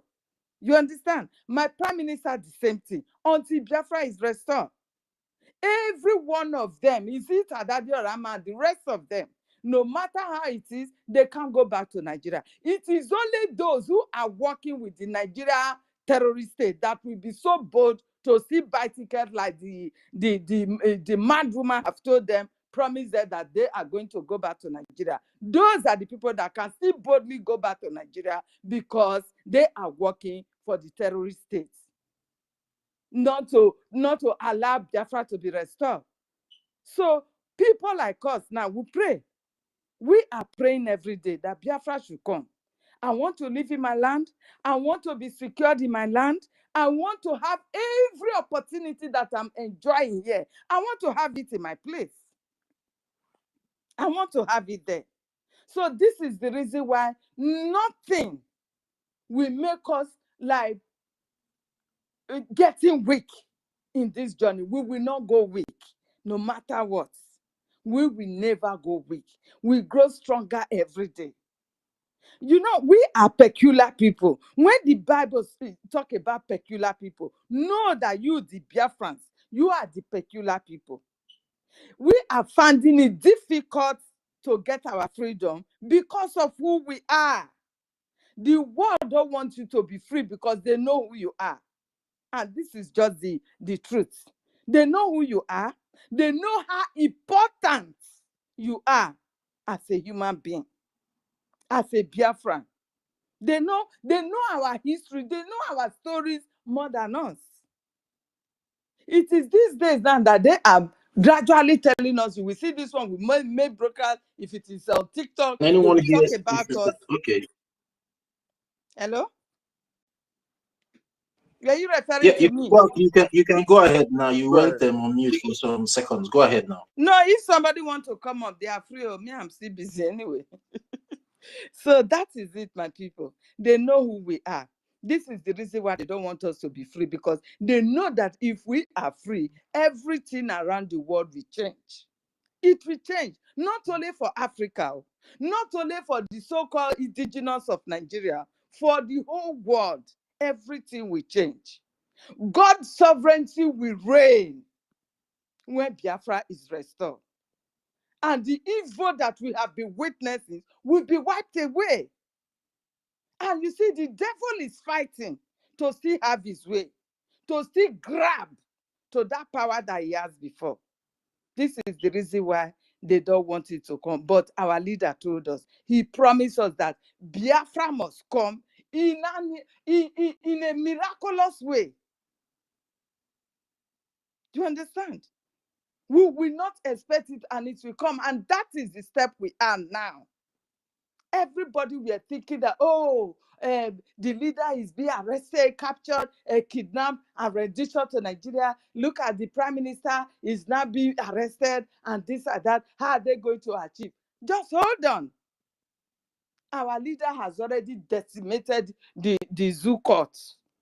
They are now peeing on their pants. Those who went to kidnap him, they all denied. They denied. They said they don't know. They don't have hands in his kidnap. Everybody that was involved is remaining the Malami that will now come out and say, oh, I was not the one that was speaking Fufu for the Hausa people on that day. He will still come out and do it. This is the work of God. Have you seen any country that has fought war, getting to 60 years now, and the country is not being granted freedom? It is only with the Biafrans because of our peculiarity. So my people, do not let anything weigh you down. The little that you have for funding the Liberation Army that the Biafran people have already set up, we must do it. Because by now we're supposed to have somewhere, a state or two set to our own that we will be controlling since the redeclaration. But you can see the enemy just came like a flood, trying to destroy everything. But God never allowed it. Thanks to the three wise men, whose images and characters were being damaged on the social media. Thanks to them. The gatesmen, we are the gatemen. We are the watchmen. And we were all out fighting. You can imagine where out of 100%, only 3% stood aside and started fighting. Today, the truth is out. Just because it is only the truth that can stand the test of time. And we are standing it. Those who carry propaganda, you can, when you ask the question, thank you, my sister, for yesterday program that you had with Adade Orama. You see how they were fooling themselves. While you were asking that question, you see how they were chewing their mouth because they know nothing about that. They can't answer you. They carry propaganda everywhere. When you ask them, where is the way forward, they will ask you back, okay, where is the way forward? When you ask them, what is the achievement of the mad woman, they will ask you, oh, if you don't believe she has achieved something, just take it like that. Can you imagine this? Is USB a sovereign state? Yes. Imagine. Imagine. So these are the things that the enemies are using to fight against this freedom, to pull it down. But thank God for every one of us here, still standing strong. Please, do not allow any insults or intimidation, or my sister just said something that offended me, I'm not going to continue again. Please, don't allow the devil to use you, because this is the only way you'll be able to survive. Going back to Nigeria is your freedom. Because if you think Nigeria is going to still be existing, no way. I've told my sister Warisi that severally that I would have loved to even quit. But because I know there is no any other way for my survivor, for my generations to come to survive, it keeps me going. And that is just the fact. No any other way. Nigeria, the terrorists have taken over.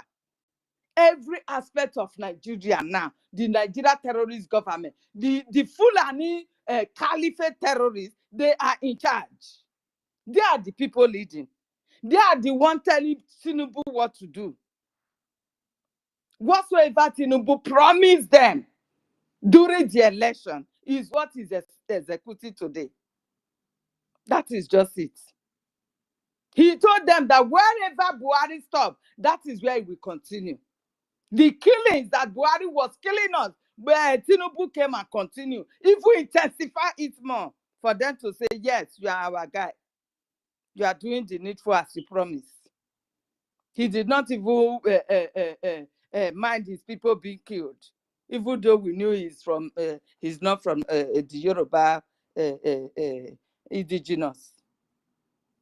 Do you understand?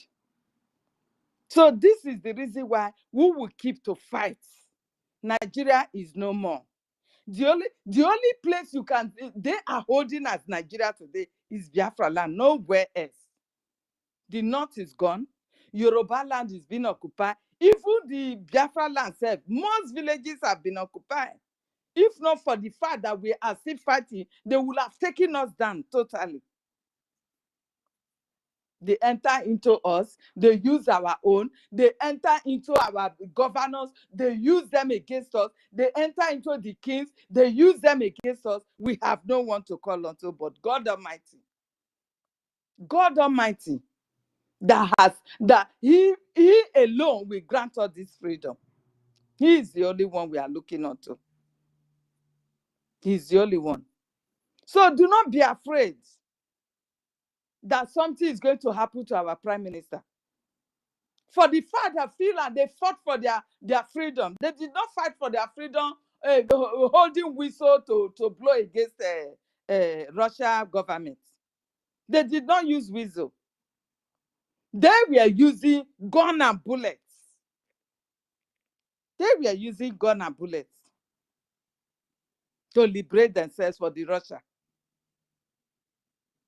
How much more we? They did not even experience the torture, the killings, the humiliation, the intimidation that we are experiencing in a Nigeria terrorist government. They did not. Yet they fight to free themselves. So all this story we are saying today, they are aware.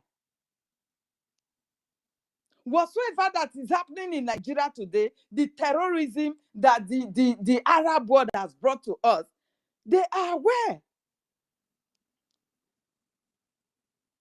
They are fighting to Islamize Nigeria using the so-called black race.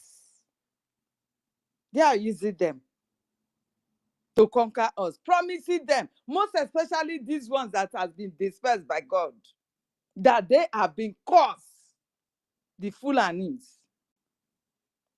Now they promise that Nigeria will become your own settlements, that you will call your land, your place. This is why you see the mad woman fighting to have it, because it's only Nigeria that gave them identity as human. It's only Nigeria that makes them become human. In every other African country that they go to, no settlement for them. They wanted to do what they are doing today in Nigeria. They wanted to do in Ghana. What happened? The Ghanaians, they rose up. They told them, if you don't stop, we will finish every one of you. They started with their cows. Using their cows for barbecue and all that, they all ran away. They ran away. But because they have already had their stooges, their caliphate in the north, those ones like opened door for them. Okay, you come. Let us all come together. They fight and take over Nigeria, and Nigeria will be our own. At least the Bauchi governor is still alive today that said it. He's still alive. He invited them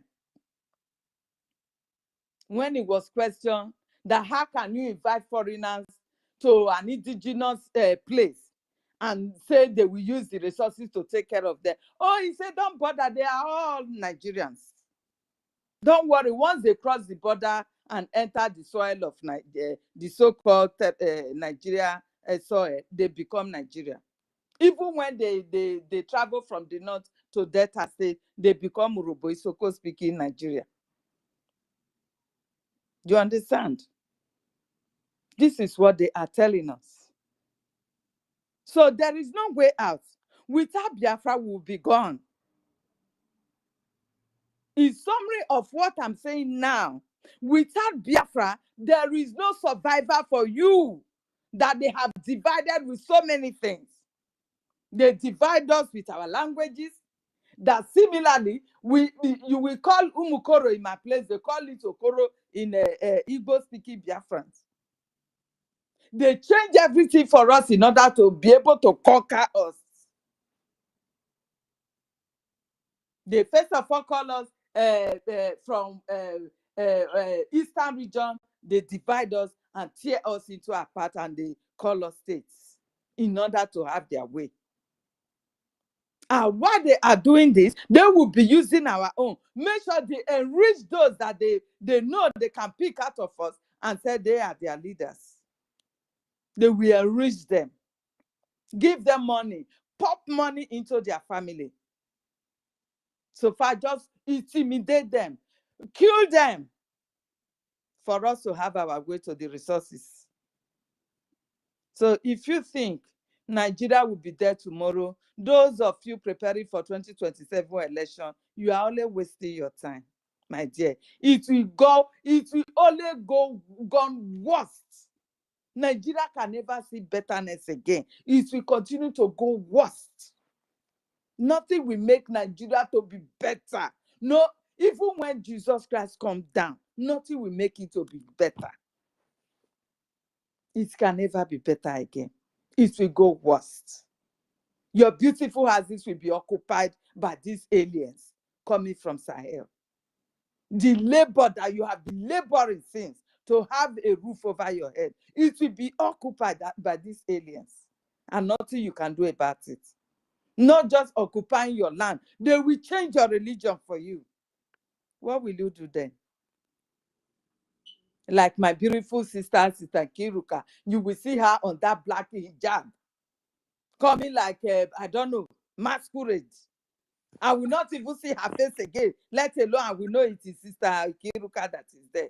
Or is it my beautiful queen, what is sister, my sister, that her beauty is glowing everywhere? Wow. Then I will not see her. I will only be seeing the statue of a masquerade in front of me. Do you understand? Is this what will be? Is this the torture that you want to go through? So we that love beauty, we love beautifying like flowers and everything. The beautiful clothes you have before, how are you going to do? Are you going to burn them? They will even help you to burn them. You are not going to be the one to burn them. They get you those black materials and start sewing. Our men, they are not even exempted. They will bring out that white bedsheet and tie it on your head. Carry it, yeah, and tie your neck to it. You'll be sweating and dying in the heat. It doesn't concern them. They are used to it because that is the way they have been brought up. So they don't feel it. But you that be enjoying yourself, the wigs, different types of wigs that you have in your house, those ones you will buy 500,000, 1 million, 300,000, different types. They will help you to burn all of them because it's going to be of no use. Even the chicken in your house will not be spared because they are going to rape the chicken. Is this the life that you really want for yourself? So do not think of any election that is going to change the status quo of Nigeria. It will not. No election can change that. You bring 20 of P2B. It will never do anything. No changes. No changes. Because that is how they want it to be. Terrorizing you. Oppression everywhere. They said you are one Nigeria, but you cannot live in another state that is not your so-called speaking language or part of you. If you live there, they will be intimidating you every day. Oh, you cannot become a Omonile because you are not a Yoruba. You cannot become this because you are not an Hausa. Is that not a scam? Bringing us together is a big scam. Amalgamation is a big scam.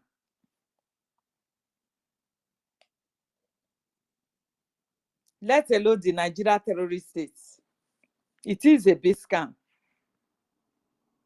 And now it has even expired. That is my wonders. A country that has expired, nobody is calling to let us have a round table talk to see if we can live together again. No one is calling for it. We have all been bail-offs with gun and bullet. If you talk, you try to challenge the status quo, Oh, it has expired though. We cannot continue like this. They will go after you. The DSS will go after you and put you in their dungeon. This is what is happening to our leaders today. The whole world, they are aware that not that we are really killing, we are killing or fighting anybody. We are fighting to protect our life. They know that the terrorists are killing everybody. Nigeria have no solution to arrest or imprison terrorists.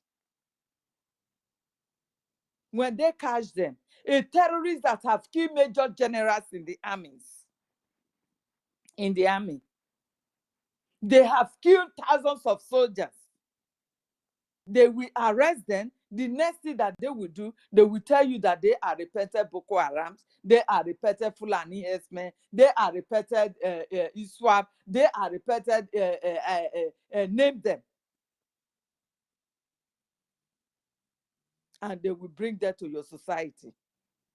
They will take some into the military. Now they are handing over barracks and everywhere, police station to them. In the name of the terrorists invaded our barracks, they take over everything. Ammunition, the money Nigeria government is spending for weapons every year, what are they using it for? The weapons every year will go back to these terrorists in the name of they attack them. And at the end, they will come back and bring them back to the military.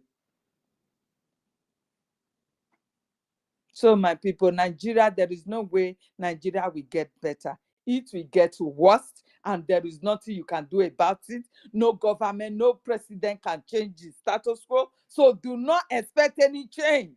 The only thing you can fight for now is how to liberate yourself from it. You need to liberate yourself from it. As a person, most especially you, we the Biafrans.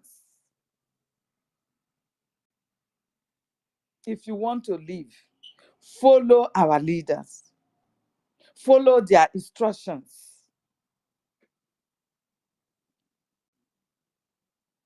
Follow them. Enough is enough. Nigeria will never get better. No matter what, Nigeria will never get better. So do not allow anybody to discourage you. Do not allow any insult to bring you down. Oh, the way he talks to me, I don't like it. The way he threatens me, oh, because we are not speaking the same language, I have to quit. No, I will not quit. You will quit for me. Because you are not more Biafran than I do. We are all the same.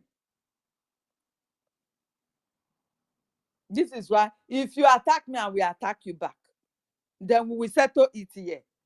No need to go backyard, go there. No, I don't have that time. I don't have it. When you attack me, I'm attacking you back immediately.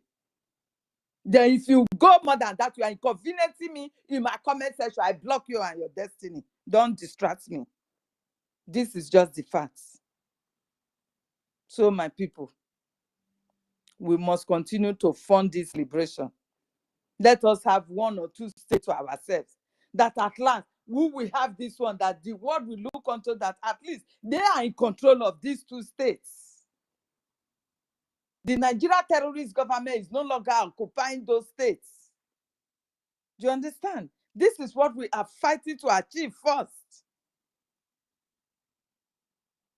The 3 arrows, 1 has been achieved. We have to move to the second one. So how do we get there? If you are not standing tall, if you are not funding your liberation, how are we going to get there? The only way out is the funding. We must fund it. And you must not look at what myself donated and you will say, oh, because she has had put in 10 Jema, let me put 20, at least I try more than her. No, please. If God bless you with these resources, know that it's going to be for your liberation one day and use it for it. Because once Biafra is free, you are going to be a billionaire in Biafra land because the resources are there. except you are a lazy type. You are going to be a billionaire in our own nation. So please, don't relent. Don't worry. Continue to push forward until we finally arrive in our nation. Thank you very much. I welcome you, my sisters, a worry sister, and you are mic. I don't know if you want to say something now. Please, you have the mic. Thank you very much. Sister Helen, I would like Mary Tekam to go first because I want Worry Sister to take her time. Because Mary Tekam was supposed to speak earlier on, but she has to go down. Mary Tekam, are you there?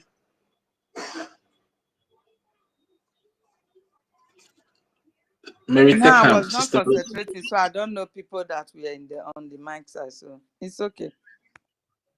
No problem, no problem. Mary Tekam, Sister Mary Tekam, are you there? Unmute yourself. You are muted. Oh, it's like she's not close to her phone. Worry Sister, you can go ahead now. Unmute yourself. Okay, good afternoon. She's not on the mic on my side. I don't know if it's on the mic on your end, but here is showing listening. Yeah, I'm seeing her here. I'm seeing her here. I don't know. She is saying listening on this other side. Good afternoon, everybody. Good afternoon, my brothers, my sisters, my mothers, my father, my twin sisters, my twin brothers. Good afternoon. I am not a senior citizen. She knows how to call everybody's name down to the letter, but I'm not too good at that. So I'll just salute everybody.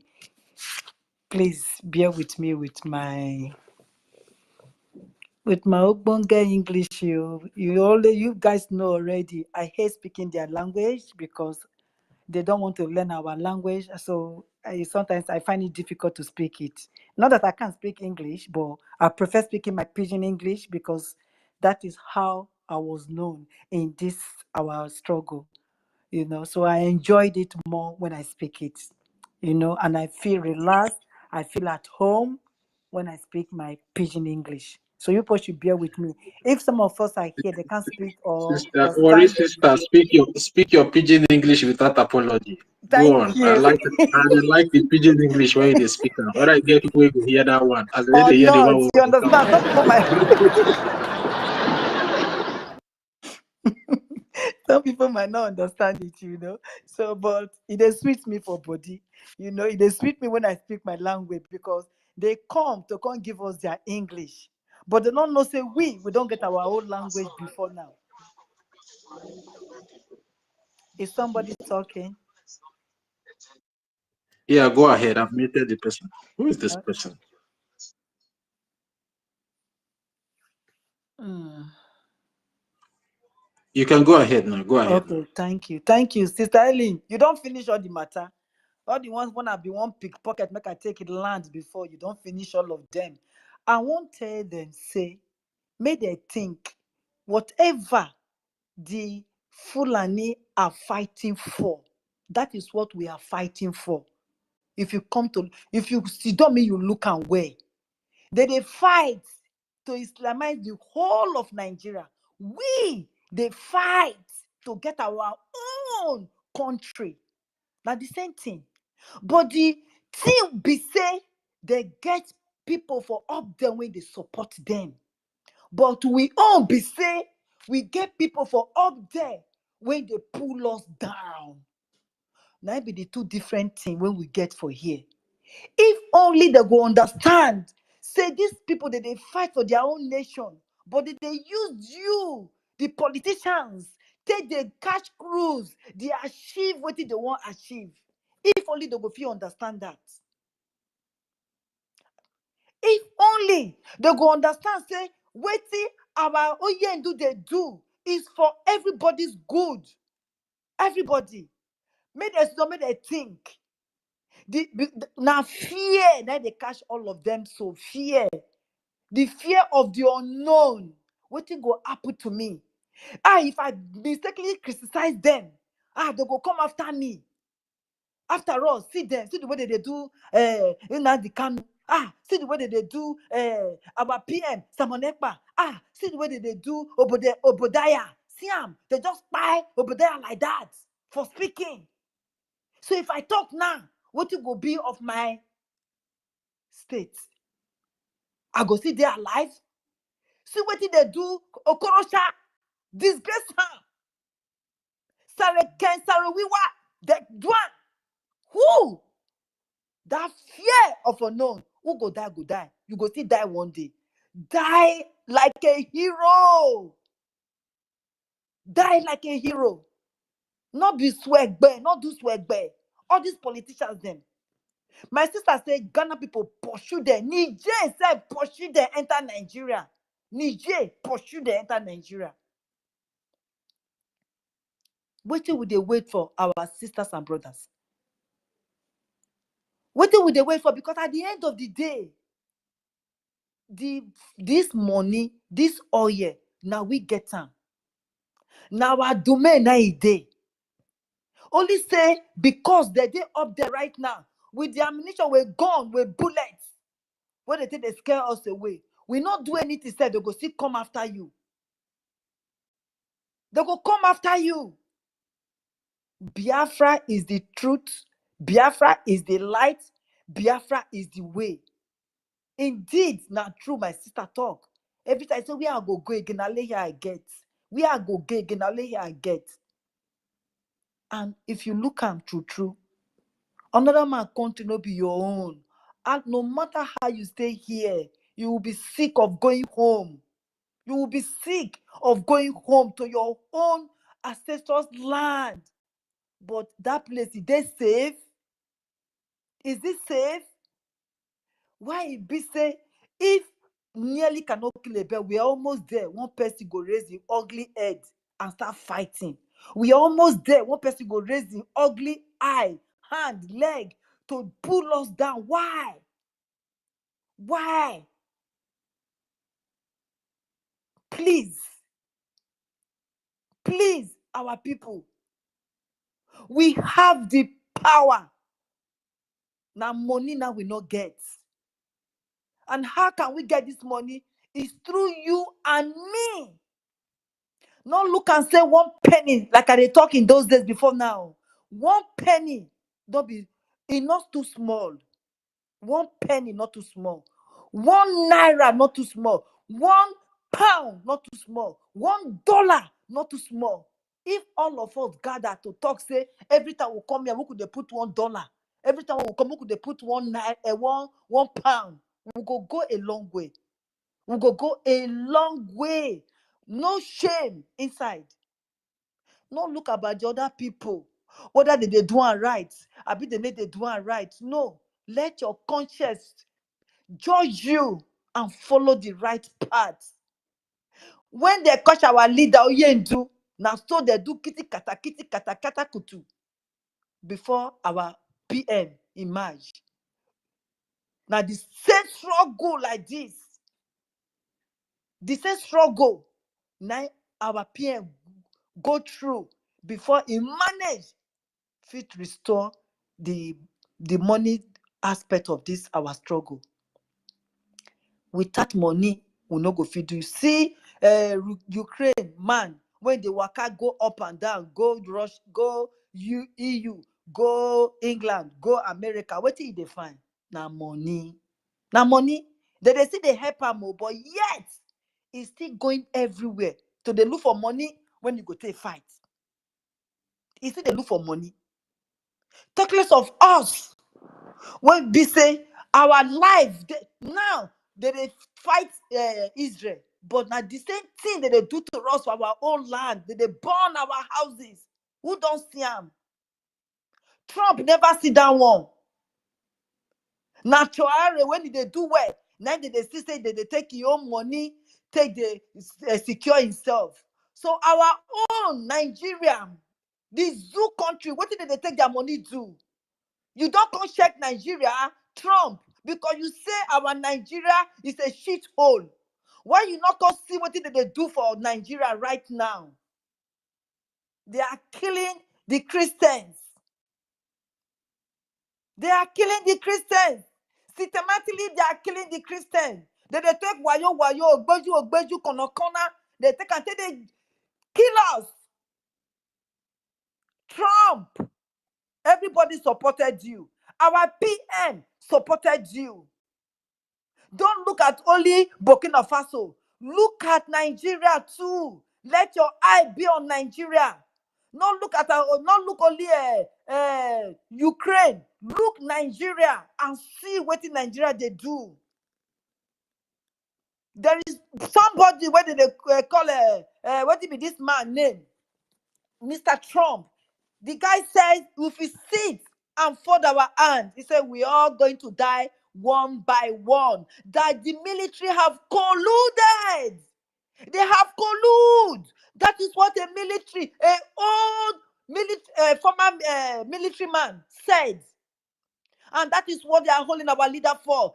Mr. Trump, President Trump, I hope one day our lobbies are coming to you and we are shouting. We are shouting. We want to leave Nigeria because they don't permit us finish. They don't permit us finish. We cannot support you in vain, Mr. Trump. You have to do something. Our both leaders supported you. Please look onto Nigeria and see what they are doing. Not look only Burkina Faso. Not look only Ukraine. Look onto Nigeria and see the terrible things where these people they do with their so-called cow. We want to go home. We don't want to come to America to school. We don't want to go to university in America.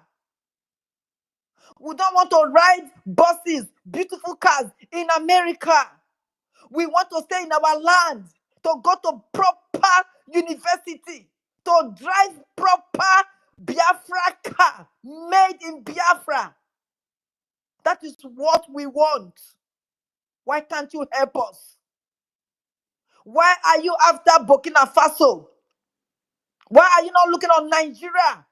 From 1960, Nigeria has been on the map. What are you looking for? What did you find for Burkina Faso? Is it there for Nigeria? Nigeria people don't take their words, take the crucify words, just like you say, Tuare, they taking money, take the guide himself. Nigeria, they take our own money, take they kill us. Mr. Trump, President Trump, we are calling on you. We are calling on America because our leader said, once America can recognize us, he said the freedom is here. Give yourself a name. America, give yourself a name. When they were fighting in 1960, you wanted to come to us, but because of internet, because of how we get the news, we not get the news quick, so now they come for us. But they say they write down for books, say, "Oh, not supposed to come rescue us. Come and rescue us now. We need you now more than ever. We need you. Go to your archive and see what you want to write there. Free the Biafrans. It's there. So we want you to go back there and look into your archive and see if Biafra did there. I beg me you come to our rescue. We don't want to come to America. We are tired of dying in the sea. We are tired of dying in the desert. We don't tire. Our children, our brothers, our sisters, they fall like birds when they fly. Just they fall, they permit because they won't come to America, they won't come to Europe. The Europe will be say, now the African world, now I take the make it better for una. We're not going to stop una from taking anything. We're not going to stop una not come do business. We're not going to stop una not take our oil. Our leaders una take all year. He said, now all year, una take, he said, we'll give una.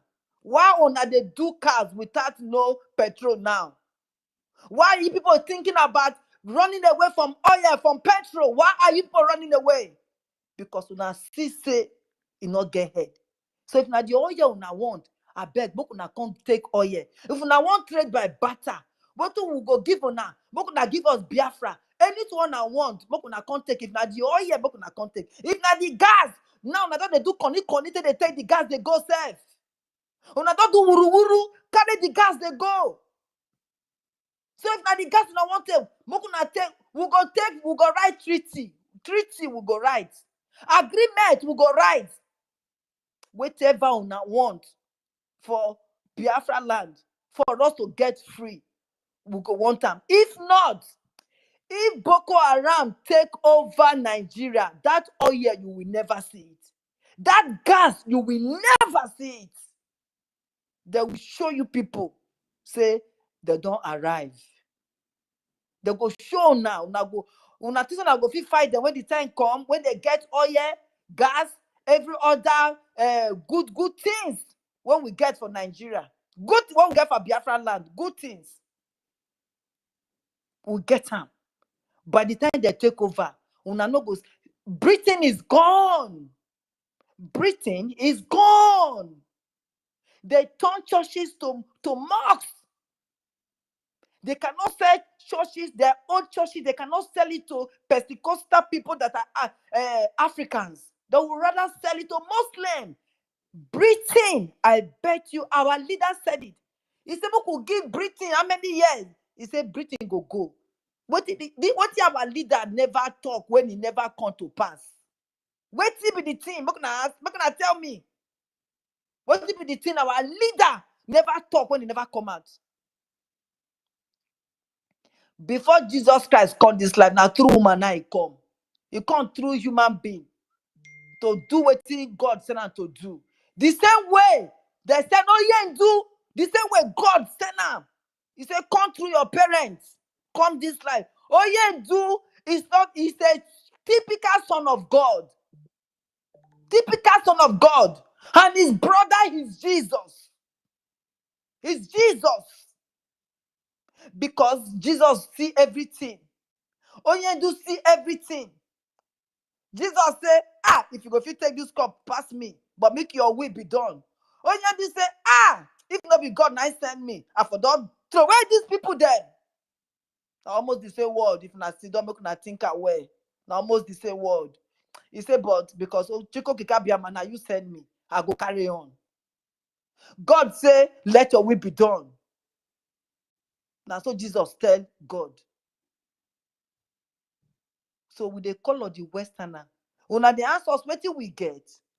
What do we go take fight for ourselves? What do we go take fight for ourselves? When we not get. They don't tie everywhere. They don't take insider. They don't take outsider. Take the massacre us. They don't care whether they're children. They don't care whether they're married, pregnant woman. They don't care whether you just married yesterday. They don't care whether you get picky for hand. Wherever they see you, they won't permit you. They don't permit you say because now you get all your pass. They don't permit you say because now you get gas or now you get gold. They get everything when we get. Their own agenda is to carry Africa, to Islamize Africa. And once they get the grip of Nigeria, the whole Africa is done. It's not be shy play. We need a joke. We need a lie. And that are the truth that they tell on us so. If they get hold of Nigeria, the whole Africa is coming down. If you hear Tuare, they talk sometimes. You always they talk on Nigeria. You always they call Nigeria name. Not only Nigeria not there for West Africa. No. Not only Nigeria not there for Africa. No. But you know what thing they talk when they call Nigeria name. You know what thing they talk. You know. We go only beg on our brothers will get the money burukutu.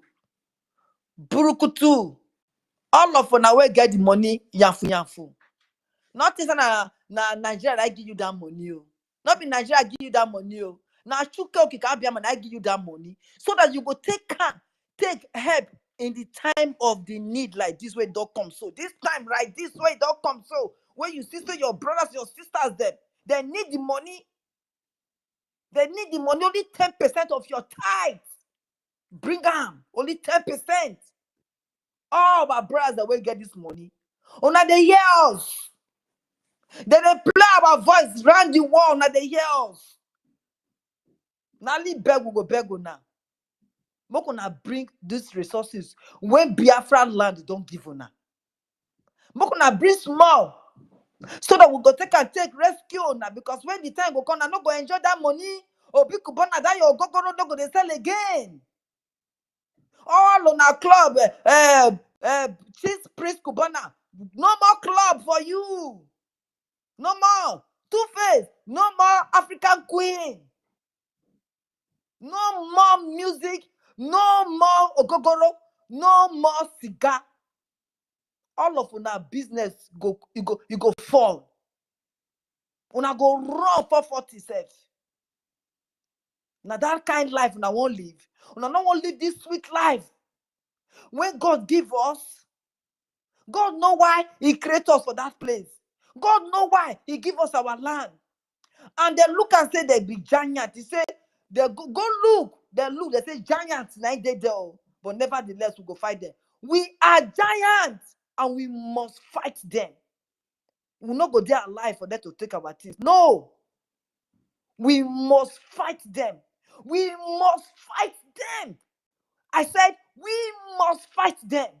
Just like the way our own do they win and for our but let they sweet us for the court there. So now so our PM go win. Whether they talk say get gray head though, they not get shame.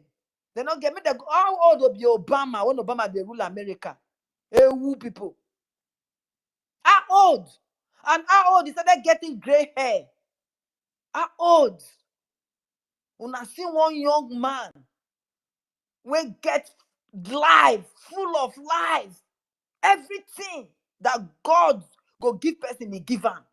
But yet, He dropped them and He said, no, I must fight for my people. And He get gray hair. My sister said, you will never see gray hair. And I support her. You will never, ever see gray hair. You will never.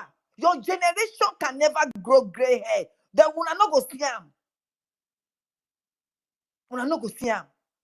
Oh, now must compulsory. Whoever they use to come and stop us, they can't stop us. Only just say you can only delay, but you can never ever. I say if you don't chop money, if they don't mistakenly bribe you, he said, but you see this Biafra, he said you no go fit stop him. And that is the actual truth. Whether you be man, whether you be woman, whether you be Urobo, whether you be Isoko, whether you be Igbo, whether you be Gala, whether you be Idoma, whether you be Calabar, whether you be Calabari, anywhere you come from, you can never stop the Spirit of God. Never. You can only try, like Oyedu said. He said, but you can never succeed. And that is what is playing out right now. People that they thought they are trustworthy, that you can die for. They betray, and they want to drag other people along with them.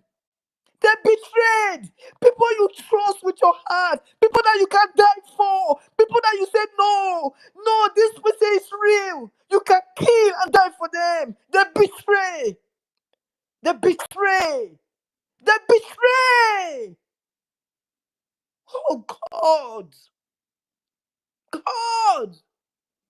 How long? What are you waiting for? What are you waiting for? God.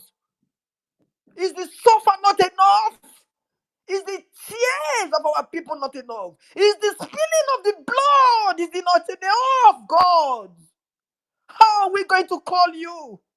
How are we going to sing your praises? You told our leader that this is the last miracle. Where is the miracle? We want the miracle now. Now, like ever, we want that miracle.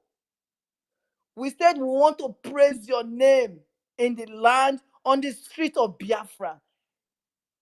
God, don't disappoint us. Don't disappoint us.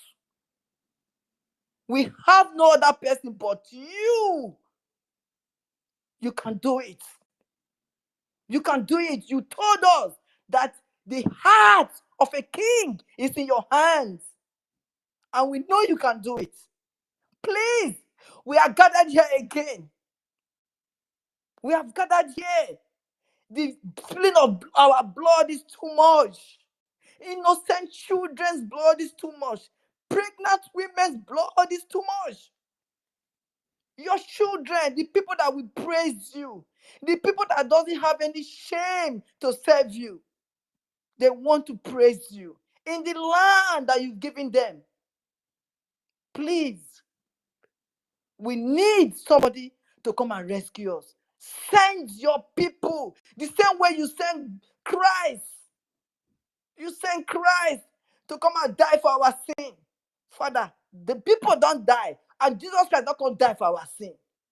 You say, no, you did come, make it come preach for us. Oh, you do not preach for us. You don't preach. All of us don't ready. But you know something still remain when you go do. Baba God. One thing remain when you go do, Baba God. That be the money. The money, we want time. Touch one person's heart.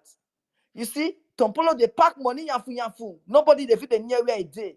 Tompolo, big, past government. They're not fit talk, they say now untouchable. Send one person come to Biafran land. That will be untouchable. When he drop the money, nobody go feel question them. When he drop money, nobody go feel question and say why you give person money. You go give who he like to give money to. Like you talk, you say, I will favor whom I will favor. I will have compassion on whom I will have compassion. So not be telling you go to have compassion for Biafra. The cry never do. The blood spilling never do. Running and dying in the desert never do. Dying in the sea never do. We cry every day. But we are crying for you now, Baba God. We not get any other God. Now you with the call. Now you with the call every day. Bring somebody that will rescue us. You don't bring somebody, you don't open our eye. We don't know the truth. We don't know, say yes, freedom is sweet. We don't know, say yes, say light is sweet. They don't open our eye and we don't see the light. Only say we never feel grab the light. So send somebody come from any four corner of this planet when you don't create. Make it come help us to open the way for us. To get money, we get people when go fight the fight, Baba God. You see, and so you tell Ezekiel say, make it go raise dry bone. We not get to raise dry bone because we plenty. We go fight the battle. Now money we dey find. Unless you want to tell us, we could go look for paper, we could begin pray for paper, Father, Baba God. And I know that you go feed one. Come to our rescue. And those people when you know say their hands there for anything when they do it, they say no, they better. Father, you go make them go to sleep, make them not wake up. So that you go get peace. Because the cry of the innocent, I know say don't reach your hand, Baba God. I know say the blood of the innocent, Baba God. I know say don't reach your hand, Shoko Kikabiama. We know, say don't reach your hand. Now you know the number of people when you don't die. You would they call 5,000? Would they call 10,000? I mean 10 million. I mean 3 million or 5 million. Then, Baba God, you know how many people don't die. And you give those people will get money, you give them money for the purpose. Anyone when not go bring money come to take join to fight for this Biafra, we got that money from them. Let poverty be their Lord. Any stealing mistake they do, their wealth will go down because they don't want to hold that money. Because now you know why you give them that money, not be for their self and for their generation alone. You gave them for them to use it to fight for your land. That is what you gave them for. My brother and sister, please make I just live on a small first because my body don't wake. Thank you. God will bless you people. If I carry on like this, I will not stop. I know many people here. Thank you. Thank you very much for giving me this opportunity. I really bless you.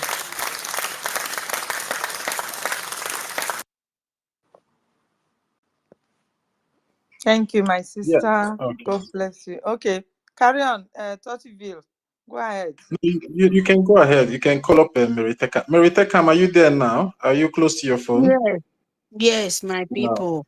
My beautiful sister, go ahead. Thank you very much. Thank you for the opportunity given me again. Thank you very, very much. I'm sorry, Biafra, if I was so harsh because sometimes I enjoy his speech. I just take the distance. I enjoy my brother's speech. But just for the last moment, he made things change. Please, my people, anyhow we know we don't need to question our own savior. In there, still there for us. You can speak. What makes me get angry, not angry, a little bit raise my voice, because you're trying to tell our leader what to do. He been doing this before we wake up us. My brother, I'm sorry. Biafra, I'm sorry if I raise my voice, but please, we should learn how to say something. It's not by religion or what. All of us know everything is water don't pass Gary. It's only the righteous one, the true one, will know what he know how to do. But for our leaders, our hero, anybody come around, believe me, you provoke me. I'm sorry if I raise my voice up in that time, but please, religion and to tell our leader who to follow and who not to follow. It's only Christ, it's only the Spirit of Almighty who loves us so much. Send him to us. He never make mistake. If he make mistake to the eye of spirit, we will not be here. Please, my people, I'm sorry.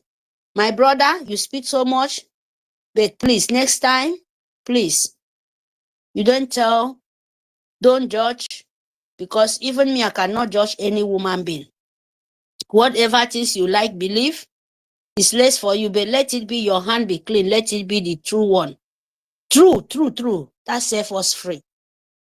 So that is what I want to say, because by telling our leader with Julius, with what he believes he should change, no, that is not acceptable. When he's here, then you can tell him. You don't tell the Sioux government what are the world, what they want, left side to hear. That what makes me come in to set place. I'm sorry for my voice raising, and for our leader is no-go area. No. We can argue and do anything. It's our sample by living as Christ Almighty God. So that is what I want to say for this first time. My sister Ellie, worry sister, believe me, you said a lot. I don't even know. You said all the everything I want to say, except the one I just said it first. Sometimes we have to ask God, what again? Why? What again? We have to ask the Spirit, what again? We cry, even our sin, we sin against you. We ask the Spirit. I know we are not perfect, but turn the eyes of mercy for us, for Biafra. Biafran children, we are your children. We are the time you said we will come and we will finish it. So we need the strength. We need the strength and turn the eye of violence and the eye of, war for those war enemy. For the eye of, the people enemy between. Because they are the one bringing us backward. Believe me.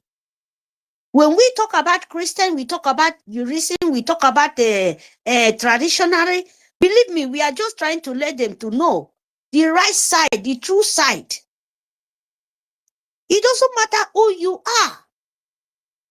It doesn't matter what you think, your belief, unless when you're believing in the dark side. It's not for Biafra because our leader said it. We will never be a dark side. And people like us, we reject it and we reject it and we fight for it.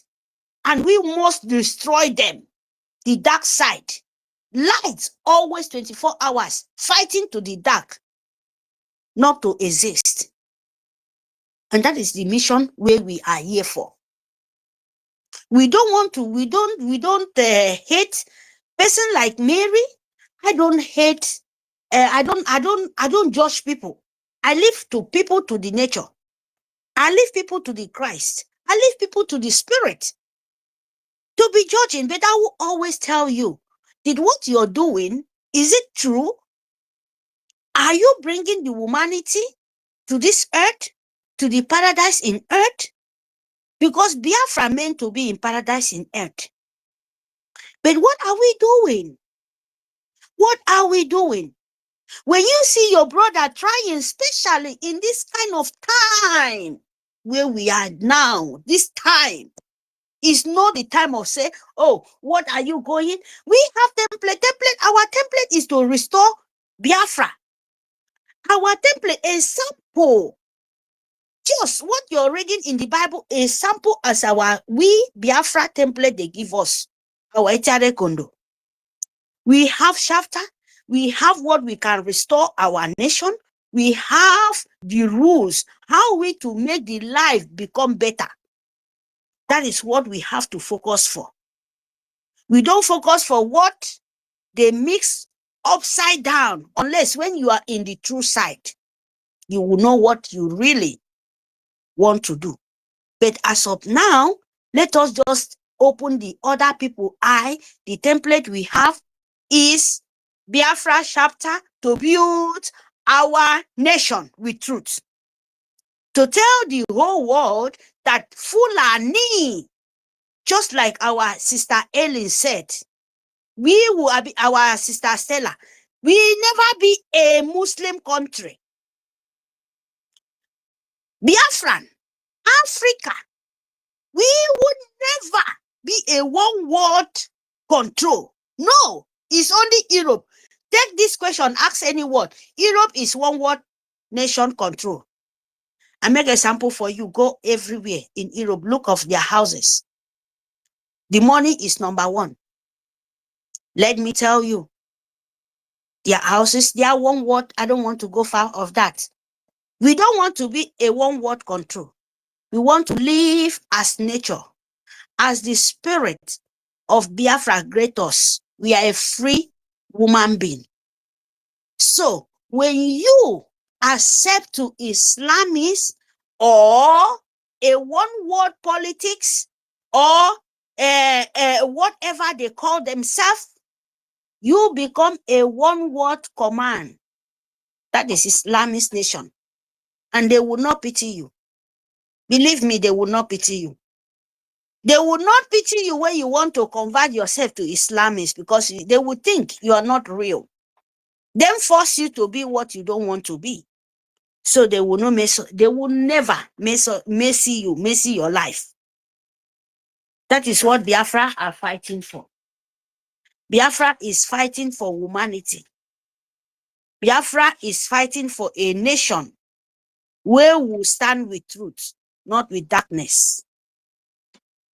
If you accept Islamists, if you accept one world power, means that you are accept a demonic worshipper. You accept a slave colonialism of new world century. And that means a satanic worshipper. So believe Biafra, that is why we tell the whole world who we are. Because we can never in this earth be one world power. Be Islamist, Islam worshipping. Just like Uko Ushman Danfodio and the one of Sokoto. Like Kumi. You don't want to be like them. That is why we shout and we cry. And when we call some of the people we feel they are the top men, like Yeye British, we are calling. Like some of the pastors, we are calling. Like some of the, traditionally, we are calling. Most of them, they are not real. If they are real, they will voice out before you. They will voice is very, very important. Even the leader of the world, European leader, we don't need their distance for now. We just need their voice. You set your voice out, it go a long way for us. But they don't want to. But we have to remember them. We have to ring in their ear. This is who we are. We can never be Islamists. If other nation as African nation, African, you know, they said most of them, they are mixed, Islam and Christian. But we especially, we are never, you never see Islamists in Biafra land from our forefathers. We are Christian, just like they said, 3 religion. You can't, you would not say, oh, force me or take what they said. They said, don't believe for false prophet. But can you really, if you really go for real, to be honest, sorry, my people, they are prophets. Prophet, like, if you go, you can't change spirit. You can't say the person where great the Yeshua come to this earth to show you. He is a spirit. Yeshua was a woman being, come in form of woman being. So when he died, he's a spirit. Churches worship, they said the truth because you are not worshiping a woman being. It's not there. When Yeshua died, it was to be a spirit. You are not going to worship a woman being. Churches no worship a woman being. They worship spirit for goodness sake. The tradition, the real traditional, finding healing from Almighty God. Before European come, they heal people. They know what is medicinal to heal people. It's not come from woman being. It's not just come from them. They come from the Spirit Almighty, the God who created heaven and earth, nature.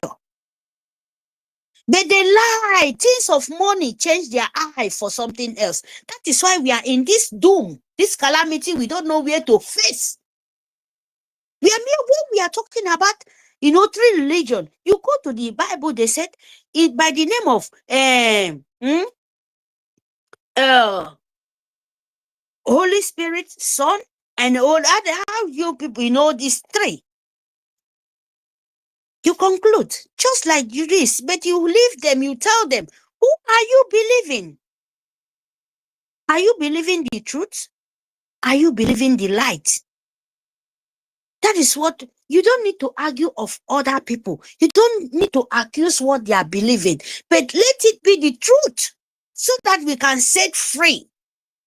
Like a sample, Arabu Fulani is a big sample for us to know. Even our APM said, I still remember. Arabu Fulani don't know where he come from. A sample of Fulani. He don't know his village. He don't know where his father. He's saying Bibo man in Biafra, but you don't know where you come from. A sample of Fulani. They are misplaced people. They steal the land from other people. They use fraud to cover your eye. They use, humiliation, and they use everything what they know as, brainwash to make you don't know what you are. Example, Arabu Fulani is Fulani. It's Arab nation. He don't know. They come today, they force. Okay, you say I'm from here. If that place is not there, okay for you, you jump it for another place. You force them. You force them to collect it. Means that Arabu Fulani is a misplaced woman being. Maybe you can call it born throwaway begin. Because all Fulani is a born throwaway children. So to say this, because if you have where you come from, you will not listen for Emir of Sokoto. Is there sending other people to go and kill, while himself is relaxing one place and using them. And we Biafra said, no. And how they get the power from? Now from Britain. I'm still saying it.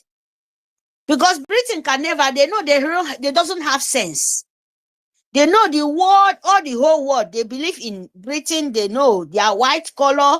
And when they said it, is the world power. And they are the bona fide of Islamists. So they get sense from them. They are the tools. Britain will not come to fight in our land. No, they will use Islam They will use these people we call, these domestic people we call Fulani.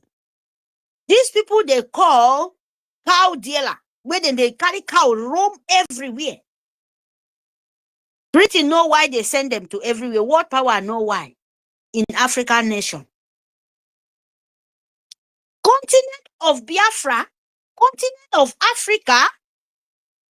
Let me tell you, let the European people say the truth, because those people don't have money. They don't have any idea. They send them. They engineer them. I will be in your back. So, my people, we need to fight these people tooth and nails. We must make sure, because enemy between is too much. And you cannot do anything by you telling them there's no go area in your land, Biafra, my beautiful land. They can never penetrate. Because we still too, to remember the God Almighty, because God will not fall from heaven. God would not come from heaven. It will be through you to fund your nation. For you to get what belongs to you. To you to know your land first before anybody, before anything in this earth. Your land first. Without land, my people, you're meaningful. Nothing, nobody will know you. Even European Union, where you cry to come and rescue you, they know you have oil, you have business people, you have everybody you think they are very clever. And even Nigeria you're talking about is Biafra. Biafra make Nigeria be what they are. Region of Africa, who is those people? Is it not Biafra? It's Biafra, my people. So they know about it. Are you calling them to come and rescue you? Are you calling romantic people, this Fulani? Did they get sense? Did they be in any of position? Even in Nigeria, so government there, did they do anything? They are sit in the seat. The people who tell them what to do is Biafran. Let them tell you the truth. So Sokoto, you cannot even give good explanation in the public. Is that those kind of people you think they read for them? It's slave. That is what the Nigerian way we reject. The governors, all of them, the politicians, we reject them. We curse them. So the best thing to do now, we don't look at them because they have no strength anymore. The only they just to make us to wait, to make us to they draw backward. But when they bring and come, we give them woto by our funding to our angels. To fund the angels of Biafra is very, very important. You don't wait for pastor. You don't wait for tradition. You don't wait for Trump. You don't, because even Trump no say a sample Arabu Fulani where they with us, mix of us to the last day of declaration. He turned upside down. Don't you know that even when he turned upside down, most of the people were no safe. Say this man, this woman, this evil lady, they still go back and follow them. Sister Meritekam, just few seconds. University, if you're there, please check your DM, please. I just DM'd you now. You can go ahead, Meritekam. I've seen it. Thank you, my brother Tochi. You see, what do you think other nations would think of